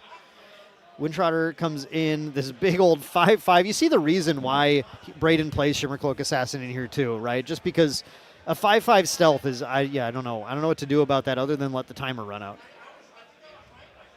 Yep, and it looks like that's game here with overtime. Sadly, neither player was able to find the victory here, so they are going to go into a 4-1-1. It's not the worst bracket to be in, but definitely not the greatest. Both players are in the win-out scenario, right? Yeah, they're now in the win-out scenario. They need to score a win on each of the next 2 rounds in order to make day 2, but we see both these players, I think, playing very tight, something that both players able to get to. So that is a draw for round 6, SecondToAll and SocialsFinest. A well-played match from both of them, but just running out of time, I think, unfortunately, due to SecondToAll's bricky hand in game 2. I guess also, not necessarily a win-out. 5-1-3 does make it to day 2, right? So 18 points, 5-1-3. 9 rounds? 5, no, but they're 4. They're 4 wins. They'd be 4-1-3. They're 4-1-1 right now. 4, yeah. So they win once and then draw twice. I'm sorry, there are 9 rounds left. There are 9 rounds. I don't know why in my head I was at there are 8 rounds, so there's just 2 more matches after this. But yeah. That draw is not the exact same as a loss. The draw does mean that they can still win 1 and then ID their last 2. So, wow, the math changes so much if you're in 8-round world, like in my head for some reason. Yeah, and I knew it was 9 rounds. Well, because even in an 8-round world, you just win out because you need the draw. Well, you can lose 1 still because you would be 5-2-1, right, for 16 points. Because 8 rounds is less points per day. It would be less points, but yeah. In my head, I'm sorry, I was so lost. We're 1 round away from there. We're not quite a round. I was lost in the dragon math, and suddenly I forgot the number of rounds in the tournament. But yeah, there we go. So yeah, both players in a situation where they have to win 2 more games or win 1 and ID 2 more. So really, actually, not the worst position to be in. If both of them win the next round, they should both be able to lock in for day 2. So yeah, that was that round, man. What do you think? What do you think of main deck Braden's Seiryuu list, Tyler? I like it. I like the go wide. I'm kind of glad we got to see the Shimmer Cloak in the last game. Sadly, it wasn't that big, but we're just going to go to a quick break here. No interview for this one since we did go all the way to time. But we'll join you guys back shortly with round 7.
Welcome back, everyone, to Grand Archive TCG Ascent Boston. I'm Main Deck Dan, joined by true champion Isaac. How's it doing, buddy? I'm doing all right. How are you doing? I'm good. I've been on the camera for a little while here, but we are having a ton of fun. I got to enjoy casting a match featuring a Main Deck team member last round. So I always enjoy the opportunity to do that. It's really cool. It's really special as well. I get to share in that moment when seeing my other teammates also up there. It's first time for me, so it's really cool to see. It's a blessing to see your teammates to be able to play and see, and also know their decks and know how they play. And so it's a little nice to have that little extra insight for sure. Yeah, absolutely. Now we got to see last round finally a Lorraine on stream, an on-soul Lorraine deck. Yeah. We got to see a Guoja Seiryuu deck coming on, which is just kind of completing, I guess, our bingo checklist, right? Yeah. Of all sorts of different champions that we've gotten to see today in, again, a very fire-heavy but yet still somehow diverse metagame. Yeah, it's really cool to see. I mean, like every single round. I mean, and this is round that was round 6, and both those players were 4-1. So they weren't like we're not finding like these decks that are way down, not doing too well or something. There's a lot of decks at the top tables that are doing really well, and they're all just different and unique. It's really, really cool. Yeah, absolutely. Now, my question for you, Isaac, as we're waiting for kind of pairings and to be able to get into our next round, is from everything we've seen today. We've seen more. My bingo card wasn't even as big as it could have been for what we've seen today. But despite that, Isaac, what's the champion that you would love to see show up most in these next final few rounds? In the next final few rounds, well, I have a couple serious ones, and I have a couple, maybe less serious. And Let's talk about them. Maybe I'll start with some less serious. And for those who don't know, maybe don't know me, I am a full Alan promoter. So Alan is a deck that, doesn't really see play. It's one of those lineage break champions and level 2 lineage break champions, and not necessarily the greatest, definitely has some unique playability, and I actually had a teammate today unfortunately lose to a Wind Allen. So hopefully they're still doing well enough that we actually might see them at the top tables here. Wait, what do you mean unfortunately, right? That's like that's like your two teams playing against each other. No matter what happens, you win. Yeah, I mean, yes, I was very happy. They were very annoyed that they lost to an Allen deck, but it does happen. I mean, Allen has some strength and some power that you wouldn't necessarily expect. Getting that +2 levels at level 2 when you have 2 Amalurs or Beasts on board allows for you to swing with something like a Geldis or a Dailu at level 2, which you might not have been able to do before, which we actually are seeing with the Vanitas deck list, being able to swing with those Dailus, just gaining the levels to bypass that Pride, and it works pretty well. So, and Alan can do it one turn earlier with that level 2. Oh. So that makes all the difference. Maybe that's what we'll see next is just the counter to Vanitas is actually Alan. You heard it here first, folks, and that might be the last place you hear it as well. It might be, but no, I'm excited to see what we're going to see at the top tables. I'm hoping we see Fractals, mostly because I think we have a couple members on both our teams that are doing well and playing that deck. So hopefully we'll see them up there as well. And honestly, I would like to see a Genbu list. I actually really like Genbu. It's a fun playstyle. Self-mill and then mill your opponent, or go for a really large swing with your big old turtle is pretty cool. So I'm hoping we see that at the top table here in the next couple rounds. Yeah, Guoja is one of the coolest champions in the game. And I say that because I became a full CSR lineage Guoja owner as well. But I love Guoja because of this ability to actually represent. We don't even talk about Guoja as the champion in the deck. We talk about the beast that that she actually brings out instead. That's like it's not like it's Wind Guoja, it's Wind Seiryuu, right? Exactly. It's not that it's Fire Guoja, it's Fire Suzaku that we talk about, right? So she's like 4 champions. Well, she's 4 champions in one. She's kind of like 3 champions in one because Byakko doesn't usually see a lot of play. It's unfortunate because that's also my favorite Shenju. Of course it would be. I mean, I guess I don't know what's wrong with me, but sounds right. It has the ability to get rid of Pride once it's flipped over, so my Geldises can swing a little earlier too. So no, I wish we actually saw the Byakko be an actual deck. And honestly, it's not even too bad because with a lot less Wind Xander and Wind Tristan, those Ensnaring Fumes aren't in there anymore to stop that big giant cat, that 6/6 cat, from coming in and allowing your other allies to actually swing as well by removing that Pride. Well, you have heard it here first, folks. The metagame that we're going to be moving into following Ascent Boston is going to be all Allen and Byakko. Those are the two Hopefully. top decks that you have to be aware of here. And I would just say, just to quickly answer my question, Kongming is the one I want to see the most. We saw a really cool Kongming deck do really well just the last weekend, which was going into Lubu as the finisher. There's some spice out there, which I'm a big fan of. So unfortunately, I don't think there are many Kongmings registered at the event today. But we can talk a little bit about the next matchup we're going into, and this is some big names playing some really cool decks from today. We're going to have Ryan S. or Sano on Serene Fire Jin. Yeah, Serene for Fire Jin. Kind of a second chance for Jin to redeem himself on stream today. Yeah, really cool to see. Sano, a Gauntlet player from this year's Worlds, and also the other player, Asuna, an actual Worlds player as well. So, a little more Worlds players. We see them, that's why they're at Worlds. They're good players. They're consistent players. So we're going to see them here today. And we're going to see some matchups that I hope, we haven't seen this one yet. We have that Jin and we have that Tristan. We've seen them both. We haven't seen them play against each other yet. So this will be an interesting matchup. Probably a little harder for that Tristan. It's going to be a little difficult if they're going for those Shadowstrike plays and you're doing a lot of damage to Jin. Isn't always good. It can be pretty dangerous to deal a lot of damage to Jin in one turn. I was going to say the one thing that really turns this match around is going to be we are seeing a variety of Tristan builds, a focus on new particular tech in different ways. Yeah. We saw right away the first Tristan match against Perfy.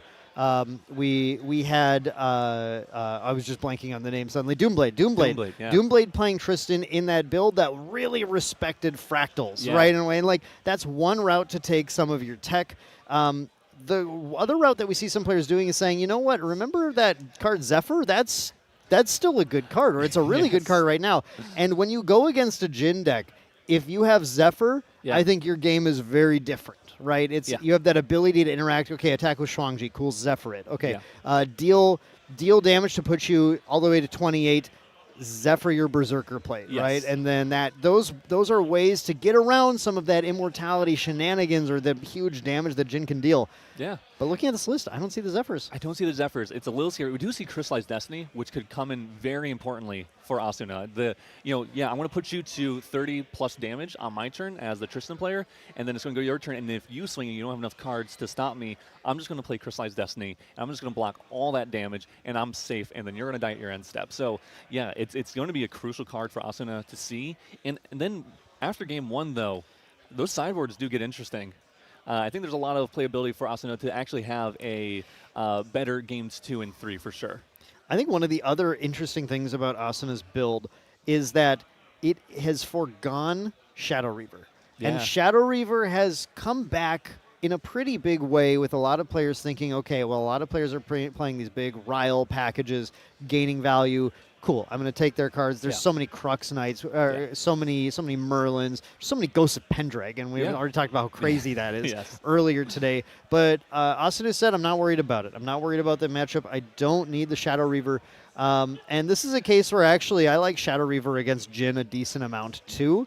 There are some pretty silly cards to steal from Jin, like you can Mend Flesh if you want to. Mend Flesh is cool. Even like Enrage is kind of funny because you get to take that. I mean, even if they're on stuff like Hemorrhaging Rend and stuff like that, those are also pretty fun cards to steal from your opponent and maybe clear off the board if the Jin player is getting a little bit too big of a board or something like that. So there's definitely cards for them to take for sure, and getting stuff like even just, we talked about this earlier, getting those Creative Shocks, getting those Riles are just a +1 because you're not playing it from hand, so you're just getting to draw a card essentially. Yep, but we don't see that Shadow Reaver here in Asuna's build, but on the other hand, Sano's list has some other really cool cards in here. Yeah. We're going for the full Wombo combo damage with the Proof of Life, 4 copies of it here. The card that allows you to just wake Jin up again later on, but damage just has to be a cool 40+. Yeah, a cool 40+, but luckily that card in and of itself helps that to occur. It allows you to double up on damage dealt to yourself that's being dealt to you. So if that Tristan player goes for swing 20, swing 25, swing 28, whatever it is to put you to lethal, and they go, yeah, cool, I'm going to Proof of Life, and also still, in response, Proof of Life, doubling and doubling. Yeah, you're going to take, 112 damage or whatever that is if you're doing 28. So 28, 56, 100, 112. Neat. Yeah. and then the Jin player just goes, yeah, I'm just going to kill you in response. Yeah, on the backlash. I will attack you back for 46, and then that is game. So that's really interesting to see. The other card that I really like to see here is Sovereign Sanctuary, and that's a card that is really interesting in this matchup. It is the Exalted Fantasia. That's like a super resolute stand. It's a really cool card. It prevents 2 damage of any type to your champion. You play it, prevents it on your turn and on your opponent's turn, and then when it comes back to your turn, because it is a Fantasia, it will sacrifice itself in your recollection and you draw a card in the memory. So it replaces itself even, which is really cool. It is Exalted, so we're not going to be able to play it until we're level 3. But when you're Jin and you're going to be safe until you get to that point anyway, it's really, really good. It stops a lot of that chip damage, allows you to, wait for those turns where you need to, maybe use those proof of lives so you can actually double up on the big damage. So just, getting chipped down very small and things that don't really matter or inconsequential, and then allowing that proof of life to actually double up on the big swings that Tristan's going to be going for. Now, there's an interesting choice all Jin players make here as well, which is that everyone wants to play some way to clear the board, but it's like, which routes do you take? We saw Hemorrhaging Rend from True Champion CHIAtos earlier. Today is kind of the option to just make sure those ally decks, those suited decks, whatever, you can just do something about them. And also, most importantly, get through interceptors and anything, taunt units that or the Ominous Shadows. Or the Shadows, right? Having that, just being able to go Enrage, Rend, I don't care. Take a million damage. Now, for Sano's option, actually went with the Flame Sweeps. 3 Flame Sweeps as well as 4 Relentless Outburst. And it's going to be fun to see how Outburst plays in it, because the Shadows love Outburst. They're fine with that. Yeah, and actually I think the Flame Sweep is an interesting pick as well, like not in a bad way, because the problem with Hemorrhaging Rend is that it doesn't gain cleave until that plus 20 damage, or 20 damage plus, and so, but Flame Sweep, even though it's doing 2 less damage, is going to be active all the time, which could definitely come up in this match as well, as we're trying to get around those Shadows. Yeah, and so going into the match now, it looks like Asuna is going to take the first turn of the game here, has a beautiful altered Blank Spirit from Supporter Pack 2 here with that Tristan on it, so I love to see that. Also, an important note, Asuna is 5-1 going into Sano, who's 5-0-1. So it's actually a play up from Asuna, play down from Sano, meaning that Asuna is at top of the bracket for 5-1s here as well. Yeah, definitely. Yeah, so means really good scores, lost only to probably a good player, and has been doing really well in all their matches. So we're definitely going to see a great match between these 2 players. I mean, like you talked about earlier, they're both expert players. I don't expect to see anything, any kind of big misplays or anything like that, and there's going to be a nice, clean game. At least that's what we're hoping. That's what we hope for here. Sano going for that Spirit of Serene Fire, put 1 or 2 cards back, kind of missed it there, but is going to draw that 6 cards plus 1 for turn. Taking a look at hand, I think there's a Liminal Guide at the front. Do we have a way to discard? We have a creative here, creative Liminal Guide. Oh boy, we got a lot of card flicking. We're gonna have to do our best here. I do see the new SP3 Flame Sweep as well, so that's important to note. That Flame Sweep with an Enrage later on might be one of the keys to sort of unlocking the game. So we'll see if that comes up. Yeah, we see this Sensor Wrestle piece right away, and we're going to see Sano respond with a Creative Shock. But the other card in hand, I think we start with a couple of them, which is Reduce. To Reduce, yeah.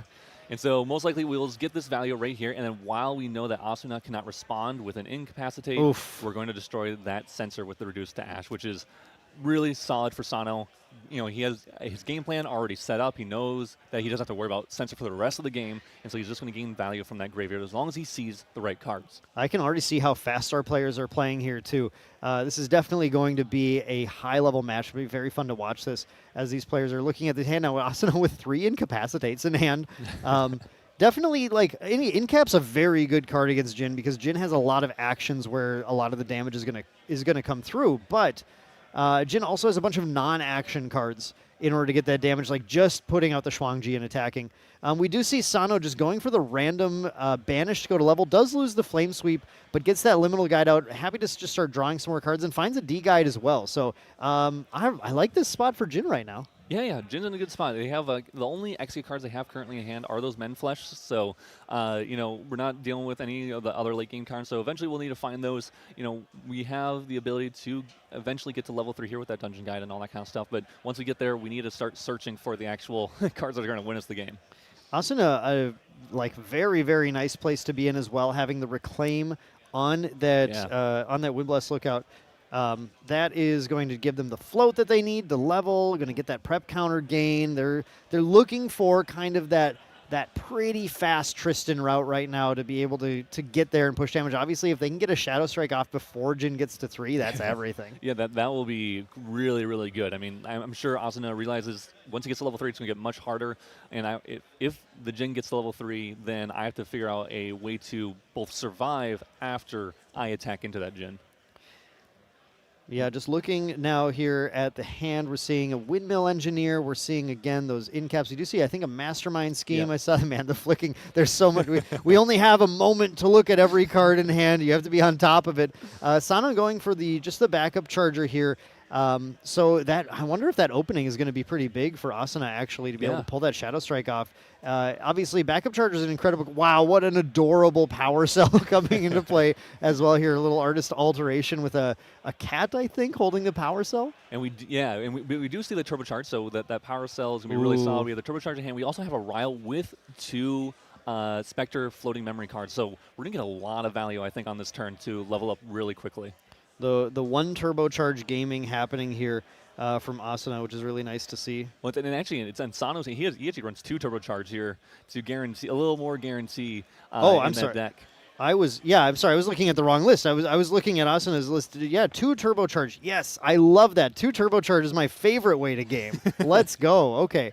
Yeah, that's wonderful. We do see the in cap on the turbocharge, so slowing down Sano's hand just a little bit. Actually, pretty big because if that turbocharge went off, Sano definitely would have had enough cards to keep up both floating memory Specter cards and then going for a Ryle. So really, really big for Asuna to have that in cap, and I believe he still has another one as a backup later on here. Yeah, if Asuna in-caps both the turbocharge and the Ryle, what a position to be in. Denying Sano any of that kind of velocity he's trying to gain early on. Does lose in-caps, right, which are sometimes clutch in the late game for the cards that actually win the game.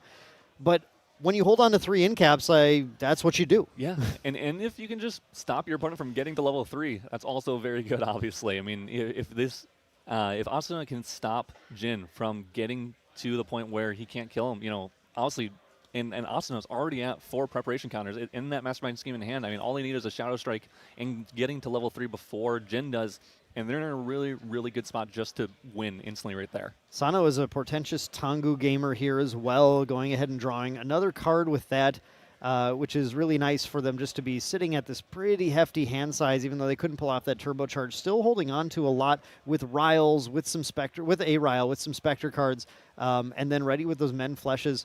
But Asuna is very able to go level to 2 soon. Well, not with a dungeon guide, I guess, just going for a backup charger. Yeah, it's kind of interesting play. Maybe just thinking, hey, I can get a little more juice out of this. It looks like, that the Jin is going a little slower, so I actually have enough time to go this backup charger and still hold up and incapacitate just in case, Sano goes for that Ryle. Yeah, I think a lot of Asuna's gaming right now is holding up in cap for Ryle. I think, but that's so good, right? It's so good just to sit there and go, as long as I keep 3 cards in hand, you are not going to Ryle. And then as long as you don't Ryle, I am going to just stay ahead in the race. Exactly, yeah. I think that's really, really big. I mean, Asuna is is very happy with the current scenario. I mean, also could DG here if they really, really want to. Oh, and, of course, they had the one of turbocharge. There's the turbocharge. Yeah, both players going for turbocharges, but only one of them in capping. Yeah, it's very true. And in response to this, I mean, could try to... Oh, unless... This is just going for Ryle, saying, I'm going to hope you don't have the other in cap in hand. Yeah, which makes sense because, hey, this turbocharge is going to draw you 2 cards. It's better for me to try to get this out now instead of later, because later, after this turbocharge happens, you're going to have 2 extra cards to try to, to have a chance at in cap here. So it makes sense that we're seeing it now. Unfortunately for Sano, Asuna does have the in cap ready and available. Sano realizing I can't play this game that you're playing with me right now of just you always hold up 3 cards and I do nothing, right? So at some point, Sano just accepts I have to make them have the in cap right now, and at the very least they're going to end their turn with fewer cards in hand, and maybe I can try and resolve something and play something in the next turn. We do see Asuna finding that dungeon guide, so this looks very, very clear going into Asuna's next turn, that's got to be the level to 2 DG. Shadowstrike is available. It's just going to depend on how Sano plays this turn out. Yeah, I definitely agree with that. I mean, Sano, yep, we're just going to get rid of a floating memory manually here. Guarantee get that floating memory in the drop, so that way we can go to level 2 and hopefully DG to level 3. Make sure we recognize that, hey, we're in a little bit of a unfortunate spot. We didn't get as much value as we can, but if we stay down any lower on this level 1 here, we're going to be in a really bad position. But at least that Undying Dreams, putting a buff counter on the liminal guide, making it just like a little bit more threatening, able to deal with potentially, just deal a little bit more damage, really, as I guess what we're looking at here. Going to Jin level 2, and then we can actually go DG to Jin level 3. And just kind of be set up now. So Dungeon Guide, we're not afraid of it. And we did get Asuna to put a lot of cards down by going for that Ryle as well, meaning that, maybe there's a chance that they're not going to have a stifling in hand, or at least force them to pay prep counters to stifle out of reserve, which could maybe slow down damage too. Yeah, for sure. There's a lot of just incremental kind of like resource draining that you're trying to do on your opponents here just to have the edge. Yeah, and we do see Asuna looking for that stifling trap. They didn't have one in hand, but nice thing about Fairy Whispers is that it gives you a chance to actually draw it. And if we draw it, we can, again, slow that's Sano it. down. That's it, isn't it? That's the alt art there. Is that the supporter pack stifling trap? Definitely could be here. Definitely Asuna thinking about what he could maybe want to keep. Obviously, if it's a stifling, keep the stifling, but what else is there? Do I need this? Yeah, we're just keeping. I think that's what it is. I think it's exactly what you're talking about. Is that stifling? And we're just going to instantly play it right off the top. Sano, not happy about it. Found it on the Fairy Whispers. It feels good. I've done that plenty before too. You go, well, maybe I have it. Oh, I do. Yeah, it's Fairy Whispers acting like your 3 extra cards in hand that you didn't realize you actually had. So I think that's everything in this matchup now. Asuna is able to go. Dungeon Guide next. It has a materialize of whatever they feel like. It goes Dungeon Guide into level 3 Tristan. Shadowstrike is going to be 10 damage, 2 each from the shadows. Unfortunately, they do have to level up. They're still level 1, actually, so they have to I'm sorry. Yeah. They have to go level 2, risk hitting that DG, which you might just still do because, honestly, at this point, you need to kill Jin because Jin is going to level up next turn no matter what, or at least can. And so we need to figure out, do we risk going level 2 here? We definitely do. We're going to draw 2 cards off of this level 2 Tristan anyway because we have 4 or more prep counters. And then hopefully if we hit a DG, maybe we'll just find one instead. And we also still need to find that Shadowstrike, I think, as well. I don't think Asuna had one in hand yet. Yeah, no, they did have a Shadowstrike. Oh, they did? Okay. Yep, they did have a Shadowstrike. We lost the 3rd in cap in the Mastermind scheme, which I think is perfectly fine right now. Well, thinking through the line here with the DG Shadowstrike, that's going to be a 10 damage attack with that 3rd prep, or the 6th prep counter that's gained, plus 1 from the claw. That's 11, 2 each from the shadows. So we're looking at a potential of 11 from a Shadowstrike here, 2 from these, there's some invisible shadows that'll be there. So that's 15 damage. That pushes you into 19. In the DG. 20, and then there's just 4 more damage that needs to be found. But 4 is kind of tough to get to. It is, and we have that recover 6 from the Serene Jin. We do have the Serene as well. Yeah, okay. So Asuna definitely would have liked to kept that Mastermind scheme. Definitely fine not hitting the DG, of course, because obviously that would have probably been the worst hit out of all of those. But yeah, we're looking to maybe keep going. Something interesting that Asuna could have thought about doing was popping those Windwalker boots in Recollection because they had the Surveil in hand that they drew off the level 2, and so they could have popped it, played the Surveil in Recollection, got to 6 preparation counters, and then when we go to level up here, we've gone to 7, and then maybe drawing 2 deeper might have been worth it to see if we could have enough influence to go for a Mastermind scheme and the Shadowstrike. Yeah, absolutely. But I think Asuna just going to go ahead and level and maybe take the slower route, or are we going to... I mean, you could just push damage. I think pushing damage makes the most sense. I would go Claw here, likely, and just start attacking with it. How many cards does Sano have in hand? Because Sano also runs 3 incapacitates. I believe he has 4 in hand. It's 3 or 4 in hand, so I don't think it's quite enough to incapacitate here. I'm just trying to decide if a second Mastermind scheme was in Asuna's hand, if you can safely scheme. Oh, yeah. A second but I Mastermind don't would be see great. that. Yeah, I don't see that here. But yeah, I think that would be really good right now. I think it's the Veiling, Stifling, and Surveil, and the Shadowstrike.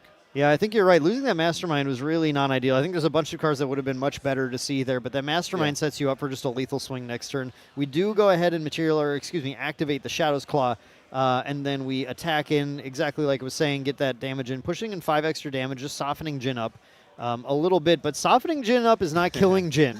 Yeah, softening Jin up definitely is not killing Jin. I mean, especially with Sano's hand where they have 2 Mend Flesh that they can play around with. So even if they go up in, in damage, and if they're ever worried about dying in their end set, they can just Mend Flesh twice. And we've seen 3 in caps out from Asuna here. So, 3 of those in caps are gone, and either 2 have been played, 1 has been banished, and that's meaning we're not too scared of, playing stuff, especially stuff like Mend Flesh and Rages, and going for lethal on our turn if we need to. Yeah, we're absolutely going to see that level here turning on. We are going to lose one of the Mend Fleshes, which is fine. We have another. We're all right there. Losing a Resolute Stand and then a Dungeon Guide as well, obviously, is a perfectly fine thing to lose in this situation. But Sano needs to get in the position, like you talked about earlier, Isaac, being able to get the Berserker Plate, being able to get the Shuangji out, be able to start doing, Jin needs to do Jin things, but Jin things take time. Jin things do definitely take time, but hey, what we're talking about at the very beginning of the match, a card here, Sovereign Sanctuary, going to keep Jin a little more healthy for the next couple turns, making sure we're not dying to any shenanigans from just little chip damage, because honestly, we're at a little bit of a vulnerable point. We don't actually have our win con yet. Yeah, this is really huge, though, because this means that the Shadow's Claw, without an attack to support it, is not going to be able to get damage in through the sort of the shield of 2 damage, 2 prevention on everything. Everything. Yes. Attacks, non-attacks. Not that non-attacks matters too much in Tristan, but everything that is not that is coming in towards that Jin for the next turn is going to be -2, and that'll stop the on-hit trigger. Yeah, and maybe more importantly, it's all units that you control. Yeah. So it's your allies as well that are being protected. So and those allies I should have drawn a bigger shield. Those allies are really important right now because they are doing that chip damage to Tristan over the next couple turns, and it's going to be up to Tristan to try to close out the game before Sano gets too much influence, too much value, and too much chip damage in over those turns. Yeah, exactly. And all Sano wants to do right now, let's bide some time. Let's draw some more cards. Let's not die to Shadowstrikes. Yeah, and that nice thing about Sovereign Sanctuary is that it's going to replace itself. It's going to dig itself. So it's a protection card that also digs you 1 deeper. Might just take a turn, but it's a really solid card because any protection card that replaces itself, I think, is probably one of the best cards in the game. And here we finally do see that Berserker Plate come out. This is going to, yes, deal damage to Jin, and I believe it's unfortunately it's deal 3 unpreventable damage. So no matter what, that Sovereign Sanctuary isn't going to prevent it. But this Berserker Plate is going to deal 3, allow Jin to draw a card, and then get him up to 35 total life pool. That is a lot of life to chew through. Asuna, I think, really wishing that Mastermind scheme stuck around. The more I think about it, the more that was actually a pretty bad hit. Yeah. In this case, because really at this point, since he couldn't finish the game in the previous turn, right when he leveled before Jin got to level 3, now really needs to go pretty high on damage to close it out, and still not die. Thankfully, those shadows, right? The prep counters, the shadows, that prevents a lot of Jin's damage sources, and it's the Flame Sweep that is going to be the issue, because the Relentless Outburst does a bunch of chunks of single damage, which Shadows will just prevent everything.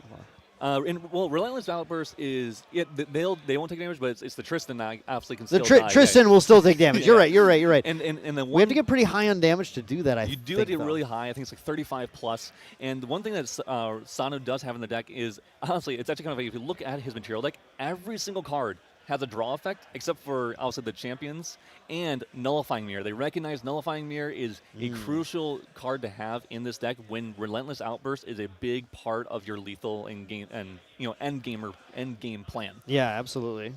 It's going to be interesting to see if we can, Sano's going to have enough time here. I mean, nice thing about Berserker Plate is that it's going to essentially speed up those draws, every single turn, speed up that digging, allow you to find those win cons and find what you actually need to survive, whether it be more Sovereign Sanctuaries, more Mend Fleshes, or more of, hopefully, so Proof of Lives if the Tristan player is going for a lethal plan. Hopefully the Proof of Life after we found the Relentless Outburst, though. Yeah, yeah. Well, if those Proof of Lives come out and just be like the answer to everything, I'm going to be so excited. Proof of Life is a card that always just felt like it was so risky just to take all that damage and just hope, I can make it through. But now that water is only 13% of the metagame today, you can't get your Shuangji's Song of Frosted and everything. Like, well, yeah, maybe that works. Yeah, and one thing that was brought out by Asuna here was Safeguard Amulet. Now, a lot of people have opted to take Safeguard Amulet out of their main deck and maybe even out of their sideboard completely, but Asuna respecting non-attack damage and going to have another thing that Sano has to get rid of to actually go for lethal if they want to go for that Relentless Outburst. Now, luckily for Sano, they have that reduce to Ash in hand, which they've had since the very beginning of the game. That reduce to Ash is huge right now. Absolutely, yeah. That Safeguard Amulet, just going to say no Relentless Outburst can kill me for one turn, but yeah, Reduce, I think, is going to be a difference maker. And here we see, not ever popping the boots, right? The boots are something that are sitting out right now. The one advantage that Asuna has by keeping those boots, because right now he's got to contend with the +1 card every single turn from the Berserker Plate, but we're going to get +1 prep every single turn from the boots. So it does keep, it's not quite parity, but it keeps you up on kind of that resource, that late game resource game. Yeah, I think this boots has drawn into like 5 or 6 preparation counters, which is really, really good for a single materialization. So, and also recognizing I need all these preparation counters. I got rid of my Mastermind Scheme. I need to get somehow a big attack going through on one of these turns. So unfortunately, I can't pop these Windwalker boots like I want to. Yeah, we see Sano going for that Chalice of Blood this turn, going to get to draw 2 more, really building suddenly just a very, very gigantic hand as Asuna has been chunking damage in, just trying to get to that lethal line where the Shadowstrike needs to deal enough to get through. I mean, I think the math you'd be thinking about from Asuna right now is you have to get to 35 damage after a Mend Flesh, right? So like 43 is kind of like the break point that says like, well, if you have 2 Mend Fleshes, fine, you got me. But if you have 1, I know I can get you dead. But 43 is above 40. 43 is really scary, and it's funny because even if you put him above 43, let's say you're like, cool, I need to put him to like 44, so that way he Mend Flashes, or 43 go down exactly to 35, but they still have that spirit. They still have that recover man. So they can heal or recover a total of 14 So 49 damage. Is the number to get through spirit plus Mend Flesh. Yeah, and luckily, Berserker Plate is a you don't get to choose. You have to take that 3 damage. So you can actually put them to 46 because they're going to take the 3 damage from that at the beginning of their turn. It's a lot of math. The math on Jhin matchups is so crazy. It's so hard to find. It is not a easy deck to play into. I mean, during testing, played against Caban a couple times, and my brain hurts after doing some math on my turn and trying to put them exactly to the point where I need to. And some of these decks are also running Regenerates or Fast Cures, and now you have to deal with those and trying to figure out where the math even goes from there. But in this case, Asuna getting that Chalice of Blood, getting to 20 damage plus counters based off that Berserker Plate, giving that draw. So now they're going to be able to, get a bunch of more resources to find their lethal lines.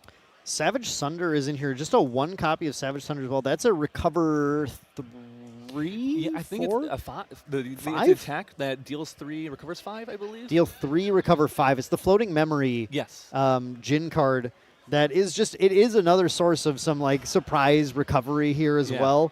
That man, I'm like, I would not want to be doing the math right now. I've tried so far, and I haven't done a great job of figuring out Asuna's math here. Thankfully for me, it's not a win and in to day 2 on the line here, and we'll trust Asuna to be doing the math a lot better than I am. Yeah, and Savage Thunder is one of those cards that I think a lot of Jhin players are on some kind of additional attack, right? Because if their weapon gets destroyed in some way, shape, or form, fracturized, spurned to ash, whatever, they have at least attack card to use with those enrages that isn't their sweeps to go for a bigger damage. And this one acts as a multitude of things. It has that floating memory, it has that recover, and it also is attack. So it fits a lot of builds for the deck to fit it in. And it's only a 1-of, so it's not too, taking up too much space on the deck, and it's a really solid pick, honestly. Yeah, we did see this turn to some attacks, and I think a pass from Sano, unless we're still in the tank here on exactly what's happening. But there, once your hand gets so big, and of course the math gets so complicated, there are a lot of lines to consider to be able to figure out exactly what makes the most sense. And of course, we've got all these cards in hand that draw more, could potentially change. So you have to think, all right, well, is there something I'm drawing into? Do I need to use a reduce? If I draw and I find not resolute, relentless outburst. I draw and I find relentless outburst. Then do I need to have do I have the cards to reduce and then have the relentless next turn? And then what can they do in response to that? So man, it was Math City, but it looks like we're finally going with the pass the turn. Going to Asuna's turn now puts out the Assassin's Ripper. Yeah, Assassin's River coming out, allowing the Tristan to keep doing chip damage and keep allowing those shadows to swing for 2 total damage every single turn. Because if Asuna swung with Champion with the claw, it would break, and then those shadows go back to only dealing 1. So maybe just bringing this Assassin's Ripper out to push a little bit more damage. Oh, and actually, we have that Slice and Dice box stopper promo from SP3 that we're going to use here to actually try to push 15 damage, I'm assuming, total into this Jin player. I like that. That's a good chunk of damage that goes to 38. That is at least going to the 38-41. You need a Men Flesh to survive on the next turn. Yeah. And if Asuna had the 4th Incapacitate, then you could potentially make that happen. And if Asuna doesn't have the 4th Incapacitate and Sano has the Men Flesh, you can at least pop the Windwalker boots to try and find it. If Asuna has a Fairy Whispers and not the Incapacitate, you can potentially Fairy Whispers, find the Incap, pop the boots, draw the Incap. Yes. Actually, in boots, I believe, are 5 preparation counts, and we just went down to below 5 preparation counts, and we're not going to get one at the end of turn here. Oh, you're we right. Rested. We're going to get prep short of popping the boots. Yeah, so something that's really hard to remember is when you're going for these kind of attacks, when you're going for this kind of, these kind of game plans and these lines, to make sure that you're, maybe popping boots beforehand to give us an extra resource. Even though it seems, like I might want this for later, if you're in a point like we're kind of at in the game where you're a little scared about you might just die on the crackback here, you have to try to gain as many resources as possible to survive. Now, I believe in Asuna's hands, we actually did see a Crystallized Destiny and a Veiling Breeze, which are both really solid against either a really large attack or that Relentless Outburst if it is coming into play here on Sano's turn. I think I didn't do the Shadow and the Lookout math here because these all came in as well. And that pushes us to 42, plus 3 from Berserker's Plate puts us to 45. So Men Flesh is no longer able to save Jin on its own. It would have to be the Men Flesh lineage release at end step, before end step, to make sure we are not dying. And so we see Sano playing out the Fire cards here now. Fire Element cards coming down because that release is going to have to stay alive. Yep. Unless it doesn't, and we find a second Men Flesh or that Savage Sunder. Yeah, true. Very, very, very true. Honestly, yeah, we can definitely still find those kind of things to allow us to, essentially. Or can we win the game because we're going to go for a Nullifying Mirror and Materialize here. We did blow up the Safeguard Amulet. Yeah. Asuna probably recognizes, hey, I might need to actually, Veiling Breeze here. Veiling Breeze in response. Man, if only we had a Quicksilver Grail here to do some fun stuff with it. Quicksilver Grail is played in some Jin's list, as for the Caban similar was playing reasons. it. Yeah, Caban was playing it earlier, and putting an Nullifying Mirror under Quicksilver Grail and messing with your opponent, trying to figure out if that's something that they need to actually worry about and play that Veiling in response. But in this case, we're just going to Veiling for 3. We're not going to take too much damage on this turn. We're going to go to 45 on Sano's side, and we're going to, be in a little bit of a precarious spot. Yeah, but importantly, that Veiling Breeze completely shuts down Relentless Outburst. Yes. Now it does no damage to anything except the Windblast Lookout. Yeah. Yep, very, very true. And we're going to see Sano dig. And actually, I don't know if you caught it there. Right I did. Is a second Men Flesh. We have 2 Men Fleshes here to definitely survive another turn. And I think we have a lot of Exia cards in hand. We actually might have a way to find a lethal line here. I don't think we saw a Flame Sweep quite yet. So that was also a line that Sano would be looking for in this scenario. I think that Men Flesh was huge for exactly that reason. Yes. Because now we can double Men Flesh, keep the Serene Spirit of Fire going into the next turn. Yes. And then still, if we find that Flame Sweep, which we need to get through because Asuna did keep all these prep counters here, and every 2 prep counters is 1 redirected Jin attack at one of these shadows. Yeah. Although those Jin attacks will likely kill the shadow, it does mean at least 2 attacks, which is why that exact number was kept here. 2 attacks can be redirected. And so I love that Ripper line last turn, which just, after waiting on those boots for long enough, set Asuna up with exactly the prep counters to go for push into lethal, say, all right, it's time for you to start dealing with the damage I've dealt. Yep. While then keeping up all of that protection on the 2 shadows that they've got. Yep, and we see exactly this. We're double Men Flesh, heal and recover a total of 16, putting us finally into a safe zone and allowing us to just pass on to Asuna's turn, hold up a bunch of cards, including 2 Incaps. 2 Incaps, yeah. So even if Asuna were to find those Mastermind Schemes now, although the prep counters have gone down a lot, so they're not quite as effective, Incaps with a Nullifying Mirror in play is going to prevent like a crazy amount of Asuna's interaction. Yeah. And it's going to be Asuna recognizing, hey, I have to swing again into this Jin, put him to probably close to 35, 40 damage again, because we need to get him out of the range of the recovery from the level 0 Spirit Lineage release, which is going to recover 6. So we actually need to put him to 41 bare minimum. Hope they don't have any other recover at that point. So and at 41, those Relentless Outbursts are online then. Yep. And I think Sano has at least 2 in his hand. So double Relentless is a lot of damage for Sano here. And then they have that Nullifying Mirror on board to stop any kind of at least a single Veiling Breeze. And I think we actually even saw, there's 3 Veiling Breezes in Asuna's list. I think we saw one played. I think we saw one banished. There's only one left, so that Nullifying Mirror is actually going to stop all of them. Yep. Completely, yep. Now, Isaac, do you know why I like Jin? Well, why, Dan? Because my opponent has to do all that math. Oh, yeah. I'll just see if do I have the recover. Cool. All right, I live. Next turn. Actually, and we see something interesting from Asuna is we just pass. We say, hey, I don't want to put you above 35. I recognize that last turn you probably had that Relentless Outburst, so I'm just going to force you to deal the damage to yourself first, and then I will respond. He didn't even do the math. He said, no, actually, you do the math instead. No, I don't want to.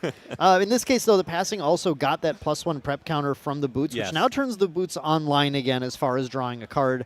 So it is good for Asuna. Asuna's still holding on to that Crystallized Destiny, although Relentless Outburst again deals damage, just like Burst Asunder, in packets of the single or 2 damage when you get that double. So Crystallized Destiny, not going to quite save through the Relentless Outburst. Unfortunately not. And with Sano's hand, I believe they have quite a few cards. So I think, again, I believe Relentless Outburst is 35 damage plus. And so they're not able to really actually go for the line they want to, most likely here. They do, though. We do see a Flame Sweep picked up from Sano. So we could do an Enrage Flame Sweep plan here. Figuring out card influence here could be hard because we might want to go Flame Sweep or Enrage Flame Sweep into a in cap. Make sure we have some backup for whatever Asuna has. 1, 2, 3. That's a lot of cards. My goodness, that's 13 cards required. 1, 2, 3, 4, 5, 6. I think we're at 12. Okay. I think we're at 12. I tried to do as fast as I could. I think we're at 12 cards. Which is unfortunate. Where's the Exia sites that Caban runs? Those are like, oh, come on, an Exia site right now would be so good. Exactly why he runs it, because for these scenarios where you can go for some earlier plays than you wouldn't necessarily be able to in Jin. But Sano just passes, says, hey, you still have to damage me. You still have to kill me. Jin always has one more turn. Yep. So, okay.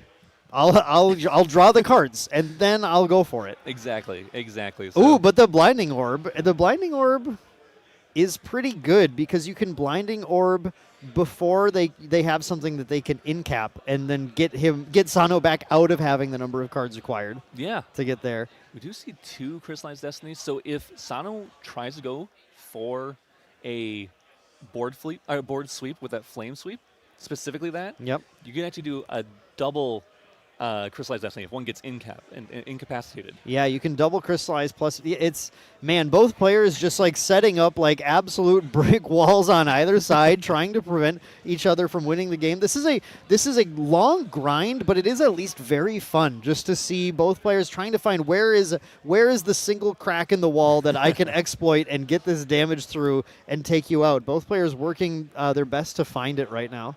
Yeah, it's going to be interesting. We have I did see Sano go into Smoke Bombs here, and I think they're just using this as an extra draw. Essentially, that's it. Yep.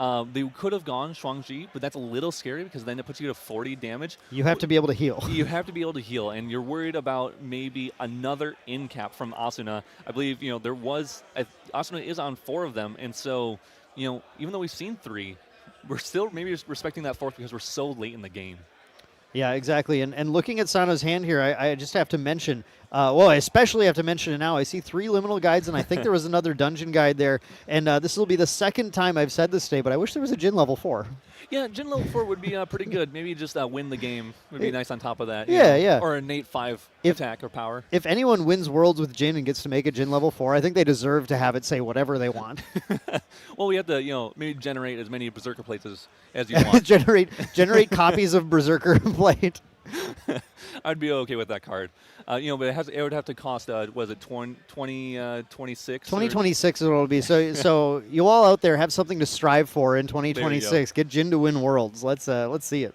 Hey man, look at this hand. We have, I believe, more men fleshes as well, so we don't care. We're in a good spot. I've been saying since Mortal Ambition came out, Men Flesh, and I feel like a lot of people were focusing on the big damage one. I said Men Flesh is the best Exia card. Yeah, it is so crucial for Jin. Jin would die so fast without that Men Flesh. They don't have enough time without it. They need to dig through their deck to make this happen. So we see Sano counting out cards, trying to figure it out. Look, I have so many in hand, I'm just going to put them down. I don't care if you know what I'm thinking about, whatever. Like, here they are. And we see an Enrage. This is going to pump our damage a little bit more. We're going to see what Asuna does here. Sano has enough cards, I believe, to Enrage, Incapacitate, and Flame Sweep all in one if they need to. The important thing here is if in-cap is what you're banking on, you have to in-cap now, right? Yeah. You have to in-cap the Enrage, and that leaves Sano with still a gigantic amount of hand remaining through, just say, okay, fine, in-cap the Enrage, that's cool. I'll pass turn again because I just Men Flesh and pass, right? Yeah. And this eats the in-cap that might eat the Men Flesh as well. Yep, and we do see Blinding Orb coming out here. So Blinding Orb going to force Sano to put 2 more cards down, so a little bit less influence for this kill turn. We're going to see maybe a Relentless Outburst possibly here. Yep. We're going to go for... It's possible this targets himself, and then the second one targets Asuna. There is a chance that occurs, or we just double... If we have enough, we can just double our opponent. I think we're cold to in-cap on that second Relentless then, right? Isn't that that's pretty bold to do?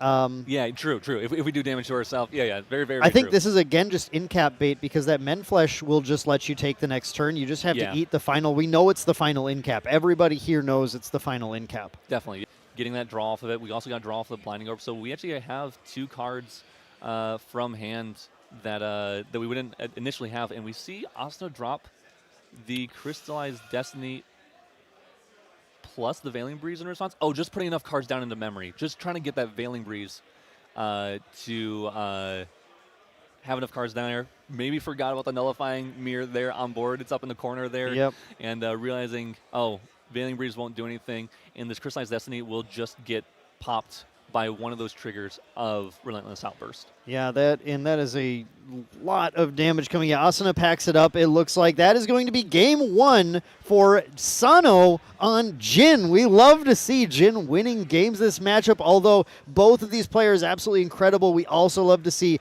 Asuna with that EU representation coming in and playing Tristan extremely well, just into a tough situation and probably a fairly tough matchup. Yeah, definitely. I mean, Asuna was really close on one of those turns, really, really close to finding a lethal line. It was so close. It was just one or a couple cards short, and specifically that Mastermind scheme to get enough preparation counters to go for a Shadowstrike. And if he had that, he would have had game. But, Sano slowly taking his time, having those Men Fleshes, recovering out of lethal damage from Asuna multiple times, and then getting to their win con, recognizing, hey, I just need to build up a big enough influence, stay healthy enough, and eventually, I will kill you. And recognizing that Tristan has to go and literally put me into lethal. They can't just do something at my end step at fast speed to kill me off. They actually have to do it in their main phase. Yeah, it is a tall order to ask, especially, again, losing that Mastermind scheme. I wonder how different the game is if you get to Mastermind early on and then have just a massive amount of prep counters to kind of work with. Your speed is up. That there might have been that lethal Shadowstrike line on the next turn. But let's look at their sideboard here and talk about what exactly is coming in from either player. Now, Asuna is probably the most interesting one, just being on the back foot going into game 2. And I definitely see, Blanche, right? Blanche on that Relentless would have been pretty nice to see. Blanche would be a really good... I mean, honestly, Asuna has a lot of cards they can bring in. They have that Terra Fring if they're worried about, just trying to slow Jin down a turn, maybe. If they have a really low influence, that Terra Fring can come up and maybe just bring it over something that's not as useful to you. Although, I will say, though, Safeguard was also proving to be pretty helpful. Unfortunately, it just got, destroyed by the Reduced to Ash. But, yeah, those Blanches can come up. A 4th Mastermind scheme. We are running 3 in the main, but maybe running a 4th, making sure that, hey, recognizing that's my game plan, honestly, is to Shadowstrike really quickly. And so I might need those Mastermind schemes as early as possible. So I might put another one of those in. And then we have the Innervate Agilities, because if they're going to attack me for a lot, unfortunately, Flame Sweep and Relentless Outburst gets around Innervate Agility, either way of the Stealth or the Spell Shroud. So that might not come in, but could come in just in case we think that, hey, they might just be going for a really large attack. I might be only level 2 to do so, and this prevents like a Rending Flames from killing me. Yeah, exactly. Now, I think the big one, the Regal Inquisition. Yes. Right? If Men Flesh is what keeps my opponent alive, let's just look at the hand and get rid of those. Yep, if my opponent goes to, if I get to level 3, certainly before they do, and they had a lot of Exia cards in hand, and we get rid of all of those, we're going to feel a lot safer, a lot more at ease, especially if we see we got rid of some of those win cons, some of those Men Fleshes. We recognize, okay, now if I put them to a lethal range, they might not even be able to kill me on the crackback. Yeah, and we do also see that Penumbra Waltz, just another way of preventing damage, another shadow. Yeah. I think is a big thing because there were lines we discussed there where the 2 shadows get taken out potentially to try and close the game, and the fact that Penumbra Waltz can make another shadow is actually like pretty big. I think it makes 2. It can make 2. It depends on how many prep counters you have after you spend them, or after you spend for it. I thought I think. at least if you spend 3, just makes 2. Yeah. Well, it depends on how many you spend. Is what I'm saying. Oh, right? I see what you're saying. Yeah. I If see, you spend 3, you get 2. But sometimes that waltz, you're so tight on your counters that you just kind of have to waltz raw or for a small amount just to like hold it down, and you don't get to make 2. But yeah, I mean, I think that there is already one main and that second one side, another one. So that's a lot of cards to figure out. But looking at Sano's list here, I mean, I don't hate the 4th Incap. I don't hate the Resolute Stand. I also don't hate the Regal Inquisitions. Yeah. Obviously, super good here. You don't have to worry about the Bloodshroud Temper, at least, because he's not interacting unless you're worried that Zephyr's coming in. That's the worry, right? Do you bring the Bloodshroud Temper to give your weapon Omni Shroud if that's the route you're going for? But Sano didn't win with a weapon last game. He won with Relentless Outburst. So I think we can see like another Incapacitate come in to deal with the spell shields or deal with the other Incapacitates from Asuna, as long as we get enough big enough influence. And we also could see another Sovereign Sanctuary come in as well from Sano. Recognizing, I mean, he was just doing a bunch of chip damage to me last turn, so another Sovereign might actually prove pretty useful. Yeah, the Sovereign Sanctuary, compared to the Resolute Stand, at least replaces itself. That's kind of what you want it to do in that case here. Asuna taking the first turn now. Players have completed their sideboards. Going to go just with that Sadie turn 1. Kind of I'm going to start generating prep counters this way this game and pass the turn now with the Spirit of Serene Fire. Just putting 1 back on the bottom from Sano. Was that the attack? Was that the Savage Sunder? I saw a lot of. I felt like it was pinkish, which is it's a very pink Exia card. Yeah, I think it was an Exia card. I didn't quite see what it was, but I mean, Sano's hand is a handful of Cycle. It's like double Creative Shocks. It's a Rile the Abyss. Oh, wow. It's a Sovereign Sanctuary, which obviously we don't get rid of that, but it's also another fast cure. So we have a lot of stuff we could discard and a lot of stuff we can gain value from. Liminal. But instantly, right away, Asuna say, hey, I'd rather you not have a bunch of floating memory and liminal guides in graveyard that you can use. So I'm just going to bring this out right away, and it's going to be up to Sano again to find the out for it. Going to draw 2 here, hopefully find a Reduce to Ash, and maybe get a card that we can actually use to destroy that sensor. Doesn't look like we pick up one. We pick up a Flame Sweep, I think, in there, and maybe another Exia card. Yeah, the Creative Shock. I wondered if we were going to Creative Shock pitch Liminal Guide, or at least Rile pitch Liminal Guide either way, just and go raw level and get a card off of it and dig that way. Sorry, no, that's shut off too. The sensor, the sensor's shutting everything off right now. Yeah, my brain for a second just thought it was float, but yes, no, it's everything right now. So it's a lot to deal with. It's that we see a lot of these decks going against the Rile deck. When you take the first turn, you just go immediately turn 2 sensor, put it down there, and make them have the answer. In this case, we just don't see the answer yet. Yeah. It definitely, and again, it's like you say, hey, I'm going to play this, and it's up to you to find the answer. Otherwise, I'm just going to sit back, do my game plan. I'm going to, apparently in this case, chip you down, which is honestly a really solid game plan for Asuna, because if he's going to slow down Sanu enough, he can just go for like a slice and dice game plan even on his turn. So this Windmill Engineer and this Sadi is actually going to deal a significant amount of damage over the next couple turns here, and hopefully slow Sano down enough to where we're going to be kind of similar spot we were in game 1, where Asuna can go for a little bit of a cheeky kill, a little quicker kill than he might not have been able to before. Yeah, the question is how much can Asuna soften up Jin? Yeah. If they can get that Shadowstrike early on, like they had that opportunity to. Possible here in hand. It's definitely clear to Asuna right now that no Reduce to Ash is in play right now, because at the very least, as soon as that backup charger is activated, that Reduce is played on the sensor. Yes. So there's Asuna knows, like, yeah, cool. I have time. Yeah. I am just chilling right now. Ally damage. My opponent can't gain any real value right now as long as the sensor stays in play. Yeah. Just going for a beatdown allies plan, which is one of the best things about win Tristan is that it can go for a beatdown plan if they get the right cards. You know, they can get those Asons on board, picking up the Windmill Engineers, and then they have 3-4 swinging every single turn. They have the Sadi swinging for 2. They have these little Windmill Engineers doing chip damage every single turn, and honestly, that's really, really strong. Did we pick up a second Specter with the Ryle? We did not. So no, even chose not to pitch the Liminal Guide here at all. It's possible it's in memory. I think we just saw it flash there. So put it down in memory. So we didn't actually have a card to get rid of with Ryle, at least not in discard style. But we're going to go to level 2, probably maybe just DG to 3. I didn't see. I thought we actually saw a DG in hand earlier. There was a DG. Yeah, it's right there. Yep, it's a Mortal Ambition DG. Yeah, it's the alt art. One of the alt arts for Mortal Ambition. So we do have a way to go to level 3 and hope that Asuna doesn't have the Stifling Trap is also another something we have to be careful of here. I think this is huge. This is a big Jin gamer line where you know that, like, I think a lot of players might have just pitched the Liminal, digging with Ryle, knowing that I don't have Liminal access, I don't have float, but I'm going to try and find the Reduce and turn it all on. Yeah, but Sano says, you know what's more consistent? Just not caring about it.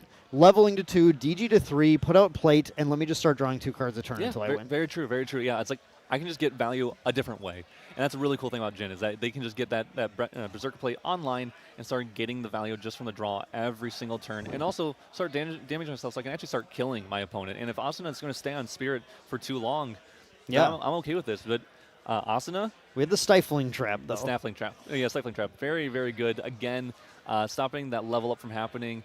Also not necessarily in a place to actually kill, Sano here. Sano has taken 7 damage, has that recover 6, so technically they're at like 1 damage taken. Right. So they deal 23 in a turn, and I don't think that's happening anytime soon here.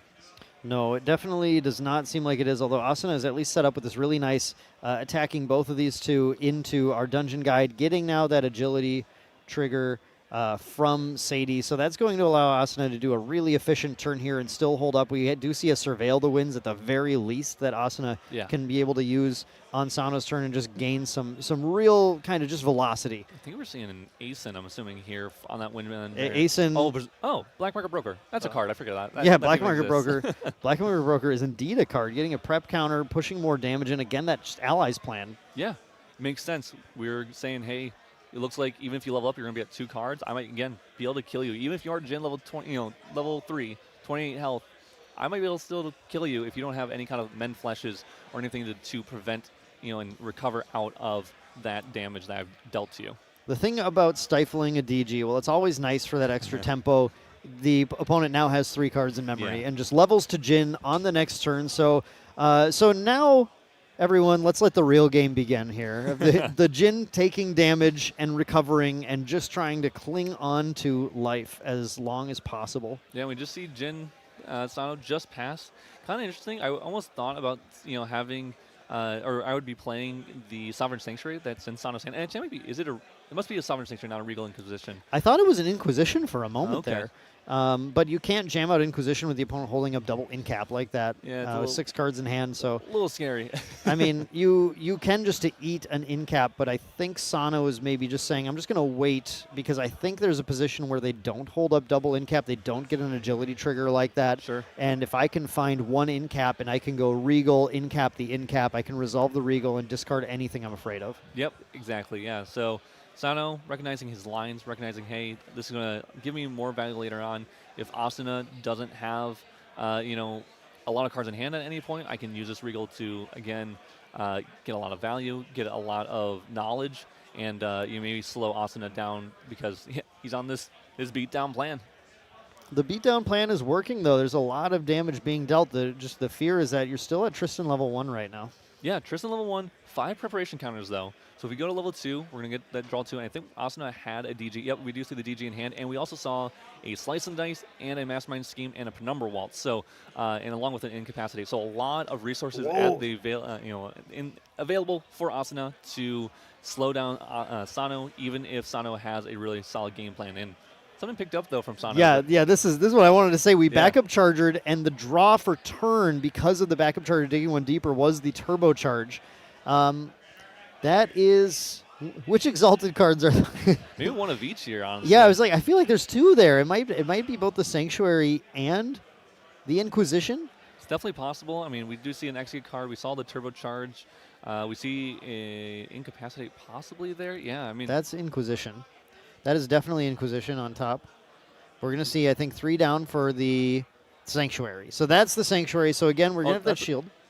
Oh, is it a Sanctuary? Yep, that's the Sanctuary. So we have the shield of -2 damage, which is obviously really nice going into this board. Again, I think Sano going, well, you have incap, okay? And I don't want you to just incap me again and be defenseless against the amount of damage coming in here. So the Sanctuary is really smart. It's a Fantasia, right? You can't incap this. Yeah, correct. Another advantage of this over Resolute Stand, and the reason why it kind of deserves this exalted status, it is just hard to deal with. It's -2ing everything. That is being dealt here, and kind of allowing Sano a turn here. Now one of these cards can be banished in order to get the plate out. We can go up more cards. We can set up to have, because we do see in Sano's hand that incap, right? Yeah. And it might be lost on this if that's not the card we kept. Who knows? But it means that Sano can just build that hand, play slower, and get to the point where they can play around Asuna having an incap. Asuna, and this is so funny, just like last game. Now Asuna does have the turbocharge also. Yeah, that turbocharge is going to just give Asuna more cards, more influence. They recognize, hey, I can't even do more damage on this turn, so might as well just go for a bigger influence. But it's really scary. We're at 19 health. Now, we do have Incapacitate. We do have a couple cards at the ready if we need them, but still pretty scary to be at 19 health and 19 life against this Jin here who can deal a lot of damage really quickly. Yeah, exactly. But we do see that Sanctuary and that plate coming down exactly like we expected, and we're getting into that position. Did we lose Dungeon Liminal Guide? We lost the turbocharge. We did lose the turbocharge. Oh yeah, I'm sorry. There it is. Yeah, we lost the turbocharge. So that's really interesting. Just saying that's fine. I mean, Sano does run 2, right? Yes. Sano's a 2 turbocharge gamer. Like all of my best friends in this game. So that is nice. That would have been a nice thing, but like maybe just too risky to resolve as Asuna is just continuing to play slow here. Yeah, and just worried like if I play this turbocharge and you go incapacitate, what am I doing with the rest of my turn? Right. I don't have any availability to play out of what you have. We do see the Real Inquisition in hand. We do see the Relentless Outburst in hand, and an incapacitate as well. I think those are the main cards that are important here. So. Yeah, just going to hold up a incapacitate for ourselves to try to stop like a mastermind scheme from happening, or to pull out another incapacitate from Asuna. That way we could maybe even go Real Inquisition on our next turn. Yeah, if you can incap to bait more card play, and again with no allies in play, we don't have that Sadie gaining that value on the attacks. Yeah, that is maybe the route to resolve Inquisition. And I think Sano is really leaning a lot on resolving an Inquisition in this game. As we saw, there were multiple times when it could have just been thrown out there as incap bait, but Sano knows this thing's way too important. And depending on Sano's influence here, he will actually go to 20 damage on his next turn, no matter what, because of that Berserker Plate. And so he can go Chalice of Blood. Going to get 2 draws off the Chalice of Blood, a draw from Berserker Plate, a draw for turn. That's 4 cards. Might be able to go Regal Inquisition with the incap backup right there and then. Yeah, you are able to do that at that point for sure. So definitely going to be taking damage this turn. The other thing to keep in mind is with plate in play now, this is the clock, right? This is the ticking clock for Sano. Even if Asuna does nothing, eventually that plate kills you. Eventually. Eventually, a long enough time frame, but it does mean just damage is clocking in even faster. Tick-tock, tick-tock, every turn as Sano just needs to find the route to win the game, needs to find Menflesh, is just hoping like cards like Menflesh aren't sitting at the bottom of the deck. I do really like Asuna's play here.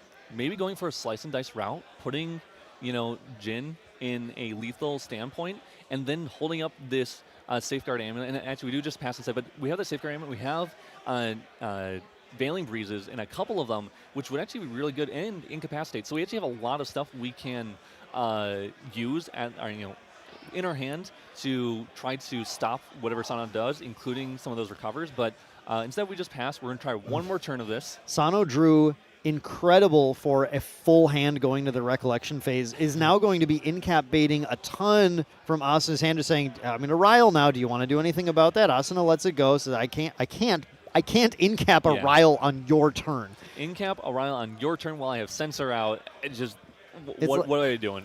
But it just means that Sano gets to dig so deep this turn. It gets to keep finding more and more potential action to play with. The fast gear is really interesting right now, actually, because both players have such high influence. There's a potential that can resolve just to recover, and we find a Menflesh to back it up. A second, I think there was a second Inquisition. I think it's a third. A third? I think he put 2 down in memory and has the third in hand here. And we'd also find a Menflesh. So Sano has a really good hand. Another Menflesh as well off the top in a relentless outburst here. So Sano is ready to just kind of start to get all of Asuna's action out. And it is 1 Sanctuary and 2 Regal Inquisition, I think is what we have in hand there. So, and 2 Menflesh. So, yeah, Sano has plenty of turns here to survive. It's just that the literal clock is ticking, though. Not just the clock from Berserker Blade, but the literal clock is ticking. We're at 6.5 minutes in the round left until overtime. And then if he can't kill Asuna by then, he does win. So it's actually up to Asuna to try to find a way to kill Jin without running out the clock here. We do. I just noticed too. We still have Spirit of Wind showing. We are at Tristan level 1 right now. But I was just, for a second I was like, wait, we're still at Spirit, and Jin's here. But the thing about the clock, Isaac, is that Jin was up a game. Yes. And Jin can live forever. Yes, and honestly, I'm not gonna lie, I kind of thought this was game 1 when I started talking earlier. Yeah. So we're in game 2. Yeah, Sano already took down game 1, so he's happy with a drawn-out game here. Because if he just gets to a winning point here, this is the moment we've been waiting for. The Inquisition resolving now. Inquisition must be incapped by Asuna. And Sano knows that. Asuna knows that. Everybody knows that. It's the question of, do you have the second Inquisition, and does Asuna have the second Incapacitate? And then what backs that up? Because if Sano is still at 5 cards in hand, then that Incap comes down as well. Yeah, we do see. I think we have 4 cards in hand. I don't think we have enough to. But is that fine? Like at the point where you resolve the second Inquisition, and you're super fine with this. You've taken 2 Incaps out of their hand now. Yeah. Yeah, so it looks like Sano just goes, okay, cool, Sovereign Sanctuary pass. Yeah. What are you doing? Exactly. Sano's super happy with this. He's like, cool, I just removed 2 Incaps from your hand, and I didn't have to really. I played 2 cards for your 2 cards. I net even, but I'm Jin. But I'm Jin. Exactly. Level 1 Tristan. If Incaps are gone, then there is nothing Asuna can do to win the game. Yeah. Because those Menflesh, no matter how much Asuna can deal, I mean, I guess not no matter how much. If Asuna dealt 100 damage, right? That's okay, fine. That's too much. But the amount of realistic damage that Tristan can deal to Jin is not going to get through the Menfleshes in hand right now. It takes a lot of damage plus being able to deal with those Menfleshes. Yep, and we see the hits out of Banishment here for level 2. I think it's a Cleansing Ring and maybe a Veiling Breeze, or maybe the second Cleansing Ring. I can't quite tell there. But Asuna probably pretty happy to get rid of at least a Cleansing Ring because that's pretty much doing nothing at this point. Yep. Jin's already level 3. Jin's material has a lot of their deck, and honestly, the Censor's probably not going anywhere because it hasn't been destroyed yet. The thing that Asuna could do is have their Inquisition on their side. If you Inquisition Jin, get rid of the Menfleshes, and then deal enough damage to go to. You have to deal 41 to get through the Serene Spirit and hope that there's no other recovery sources drawn. Correct. Yeah, it's going to be. It's a tough line, but it's a line. And it's scary. It's a scary line to do. Yeah. Asuna looking probably to Dungeon Guide here. Go to level 3. Get a little protection from just like something like a Blazing Lunge or a Rending Flames, or in this case maybe a Savage Sunder, and just not die to Shang-Chi plus that. And so we need these shadows to come out on board and protect us a little bit from that aspect, because we have the Safeguard Amulet to protect us from non-attack damage. Let's get something to protect us from attack damage. Yeah, it's what a board, what a wild match so far. But man, I love these Exalted cards in Jin. I feel like they have given Jin that oomph of power that he was lacking before, the ability to play through a lot more than he used to be able to. Definitely, yeah. I mean, it gives Jin. That's why we're seeing him. DTR, breathed some life back into Jin and allowed him to come to fruition, especially with the different type of decks people are playing. Something that's interesting that Asuna did. Obviously, we went for 2 for 2, 2 Regals for 2 Incaps, but Sano put down his whole hand. Yep. So now it's time to finally safely resolve this Mastermind scheme. Yeah. I said 100 damage is too much, but maybe that's Asuna's goal. Fine, I'll go to 100 damage. If I Mastermind scheme 4 times, I can do it. Yeah. And, we're at, how many prep counters is that? 19 prep counters. That's what I said. If you Mastermind scheme 4 times, you can do it. So Asuna threatening lethal potentially on his next turn, but also Sano threatening lethal on this turn, honestly. It can be really scary for Asuna at this point. Very healthy, though. Hasn't taken 1 damage yet, even. Yeah, well, so... But Jin, with the Undying Resolve, literally just has to not die because, again, up a game on this round, right? Yep. It's good for Sano to try and play to close the game. There's another Inquisition number 3 coming down here. Does Asuna have in-cap number 3? I don't see it. We can pop the boots. We have to pop the boots. We have to try and find it. Got to protect this Shadowstrike. We don't hit it. And there's Surveil. We can still Surveil, still in cap, because if this Inquisition resolves, then anything Asuna uses to try and win the game is gone. And at that point, now Sano's going to know exactly what Asuna has in hand following the resolution. And I thought it was a Shadowstrike. It's a Penumbra Waltz. It is a Waltz, yeah. Boy, you I mean, maybe you take the Slice probably. I think you take Penumbra Waltz. You take the Waltz too. I mean, there's a lot of prep counters. It stops Relentless, and it can stop like a Flame Sweep. It has that double prevention. It just prevents all types of damage. So, yeah, Relentless Outburst, that Penumbra Waltz actually is a really good card to see. And also not only playing one of it, it's kind of bummed that probably went away here. Waltz is the only card that Sano actually takes here. Is fine with everything else. Draws into a black market broker. Sano now knows everything that Asuna is dealing with. Recognizes, hey, he only has 1 Veiling Breeze. That's it. I just need to go Nullifying Mirror, maybe hold up an Incapacitate if I have one on my next turn, and I think we have a couple in hand. So, yeah, we're pretty happy with the current scenario. We're at 30 damage taken out of 35, life. So I think there's another Sovereign Sanctuary. There is. But this is the power of Inquisition, right? Knowing everything that your opponent's got. Now, they're going to draw 1 or 2 cards or something on the next turn, be able to kind of, like, change it up a little bit. But okay, yeah, there's no in-caps. There's nothing I'm worried about left in this hand right now. We're just worried about the top decks here. I think I just get our shield. An Incapacitate drawn from Asuna. Oh, my God. That would be funny. There. Wow. Okay, you're right. There's that in-cap. Okay, so in-cap is back, baby. Wow. So he was 1 card short of the Incapacitate. A little unfortunate for Asuna, but, I mean, he did get to dig a little bit. I'm sure. I mean, we just passed. We just hold up the Incapacitate, which makes sense. We're worried about, something like Safeguard Amulet getting blown up. We're worried about, obviously, just dying in general. So we don't actually have a Shadowstrike to, try to push lethal here. We can't even deal that much damage because of that Sovereign Sanctuary. So, yep, just pass, hold up interaction, hope that Sano doesn't kill us on this turn. Yeah, Terraforming Pass. Asuna is such a fast player. When Asuna knows what they want to do, they know what they want to do, and it takes them 2 seconds to resolve their turn. And this is one of those things about people who play one deck and one deck only. And Asuna usually only plays Tristan, and he knows his deck inside and out, knows his lines, and knows where he's going with them every single turn. Look at Sano's hand size right now. It's just absurd. It's good. Turbocharge number 2, Turbocharge Gaming. I love it. Here we go. We found the second Turbocharge. Let's get a bigger influence. Maybe even bait out that Incapacitate, because we recognize there's only like 1 or 2 left in the deck, and we didn't quite get it there. So we might be thinking, oh, he might not have the Incapacitate, or did he not use it? It's a mind game at this point, I think. Yeah, exactly. We are at time here, too, so that means this is turn 0 for Sano. There are 3 turns left. Asuna has 2 of those 3 turns. So Asuna does have a line here, right? Asuna wants to get this to end in well, I guess at this point now, okay, we can actually do this, right? This is round 7. Round 7 of 9. So a draw, so a draw is still better. 7, yes, a 8, draw 9. is better because he could ID his next round can and ID the last 2. Day 2. So Asuna is definitely interested in getting a draw. Oh, Asuna, sorry, I was talking about Sano. Oh, yeah. No, this is round 7. 7, 8, 9. Yeah, so if he gets a draw here, I mean, you just need 6 wins. Yep. You need 5 wins and 3 draws. 5 and 3 draws. Yes. Oh, yes. We round 7. You know what? Round 9. Isaac, it's been a long day, so both of us are, and so much Jin math we're trying to do here. So it's, the numbers have been getting a little messed up here. But at this point, yeah, if Asuna is still interested in getting a draw. Yes.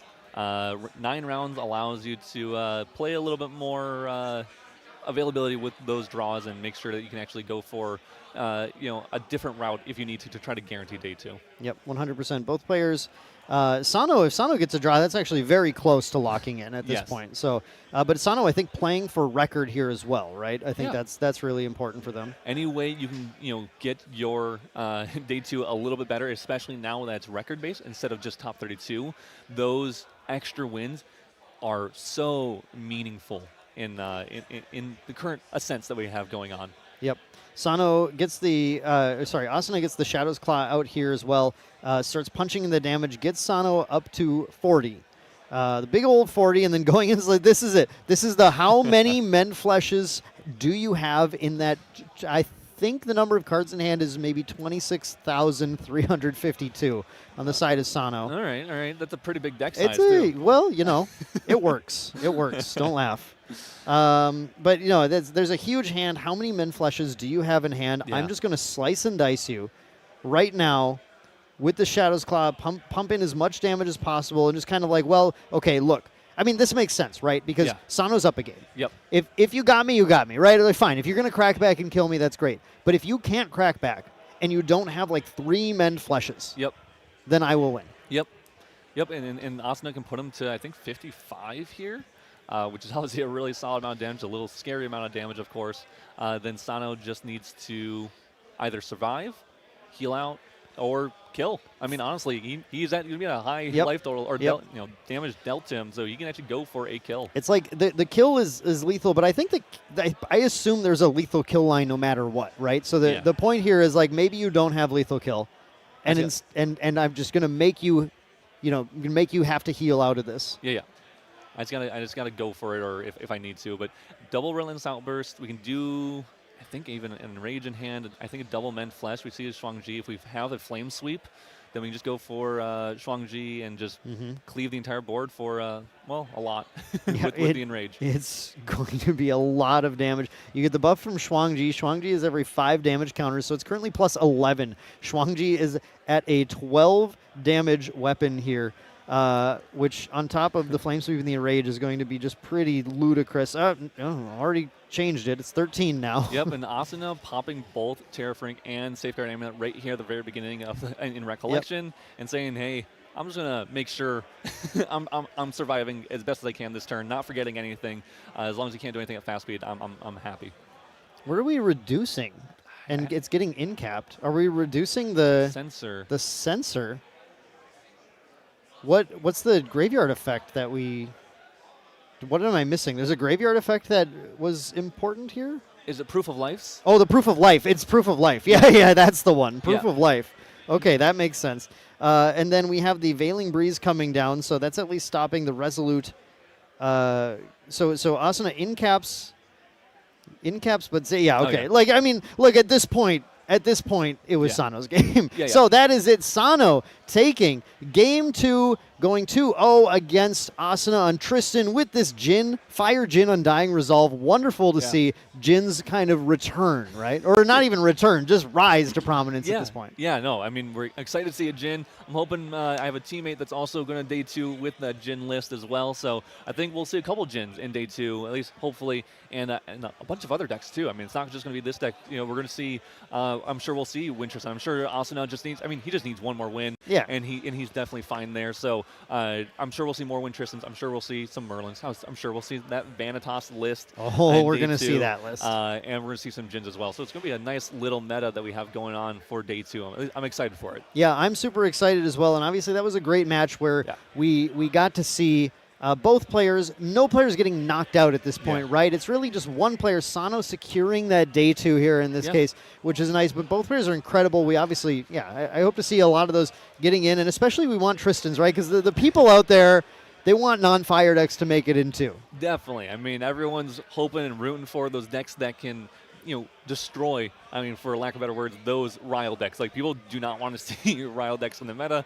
They're already tired of it, even though we're at the beginning of the meta. I mean, I get it. It can feel a little oppressive, but, Tristan really close in that match. We've seen other matches today with Wind decks that were definitely fighting back against those Ryle decks, and I'm sure we'll see other decks here to come in the next couple rounds as well. Yeah, we had a Water Ciel that was really close to making it in previously as well.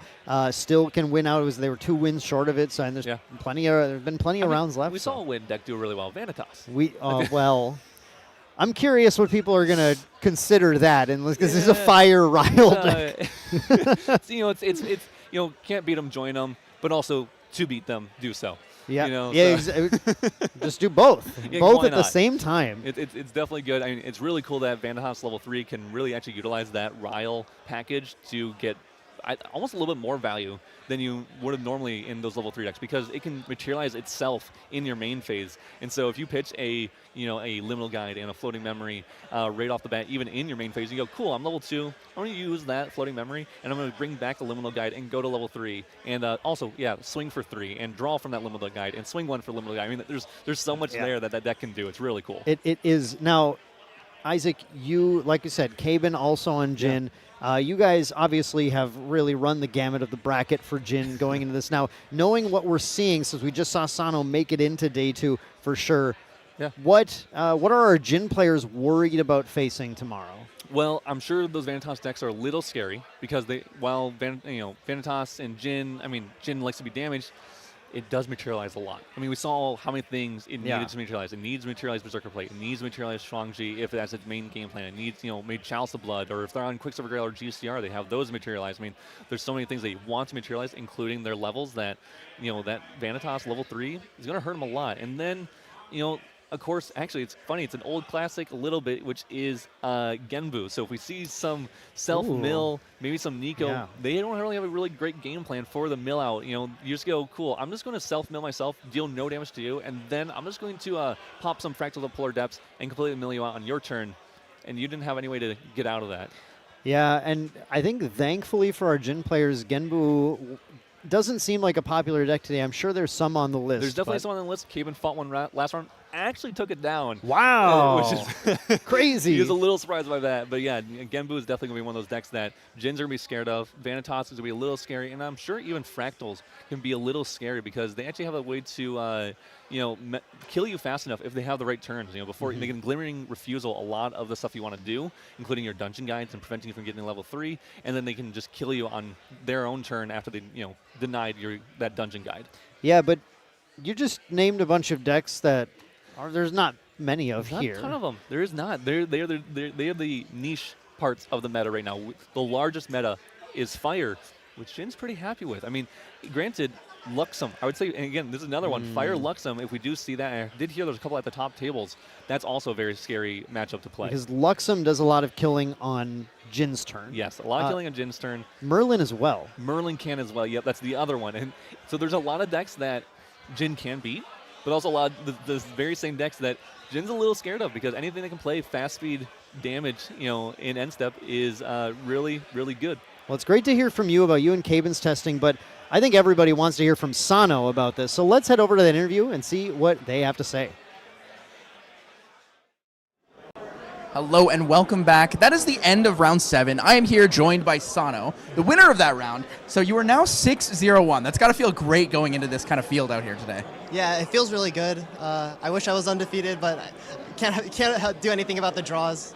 But yeah, it's a little unfortunate, but in that situation, it was looking pretty close. I saw what you had. You couldn't quite kill him, but he also couldn't quite kill you. Saw the men flashes. You had the extra end caps. Using those Regal Inquisitions to bait out the end caps early so you could play the Sovereign Sanctuary, so you had access to the men flash later on the game. It's a fantastic play.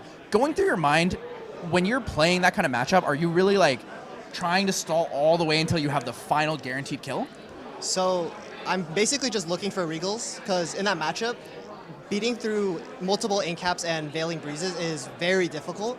So I need to find the Regal Inquisitions to basically reduce the amount of interaction he has, and the Sovereign Sanctuaries give me the amount of time that I need, because I'm not getting chipped down and I'm never above lethal range. And because Tristan doesn't have any fast speed ways of killing me, I can just sit there below 35 but with my Serene Spirit still, and I'm pretty much guaranteed to live the entire match. Yeah, so talking about the Sovereign Sanctuary, I think Sovereign Sanctuary is super underrated as a card, right? In this deck, it basically reads, do not deal any damage to me, I draw a card next turn. Yeah. Right? When you're playing the Sovereign Sanctuaries, when you built this deck and kind of looked around for that, were there any other matchups where you were like, wow, Sovereign Sanctuary is going to be really good, or was it mainly for this Tristan matchup specifically?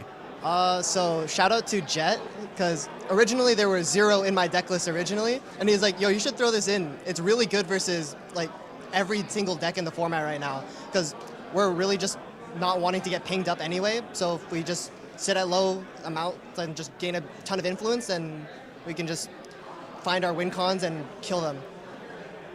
Yeah, so it makes sense. So looking at your deck list, there's a couple things that I thought were interesting. So you're running one of Regal in the main, and then one of Savage Sunder. So is the Savage Sunder kind of like the 5th copy of Men Flesh in a sense? So yeah, it's floating memory, which it doesn't decrease the amount of, because I'm only playing 3 fast cures, and just being able to poke for 3 damage and heal 5 against a lot of decks is really strong, because I need to chip them up a little bit in order to one-shot them later. So it's less kill cards. Yeah, that makes a lot of sense. Also, you know, those fast cures not really doing much for you once you get into the later game. Like, you as the Jin deck are just trying to draw a lot. The Berserkers play, take 3 unpreventable damage, draw a card. Yeah. You're really just trying to figure out how to get the cards to finish the game, right? Yeah. Your deck is survive, live, control, and then execute. Yeah. So a couple other things. I want to look at your sideboard here. What is the Viridian Protective Trinket for? What were you expecting to see today that you felt like you needed Viridian Protective Trinket? Yeah, so Water's really hard to play as Jin.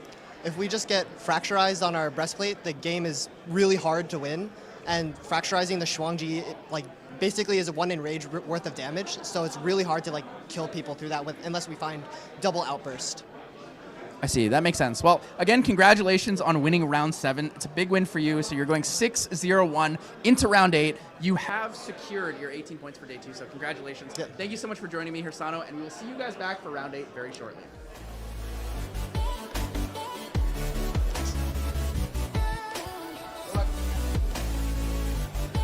Okay, I need to say something.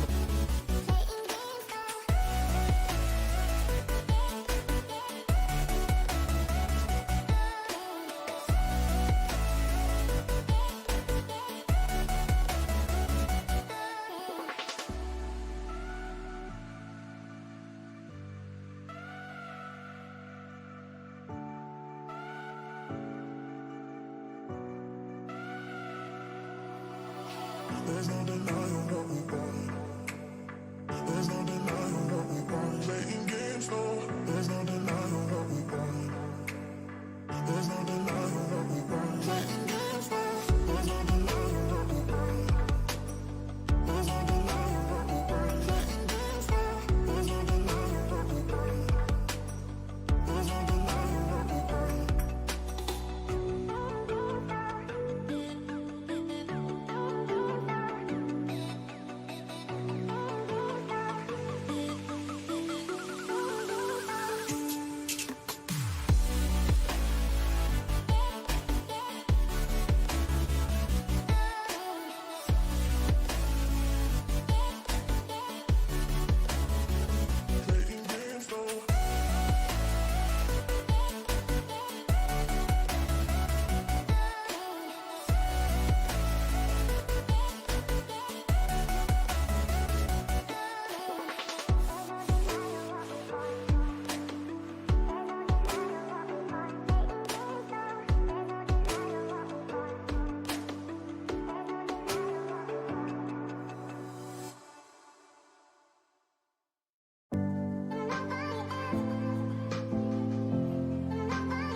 Hey everyone, welcome back to round 8 of Ascent Boston. I'm Isaac. Joined with me is Once in Love. Once in Love, how you doing? It's good. I'm really excited to see these two decks up here Yes. again. So I believe we've seen both of these players, Yeah. or we've at least seen both of these lists. Yeah. We've definitely seen Asher, Deathatwar, on it was the Spirit of Serene Fire Ciel. Yes. This was the Baleful Ablation advent. Actually, we casted this match together. Yeah. And then against Burner, or Yes. OkaygeBusiness. Who definitely was on stream against Caban. Well, yeah, because I interviewed and you casted KB. Yeah, it's big. So this deck is going to be a really interesting matchup to watch. Yes. And I'm most excited to watch this because I feel like this Vanitas deck was entirely designed to beat the Baleful Ablation Exactly. deck. It's there to beat these Ryle decks. It's there to slow them down. And Ciel, which is one of those decks that definitely needs to get level 3 for its win con. It can't like try to cheese out an early win, try to maybe do some chip damage and then go for a quick kill. It is going for that level 3 game plan. It needs to get there, and it needs to get some at least one Omen under there in particular, Advent Stormcaller, and then also have enough influence to cast their Baleful Ablation to actually deal the damage. So, and in this case, with Vanitas going level 3, it actually have to be 2 of those Baleful Ablations at the very least. So, yeah, it's going to be a slightly slower kill for the Ciel player, and so it's going to be most likely a very tough matchup because this Vanitas is preying exactly on this type of deck.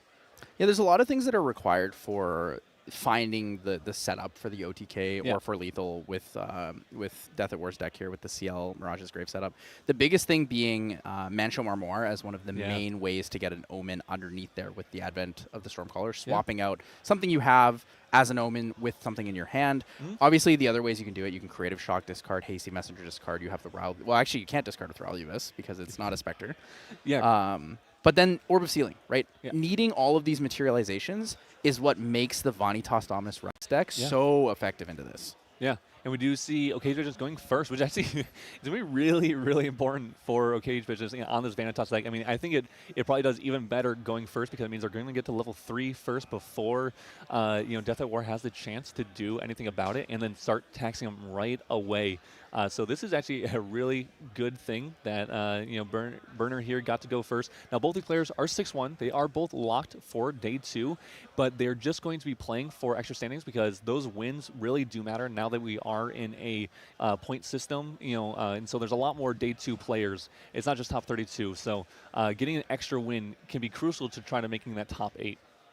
So it's a pretty solid start here. We're going to see the Fractal Sparks into a Creative Shock. It's going to allow him to discard that Undying Dream, so he does have access to the Floating Memory. Since he's going first, Censor is not an option against him. Obviously, a lot of these Ryle decks don't play Censor in their main board, except when you're playing Vanitas. They play it because they're trying to oppress the other Ryle decks. We do see this a couple times with even like Fire Aggro Guoja, who actually also plays some Ryle and Censor. Some of them do, like we saw like Coin's Kentucky Fried Suzaku is a fun deck that destroys their Suzaku and goes for quick kills, but it actually runs the Ryle package and Censor to stop the other decks that are running Censor, and then mainly just put some cards in the graveyard and cycle and kind of thin their deck. So they're not. We have 2 decks, one being an aggro deck, and this deck kind of being just like this, kind of like control deck, a little bit of a mid-range deck, and keeping those other Ryle decks in check with that level 3 Vanitas. So interesting enough, Deathatwar kept all 6 cards off of his Glimpse, drew into the 7. Looking at OkaygeBusiness's hand here, he actually has a really strong combination. He's able to go level 1 here using that Floating Memory, but he has the ability to beseech the winds into the Censor to stop the Ryle. If he has the heads-up play here, where he goes for that beseech, brings out the Censor, it's going to stop Deathatwar from being able to utilize that Ryle for bigger advantage. Yeah, definitely. And that's a really, really good play here. And I think we're seeing maybe just exactly that. It also could be, if he's feeling it, could actually go for instantly into level 3 here as well. So he could choose to either go Censor or choose to go level 3 Vanitas and start taxing right away. I think we can go Beseech. We have 7 cards. Yeah, this is exactly what they're talking about, where you can go the Beseech or Dungeon Guide into level 2, and then you have a 2-drop something to play, and then go into level 3. And you go down to almost no influence, but you do have the ability to start taxing your opponent and really start slowing them down and punish those Ryle decks. Yeah, this is basically the perfect opener, right? You're able to go Beseech level 2, activate level 3. Deathatwar doesn't have an answer to that, and he's going to start getting taxed on that on-champion hit effect from Vanitas Dominus Rex. Going into level 1, the Ryle the Abyss, sure, you'll be able to potentially put an Evercurrent Raider or some other floating, or even a Liminal Guide, but from that afterwards, you're going to have to pay 1 extra for the materialization of Ciel Loyal Valet. Yeah, it's going to be really good here. I mean, we can see OkaygeBusiness thinking about it. Like, what do I go Censor? Do I use that to slow them down, or do I just instantly go level 3? We are going to play the Beseech. We're going to think about what we want to go for, and we, in fact, are going to go for level 2 Vanitas here. So we are going to go for the level 3 game plan, most likely here, to start taxing our opponent. We do have that Dialoo in hand, which is a really, really solid ally to have here once we go to level 3, because it's a 2-drop 3/4 that will be able to attack, because that Pride 3 is actually...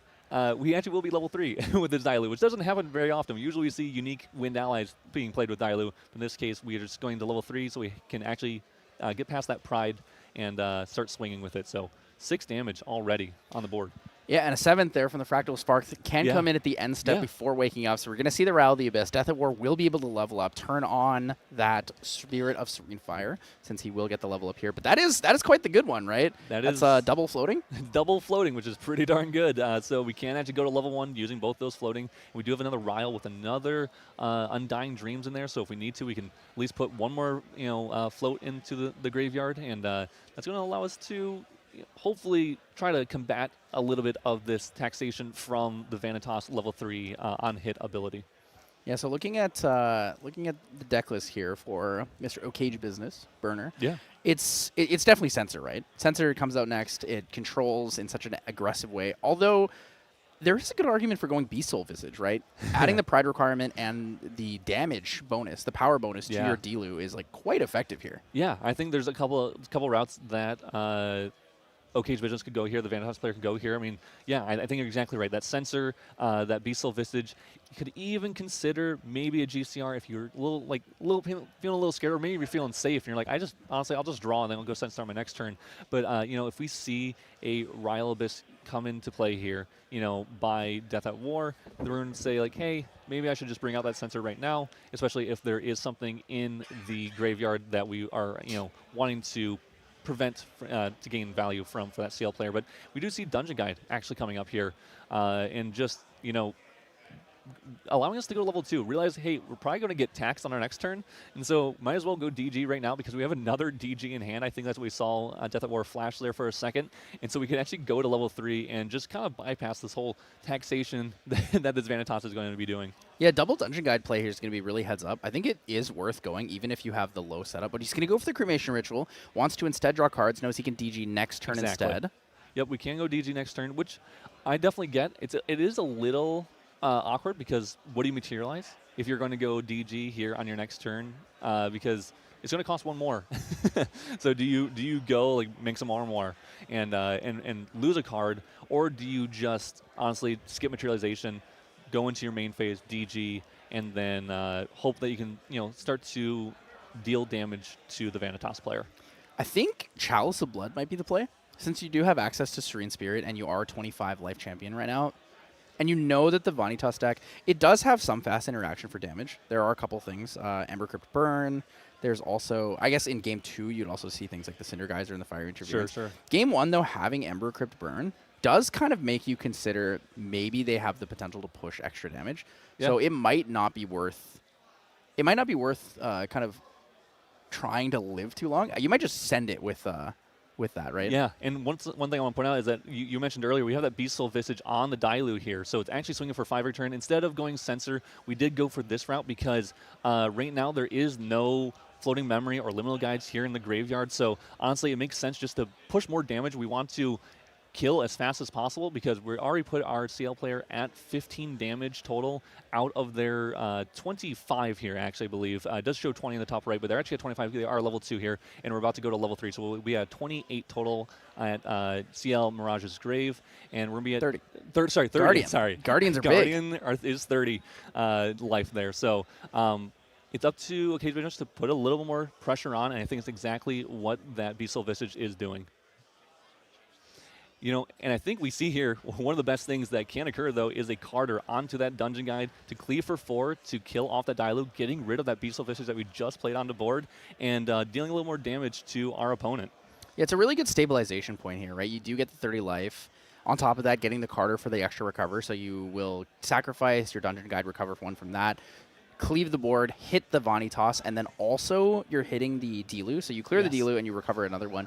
This is kind of the point where you're looking for that stabilization. I'd be interested to see here if Deathatwar lineage releases in response to the Fire Resonance Bubble. Yes, I was just about to say the exact same thing. Yeah, this Fire, don't forget that this lineage release here, this is a Fire Bobbler here. It requires this Spirit to be Fire when it is banished. Or the champion. Yeah, we are the champions. Yeah, it could be like a Polcock.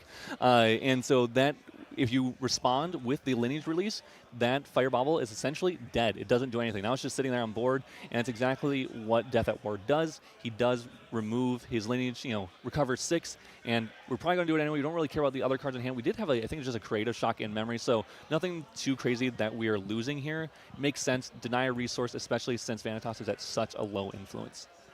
Yeah, Deathatwar playing a slow game, but it's okay because you are able to push damage onto Vanitas even without too much presence on board, right? That Mirage's Grave effect where you're able to, whenever you banish an Omen, deal 2 unpreventable damage to target champion is very effective. Yeah, and it's going to be, I think, what can give the CL player a possibility of a lethal here.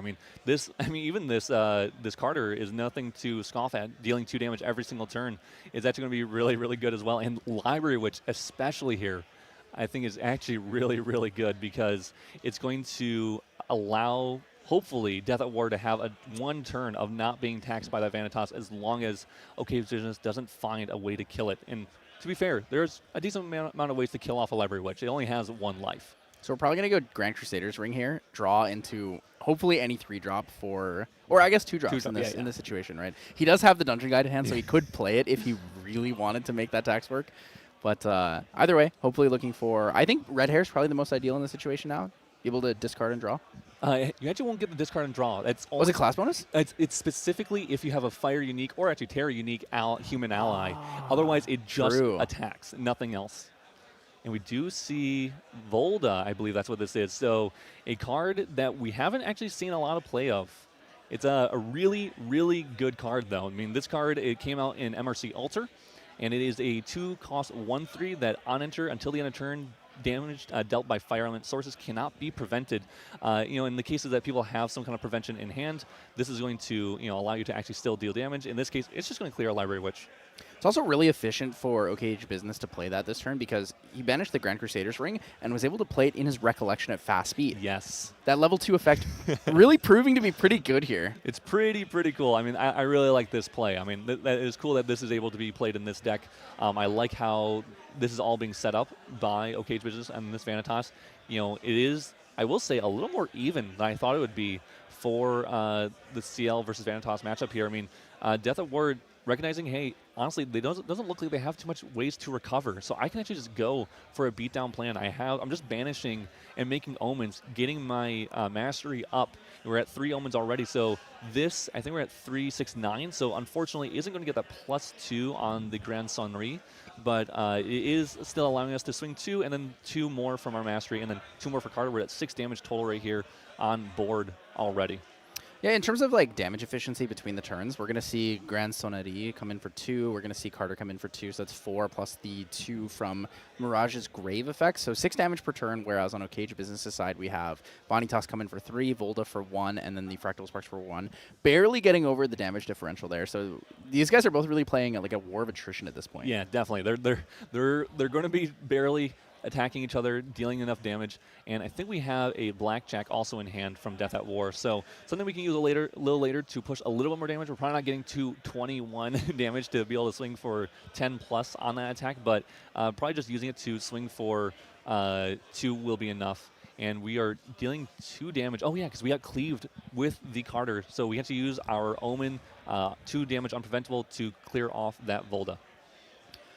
Yeah, I'm just interested to see what OkaygeBusiness has to find lethal here. So we could see what, a Heated Vengeance, Impact Hammer would come in for 10. 10 puts him at 24. Damage, it's still not quite enough to get there. He gets 1 more from the Fractal Sparks.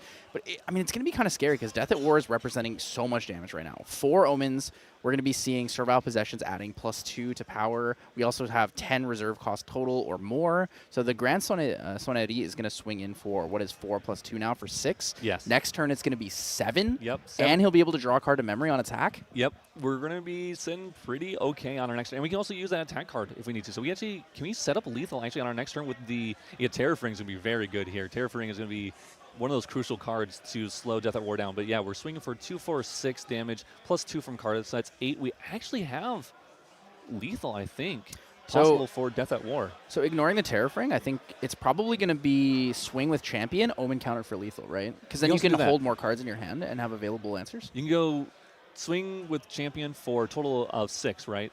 And pay the 2, and then we're going to draw for turns. We'll have 4 cards in hand, so we can pay the 2 with champion, and then pay the 2 for Carter, and then at end step also do another 2 with the omen counter.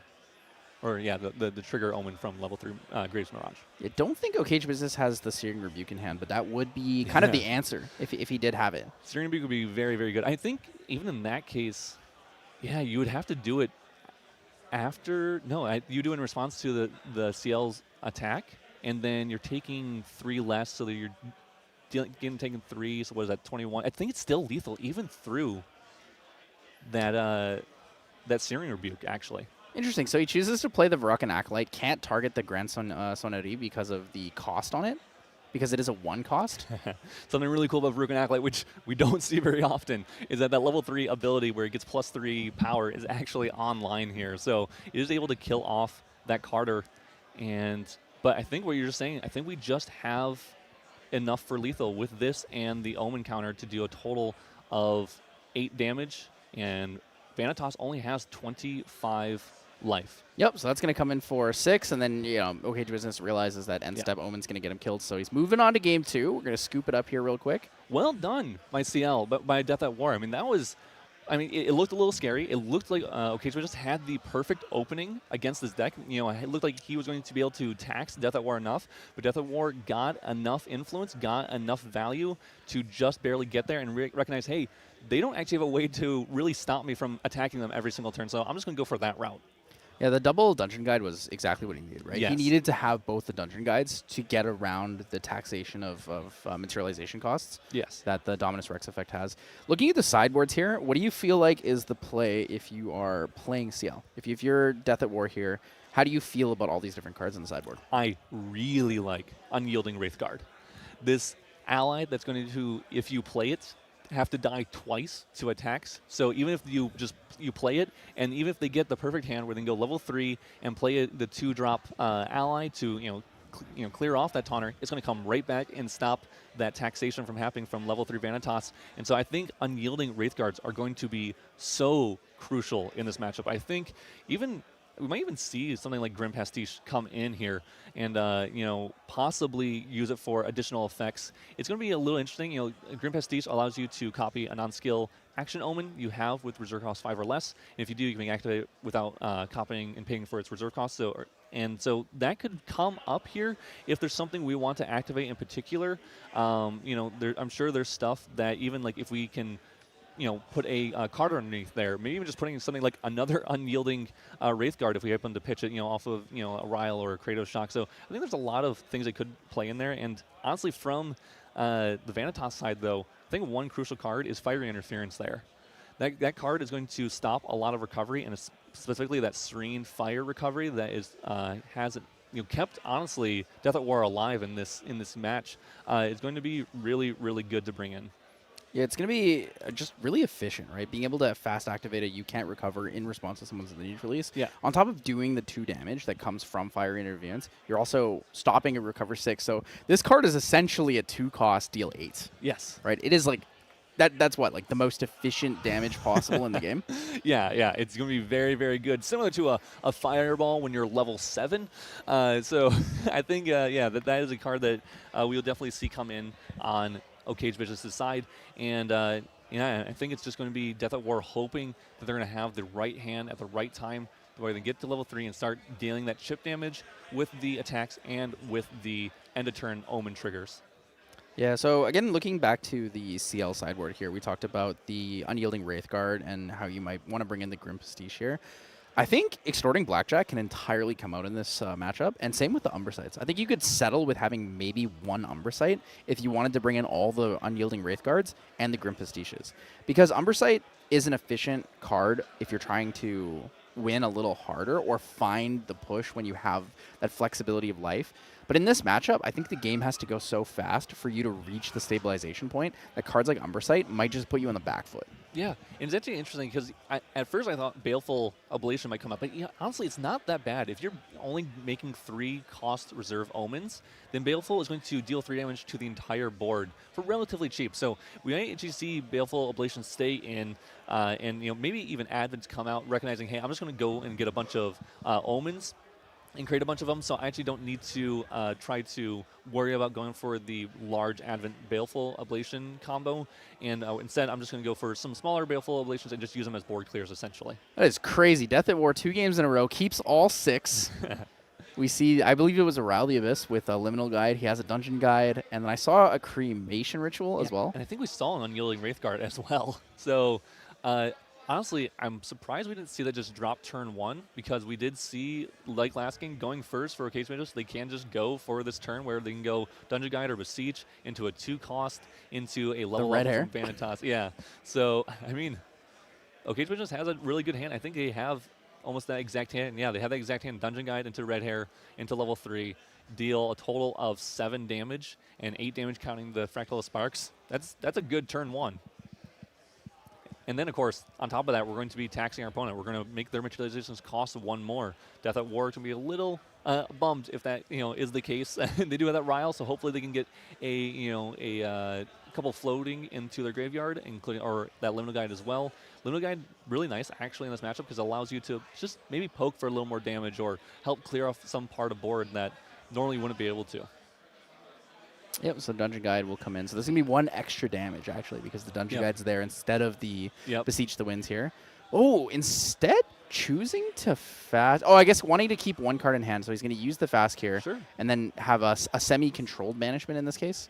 So just helping ourselves get 1 little influence, recognize, hey, I'm not actually going to be able to kill you on anytime soon, so I'm just going to try to build up a bigger influence. I'm going to maybe go GCR or that Fire Resonance Bobble on my next turn, and then play this Red Hair and start dealing damage that way. So, yeah, we do see, I think it was a double float, again, with that Rile the Abyss. I mean, Deathatwar doing a very similar game plan from last time, and this time we have, maybe possibly an Unyielding Wraith card. Yep, there it is in hand. So we can actually use that to also slow down OkaygeBusiness's game plan. Top deck into the Rile the Abyss means a little more dig, a little more discard into the graveyard there, able to kind of play around different things. So we also have a Reduce to Ash in case OkaygeBusiness goes for, yet again, the Besoul Visage or wants to play around other things like the Sensor. It also works really well in the Impact Hammer. I think that's also a good, efficient way. You can make the champion take damage, and then you can destroy the Impact Hammer in response. Very true. Yeah, that is a really good game plan, honestly. I do like that. And we also think we also see a Dungeon Guide. Do we see a Dungeon Guide into Cremation Ritual again?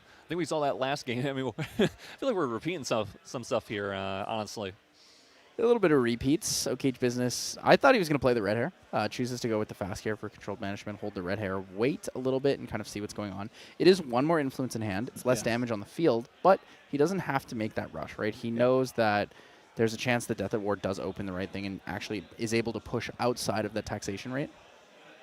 And it also can help, kind of show off, or I should say, kind of hide the fact that you have a little extra damage, right? So if Deathatwar went Unyielding Wraithguard there, then, maybe then it forces him not to play. He's like, oh, he doesn't have another ally on board. I'm actually okay. But in this case, he actually can play this this horse and actually start pushing more damage again. We actually see a Diao also in hand as well. So we actually have Diao and I think a Stifling Trap. So we could hold out that Stifling Trap for that Dungeon Guide. And we see that Sensor brought out from OkaygeBusiness. Going to, again, slow them down, make it so those cards in graveyard are not having additional effects. Ooh, top deck the Liminal Guide off the Rile the Abyss is a pretty good value. He's going to be able to draw 2 off of that, still play the Reduce to Ash on the Sensor, level up to 2 with 3 cards. Yeah, level up to 2 with 3 pretty cards. Good. I think OkaygeBusiness does have a Stifling in hand, so we're going to see level 2, and then we're going to see a level 3 attempt, at least, here from Deathatwar. Yep, so there's going to be 2 gone from that, plus the Undying Dreams that was discarded. Ciel, Omenbringer will come in. Has now on enter, we'll be able to get the Liminal Guide, draw a card off the Liminal Guide, and then the Ciel effect for discarding a card from memory, and then drawing. You know, maybe getting rid of something that's just kind of dead at this point. It'd be cool if we see another Liminal Guide there to to get rid of. That's always really fun to get rid of. But we get rid of a second Reduce to Ash. Say, hey, we probably don't need that card. Let's dig a little deeper for a win con, honestly. Evercurrent Raider. So drawing into pretty much all of the Specters here. It does have a Resolute in hand, so that was drawn previously. Resolute's going to be really nice on one of these turns, I'm sure. You know, as long as he can play it on one of the turns here, it's going to allow Deathatwar to, again, get something like Maximum War on board, or pay 1 less for that Grand Sunry, and allow him to not have to worry too much about the influence as much as he has been for this whole game. So interesting decision here, whether or not OkaygeBusiness will Stifling Trap the Dungeon Guide. So on one side, if you Stifling Trap the Dungeon Guide, it forces him to play around the taxation of Vanitas Dominus Rex. However, OkaygeBusiness also has to consider Resolute Stand, right? Yeah. So if you're in this situation, which one do you choose to respect? Because you can only really choose one, right? Yeah, and I think, honestly, what you have to do, personally, I would Stifle here. You're trying to just slow down one more turn. I mean, this is not just, honestly, if you Stifling here on your next turn, because you might not know they have Resolute. I don't know if they saw it last turn or not, so they might not know that they have it, and if they do, they're going to not draw for turn, so you're going to be hurting them a lot, and then just from that alone, but we do allow it to occur. We are going to allow this level 3 to come online, which honestly is pretty scary, because now we are going to start generating those omens, the 2 unpreventable damage, you know, a way to clear off even this Dungeon Guide or future allies, honestly, that come into play here. So honestly, this is going to be setting up Deathatwar very, very nicely here. Yep, so using that Mirage's Grave effect to take out the Dungeon Guide, so 1 damage from Liminal Guide, and then 2 damage on Preventable as a spell from Mirage's Grave effect for creating an Omen counter, or creating an Omen. It's kind of interesting that this Resolute Stand, when cast for free, right? You're gonna miss your draw for turn, and you're going to but stop the taxation. The problem is you miss out on an influence. You're losing 2 influence, and to stop 1 additional taxation from something, you know, so you can, depending on what you want to materialize. And so it's honestly maybe not the route here. Maybe on your next turn you don't even block this damage that's coming through, and you wait 1 more turn when you can actually cast the Resolute for full influence, and not for the secondary effect of Resolute Stand to block the damage. And then that way you can try to guarantee a cheaper materialization. Yeah, it might be better to just take the taxation, pay for Orb of Sealing, and then hope that you can draw into that Advent. Right? Because if he draws into the Advent, he doesn't necessarily need to materialize the Manchom Armoire. Sure. However, it's 1 turn slower, right? Yeah. But in this deck, you're in such a commanding position. You have taken 10 damage counters, but you still have access to Serene, and your opponent has a very low influence. So you're probably okay. I mean, I guess to be fair, both players are low influence. Deathatwar is at 5, OkaygeBusiness here at, I believe, 3, maybe 4. I think we're seeing the Diao come out into play. Diao, a 2-cost 3/4 ally at this point. Just help to clear off board. Yep, we're recognizing that we're going to take a little too much chip damage from these allies. We do see the free cast Resolute coming out here, stopping the damage to our champion. And maybe now we're just going for that Maximum Armoire. I think we have 2 different 3-cost. Yeah, we do. We have 2 different 3-cost omens. So if we get an Advent in there, that would be 21 exactly. So if we did keep the Blackjacks in, we actually could get that effect online very soon here.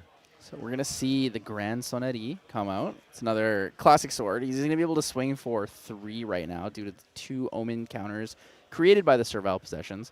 It is enough to take out the Dilu, right? So 3 from Ciel with the Grande Sonnerie, and then 1 from the Liminal Guide does clear.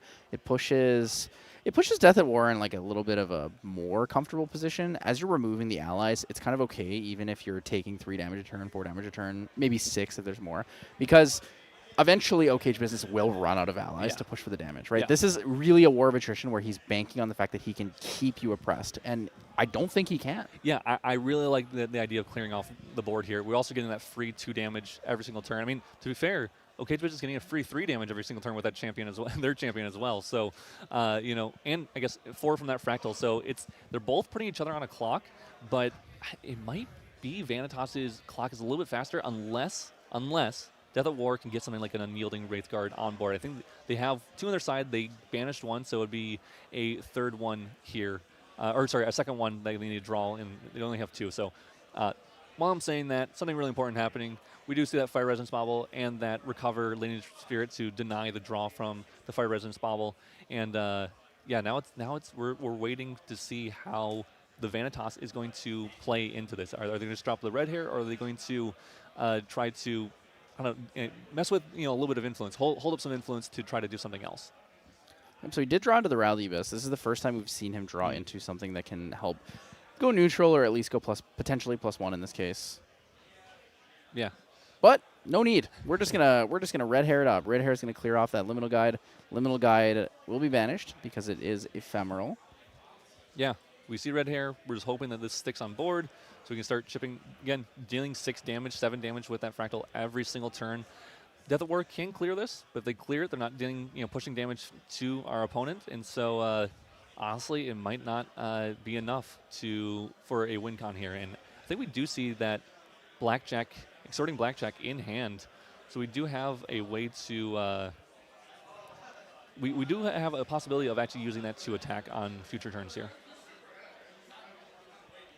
Interesting. So Hasty Messenger comes in here. I don't think he needed the Hasty Messenger. Oh, right? I see. We're saving the durability. Oh, on our I see. sword, I see. So that way we can actually start swinging for 5. Well, in this case, it'll be 2, 4, 6, and maybe once we get the 5th Omen, it'd be 7 damage every single turn. So we're respecting that we need this weapon to close out the game, recognizing that Vanitas is dealing a lot of damage every single turn.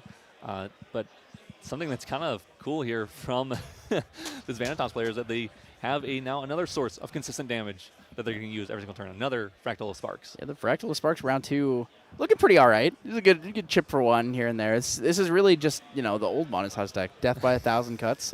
This is the fiery Razor. It feels like it. The very slow Death by 1,000 Cuts. I mean, this is even slower, I think, than Razor Gale. But yeah, I mean, these Fractals are going to be really solid to push more damage, and that Terrafring is going to keep them alive a couple more turns.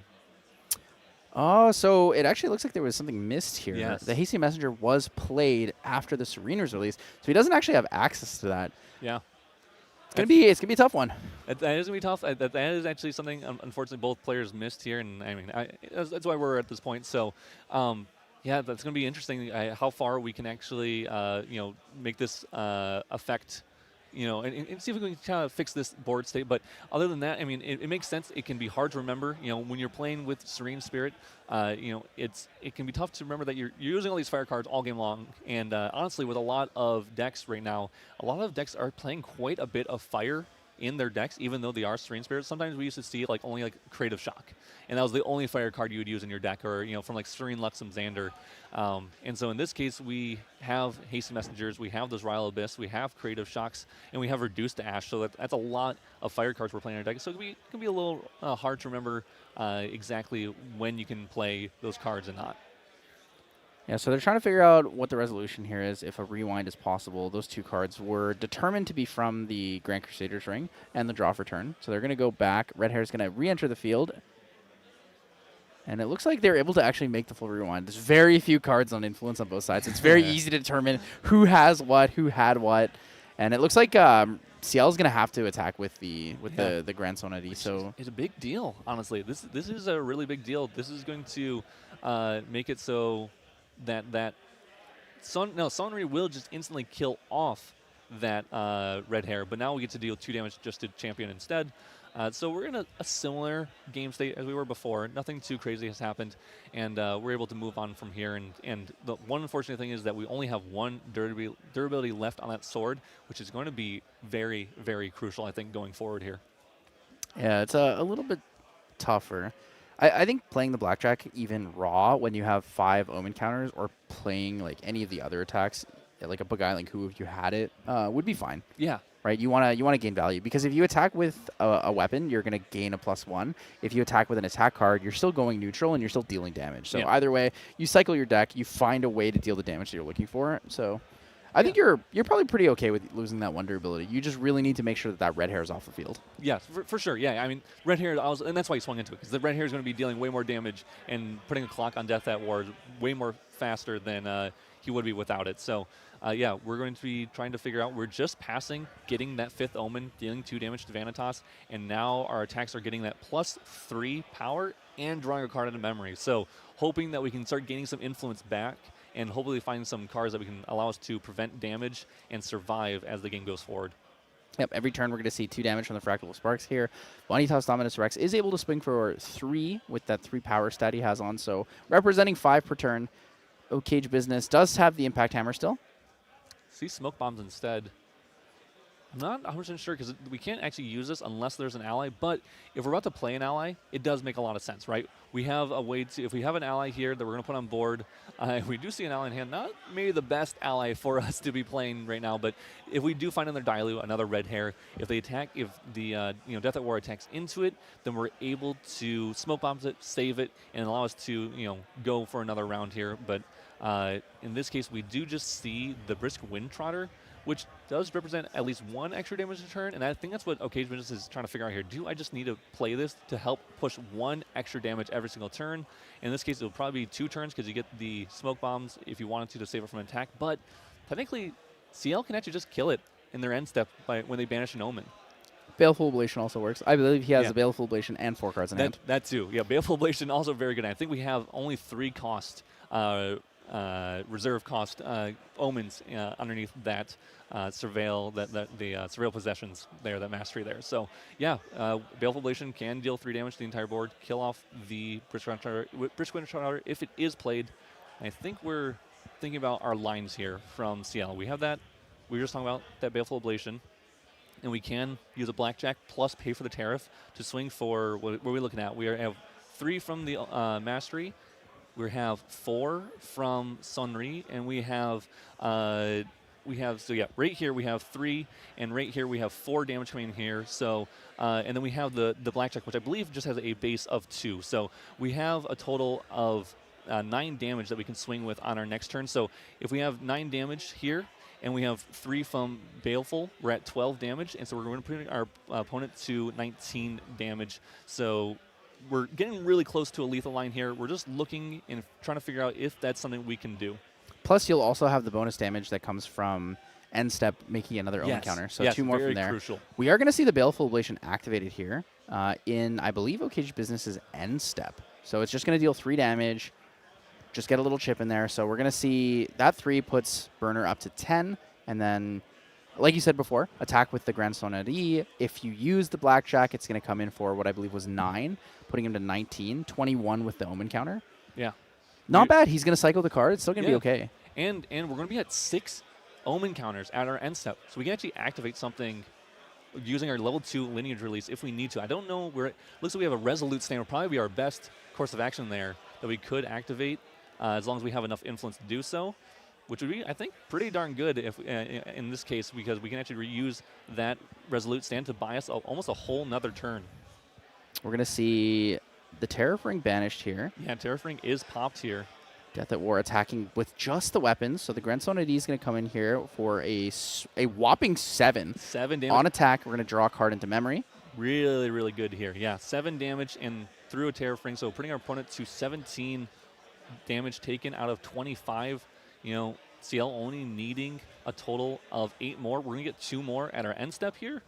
So we're going to be sitting at a really good spot. I mean, this is a really, really close game here. And we're going to banish another 3 cost. And we're almost at, let's see, we have, how many we have here? We have 6 Omens, like we said earlier. So we're at 18. 6 times 3, right? Yeah, so they're all 3 cost? So we almost can play that Blackjack at to deal an extra 10 damage if we needed to. But I don't think we'll need to. I think if we survive 1 more turn here, we might just have game with 1 attack and the banished Omen from end step.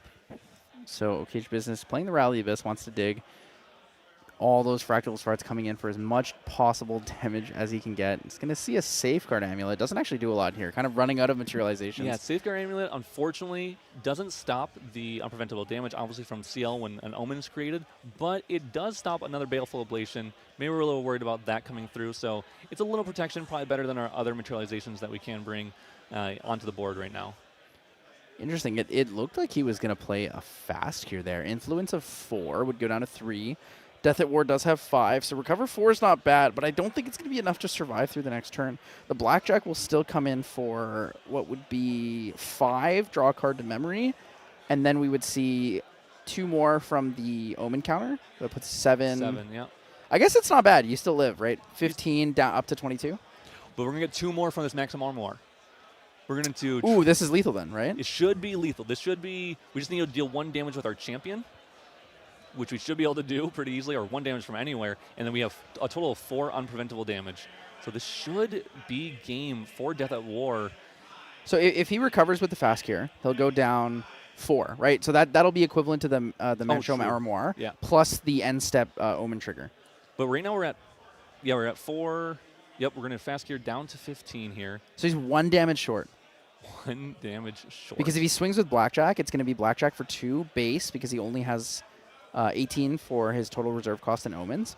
And then Blackjack for 2. So 3 plus the 2 puts him at 1 shy of lethal. I think so. Yeah, we're 1 off lethal here. So I don't think there's a way to quite get it yet. But like I said, we are at 6 Omens. So we do have a lineage release for our level 2 that we can use to allow us to reactivate a Resolute stand if we need to. And we just have to remember that. That is hard. That's something hard to remember at all times is, can I actually get there with this lineage, with everything that's been happening? Do I actually remember that Resolute stand is there for me to activate? Interestingly enough, if that was a Beguiling Coup, that's lethal. Because Beguiling Coup is 1 cost, and then he can play the Carter. And unfortunately, I don't. Beguiling Coup also does 3 damage. I don't think the deck unfortunately runs. It does not. It does not. I was just thinking out loud on that one. So we're gonna see the Extorting Blackjack here. It's gonna come in for 2 plus the 3 from the Servile Possessions. It's gonna swing for 5. Puts Vanitas Dominus Rex at 20. 20. Wait, 3, 6, 9, 12. Yeah, we're at 18. Yep. Not quite there. Close, but not quite. Very close on the damage. It's going to draw 1 to memory here. Yeah. We are very, very close to a lethal here for Ciel. I think we're just a hair shy, but I think, like I said, I think we're in a good spot. I mean, OkaygeBusiness is the one to try to find lethal. It does get the 2 damage from the Fractals of Sparks.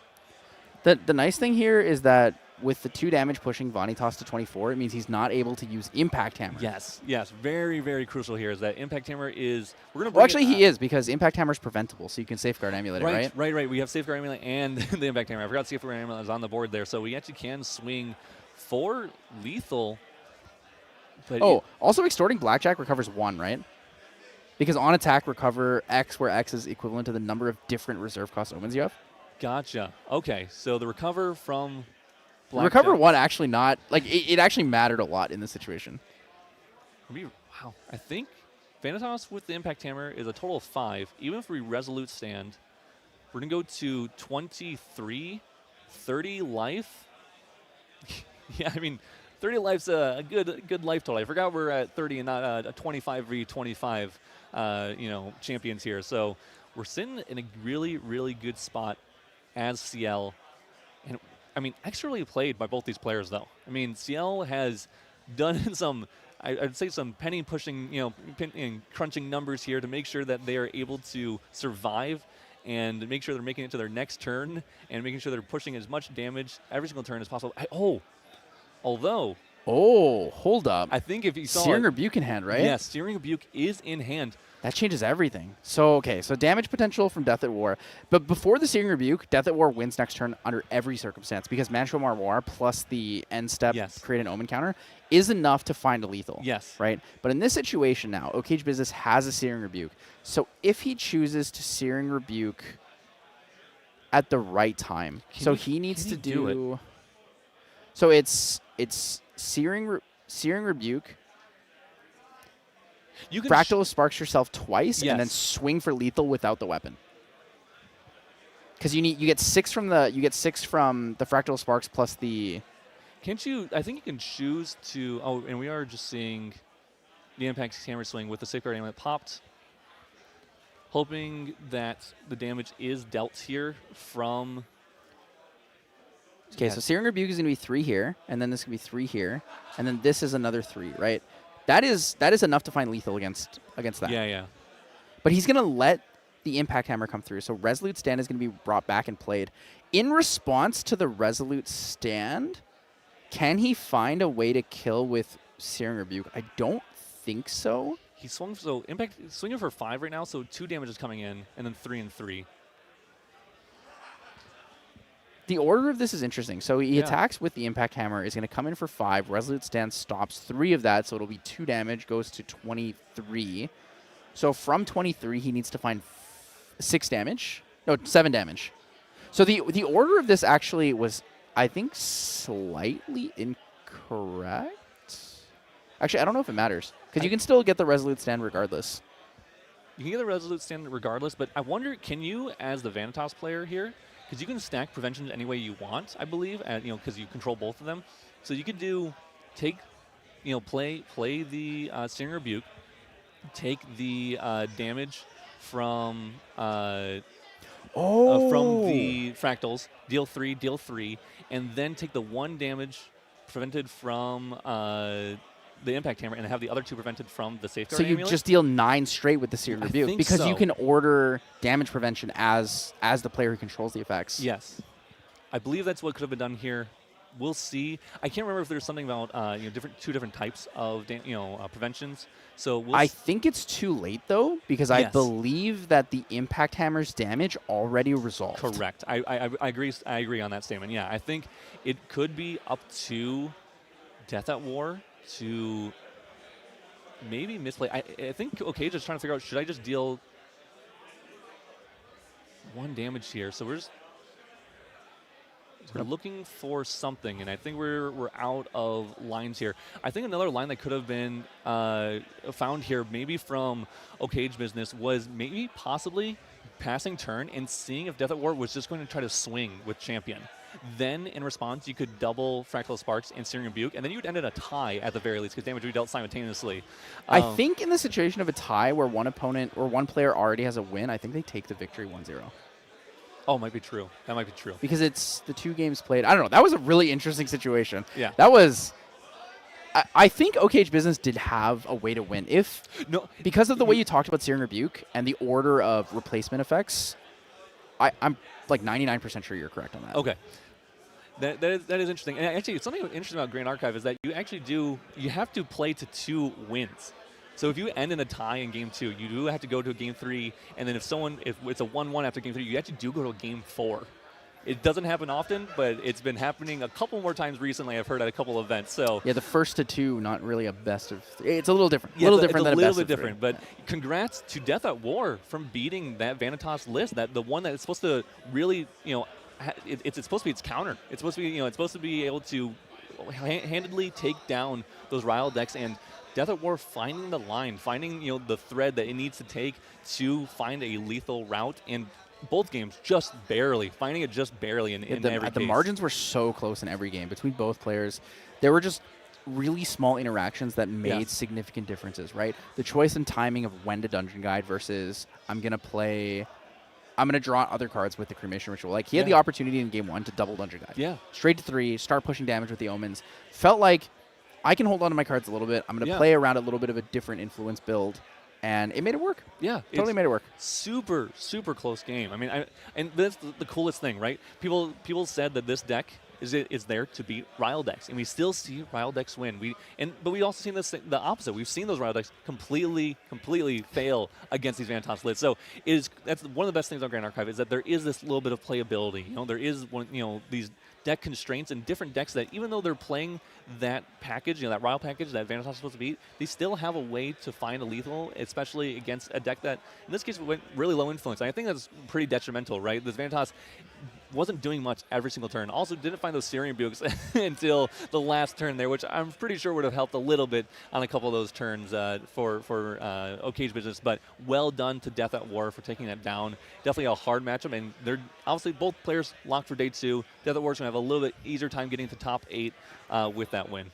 Yeah, definitely a big one. I really like how you brought up that it's not so rock, paper, scissors-y, right? Yeah. It's not like guaranteed this beats this, this beats this. There are chances that you can come out with it.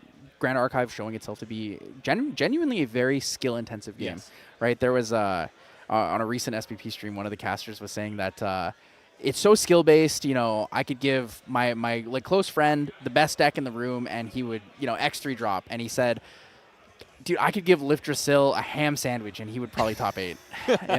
Sometimes it really just is that, right? The skill-based aspect of the game is very intriguing to watch, and it's what makes it fun to cast, right? Yes. Being able to sit here and talk about why a player makes a decision, what kind of thought process goes into that decision, and how fast and effective they are at analyzing all those different details, right? Like that last play we just talked about with the Searing Rebuke, there were so many different orders. Yes. And sometimes you just can't figure out what the order is or the timing on it, right? Yeah. Yeah, no, it can be super difficult to understand. And yeah, knowing exactly every single interaction can be really difficult to do. And finding out where the lines are is really skill intensive, like you're bringing up. It's a really awesome thing about Grand Archive. It's why pretty much everyone in True Champion Gaming plays the game in general, is because there is so much skill involved with the game.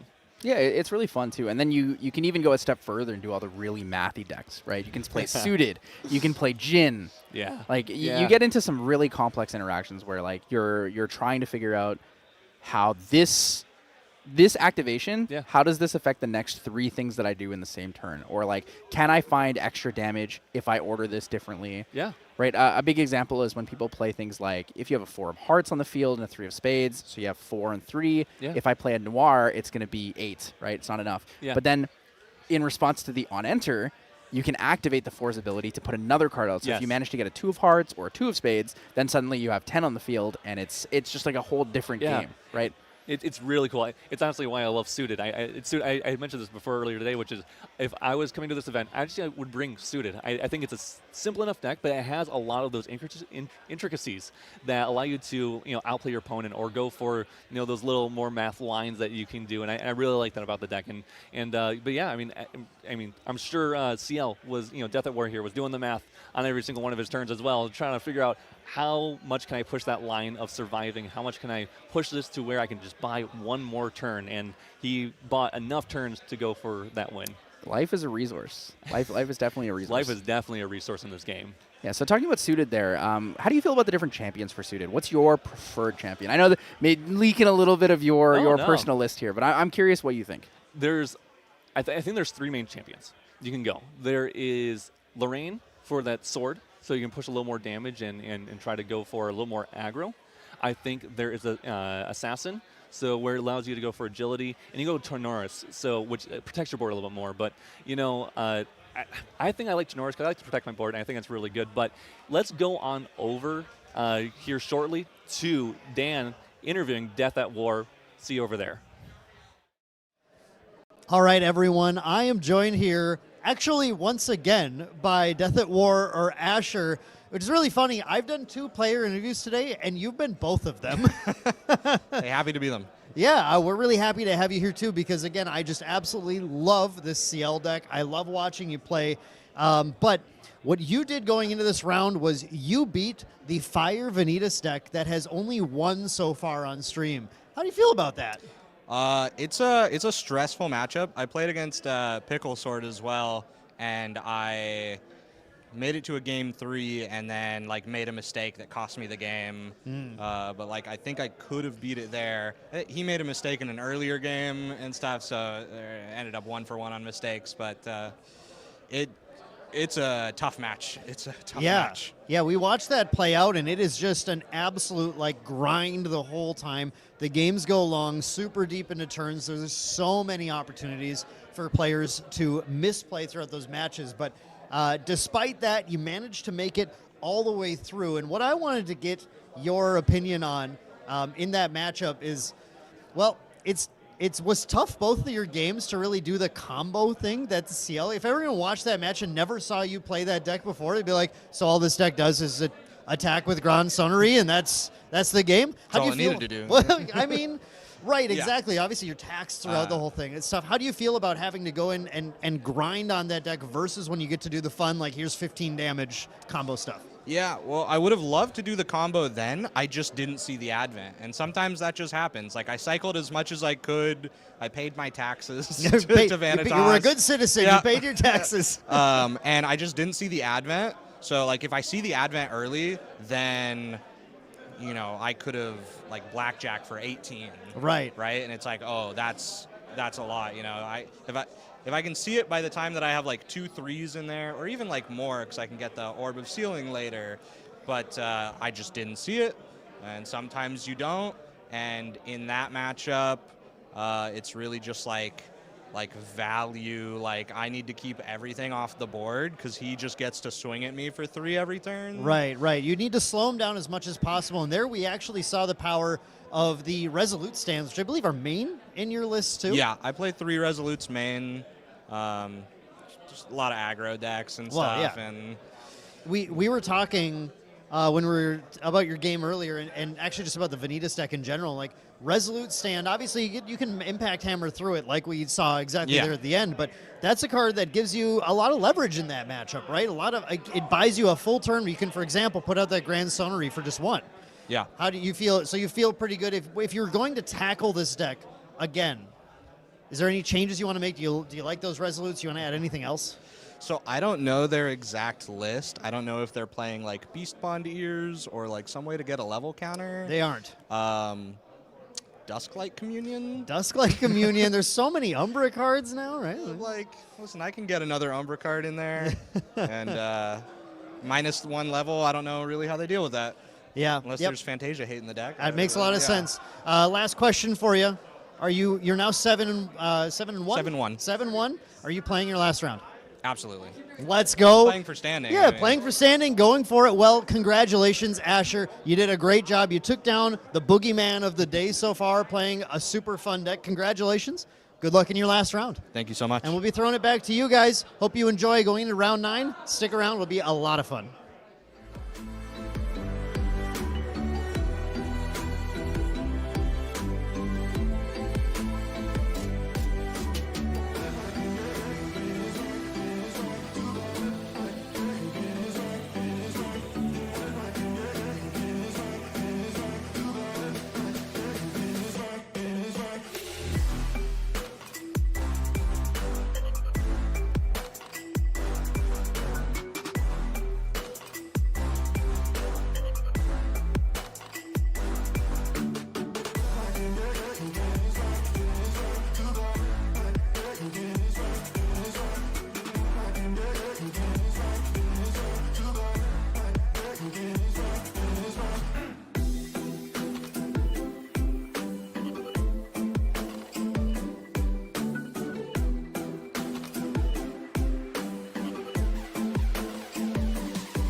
Hello and welcome back, everybody. We are here for the final round of day 1 at Ascent Boston. Round 9 coming up. I am joined here with main deck Dan. Dan, how are you doing today? We've had some grinds of rounds. It's some long grinds going on, but it's been an incredible day with lots of just super cool matchups, lots of super cool finishes there. I think a lot of players out there we have a lot of players probably equally rooting for this Fire Vanitas deck, but also kind of hoping, I don't want another like Vanitas meta situation. So I think we had some fans in both camps of the performance of the deck throughout the day and then in the last round as well. Yeah, I remember that event very well. Yeah, I'm sure you do. It was, I think it was a 5.5 or 6 hour top 8. Yeah. But, what a grind. But yeah, we're gonna take a quick look at the current standings, see where everyone stands going into round 9. This should be very interesting. Look at that first place Modestmewtwo. We had them on the stream earlier. Look at 3 Vanitas decks in the top 4. Oh my goodness. 2 Luxem Xanders? Look at these Tristans? Jins. The 3 Jins in a row. Sano, Emp, Ali. Oh man, wow, look. Oh, Joe Quell on the water Xander there too. Leo Blade. Corbin makes a day 2 for the first time main deck. Corbin, congratulations. Wow.